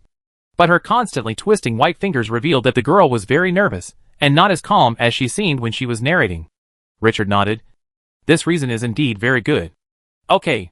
Then tell me, why should I accept you as an apprentice instead of someone else? Richard continued to ask. If an ordinary wizard apprentice is not mentally prepared, and hears a formal wizard say this, he will think that the wizard in front of him has a prejudice or opinion against him, and his legs will already tremble. But Lena's face turned pale at first. But then she quickly raised her head and took a look at Richard's half-smiling expression, and instantly woke up. Lord Richard didn't seem to have any prejudice against her. He was just more interested in how she would answer. This immediately made Lena relax a lot. After thinking about it, Lena replied, Sir, although my wizard qualifications are only second class, my affinity for dark elements is medium, and my mental strength is super. But, stop. Say what you just said again. Richard couldn't help but said seriously, and his whole body slightly adjusted from his original casual sitting posture to a more formal one. If he heard correctly just now, this little girl said that she had super mental power? Richard looked at Lena with burning eyes, and said what he had originally prepared. Lena, I'm sorry. I have no plans to accept apprentices. Maybe in a year and a half, I will consider accepting apprentices. At this time, Richard swallowed it back into his stomach, although Lena had no idea why Lord Richard did this. After a slight pause, she obediently repeated what Richard wanted. Sir, although my wizard qualifications are only second class, my affinity with dark elements is average, and my mental power is super. Richard automatically ignored Lena's subsequent words. Richard is very aware of the advantages of super mental power in controlling puppets. This means that if Lena had not died young, not only would she be able to control more puppets than ordinary wizards, but her control would also be much more precise. This is especially true for those puppets that don't have souls to control them. For example, rock combat puppets, obsidian combat puppets, etc. And more advanced ones are giant war puppets, etc. Of course, Richard's blood and bone puppet is not included in this list. The blood and bone puppet has a soul to help control it. From this perspective, the blood and bone puppet is actually more of a summoned creature from the undead. To be precise, the blood and bone puppet is an organic combination of puppetry and undead summons. Lena, I agree. Richard agreed immediately before Lena could say anything else. Moreover, according to Richard's judgment of Lena's aura, she was already on the threshold of a first-level wizard apprentice, and would soon enter the second-level wizard apprentice level. If I accept Lena as my apprentice, I should be able to at some points immediately, but not much. If I upgrade from level 1 to level 2, the apprentice mentor can only get 50 points. But, if you include your original 100 points, you will have 150 points, which means that you can exchange for an ogre skeleton with mid-level strength as the raw material for the second blood-bone puppet. Thank you, Master Richard. No, thank you, Mentor. Lena was stunned for a moment, then covered her mouth with both hands, her big fluttering eyes bursting with passionate joy, and she bowed to Richard repeatedly. Not so polite. Richard smiled slightly, seeing Lena's happy scene. Richard couldn't help but think of the scene when he first met Teacher Celis. He didn't expect that he would have an apprentice so soon. For a moment, Richard remembered the scene when Instructor Celis asked him to choose one of 3 greeting gifts. I had never thought about accepting a disciple before, let alone preparing a meeting ceremony. However, the wizard's thinking was as fast as lightning. And soon, Richard had thought of several suitable greeting gifts. It's not expensive, but it can show that as a tutor, you care about your students, especially a tutor like yourself who is about to travel far. However, Lena, I will have a long trip in the near future, which may take a long time, and I will not be able to come back for half a year. Therefore, as your mentor, I have prepared a meeting gift for you, which can be regarded as just accepting you. As an apprentice, I can't teach you the compensation. Teacher, you really don't need it. When Lena heard that Richard, as her tutor, had actually prepared a gift for her, she couldn't help waving her white little hands quickly, and said with a slightly anxious face. Richard waved his hand and interrupted Lena's speech. You can choose one of the following 3 different options. Richard said to Lena. The first item is to give you a bottle of prophetic potion. After taking it, your total mental power can be slightly and permanently increased. Based on your current situation, I estimate that after taking it, you can be promoted to the 2nd level wizard apprentice immediately. When Lena heard this, her big beautiful eyes lit up. It seemed that she was very eager to be promoted to the level of a 2nd level wizard apprentice. Richard smiled and continued. This potion is the same as other potions that increase mental strength. The first time you take it, the effect is the best. The effect will be halved after taking it. Of course, Lena, you can also choose to exchange the prophet potion for the shadow power potion. After taking it, it can slightly increase your affinity for dark elements. The second item is to give you a rock combat puppet, which is about the top level of a 3rd level wizard apprentice. Judging from your current mental strength, it is more difficult to control. But after you are promoted to a 2nd level wizard apprentice, depending on your talent, you should be able to control it. There should be a lot for you to use now. Richard paused again at this point and glanced at Lena. He noticed that Lena pursed her red lips twice and almost agreed.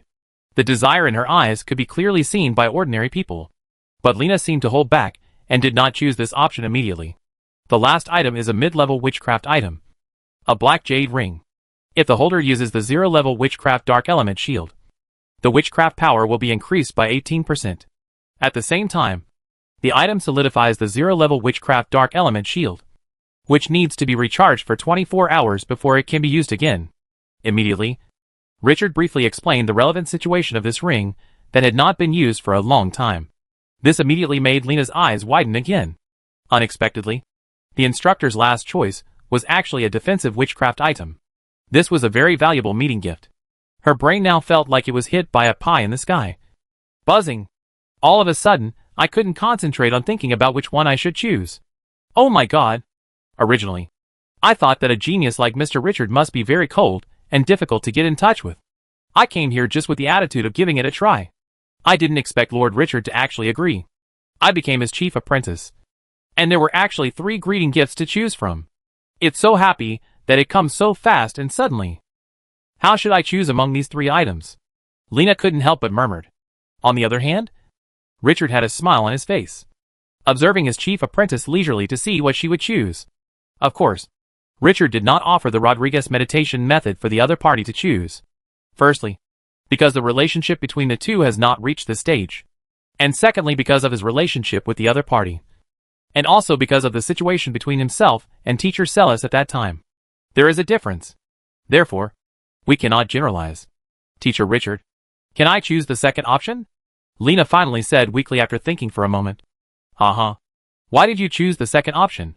You must know that the rock combat puppet is very difficult to control even for a 3rd level wizard apprentice. Lena, why did you think of choosing this option? Teacher, if I choose the first option, I am confident that I can break through the level 2 wizard apprentice without taking any potions. And the rarity of the prophet potion is completely inferior to that of the rock combat puppet. If I don't choose the second option this time, you will definitely regret it. As for the third item, although it is also very precious, I currently need to quickly improve my combat effectiveness. In comparison, although the black jade ring is good, it is not as good as the rock combat puppet. Looking at Lena, who was talking eloquently, Richard couldn't help but nodded happily. He was very satisfied with his chief apprentice's quick response and clear thinking. Richard pointed to a burly humanoid statue almost 2 meters high placed in the corner of the room and said, Lena, this rock combat puppet belongs to you. However, you still need to learn some knowledge about the intermediate control core. After Richard explained some details about the control of the rock combat puppet to Lena, he let Lena leave. Richard tapped his fingers slowly on the handle of the chair. He suddenly thought of a problem. He was about to go on a long journey. If he could buy a flying mount, it would save a lot of travel time. In the past, it was because he only had apprentice-level strength. But now, ground mounts are no longer his first choice.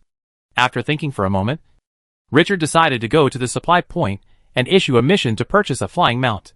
His requirements for a flying mount are very low, as long as it can travel long distances. Ignis School, in a certain official wizard's villa.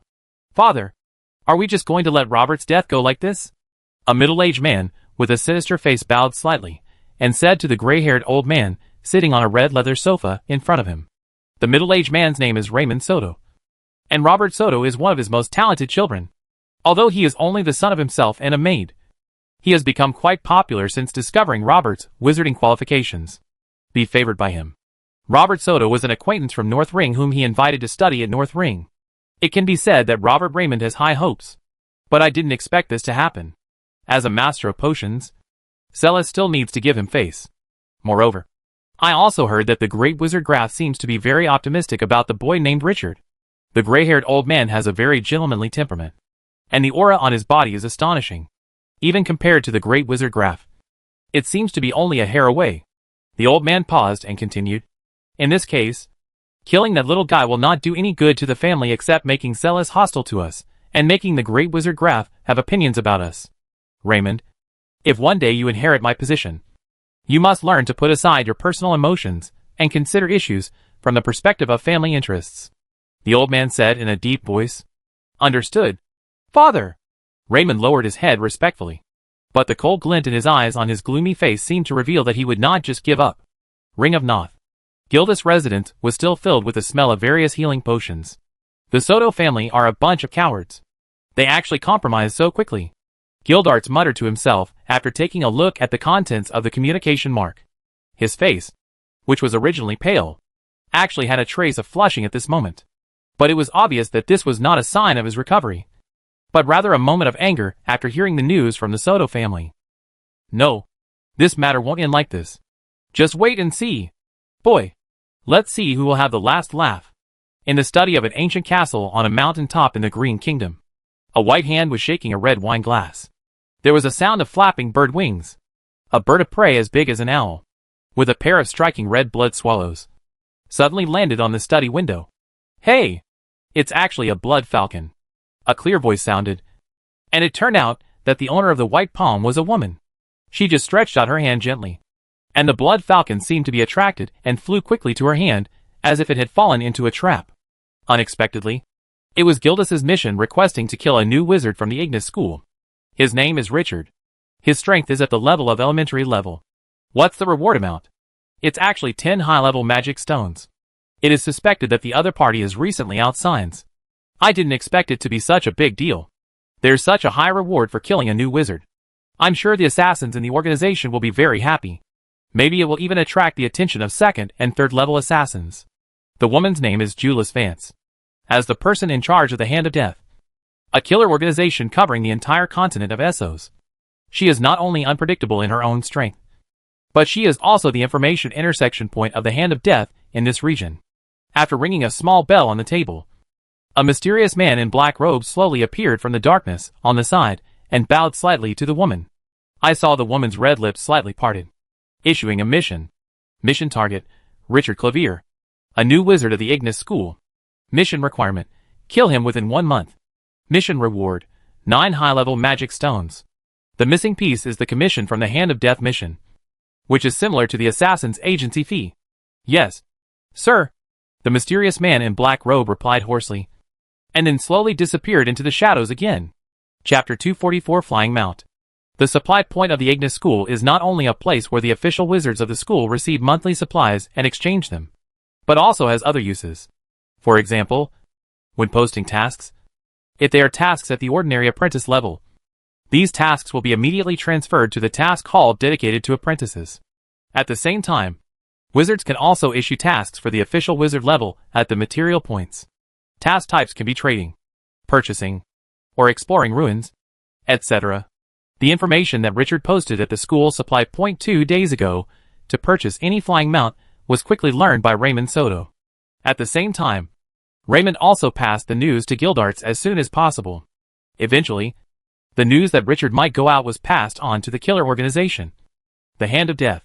It's just that Richard doesn't know the inside story. In the past 2 days, Richard was busy concentrating the 6 months of puppetry lessons in these few days, while also making some preparations, such as Lena's arrangements after he left the Ignis school's residence. Inside an office. Todd, did you catch a new giant nocturnal bat some time ago? How is the training going? Raymond Soto, a middle-aged man with a sinister face, asked a middle-aged black-robed wizard beside him. The giant nocturnal bat is a mutant species among nocturnal bats. After mutation, It can barely reach the lowest level of extraordinary creatures. Ordinary nocturnal bats are generally only about half a meter long, while giant nocturnal bats are 2 meters long, with a wingspan of about 4 meters. They are gray-black in color, and their load-bearing capacity is not very strong. Carrying a fully armed heavy-armored knight may be a bit awkward. It was difficult. But carrying a wizard in black robes was no problem at all. The main reason is that the nocturnal bat population is widely distributed and numerous in the silt swamps. So while giant nocturnal bats can often be found, so the price is not particularly expensive. We just finished training 2 days ago. Do you need anything? How about transferring it to me? Raymond, don't you have a flying mount hippogriff? Why do you still need my giant night bat? The wizard named Todd asked in surprise. You have to know that the strength and coolness of the hippogriff is a whole level higher than that of the giant nocturnal bat. I'm useful. By the way, I heard that you are looking for fire flowers recently. How about 10 fire flowers in exchange for your giant nocturnal bat? Make a deal. Todd looked happy. Normally, the giant nocturnal bat he has trained is worth at most 8 fire flowers. It is naturally a good thing that Raymond is willing to buy it at a premium this time. As for what Raymond bought it for, it was naturally not something he needed to worry about. After a while, when Raymond saw the giant nocturnal bat nearly 2 meters long in front of him, he nodded towards Todd, and he was making calculations in his mind. The giant nocturnal bat is worth at least 5,000 magic stones, and there is no market for it. Richard's purchase price is only 3,000 magic stones. He will definitely not refuse this deal. After Todd left, Raymond quickly took out a small glass jar containing great powder from his pocket. After uncorking the glass jar, Raymond walked around the giant night bat several times and sprinkled all the gray powder on the bat. Since the body surface color of the giant nocturnal bat is also gray-black, after the gray powder is sprinkled on it, it cannot be seen from the appearance. Moreover, the powder does not seem to have any particularly obvious smell. It is completely invisible under the cover of the giant nocturnal bat's own body odor. Raymond did not cast any witchcraft on the giant night bat, because many wizards are very sensitive to subtle fluctuations in witchcraft, and he did not want to be noticed in advance. After doing all this, Raymond quickly passed the news to Gildas. It was exactly as Raymond expected. When Raymond finished all this and entrusted a wizard from a better school to conduct the transaction with Richard, who had been on the purchase mission for 3 days, immediately agreed to the transaction. This was due to Richard's momentary negligence, and he took it for granted, because he had only spent 1,000 magic stones when purchasing the mutant winter wolf before. The price he posted for purchasing the flying mount this time was 3,000 magic stones. But in fact, with 3,000 magic stones, even the cheapest flying mount cannot be purchased. So after a few days, naturally no one took the order. 2 days later in the afternoon, after completing all the preparations, Richard said goodbye to Ceres, Lena, Ophelia and others, and set off for the city of Griffin's Pintos. Leaping onto the back seat of the giant nocturnal bat, Richard pulled the reins. Suddenly, the bat's huge fleshy wings began to flap, creating a huge upward momentum. A few seconds later, a gray-black shadow rushed straight into the sky. Richard looked down at the rapidly shrinking Ignis school base, and couldn't help but feel a little excited. This was his first time riding a flying mount, and it felt like he had ridden an airplane in his previous life. Only half an hour later, Richard left the mud swamp and came to the Black Forest area. If this had been done before, it would have taken about half a day to travel. This speed is almost 5 to 6 times that of the previous land mount. While admiring the scenery below, Richard was thinking about some matters after arriving in Pantos. Wow! Since the giant nocturnal bat mainly relies on gliding, it flies almost silently. Richard keenly heard that the sound of wind from behind seemed to be mixed with the sound of subtle flapping of wings. Richard immediately turned his head and looked back. I saw a small black dot appearing above the horizon where the sky and the Black Forest meet. Approaching Richard quickly. Although the distance was far away, Richard's keen eyesight could already see clearly that the other party was a man in black robes, riding a swamp-flying dragon mount. This immediately made Richard feel surprised. Could it be a chance encounter? Richard's giant night bat is good at silent gliding, circling and turning. That is, a dexterous flying mount. In terms of speed alone, it is not that good, at least compared with the swamp dragon. There is still a certain gap in flying speed. The opponent is getting closer and closer. Richard immediately controlled the giant night bat to adjust its direction, shifting it 45 degrees to the right. If the other party's target is him, then the other party will definitely adjust the direction accordingly. Sure enough, within a few seconds, after observing that Richard adjusted his flight direction, the other party immediately adjusted his direction accordingly. This made Richard immediately certain that the other party's target must be him. Gildarts? Or is it the Soto family? The names of several enemies popped up in Richard's mind. Also, how did the other party know that he was out and track him so quickly? You must know that what you are riding this time is a flying mount. If it is not marked with some kind of mark, it is almost impossible to be tracked. Richard immediately realized that his newly purchased mount might have been tampered with. This is my first time flying a flying mount, and my own flying mount is obviously a level lower than the opponent's swamp dragon. It is not wise to directly engage in aerial combat. Taking another look at the swamp dragon that was becoming clearer and clearer behind him, Richard decided that if he had to fight, he would choose a favorable place. If you want to fully exert your combat power, the ground is still the best. I saw a small lake in the black forest ahead, reflecting the evening sun and giving it a golden light. Richard drove the giant nocturnal bat and swooped down towards the lake, and soon disappeared into the black forest next to the lake. The giant nocturnal bat was immediately placed in a hidden place by Richard. It served as his flying mount during the long journey. If it died in the battle, it would be troublesome. At this moment, Richard was standing leisurely in the woods with dappled light and shadow, waiting for the arrival of the enemy.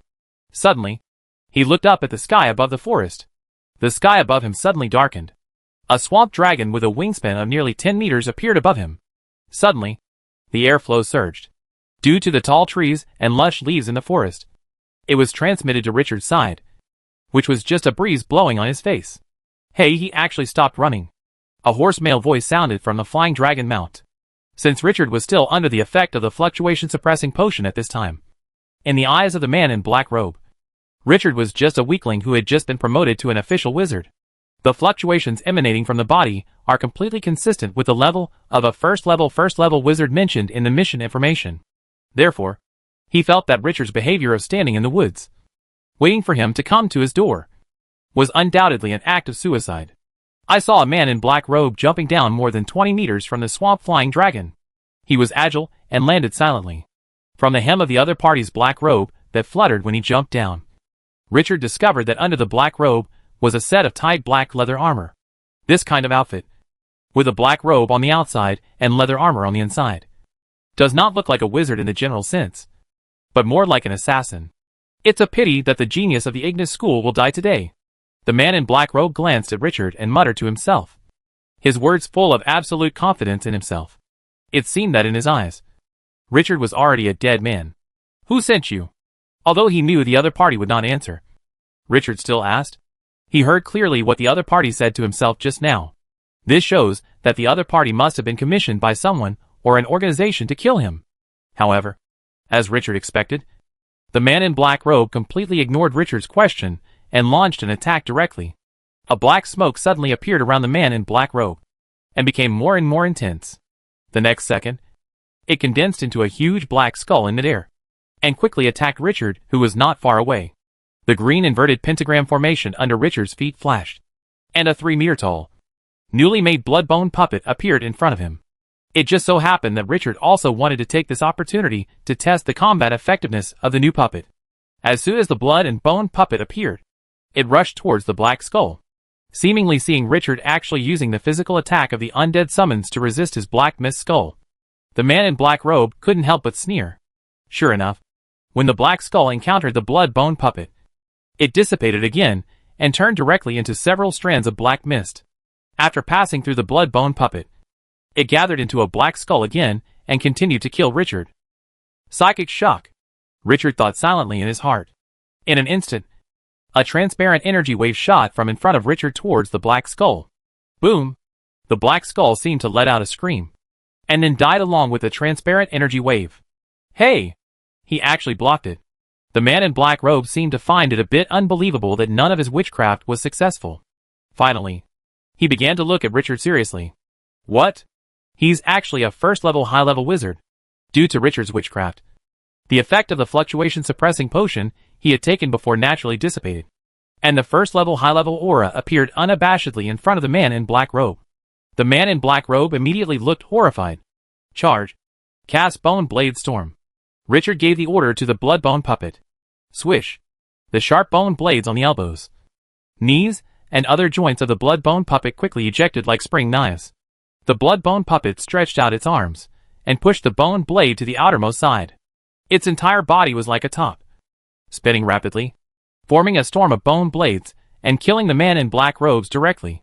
Immediately, the man in black robe was in a hurry, tearing open 3 scrolls in a row and throwing the protection on the witchcraft one after another.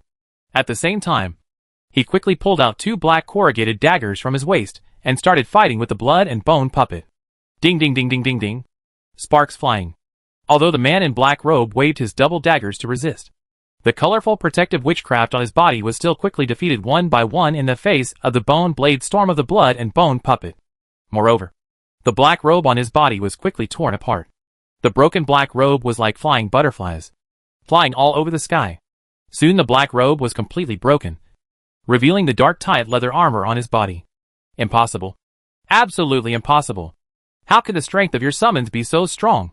The calmness of the man in black robe at the beginning had long since disappeared, and he was cursing in his heart. The information channels of the Hand of Death are shit. You actually said that the other party is just a newly promoted first-level wizard. The newly promoted wizard of the Ma family is a high-level first-level wizard. Originally, the man in black robe thought that he would be able to fight with all his strength. Even if Richard was a high-level warrior, he would not be unable to fight. But unfortunately, I haven't even fought against the real master yet, and I can't even defeat the opponent's undead summons. Hiss. The sound of the bone blade quickly cutting through the air was heard. Another few seconds passed. There were a few more bloodstains on the black-robed man's body. This was because he had worked hard for many years and moved quickly. If it were any other mid-level first-level wizard, he would have been torn to pieces by this terrifying undead summon. But when the situation reached this level, the man in black robe naturally had no idea or confidence to continue fighting. It's a pity that he can't take out the smoke bomb from his arms now. Nor can he whistle for the swamp dragon above his head to pick him up.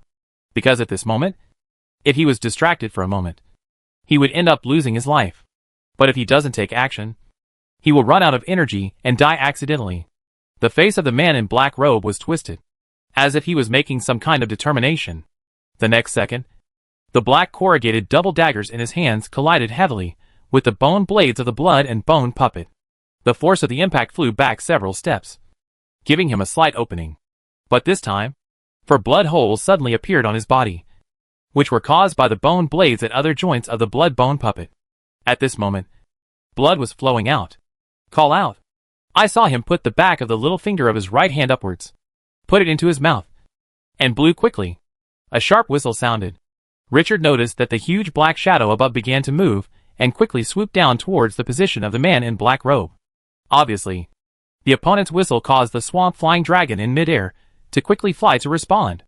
Looking at this scene, Richard's expression did not change at all. But he was slightly happy, just in time to try out a new witchcraft. As a short syllable sounded, a fist-sized black energy ball appeared on the tip of Richard's right index finger, and it was constantly absorbing the surrounding dark element energy.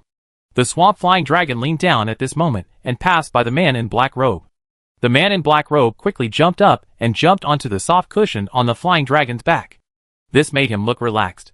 He looked at the blood and bone puppet a few meters away and couldn't stop him. He couldn't help laughing loudly. Richard Clavel, you have hidden so much. Unfortunately, your secret will soon be revealed. A black beam of light instantly pierced through the abdomen of the swamp flying dragon and emerged from its back. But it was not over yet. The black beam of light narrowed slightly and then penetrated the chest of the man in black robe, killing him who was talking nonsense. Directly hit hard. This extremely penetrating witchcraft is the new witchcraft death ray that Richard learned in the Ignis school. The extremely strong single target damage and penetration have been verified in actual combat. Ouch! After the swamp flying dragon let out a cry, it was no longer able to wave its pair of 10-meter flesh wings. And with the black-robed man behind it, it rushed directly into the woods with the inertia of the dive. For a moment, a tree was broken. Crack! As more than a dozen tall trees broke. A dragon and a man were lying on the ground in a mess, surrounded by a mess, and the broken trees were staggered around them. Richard stepped forward slowly. At this moment, the hood on the man in black robe was gone, and there was a handsome male human with a pale face, blood flowing from the corner of his mouth. He covered the big hole in his chest with one hand, supported the ground with the other, and still tried to get up. But after trying several times, he fell to the ground. Who sent you here? The same question rang in the black-robed man's ears again. But this time it touched the black-robed man's heart completely differently from the last time. If you say so, I can let you die more happily. Since you know that I come from the Ignis school, you should know that this is one of the colleges of necromancers in the mainland. Even if you commit suicide, I can use many methods to make you die. Torture your spirit body. The man in black robe glanced at Richard's calm face and felt a chill in his heart. When I thought about the shitty mission information about Hand of Death, I felt resentful in my heart. I murmured twice with bloodless lips and said, "Someone has issued a mission in the Hand of Death to kill you. And I am the killer of the Hand of Death. That's all I know." The next second, a black beam of light penetrated the head of the man in black robe. Richard gave the other party a pleasant surprise directly. "It's a pity for this swamp dragon. Otherwise I could change it for a mount." Chapter 245, Making a Game. Looking at the dying swamp dragon, Richard couldn't help but shook his head with regret. The swamp dragon is obviously much more attractive than the giant bat, and its combat effectiveness is also a level higher. But for Richard, who is already at a high level of strength, what he values more is the weight-bearing capacity and speed of the swamp-flying dragon.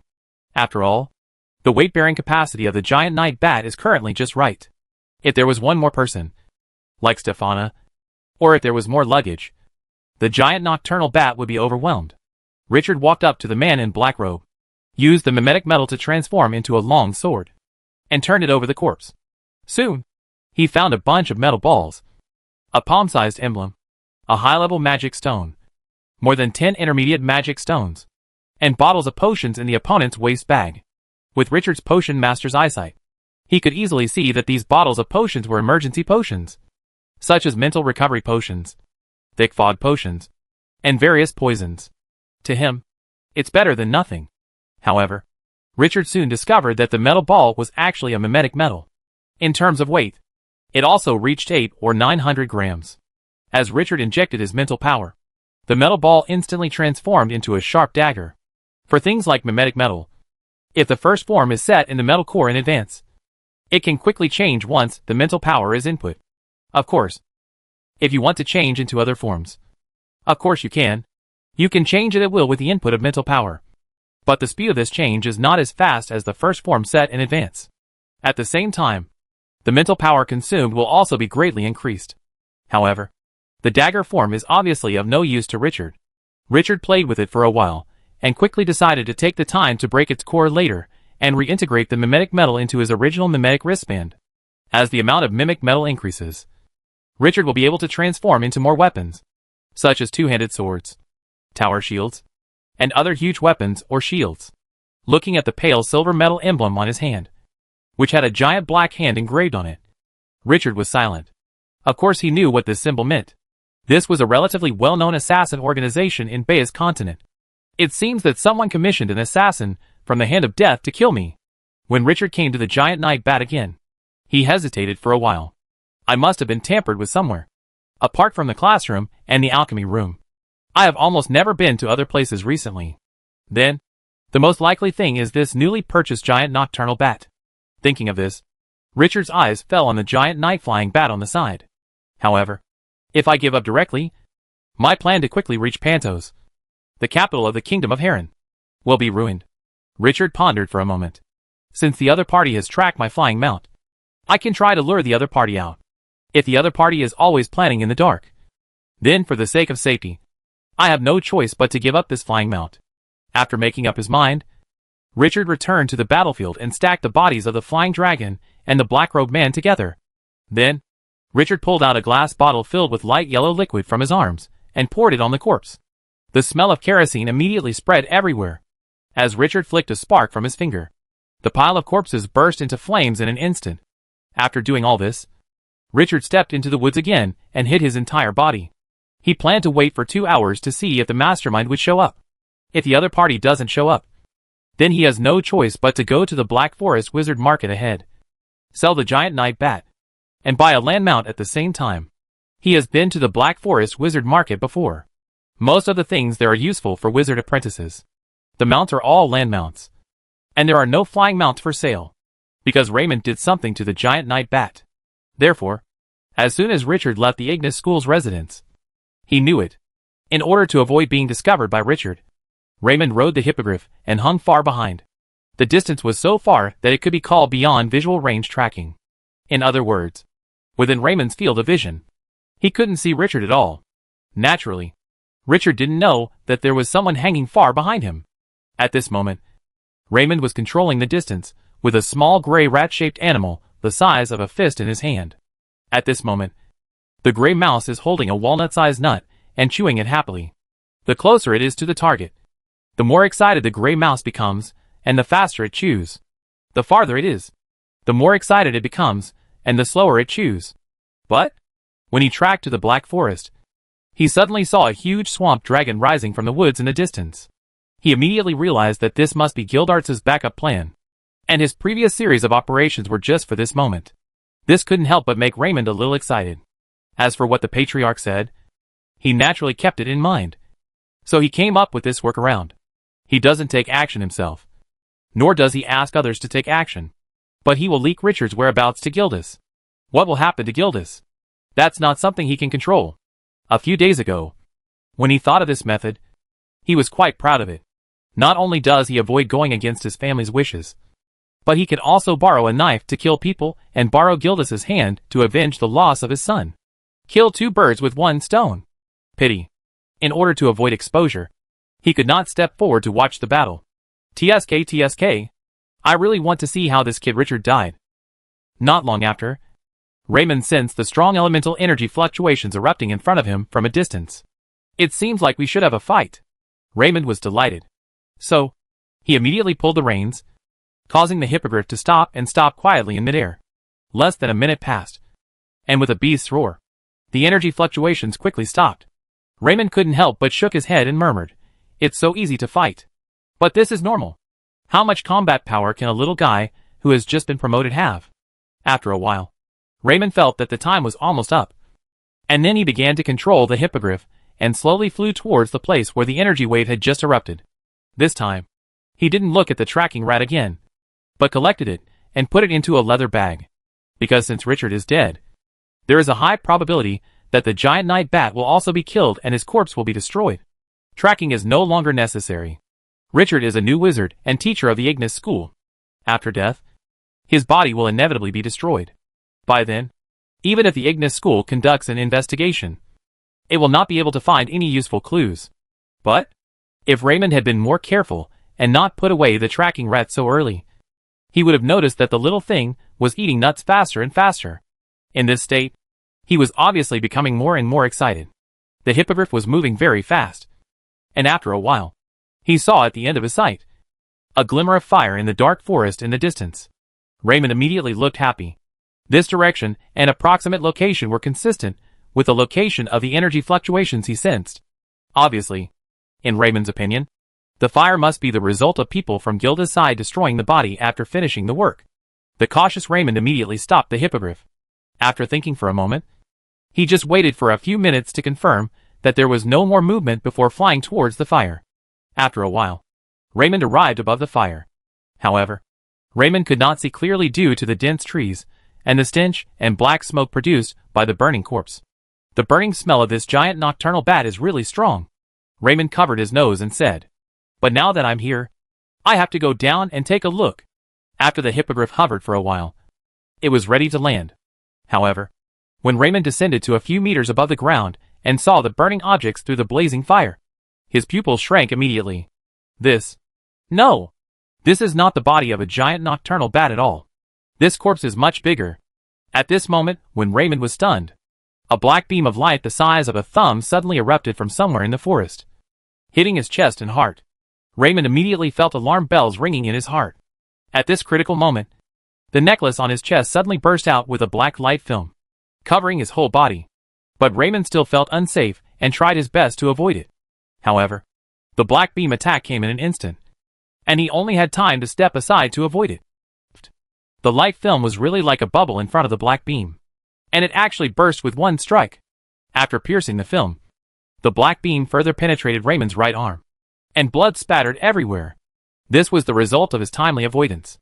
Otherwise, he will definitely be killed in one hit. "Death ray," Raymond said in horror while covering his wound with his hand. Could it be that it wasn't Richard who died, but someone from Gildas? In an instant, several possibilities flashed through Raymond's mind. But the most unlikely figure was firmly fixed in his mind. Almost as soon as the previous black beam attack ended, a transparent wave struck from the forest again. This made Raymond look horrified and immediately jumped down from the hippogriff. If he was still sitting on the hippogriff, he would be a living target in midair before the hippogriff accelerated. After landing on the ground, Raymond had just stood firm when he heard heavy footsteps and the sound of branches breaking in the woods. Boom, boom, boom. Abomination that was more than 4 meters tall, holding a giant iron axe and a meteor hammer, laughed and rushed towards Raymond. Crash! Crash! The small hand behind it immediately threw 2 thick dark iron chains towards Raymond, and the hooks at the top flashed with a sharp cold light. This immediately made Raymond's face freeze. He waved the short staff in his hand, and 3 white bone shields appeared on his body. The next second, the iron hook hit the bone shield. Clang! Sparks flew everywhere, which showed how powerful it was. I was injured in a sneak attack. If I continue to fight now, the risk is too great. I have to evacuate immediately. Raymond glanced at the rapidly approaching abomination. As Raymond chanted a short spell, a huge inverse pentagram array flashing with light green light appeared under his feet. As a green light flourished, 10 skeleton guardians holding swords and shields walked in neat steps, appeared in front of him. Immediately, the skeleton guardian who discovered the wraith abomination rushed towards the wraith abomination like an ant discovering its prey. Wow! The resentful spirit laughed ferociously and swung the huge axe in his hand, just like the autumn wind sweeping away fallen leaves, knocking away the 2 skeleton guardians who were rushing forward more than 10 meters away, and 7 or 8 broken ribs fell in midair. Although these skeleton guardians are different from those summoned by Richard during his apprenticeship and are stronger, they are still far from the opponents of the resentful spirits. But Raymond seemed to have known this for a long time. Looking at the defeated skeletons, he still looked calm. It seemed like he was waiting for something. The next second, the airflow surged, and after his flying mount hippogriff left, he walked in a circle in midair. After increasing his speed, he quickly flew towards Raymond from behind again. Looking at the hippogriff that was coming to him immediately, Raymond's expression relaxed. It turned out that the skeleton guardian he had just summoned was just to protect him from a wave of hateful attacks, so as to buy him time so that he could jump on the hippogriff and escape from the battle. Seeing this scene, Richard, under the black mask in the forest, showed a smile. With his right hand, he took out a pair of iron shackles from his arms and threw them directly towards Raymond on the back of the hippogriff in the air. Following the short spell, the shackles rapidly expanded in midair, and at the same time a dazzling purple light bloomed. Raymond covered his wound and jumped onto the hippogriff. He finally looked overjoyed, but within half a second, his joyful expression froze. The whole person seemed to be struck by lightning, stunned on the spot, because a huge shackle-like shadow suddenly flew out of the air. The shadow at one end of the shackles quickly shot towards Richard in the forest, and the other end shot at Raymond on the hippogriff, tightly linking the 2 people together in this way. When the hippogriff flapped its wings and flew forward rapidly, Raymond was suddenly restrained by the shadow of the shackles, staggered for a while, and fell down again. War shackles.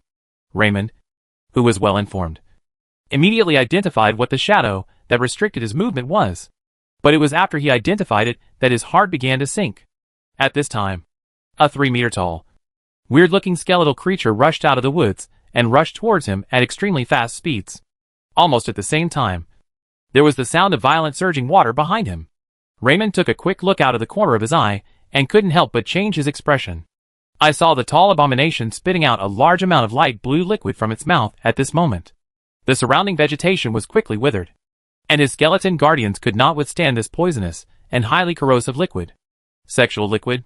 The hard white bones made a sizzling sound, and light blue smoke quickly emitted. After a while, almost all of his skeleton guardians were wiped out. Some had their leg bones corroded away, some had their heads lost, and some had their arm bones melted off. They all staggered and fell apart. The resentful spirit finished spitting out its hatred, and then waved the meteor hammer 360 degrees. Wow! A meteor hammer with a radius of at least 3 meters swept across, breaking bones and flying everywhere in an instant. The venue was immediately empty. The entire battle situation turned into a pincer attack with the blood and bone puppets at the front and the resentful spirits at the back. Chapter 246 Trophies. Stop! Stop it, Richard. I am also a teacher of the Ignis School. Seeing this situation, Raymond anxiously waved the seal ring in his hand and signaled to Richard, who was still hiding in the forest. I was just passing by here, and I saw a fire suddenly burning here in the sky. So I came to take a look. Although Richard was also experienced in many battles, this was the first time he met such a shameless guy like Raymond. Richard was dumbfounded that such words could be said. What kind of nonsense is this? If you tell me what Thomas said, you probably won't even believe it. For this kind of person, Richard didn't even have the desire to talk to him. It was just a waste of time. In response to Raymond, Richard launched a series of mental shocks and death rays. Boo! The continuous long-range witchcraft attacks immediately made Raymond panic. The protective witchcraft he cast was constantly broken by Richard's rapid attacks. Looking at the two undead summons that were about to rush forward, Raymond looked horrified and said, Richard, believe me, it was not my person who wanted to kill you just now. It was Gildarts. It was Gildarts of the North Ring. It seems that no matter which world you are in, there are mostly people who are dead Taoists, but not poor Taoists. Raymond, anxious, sold Gildarts immediately. But unfortunately, although Richard heard it, he still had no intention of stopping. Wow! Raymond couldn't dodge, and a thick black chain wrapped around his ankle, causing his movements to freeze instantly. A black beam shot out from the woods and pierced Raymond's heart. Puff! At this time, Raymond fell to the ground.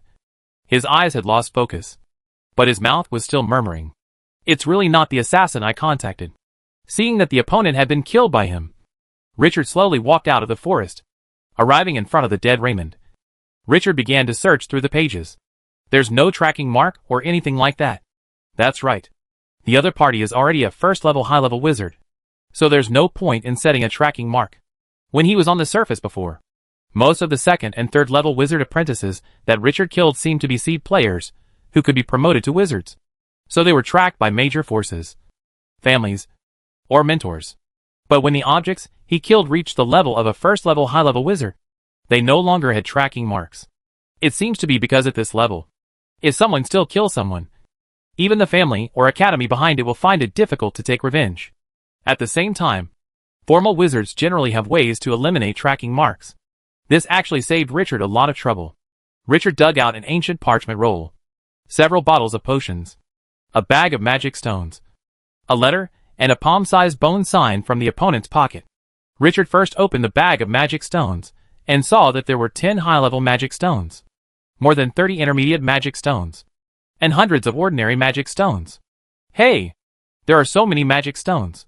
It seems that this guy is not a simple person, putting the magic stones into different categories in his bag, plus the profit from killing the assassin who had just killed the Hand of Death.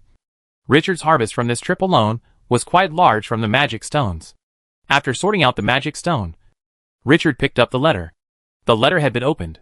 Richard took out the letter and looked at it with a stern look on his face.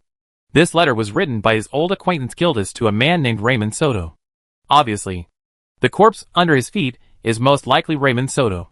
Although Richard didn't know this Raymond, his surname was Soto, which immediately made Richard think of something. The Soto family. Gildas wrote two things in the letter. One was that he was dissatisfied with the Soto family for not daring to take direct action against him, and the other was that he asked Raymond to track his whereabouts. Seeing this, Richard began to believe what Raymond had just said. The assassin of the Hand of Death was probably not sent by him, but was done by Gildarts. But it's a pity that I found out too late. Otherwise, if I captured him alive and returned to the Ignis School, I could blackmail the Soto family for some money. If the other party doesn't agree, you can choose to expose this matter. In that case, the Soto family will not be able to get away with the matter of cheating and collaborating with the Ring of North to murder the new genius wizard of their school. After thinking about it, Richard carefully put the letter away and turned his attention to the dominoes. The dominoes were all white, and when Richard held them, they felt as warm and moist as jade. But after careful examination, he found that they were indeed made of the bones of some kind of creature, not jade products. The light blue lines on the surface of the domino clearly outline the head of a bird. At the same time, the lines flicker brightly and dimly. Looking at the shape of this bird's head, Richard immediately thought of the flying mount that Raymond just rode. The shape is similar and lifelike. Richard's face moved slightly, and after thinking for a moment, he realized that this should be the domino used to control the flying mount. He had heard that for some ferocious mounts, wizards would try their best to prevent the mounts from riding or getting out of control. So they would make special witchcraft props or weapons, and inscribe special witch formations on them to control the mounts. Most land mounts and general flying mounts do not require dominoes. For example, Richard's giant nocturnal bat is an extraordinary evolution from ordinary nocturnal bats. It has a docile personality. Therefore, it only needs a few months of training by an experienced animal trainer before it can be ridden with confidence. However, swamp dragons, hippogriffs, etc., these highly aggressive extraordinary birds of prey cannot be tamed in a short period of time. Sure enough, after groping for a while, Richard understood the control method. As he sank a strand of mental power into the dominoes, bursts of bird calls soon rang out in the sky. The big bird that originally belonged to Raymond now flapped its wings and slowly landed next to Richard. I saw the big bird standing on the ground, almost a head shorter than Richard. The feathers on its body were fine and intertwined with blue and green, which was considered gorgeous. The bird's head is shaped like an eagle, but there is a ring of independent, palm-sized feathers behind the head, which is like a peacock's tail. There is also a branding pattern on the bird's chest, which is exactly the same as the pattern on the domino. It appears to be a hippogriff. After carefully observing the appearance of the big bird, Richard quickly recognized the other person's name and origin, and couldn't help but feel happy. When an adult hippogriff flies, it will have a constant talent of witchcraft cyclone, which can spontaneously separate the high-speed surging airflow to both sides, which makes it much more comfortable to ride than other flying mounts. The speed is also greatly accelerated. Therefore, its flight speed is at least 30% faster than the giant nocturnal bat, and its combat power is much higher than that of the giant nocturnal bat. According to book records, adult hippogriffs are extraordinary raptors that can compete with swamp dragons. Richard jumped directly onto the hippogriff and circled around with a look of joy on his face. The airflow spontaneously dispersed to both sides of the hippogriff. No wonder it was more comfortable and faster when flying at high speed. Obviously, if you use the hippogriff to travel by yourself, you will save a lot of time. Controlling the hippogriff to land again, Richard came to the giant night-flying bat, took off his luggage, placed it on both sides of the hippogriff, and fixed it in place. Richard had decided to give up on the giant night bat that Raymond had manipulated in some way. After securing his luggage, Richard quickly controlled the hippogriff and flew rapidly towards the city of griffins, Pandos. After flying for several hours, Richard found a secluded dense forest and landed. As night falls, a faint mist rises from the entire forest, making it look like a dream under the weak moonlight. Richard built a bonfire, randomly inserted a few bent branches around it, and hung some processed game on the branches and started roasting it. After eating, Richard took out the simple parchment roll. After untying the rope and unfolding the parchment, a map came into view. There is a big red cross in the center of the entire map. The red dot is located halfway up a mountain peak, surrounded by continuous mountains and forests. And there is a river shape below the forest. This map with no beginning or end immediately made Richard frown.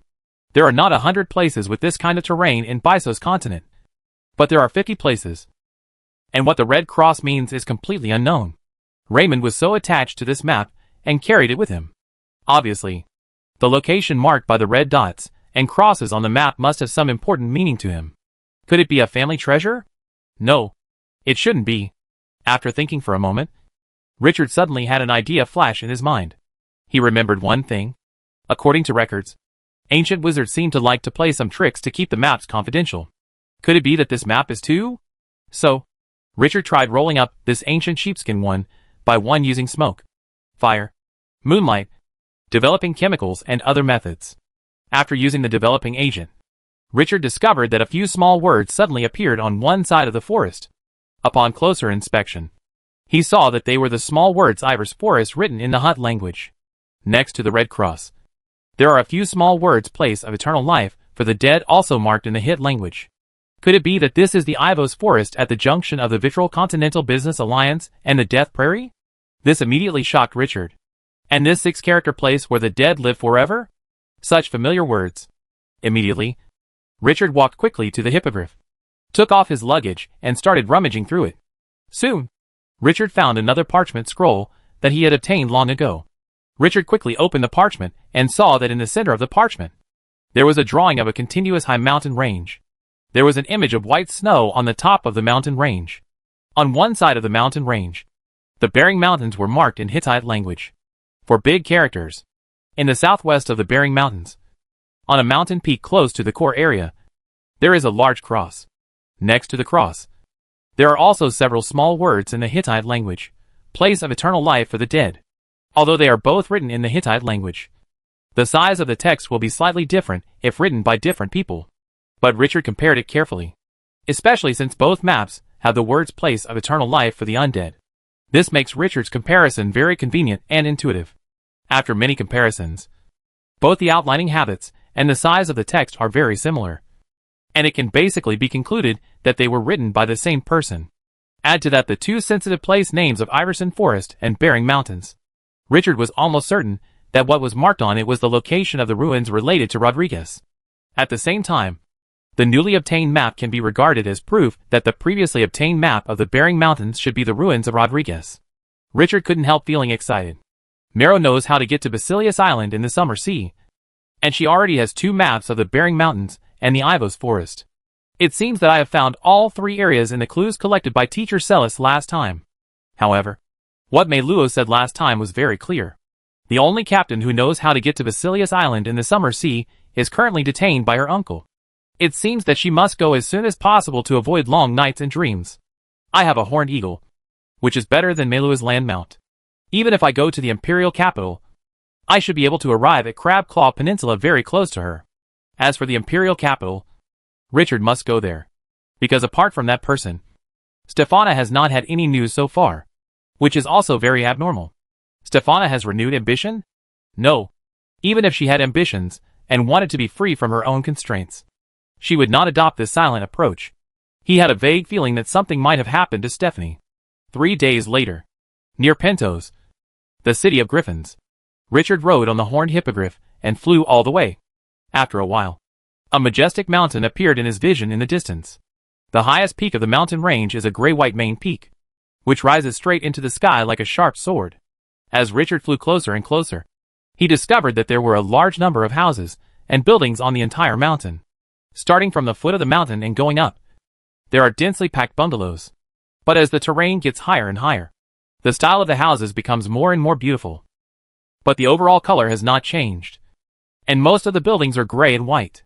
There is a protruding platform near the top of the mountain, which seems to be used for viewing or landing some kind of large flying mount.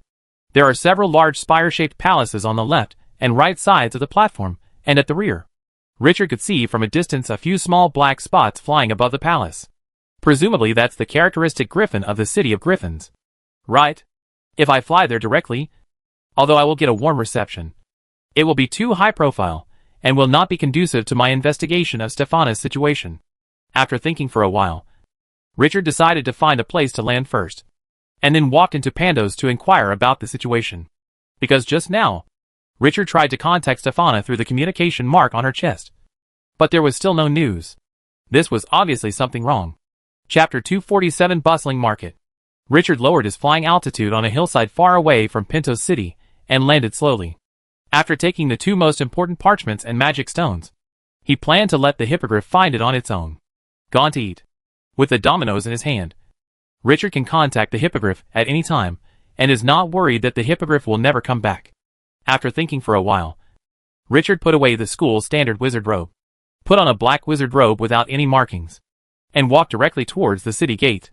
The strange thing was that no matter whether it was the ordinary civilians coming and going, the coachman, the noble sons in gorgeous clothes, or even the fully armed guards at the city gate, they all acted as if they didn't see Richard at all.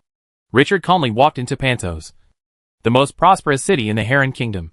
Without using any witchcraft, Richard asked a few passers-by in a pleasant manner, and then found out the way to the Marquis Knight's mansion. But Richard pondered for a moment, and took out an ordinary map from his arms, which contained the contents of the entire kingdom of Heron, especially the wizard's market. In the imperial capital of Pentos, there is naturally a wizard's market. It is also the most prosperous wizard market in the entire kingdom, and is managed by the Bannings family, the royal family of the kingdom of Heron. Although Richard himself thought that with his first-level strength, there should be very few opponents in the entire imperial capital who could match him, let alone a hereditary marquis family. But he still planned to go to the wizard market first to learn more about the Knight family before making a decision. Generally, Information and clues related to supernatural powers are sold in the wizard market. Since I'm already here, there's no rush at this moment. It's safest to decide many things before taking action, Richard thought. After all, this was Richard's first time in the imperial capital of Pantos. So for him, Pantos was still a relatively unfamiliar place. Following the instructions on the map, Richard turned left and right. After a while, he came to a lively street in the east of the city and started looking for a tavern called Sword and Rose. Soon, Richard saw a store billboard with a thick sword and several lifelike rose patterns painted on it. Exactly the place you were looking for. Before going in, Richard drank a bottle of fluctuation-suppressing potion again to hide his true mental fluctuations. After all, a first-level high-level wizard would be too shocking wherever he went. Even though they didn't drink the fluctuation suppression potion, a group of ordinary people and apprentices couldn't tell how powerful Richard was. But as the most prosperous wizard market in the entire Heron Kingdom, it is impossible that there are no official wizards in it. So it is better to keep a low profile. After drinking the potion, in the eyes of outsiders, Richard is a proper first-level wizard. Wearing a hood, Richard felt the warm atmosphere inside as soon as he walked into the tavern. The tavern was filled with people of all kinds, almost all of them bragging and chatting with foam at the mouth. It was as noisy as a vegetable market. Judging from their attire, most of the people were mercenaries, wearing leather armor and swords or axes. Host. Richard took a casual look and noticed that several people with the strength of wizard apprentices were also drinking quietly at the bar. In an instant, Richard knew that he was in the right place. And according to Richard's guess, this tavern should be just one of the entrances to the market. Setting the entrance in a crowded tavern was quite clever. The large flow of people passing through the tavern just concealed the underground wizard's market. Richard walked slowly towards the entrance of the basement and saw an iron door at the entrance. There is a square window on the iron door, and the indifferent face of a middle-aged man can be seen through this window. When the middle-aged man saw Richard approaching, he asked coldly, "Who is he?" Richard could clearly sense that the man behind the door was just an intermediate knight, and he would be responsible for dealing with ordinary drunkards who strayed into this place by mistake. But beside him, in an invisible position behind the door, there were two third-level wizard apprentices guarding him. This is the Real Guard. Richard didn't speak. He just released a hint of formal wizard-level aura. Immediately, someone behind the door said, "Lawrence, open the door and let the adults outside the door come in." Lawrence was stunned for a moment, and his indifferent face immediately turned into enthusiasm. He quickly opened the iron door, and his expression suddenly changed to a bit reserved. Lawrence understood that obviously, the only people who could be called sir by the adults on the side were those at the official wizard level. Richard nodded slightly and walked in slowly. As he approached, a man in a gray robe and a hood respectfully handed Richard an invitation-like item with both hands. "Sir, the rules of the Pantos Wizard Market are the same as those of other markets. It is forbidden to perform combat magic within the market. Otherwise, it will be regarded as a provocation to the Bennings family. If this is your first time here, please accept this market notice." Richard nodded and opened it. In addition to the first part which contained rules, such as strictly prohibiting fighting in the market, the other parts describe the names, locations and main products of different shops, for the convenience of wizards or wizard apprentices who were new to the market. Trade. And according to what was said above, ordinary wizard apprentices, even third-level wizard apprentices, have to pay an entrance fee of 1 magic stone before they can enter the market. But it's different for official wizards, who don't need to pay any fees at all. This can be regarded as a disguised form of respect for the strong. Following the direction pointed by the gray-robed man at the door, Richard walked down a circular stone staircase for a while. After about 10 meters deep underground, he arrived at the end of the passage. Looking at the circular arch at the end, Richard could hear a lot of noise coming from it. Stepping through the arch, it suddenly dawned on Richard that he had finally arrived inside the market. The market was located in a huge artificially dug underground cave. It was obvious that it was artificially dug and not formed naturally. That's because the top shape is composed of multiple small round arches. Each small round arch was painted with exquisite murals, and Richard could feel that multiple earth-type which formations were solidified on it. At the same time, the prosperity and number of shops in the entire market are much better than the Black Forest market that Richard has been to before. Not only are there more shops, but there are also more people. Richard took a quick look at these people wearing robes of various colors. Most of them have the strength of second or third level wizard apprentices, and a few have the strength of formal wizards at the initial stage of the first level. One significant difference from the Black Forest market is that here, after a casual glance, Richard saw several formal wizards wearing white robes. TSK. It is indeed the most prosperous wizard market in the Heron Kingdom. Now Richard understands the connotation of the color of the wizard's robe better than before. Gray robes are generally the color worn by wizard apprentices, whether they are black wizards or white wizards. Black robes are generally the color worn by wizards majoring in the negative energy particle system, such as shadows, necromants, and other factions. On the contrary, wizards majoring in the corrective energy particle system mainly wear white robes. But this is not absolute. What caught Richard's eyes now were several official wizards wearing light blue wizard robes. There are also some who dress more strangely. Richard saw with his own eyes a wizard wearing a bird beak hood walking into a pharmacy. The clothes on his body were also woven from various gorgeous feathers. Richard didn't intend to hang around, but took out the invitation, opened it again, took a look at it, and determined the location of the fortune-telling shop. High-end information transactions between wizards are usually carried out in divination shops. Of course, if it is general information, you can roughly get it by hanging out in a market tavern for a while. But Richard didn't want to waste too much time. He didn't lack money on these information that was difficult to distinguish between true and false. He might as well get it right in one step and directly spend some magic stones to obtain accurate information. If a divination shop is strong enough, there will usually be a wizard who specializes in prophecy, which is equivalent to being well informed. This is why most high-end information transactions between wizards are conducted in divination shops. When Richard walked into the divination shop covered by black curtains, a female wizard apprentice immediately came forward and said respectfully, "Sir, are you here for divination?" Richard nodded. "Sir, please wait a moment.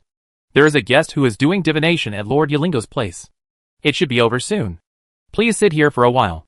The girl extended her hand in front of her to guide. "Okay. Do you only have one fortune teller?" The girl pursed her lips and smiled softly, and said, "Sir, we have several apprentice-level fortune tellers, but we only have one official wizard-level fortune teller. Mr. Iringo, this shop is also Mr. Iringo's property. You are of an extremely noble status, so it is impossible for you to ask an apprentice-level fortune teller to serve you." It seems that the girl has long seen the trace of official wizard fluctuation that Richard deliberately revealed. Richard nodded. Also, there are very few wizards specializing in prophecy, so it would be great if a fortune-telling shop could have a fortune teller at the official wizard level.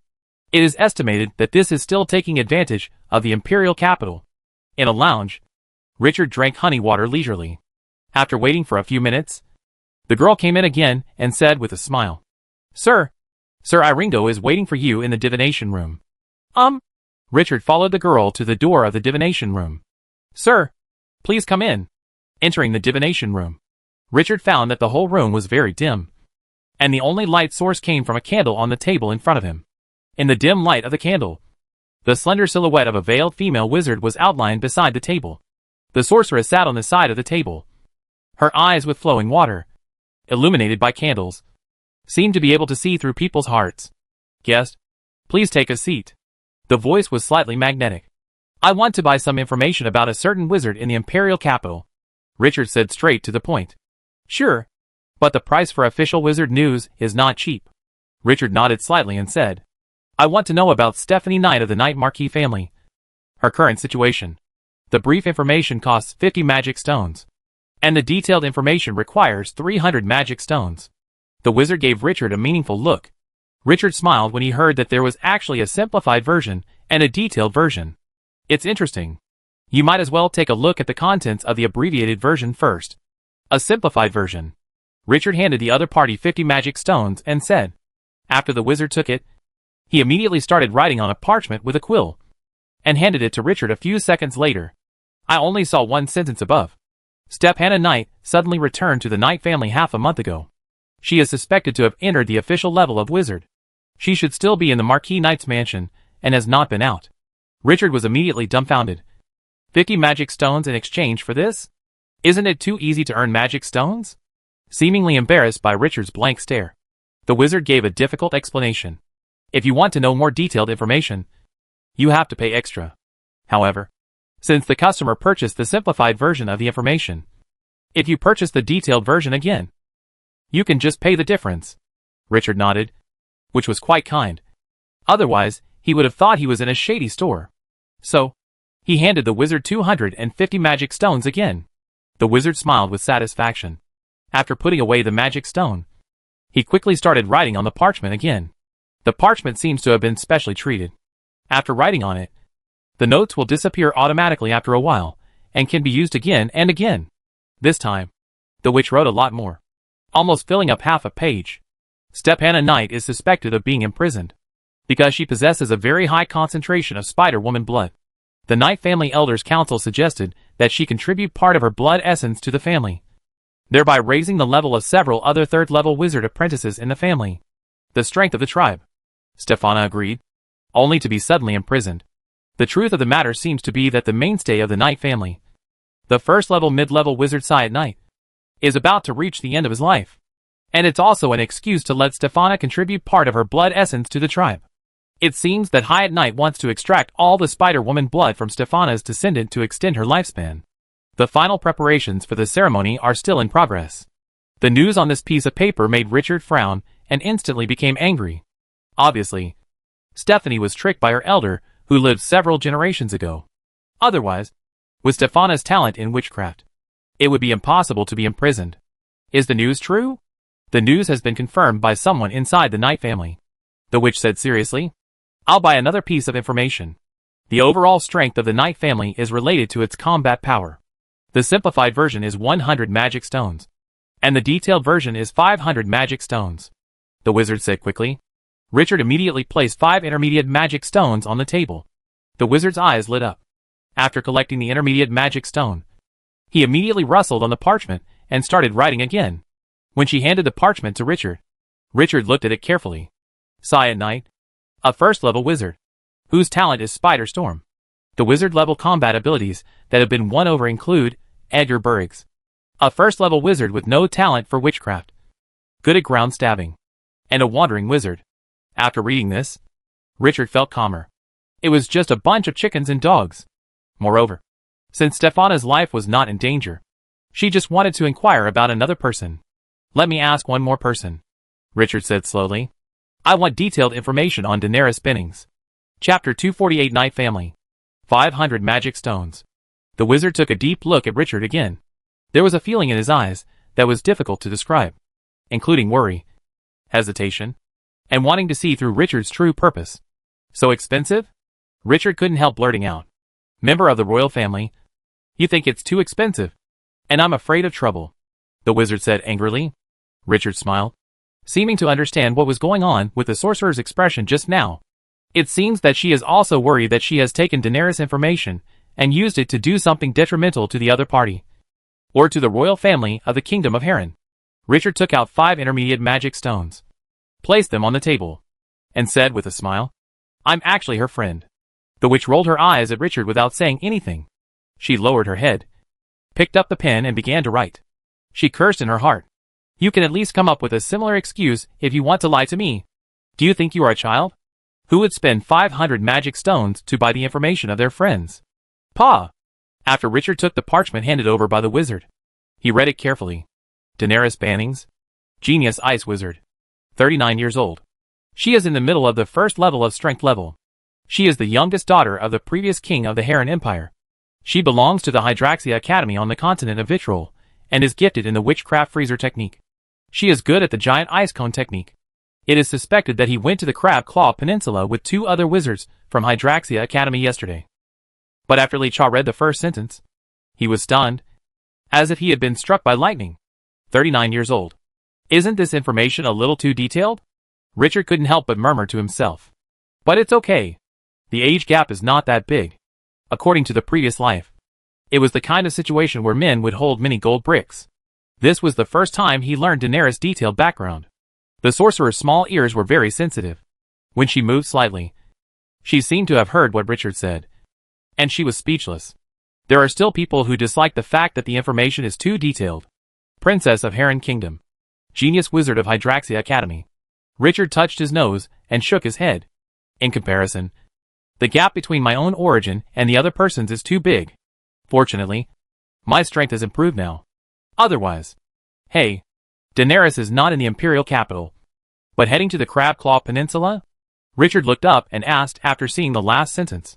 The witch nodded and said, "Consider this news a free gift, since it has already spread.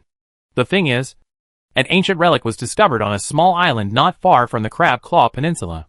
Currently, there have been several conflicts between the Wizards of the Sea Clan and the Wizards of the Kingdom, competing for the right to explore this relic.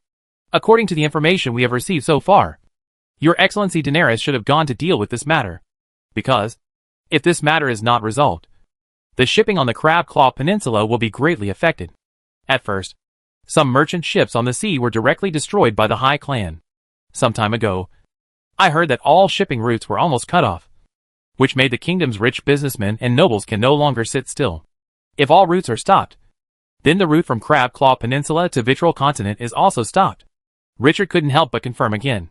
"Yes, it is stopped at the moment, until the Kingdom of Heron and the Sea Clan reach an agreement. I think the Sea Clan will not allow the route to be open again."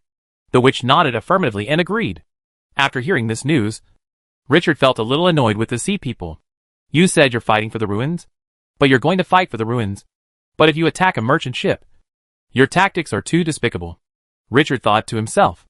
It seems that the sea people are trying to use this behavior to force the Kingdom of Heron to make concessions. After Richard left the wizarding market, he walked directly towards the Knight family's mansion.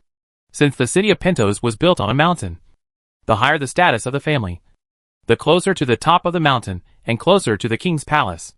According to the guidance of passers-by, the marquee residence of the Knight family is more than halfway up the mountain and is located higher on the mountain. Richard walked up slowly and learned about the customs of Pentos City. Under the blue sky, as the terrain gradually rises, the figure of the griffin hovering on the mountain peak becomes clearer, and the cry of the griffin can be heard from time to time. But Richard noticed the expressions on the faces of the people around him. There was no trace of fear or terror. Obviously, they were already accustomed to the existence of extraordinary birds of prey like griffins. Even when the griffins are chirping, many passers-by will look up, showing an expression of relief and security on their faces. It truly deserves to be called the City of Griffins, a perfect example of harmony between humans and griffins. As the hands of the clock tower reached the hour, the melodious bells rang immediately. Richard looked at the endless flow of people, bustling shops, playing children and people with smiling faces. "I just feel like this is an exquisite and vibrant city." When passing halfway up the mountain, Richard saw a tall statue made of white stone in an open square. The statue is of a human male wearing thick armor, holding a shield and a sword, riding on an imposing griffin. The entire statue is about 10 meters high and is carved from a single piece of white stone. The carving technique is quite extraordinary, vivid and lifelike, and fully embodies the bravery of human males and the divine horse of griffins. Richard couldn't help but be curious. He stepped forward and took a look, and saw a text board on the base explaining the character. It read in detail, "Osama Bannings, the founding monarch of the Kingdom of Heron." Soon after, a visitor was welcomed at the door of the Knight family mansion near the top of the mountain. "Is this the family Stephanie belongs to? They are indeed hereditary nobles." Richard stood at the door of the Knight family, overlooking the plain scenery below the mountain, and saw the winding river rushing into the distance. He then turned to look at the 8 knights holding ceremonial guards and wearing formal uniforms, guarding the door of the marquee mansion in high spirits. Can't help but admire. Unfortunately, even some people are old and confused. Richard walked up the steps and said, "Go and pass on the message that Richard from the Ignis School is here to visit." The knight captain, who had a calm expression at first, immediately changed his expression when he heard about the Ignis School. He bowed respectfully and said, "Sir, please wait a moment. I will pass the message immediately." After a while, the door opened a crack. A middle-aged man dressed as a butler in a tuxedo walked out of the gap, exuding the energy of a second-level wizard apprentice.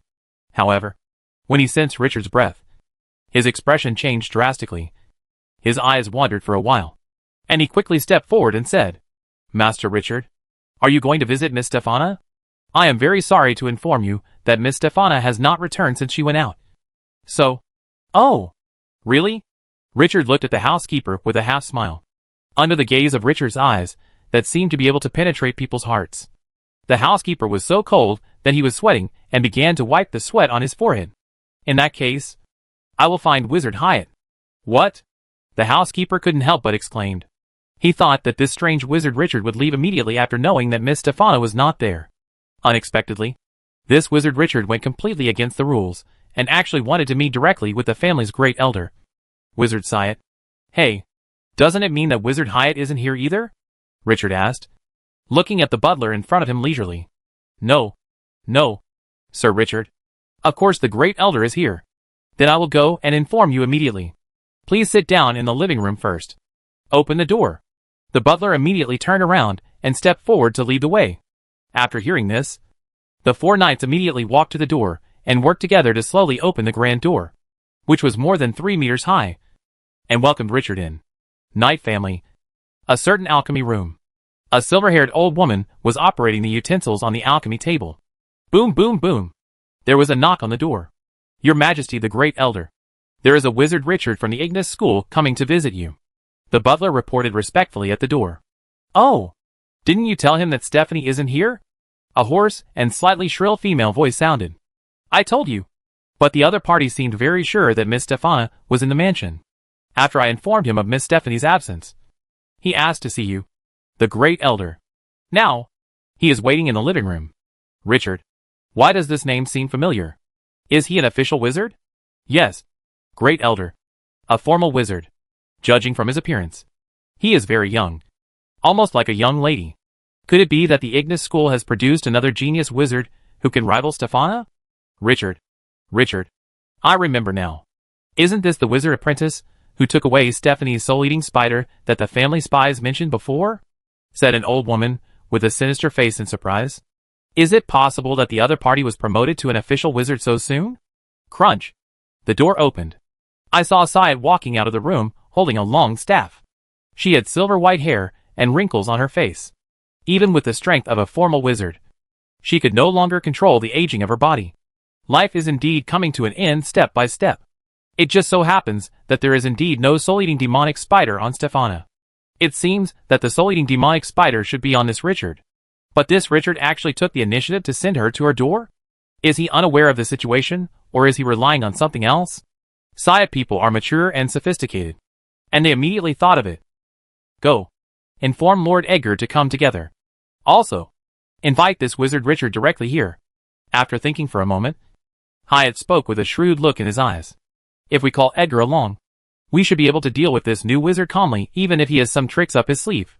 Moreover, after more than 100 years of transformation, which formations are everywhere here, and there is also a shadow energy particle pool, where I can exert 130% of my power. Even a mid-level wizard is unlikely to be his opponent here. It just depends on whether this young man will come. I obey. Your Majesty the Great Elder. The steward respectfully withdrew. By the way, if Wizard Richard is hesitant, just say, Stephana is here with me. In this case, he will come naturally. Syed added. I understand. Your Excellency the Great Elder. The housekeeper was also a human spirit, and he immediately understood the Great Elder's intention. And a meaningful smile suddenly appeared on his face. When the butler stepped into the reception room again, he saw Richard sipping tea leisurely, his eyes fixed on the valuable oil paintings on the wall. The housekeeper suddenly felt amused. I thought to myself, sure enough, you are still young, and you are still in the mood to read paintings. However, on the surface, the middle-aged butler showed a kind smile and said, Master Richard, the Great Elder has agreed to meet you. However, the Great Elder happened to be conducting an important experiment in the alchemy room. She asked me to invite you to meet over. Okay. Richard agreed readily. The housekeeper looked at Richard blankly. He didn't expect Richard to agree so happily. I didn't even have time to say the 2 reasons for my subsequent preparations. What's wrong? Is there any problem? Richard looked at the butler with a smile. Of course not. I'll take you there right now. The butler quickly forced a smile to cover up. He was thinking to himself, I really don't understand. Shouldn't formal wizards be more cautious? Didn't his teacher teach him not to enter the residence of a strange wizard easily? In fact, Richard had already noticed the middle-aged butler's heartbeat and blood flow speeding up when he entered the hall. Moreover, his eyes were wandering when he was speaking. A typical sign of someone having something to hide. But what does it matter? Strength is the most important thing in the wizarding world. The opponent was 2 levels behind him, not counting his own summons. All the methods the other party did were meaningless to him. Just one blood-and-bone puppet, with a peak level of strength, could overwhelm the entire Marquis Knight mansion. The 2 walked through the back garden and came to an independent 2-story building. The small building is made of pure stone and has a white exterior, giving it a bit of the Baroque style from its previous life. But Richard could faintly detect the huge shadow energy fluctuations inside the small building. Don't forget, he is also a necromancer who majors in the shadow system. So he is naturally very familiar with the fluctuations of shadow energy. Immediately, Richard seemed to understand the other party's plan. Sir Richard, the Great Elder is inside. Please come in. The butler bowed respectfully. Yeah. Richard nodded and walked into the two-story building. Hey! Not bad. In the corridor, Richard discovered no less than 7 elementary wizard formations, one of which was a rare mixed wizard formation. If caught off guard, even an ordinary first-level high-level wizard might suffer a small loss. Is this the young wizard Richard? He is so enviable for his youth. A husky female voice that could make ordinary people's scalps tingle sounded. An old woman with silver hair and wrinkles appeared at the end of the corridor. After taking a quick look, Richard noticed the other party's true strength. Indeed, as the intelligence said, although Syed Knight is the eldest elder of the Marquis Knight family, she is only at the beginning of the first level, and the opponent has entered the countdown to his life. As a necromancer, Richard could even feel her body gradually decaying, and her whole body was slowly exuding the aura of death. The most important thing is that as the distance got closer, Richard could faintly feel that Stefana seemed to be under the building. In this case, the real owner is right in front of him, and Stefana has been found. Richard is not going to waste any more time. Wizard Syed? You must be very clear about my purpose of coming this time. Please release Stefana. In this case, I can forget the past. What? Syed couldn't help but look at Richard in shock. In all her years of living, she has never seen such arrogance? Domineering? Straightforward? She even didn't know what words to use to describe him. Chapter 249 New Grand Elder. Syed Knight has never met a young man like Richard. He didn't play his cards according to common sense at all. He seemed to be too lazy to even do the most basic superficial things, and couldn't even bother to hide his inner intentions. Syed calmed down the anger in her heart, and said in a deep voice, Young man, didn't the Ignis school teach you the most basic etiquette? Richard couldn't help but shake his head. If you can't figure it out yourself, then don't blame me. Release Stefana immediately. I count to 3. Otherwise, there will be consequences. 1. Enough. Who gave you the courage to act arrogantly in the Knight family? Is it your mentor? Syed could no longer suppress the anger in her heart and scolded. I tell you, this is the Imperial capital. This is Pinto's, not the Ignis school. If something happens to you here, your school will have to negotiate with the royal family. 2. Richard completely ignored Hyatt's scolding and continued to count down steadily. You stubborn boy. It seems that I can only teach you well as your mentor. It just so happens that the soul-eating demonic spider should be in your hands. Hand it over obediently, and you will suffer less. Syed finally stopped trying to hide it, and directly spoke out her heart. 3. As soon as Richard finished speaking, Syed took the lead in attacking. I saw the floor tiles on the aisle suddenly lit up with colorful lights. A cloud of black smoke suddenly emerged from the cracks in the floor tiles. And then dozens of fist-sized fireballs shot out from the surrounding walls. Edgar. Do it. As soon as Syed finished speaking, a male wizard appeared behind him and muttered something. A yellow earth energy wave suddenly erupted at the soles of Richard's feet, and a sharp thorn suddenly poked out from the ground. 7 or 8 different kinds of witchcraft were mixed into the witch formation attack, causing a violent explosion in an instant. The explosion was so violent that Syed and Edgar could not open their eyes for a while. Dust was flying in the corridor, and a large area collapsed. If you don't take action, that's it. Once you take action, it will be a thunderous blow. The sophistication of Syed's actions is evident. Hey, the wizards of the Ignis school are not that good either. First, your heir Stefana, and then this kid. They are all so vulnerable. Edgar, who succeeded in the sneak attack, said with great satisfaction, just as Hyatt was about to say something. Suddenly, her face changed drastically. Her body began to tremble like a sieve, and she stretched out her fingers tremblingly. Edgar looked at Syed's expression in confusion and followed the other person's extended index finger. That's all. A devilish whisper rang in the ears of Hyatt and Edgar. Hyatt never expected that the 7 magic arrays he set up would have no effect on Richard. The opponent's strength was too exaggerated. In an instant, Syate felt like he had lived like a dog all his life. Edgar was also stunned on the spot. He knew very well that the ground stab technique he had just released was already his most powerful witchcraft. But even so, The opponent was still unharmed. What does this mean? This strange wizard. There may be some misunderstanding here, Edgar said in a slightly hoarse voice. But anyone could hear the weakness contained in it. Ahem. This Richard. It was just a misunderstanding. I will take you to see Stefana now. Syed's hoarse voice sounded. Now? Hyatt was also numb. She knew that she might have been kicked onto an iron plate now. However, she still has the last bargaining chip in her hand. And that is Stefana. Moreover, seeing how much Richard attaches great importance to Stefana, the relationship between the two should be very good. Could it be that Richard is pursuing Stefana? Haha. You have attacked me so many times. How can it be so easy to let it go? However, no matter who you are, as long as you can withstand one of my spells, this matter will be exposed for Stephanie's sake. Richard looked at the two of them with a smile. He didn't wait for the two of them to agree. Richard raised his right hand, and his index finger suddenly condensed a fist-sized ball of dark element energy. The next second, a black beam of light pierced Edgar's forehead with the force of lightning. The defensive magic on Edgar had no protective effect at all. Puff! Edgar, whose eyes were wide open, immediately fell to the ground. There was no time to dodge. He actually killed Edgar. He was such a hateful boy. The scene in front of him made Syed shocked and angry. She roared crazily in her heart, but she didn't dare to say a word. If Richard didn't attack just now, she still couldn't realize how strong Richard was. But as soon as Richard took action, she immediately sensed Richard's tyrannical mental fluctuations. Oh my god! That is definitely not the mental power fluctuation of the first level.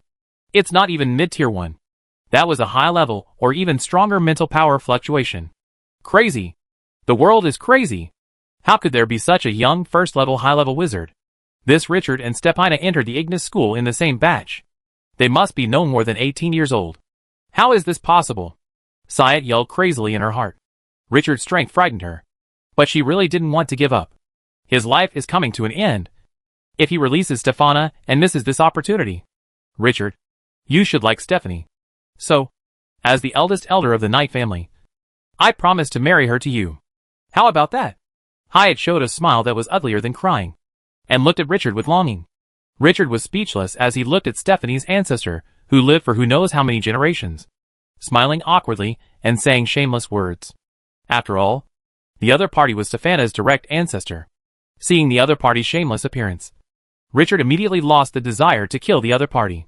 It's better to wait until she meets Stefana and let Stefana make her own decision. Had the wizards who mingled in the secular world fallen to the same hypocrisy as the nobles? Richard couldn't help but shook his head and sighed.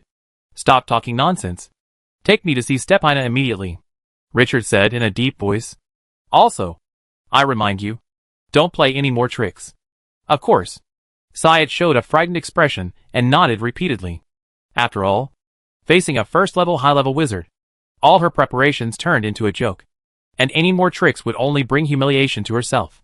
And between dying of old age and being killed on the spot, the first option is definitely better. She can still understand this. When Richard followed her through a circular stone staircase and walked underground for several minutes, he arrived in front of a closed circular stone wall, surrounded by rock walls. There is no trace of an exit. You have an energy pool here, right? Richard sensed the increasingly strong fluctuations of dark energy particles and pointed ahead. Yes, Sir Richard. Your perception is really sharp. Syed praised quickly. Syed took the initiative and moved the wall lamp bracket on the side. As the bracket rotated 90 degrees, a stone wall slowly moved away, revealing an extremely hidden entrance. Richard followed Syed and walked in slowly. Immediately, Richard felt the rich dark energy particles coming towards him, making his body feel refreshed. I saw a pool in the room, and strong dark energy particles were surging in the pool. This was an energy pool, and once it was opened, it would consume a lot of money. On the right side of the pool is a stone platform more than 1 meter high. The platform is in the shape of a long strip, and on it is a graceful woman lying on her back. Who is Stefana? Stefana's limbs were all fixed to the platform by the ring of confinement, and she herself had her eyes closed tightly, as if she had fallen into some kind of deep sleep. Richard glanced at the witchcraft formation on the platform. It was a witchcraft formation that restricted the mobilization of mental power. Combined with the ring of confinement, Stefana could not perform any witchcraft, including innate witchcraft, even if she was awake. Obviously, as Richard estimated, Stefana fell into some kind of trap by her ancestor, and fell into this desperate situation. What are you standing there for? Go wake up Stephanie, Richard said unhappily. Yes, yes. Zayat quickly stepped forward and stopped the restrictive magic circle that was running continuously on the stone platform. Then, he immediately turned around and removed the restraining rings on Stefana's limbs.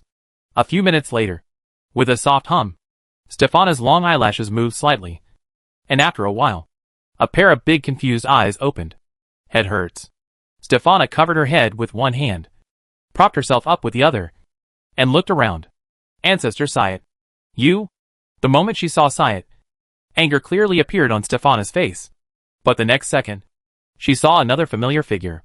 Hey! Master! Why are you here? Stefana's blank eyes suddenly brightened. And when she heard Stefana calling Richard, Zayat immediately knew that she had misjudged the relationship between the two. It's like morning air. A few hours later, Night Family Ballroom. Richard and Stefana sat face to face on a dining table covered with a long white cloth. A bouquet of flowers, a variety of delicacies, and a variety of fresh fruits and vegetables were placed on the dining table. From time to time, there would be young maids in maid uniforms, coming and going, constantly bringing hot food. At this time, Stefana had already taken a bath and was radiant. She was looking at Richard with a smile and said, Master, how did you know that something happened to me? Richard touched his nose and said, I didn't receive your letter for a few days at the Ignis school. At that time, I guessed that something might have happened to you. So, I rushed over immediately. When she thought about her family's affairs, Stefana frowned slightly, with a sad look on her face. For a moment, she didn't know how to talk to Richard about this matter. Master, me.my family. Richard waved his hand and said softly, You are you, and your family is your family. However, in order to avoid similar situations from happening in the future, I think it is better for you to be the great elder. My master? I don't know how. Stefana was surprised at first, but after thinking about it, she nodded obediently. You don't need to know anything. Someone will naturally do the chores for you. You just need to improve your strength, which will be the best backing and barrier for the Knight family. Yes, Master. Stephanie nodded heavily. Richard waved his hand and called Hyatt. Looking at the cowering Zayat, Richard straightened his face and said, Tomorrow, you will transfer your position of Great Elder to Stefana. You will hold a family meeting to publicly announce this matter. Is there any problem? No. Sir, there is no problem. Zayat hesitated for a moment, but when she saw Richard's indifferent eyes, she couldn't help but feel fear and quickly bowed in agreement. Richard took out a box with strange green patterns on the surface from his arms, threw it to Zayat, and said, This is the blood essence of the First Order Swamp Giant. Stefana has the flame spar. Wait, let Stefana teach you how to use it. As for whether you can extend your life, it depends on your luck. Zayat, who was still a little confused at first, immediately realized when she heard Richard talking about life extension. I am afraid that what she was holding was some kind of life extension treasure. She immediately bowed to Richard again and again to express her gratitude. Don't thank me, Zayat. If you want to thank me, just thank Stefana. If Stefana hadn't interceded, do you think you would still be standing here? Thank you, Lord Richard, for forgiving my mistake. Zayat said yes repeatedly. Because of Stefana's intercession, Richard naturally couldn't settle the scores later and killed Zayat on the spot. Moreover, after some thought, Richard gave Art a portion of first-level source blood for her to break through. And this was also for Stephanie's sake. If Zayat is lucky enough to be promoted to the middle of the first level, then as her strength improves, she can successfully extend her life by about 10 years. But if there is no breakthrough, and there is only a small increase in mental power, then the lifespan can be extended by at least half a year to a year. After the meal, Stefana took Zayat, the ancestor, to teach him the relevant precautions for using source blood. Burning source blood is a special secret method of enhancing mental power that is circulated in the Grey Dwarf area. Almost no human beings on the surface have ever heard of it, and Zayat naturally has not heard of it either. However, as the three major schools of undead wizards slowly invaded the ground, Richard had discovered that some wizards in the schools knew this secret method. It is estimated that it will slowly spread soon. Early the next morning, the Knight family held an enlarged meeting of the Presbyterian Church, and all the elites in the family were present. Zayat came forward and immediately announced that Stefana would succeed her as the Great Elder, with a position above the clan leader, and she is the first deputy elder. The reason is that Stefana is a rare genius that has been rare in the Knight family for hundreds of years. Only under the leadership of Stefana can the Knight family continue to prosper for a long time, and even go further. As for herself, due to her advanced age, she is no longer able to handle many things. So she will assist Elder Stefana in ensuring a smooth transition. These words made all the ordinary elders and elites of the Knight family look at each other in confusion. What's going on? Stefana is not. Shoo! Don't say it. Don't you see the situation clearly yet? A descendant of the Knight family whispered. Richard did not show up during the whole process. Matters within Stephanie's family were best resolved internally by them. If he stepped forward, it might be counterproductive. Moreover, only a few people were vaguely aware of the conflict between Richard and Hyatt Knight. But not the butler. The housekeeper has now become fertilizer in the back garden. I think the flowers in the garden will be more colorful next year. In less than half a day, the news spread throughout the aristocratic circle of the imperial capital. And even the royal family heard about it. Elder Hyatt would actually take the initiative to hand over his rights? The sun is really rising from the west. Yes, there is a saying in the Knight family, the great elder is permanent. But the clan leader is ever-changing. Has Hyatt suddenly changed his personality? Many nobles of the Heron Kingdom talked about it. At this time, Richard was operating something in Hyatt's alchemy room. Although Hyatt's strength is not very good, she has accumulated a lot of good things over more than 100 years. In particular, the mimetic metal weighs a full 3 kilograms. This made Richard sigh. After searching for so long, I found it was less than 2 kilograms. At this moment, Richard erased the cores of all the mimetic metals from different sources on hand, and merged them all together. Then, relying on the sufficient energy supply of the energy pool, he remade 2 new cores, divided into 2 parts, one on the left and one on the right. 2 silver wristbands. The 2 cores also fit together perfectly. In this case, the mimetic metals can be used separately or combined. When used separately, it can be a sword and shield or double swords. When used together, it can simulate 2-handed weapons, such as a 2-handed sword and a 2-handed hammer. Chapter 250 Invitation from the Royal Family. While Richard was making the mimetic metal, the messenger from the royal family also arrived at the door of the Knight family. The messenger was a griffin knight who descended from the sky. As one of the representatives of the royal family, the knights of the Knight family were naturally very familiar with it, and immediately invited him into the living room. After a while, Stefana walked up to Richard, handed him a piece of paper that looked like an invitation, and said softly, "The royal family sent someone over. They said that the wizard Corian of the royal family wanted to see you, and asked you when the time is suitable." "Wizard Corian?" Richard asked doubtfully. He took the invitation, opened it and read it. On the pale yellow invitation, a line of concise golden text slowly emerged. "We sincerely invite Wizard Richard Clavel of the Ignis School to come to the palace garden of the Kingdom of Heron. Corian Bannings." Stefana couldn't help but smile softly. She then remembered that her master was only 18 years old, and had only become an official wizard for less than half a year. Naturally, he didn't understand the situation of the royal family. So she immediately explained, "Wizard Corian, whose full name is Corian Bannings, is a first-level high-level wizard. He is a wizard at about the same time as my Hyatt ancestor. At the same time, he is also the strongest among the direct bloodline of the royal family." "Wizard?" Richard nodded after hearing this. The royal family was very well informed. It seems that the royal family may have known some of the things he did in the Knight family. Otherwise Wizard Corian would not have come out to contact him. Moreover, judging from the other party's attitude on the invitation, it is also relatively friendly. "Master, are you going to accept the invitation?" Stefana looked at Richard curiously and asked. Richard pondered for a moment, nodded, turned to Stefana and said, "Then tell the royal messenger, and set the time for tomorrow morning." "Tomorrow morning? I will go to the royal gardens to visit this wizard Corian." Originally, he planned to ride the hippogriff with Stefana to the Crab Claw Peninsula after completing the preparations. Because considering that the route is cut off, neither he nor Mei Luo can successfully reach the Loras Peninsula in the Vitrol continent. If he goes there, he just wants to see if he can help Daenerys resolve the dispute with the wizards of the Sea Tribe.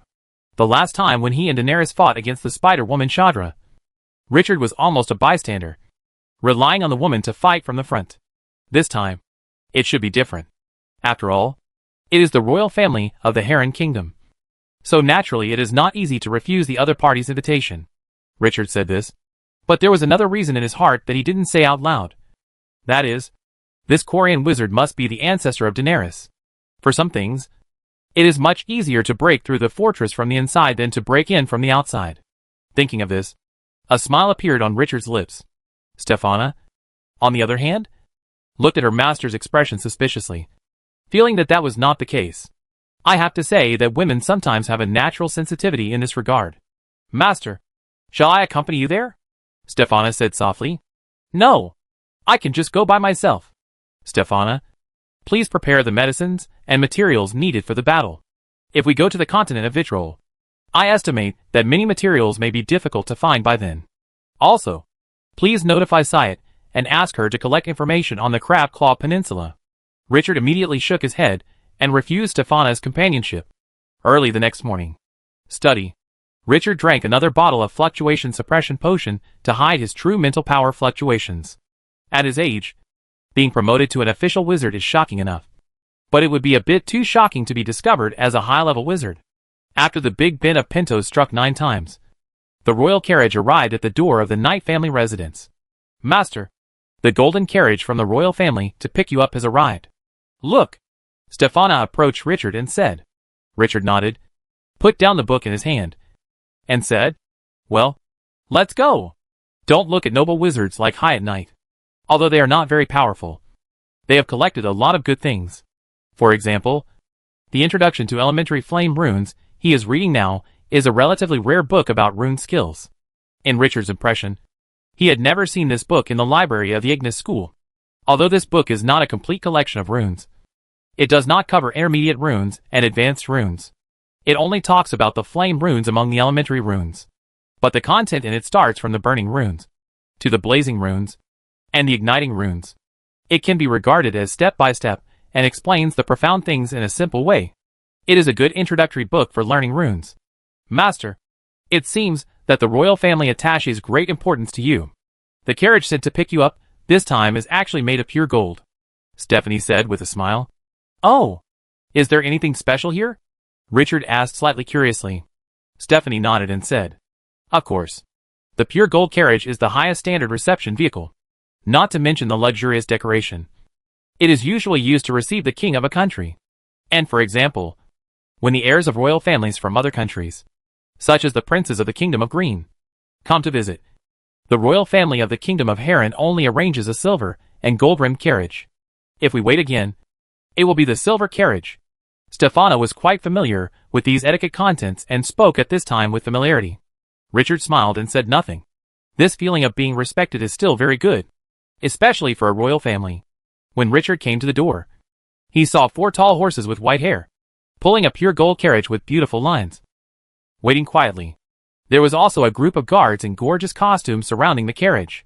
When the knights of the guard saw Richard coming out, except for one person who opened the door, the rest immediately divided into 2 lines and stood up to welcome Richard into the carriage. The series of steps are so skillful that they flow like clouds and flowing water. You can tell at a glance that this guard should practice this kind of welcome ceremony frequently.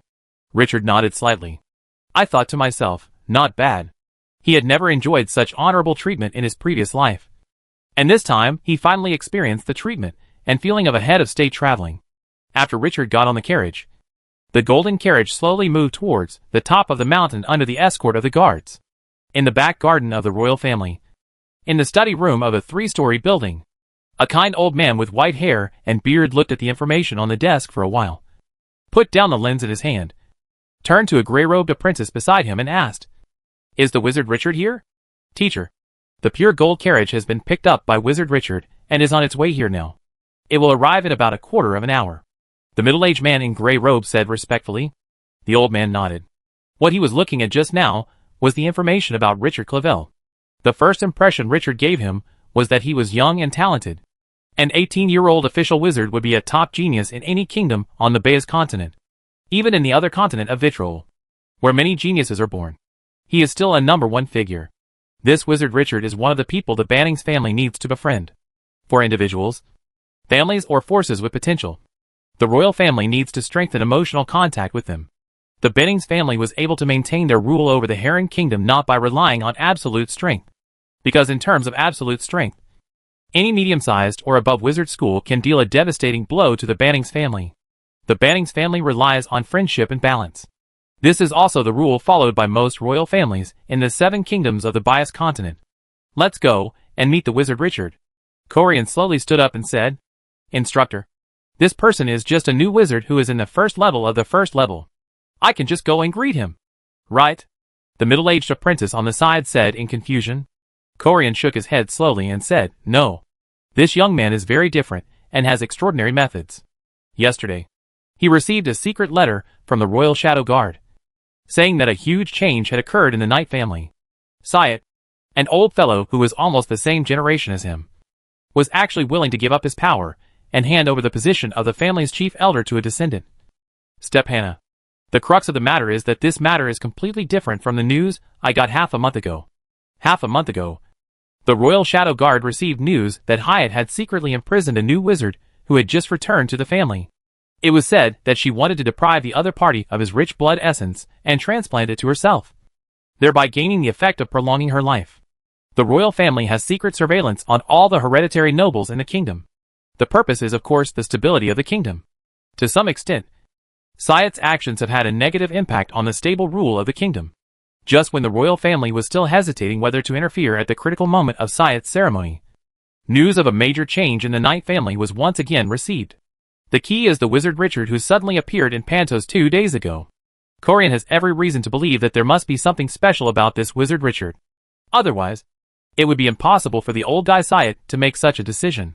The entrance to the royal back garden.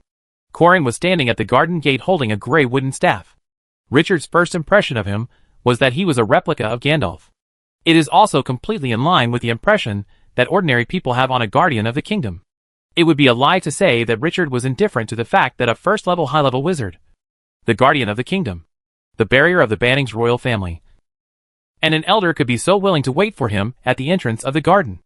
After Richard got off the pure gold carriage, he quickly stepped forward, bowed slightly and said, Sir Corian, why are you waiting for me here? I'm so ashamed.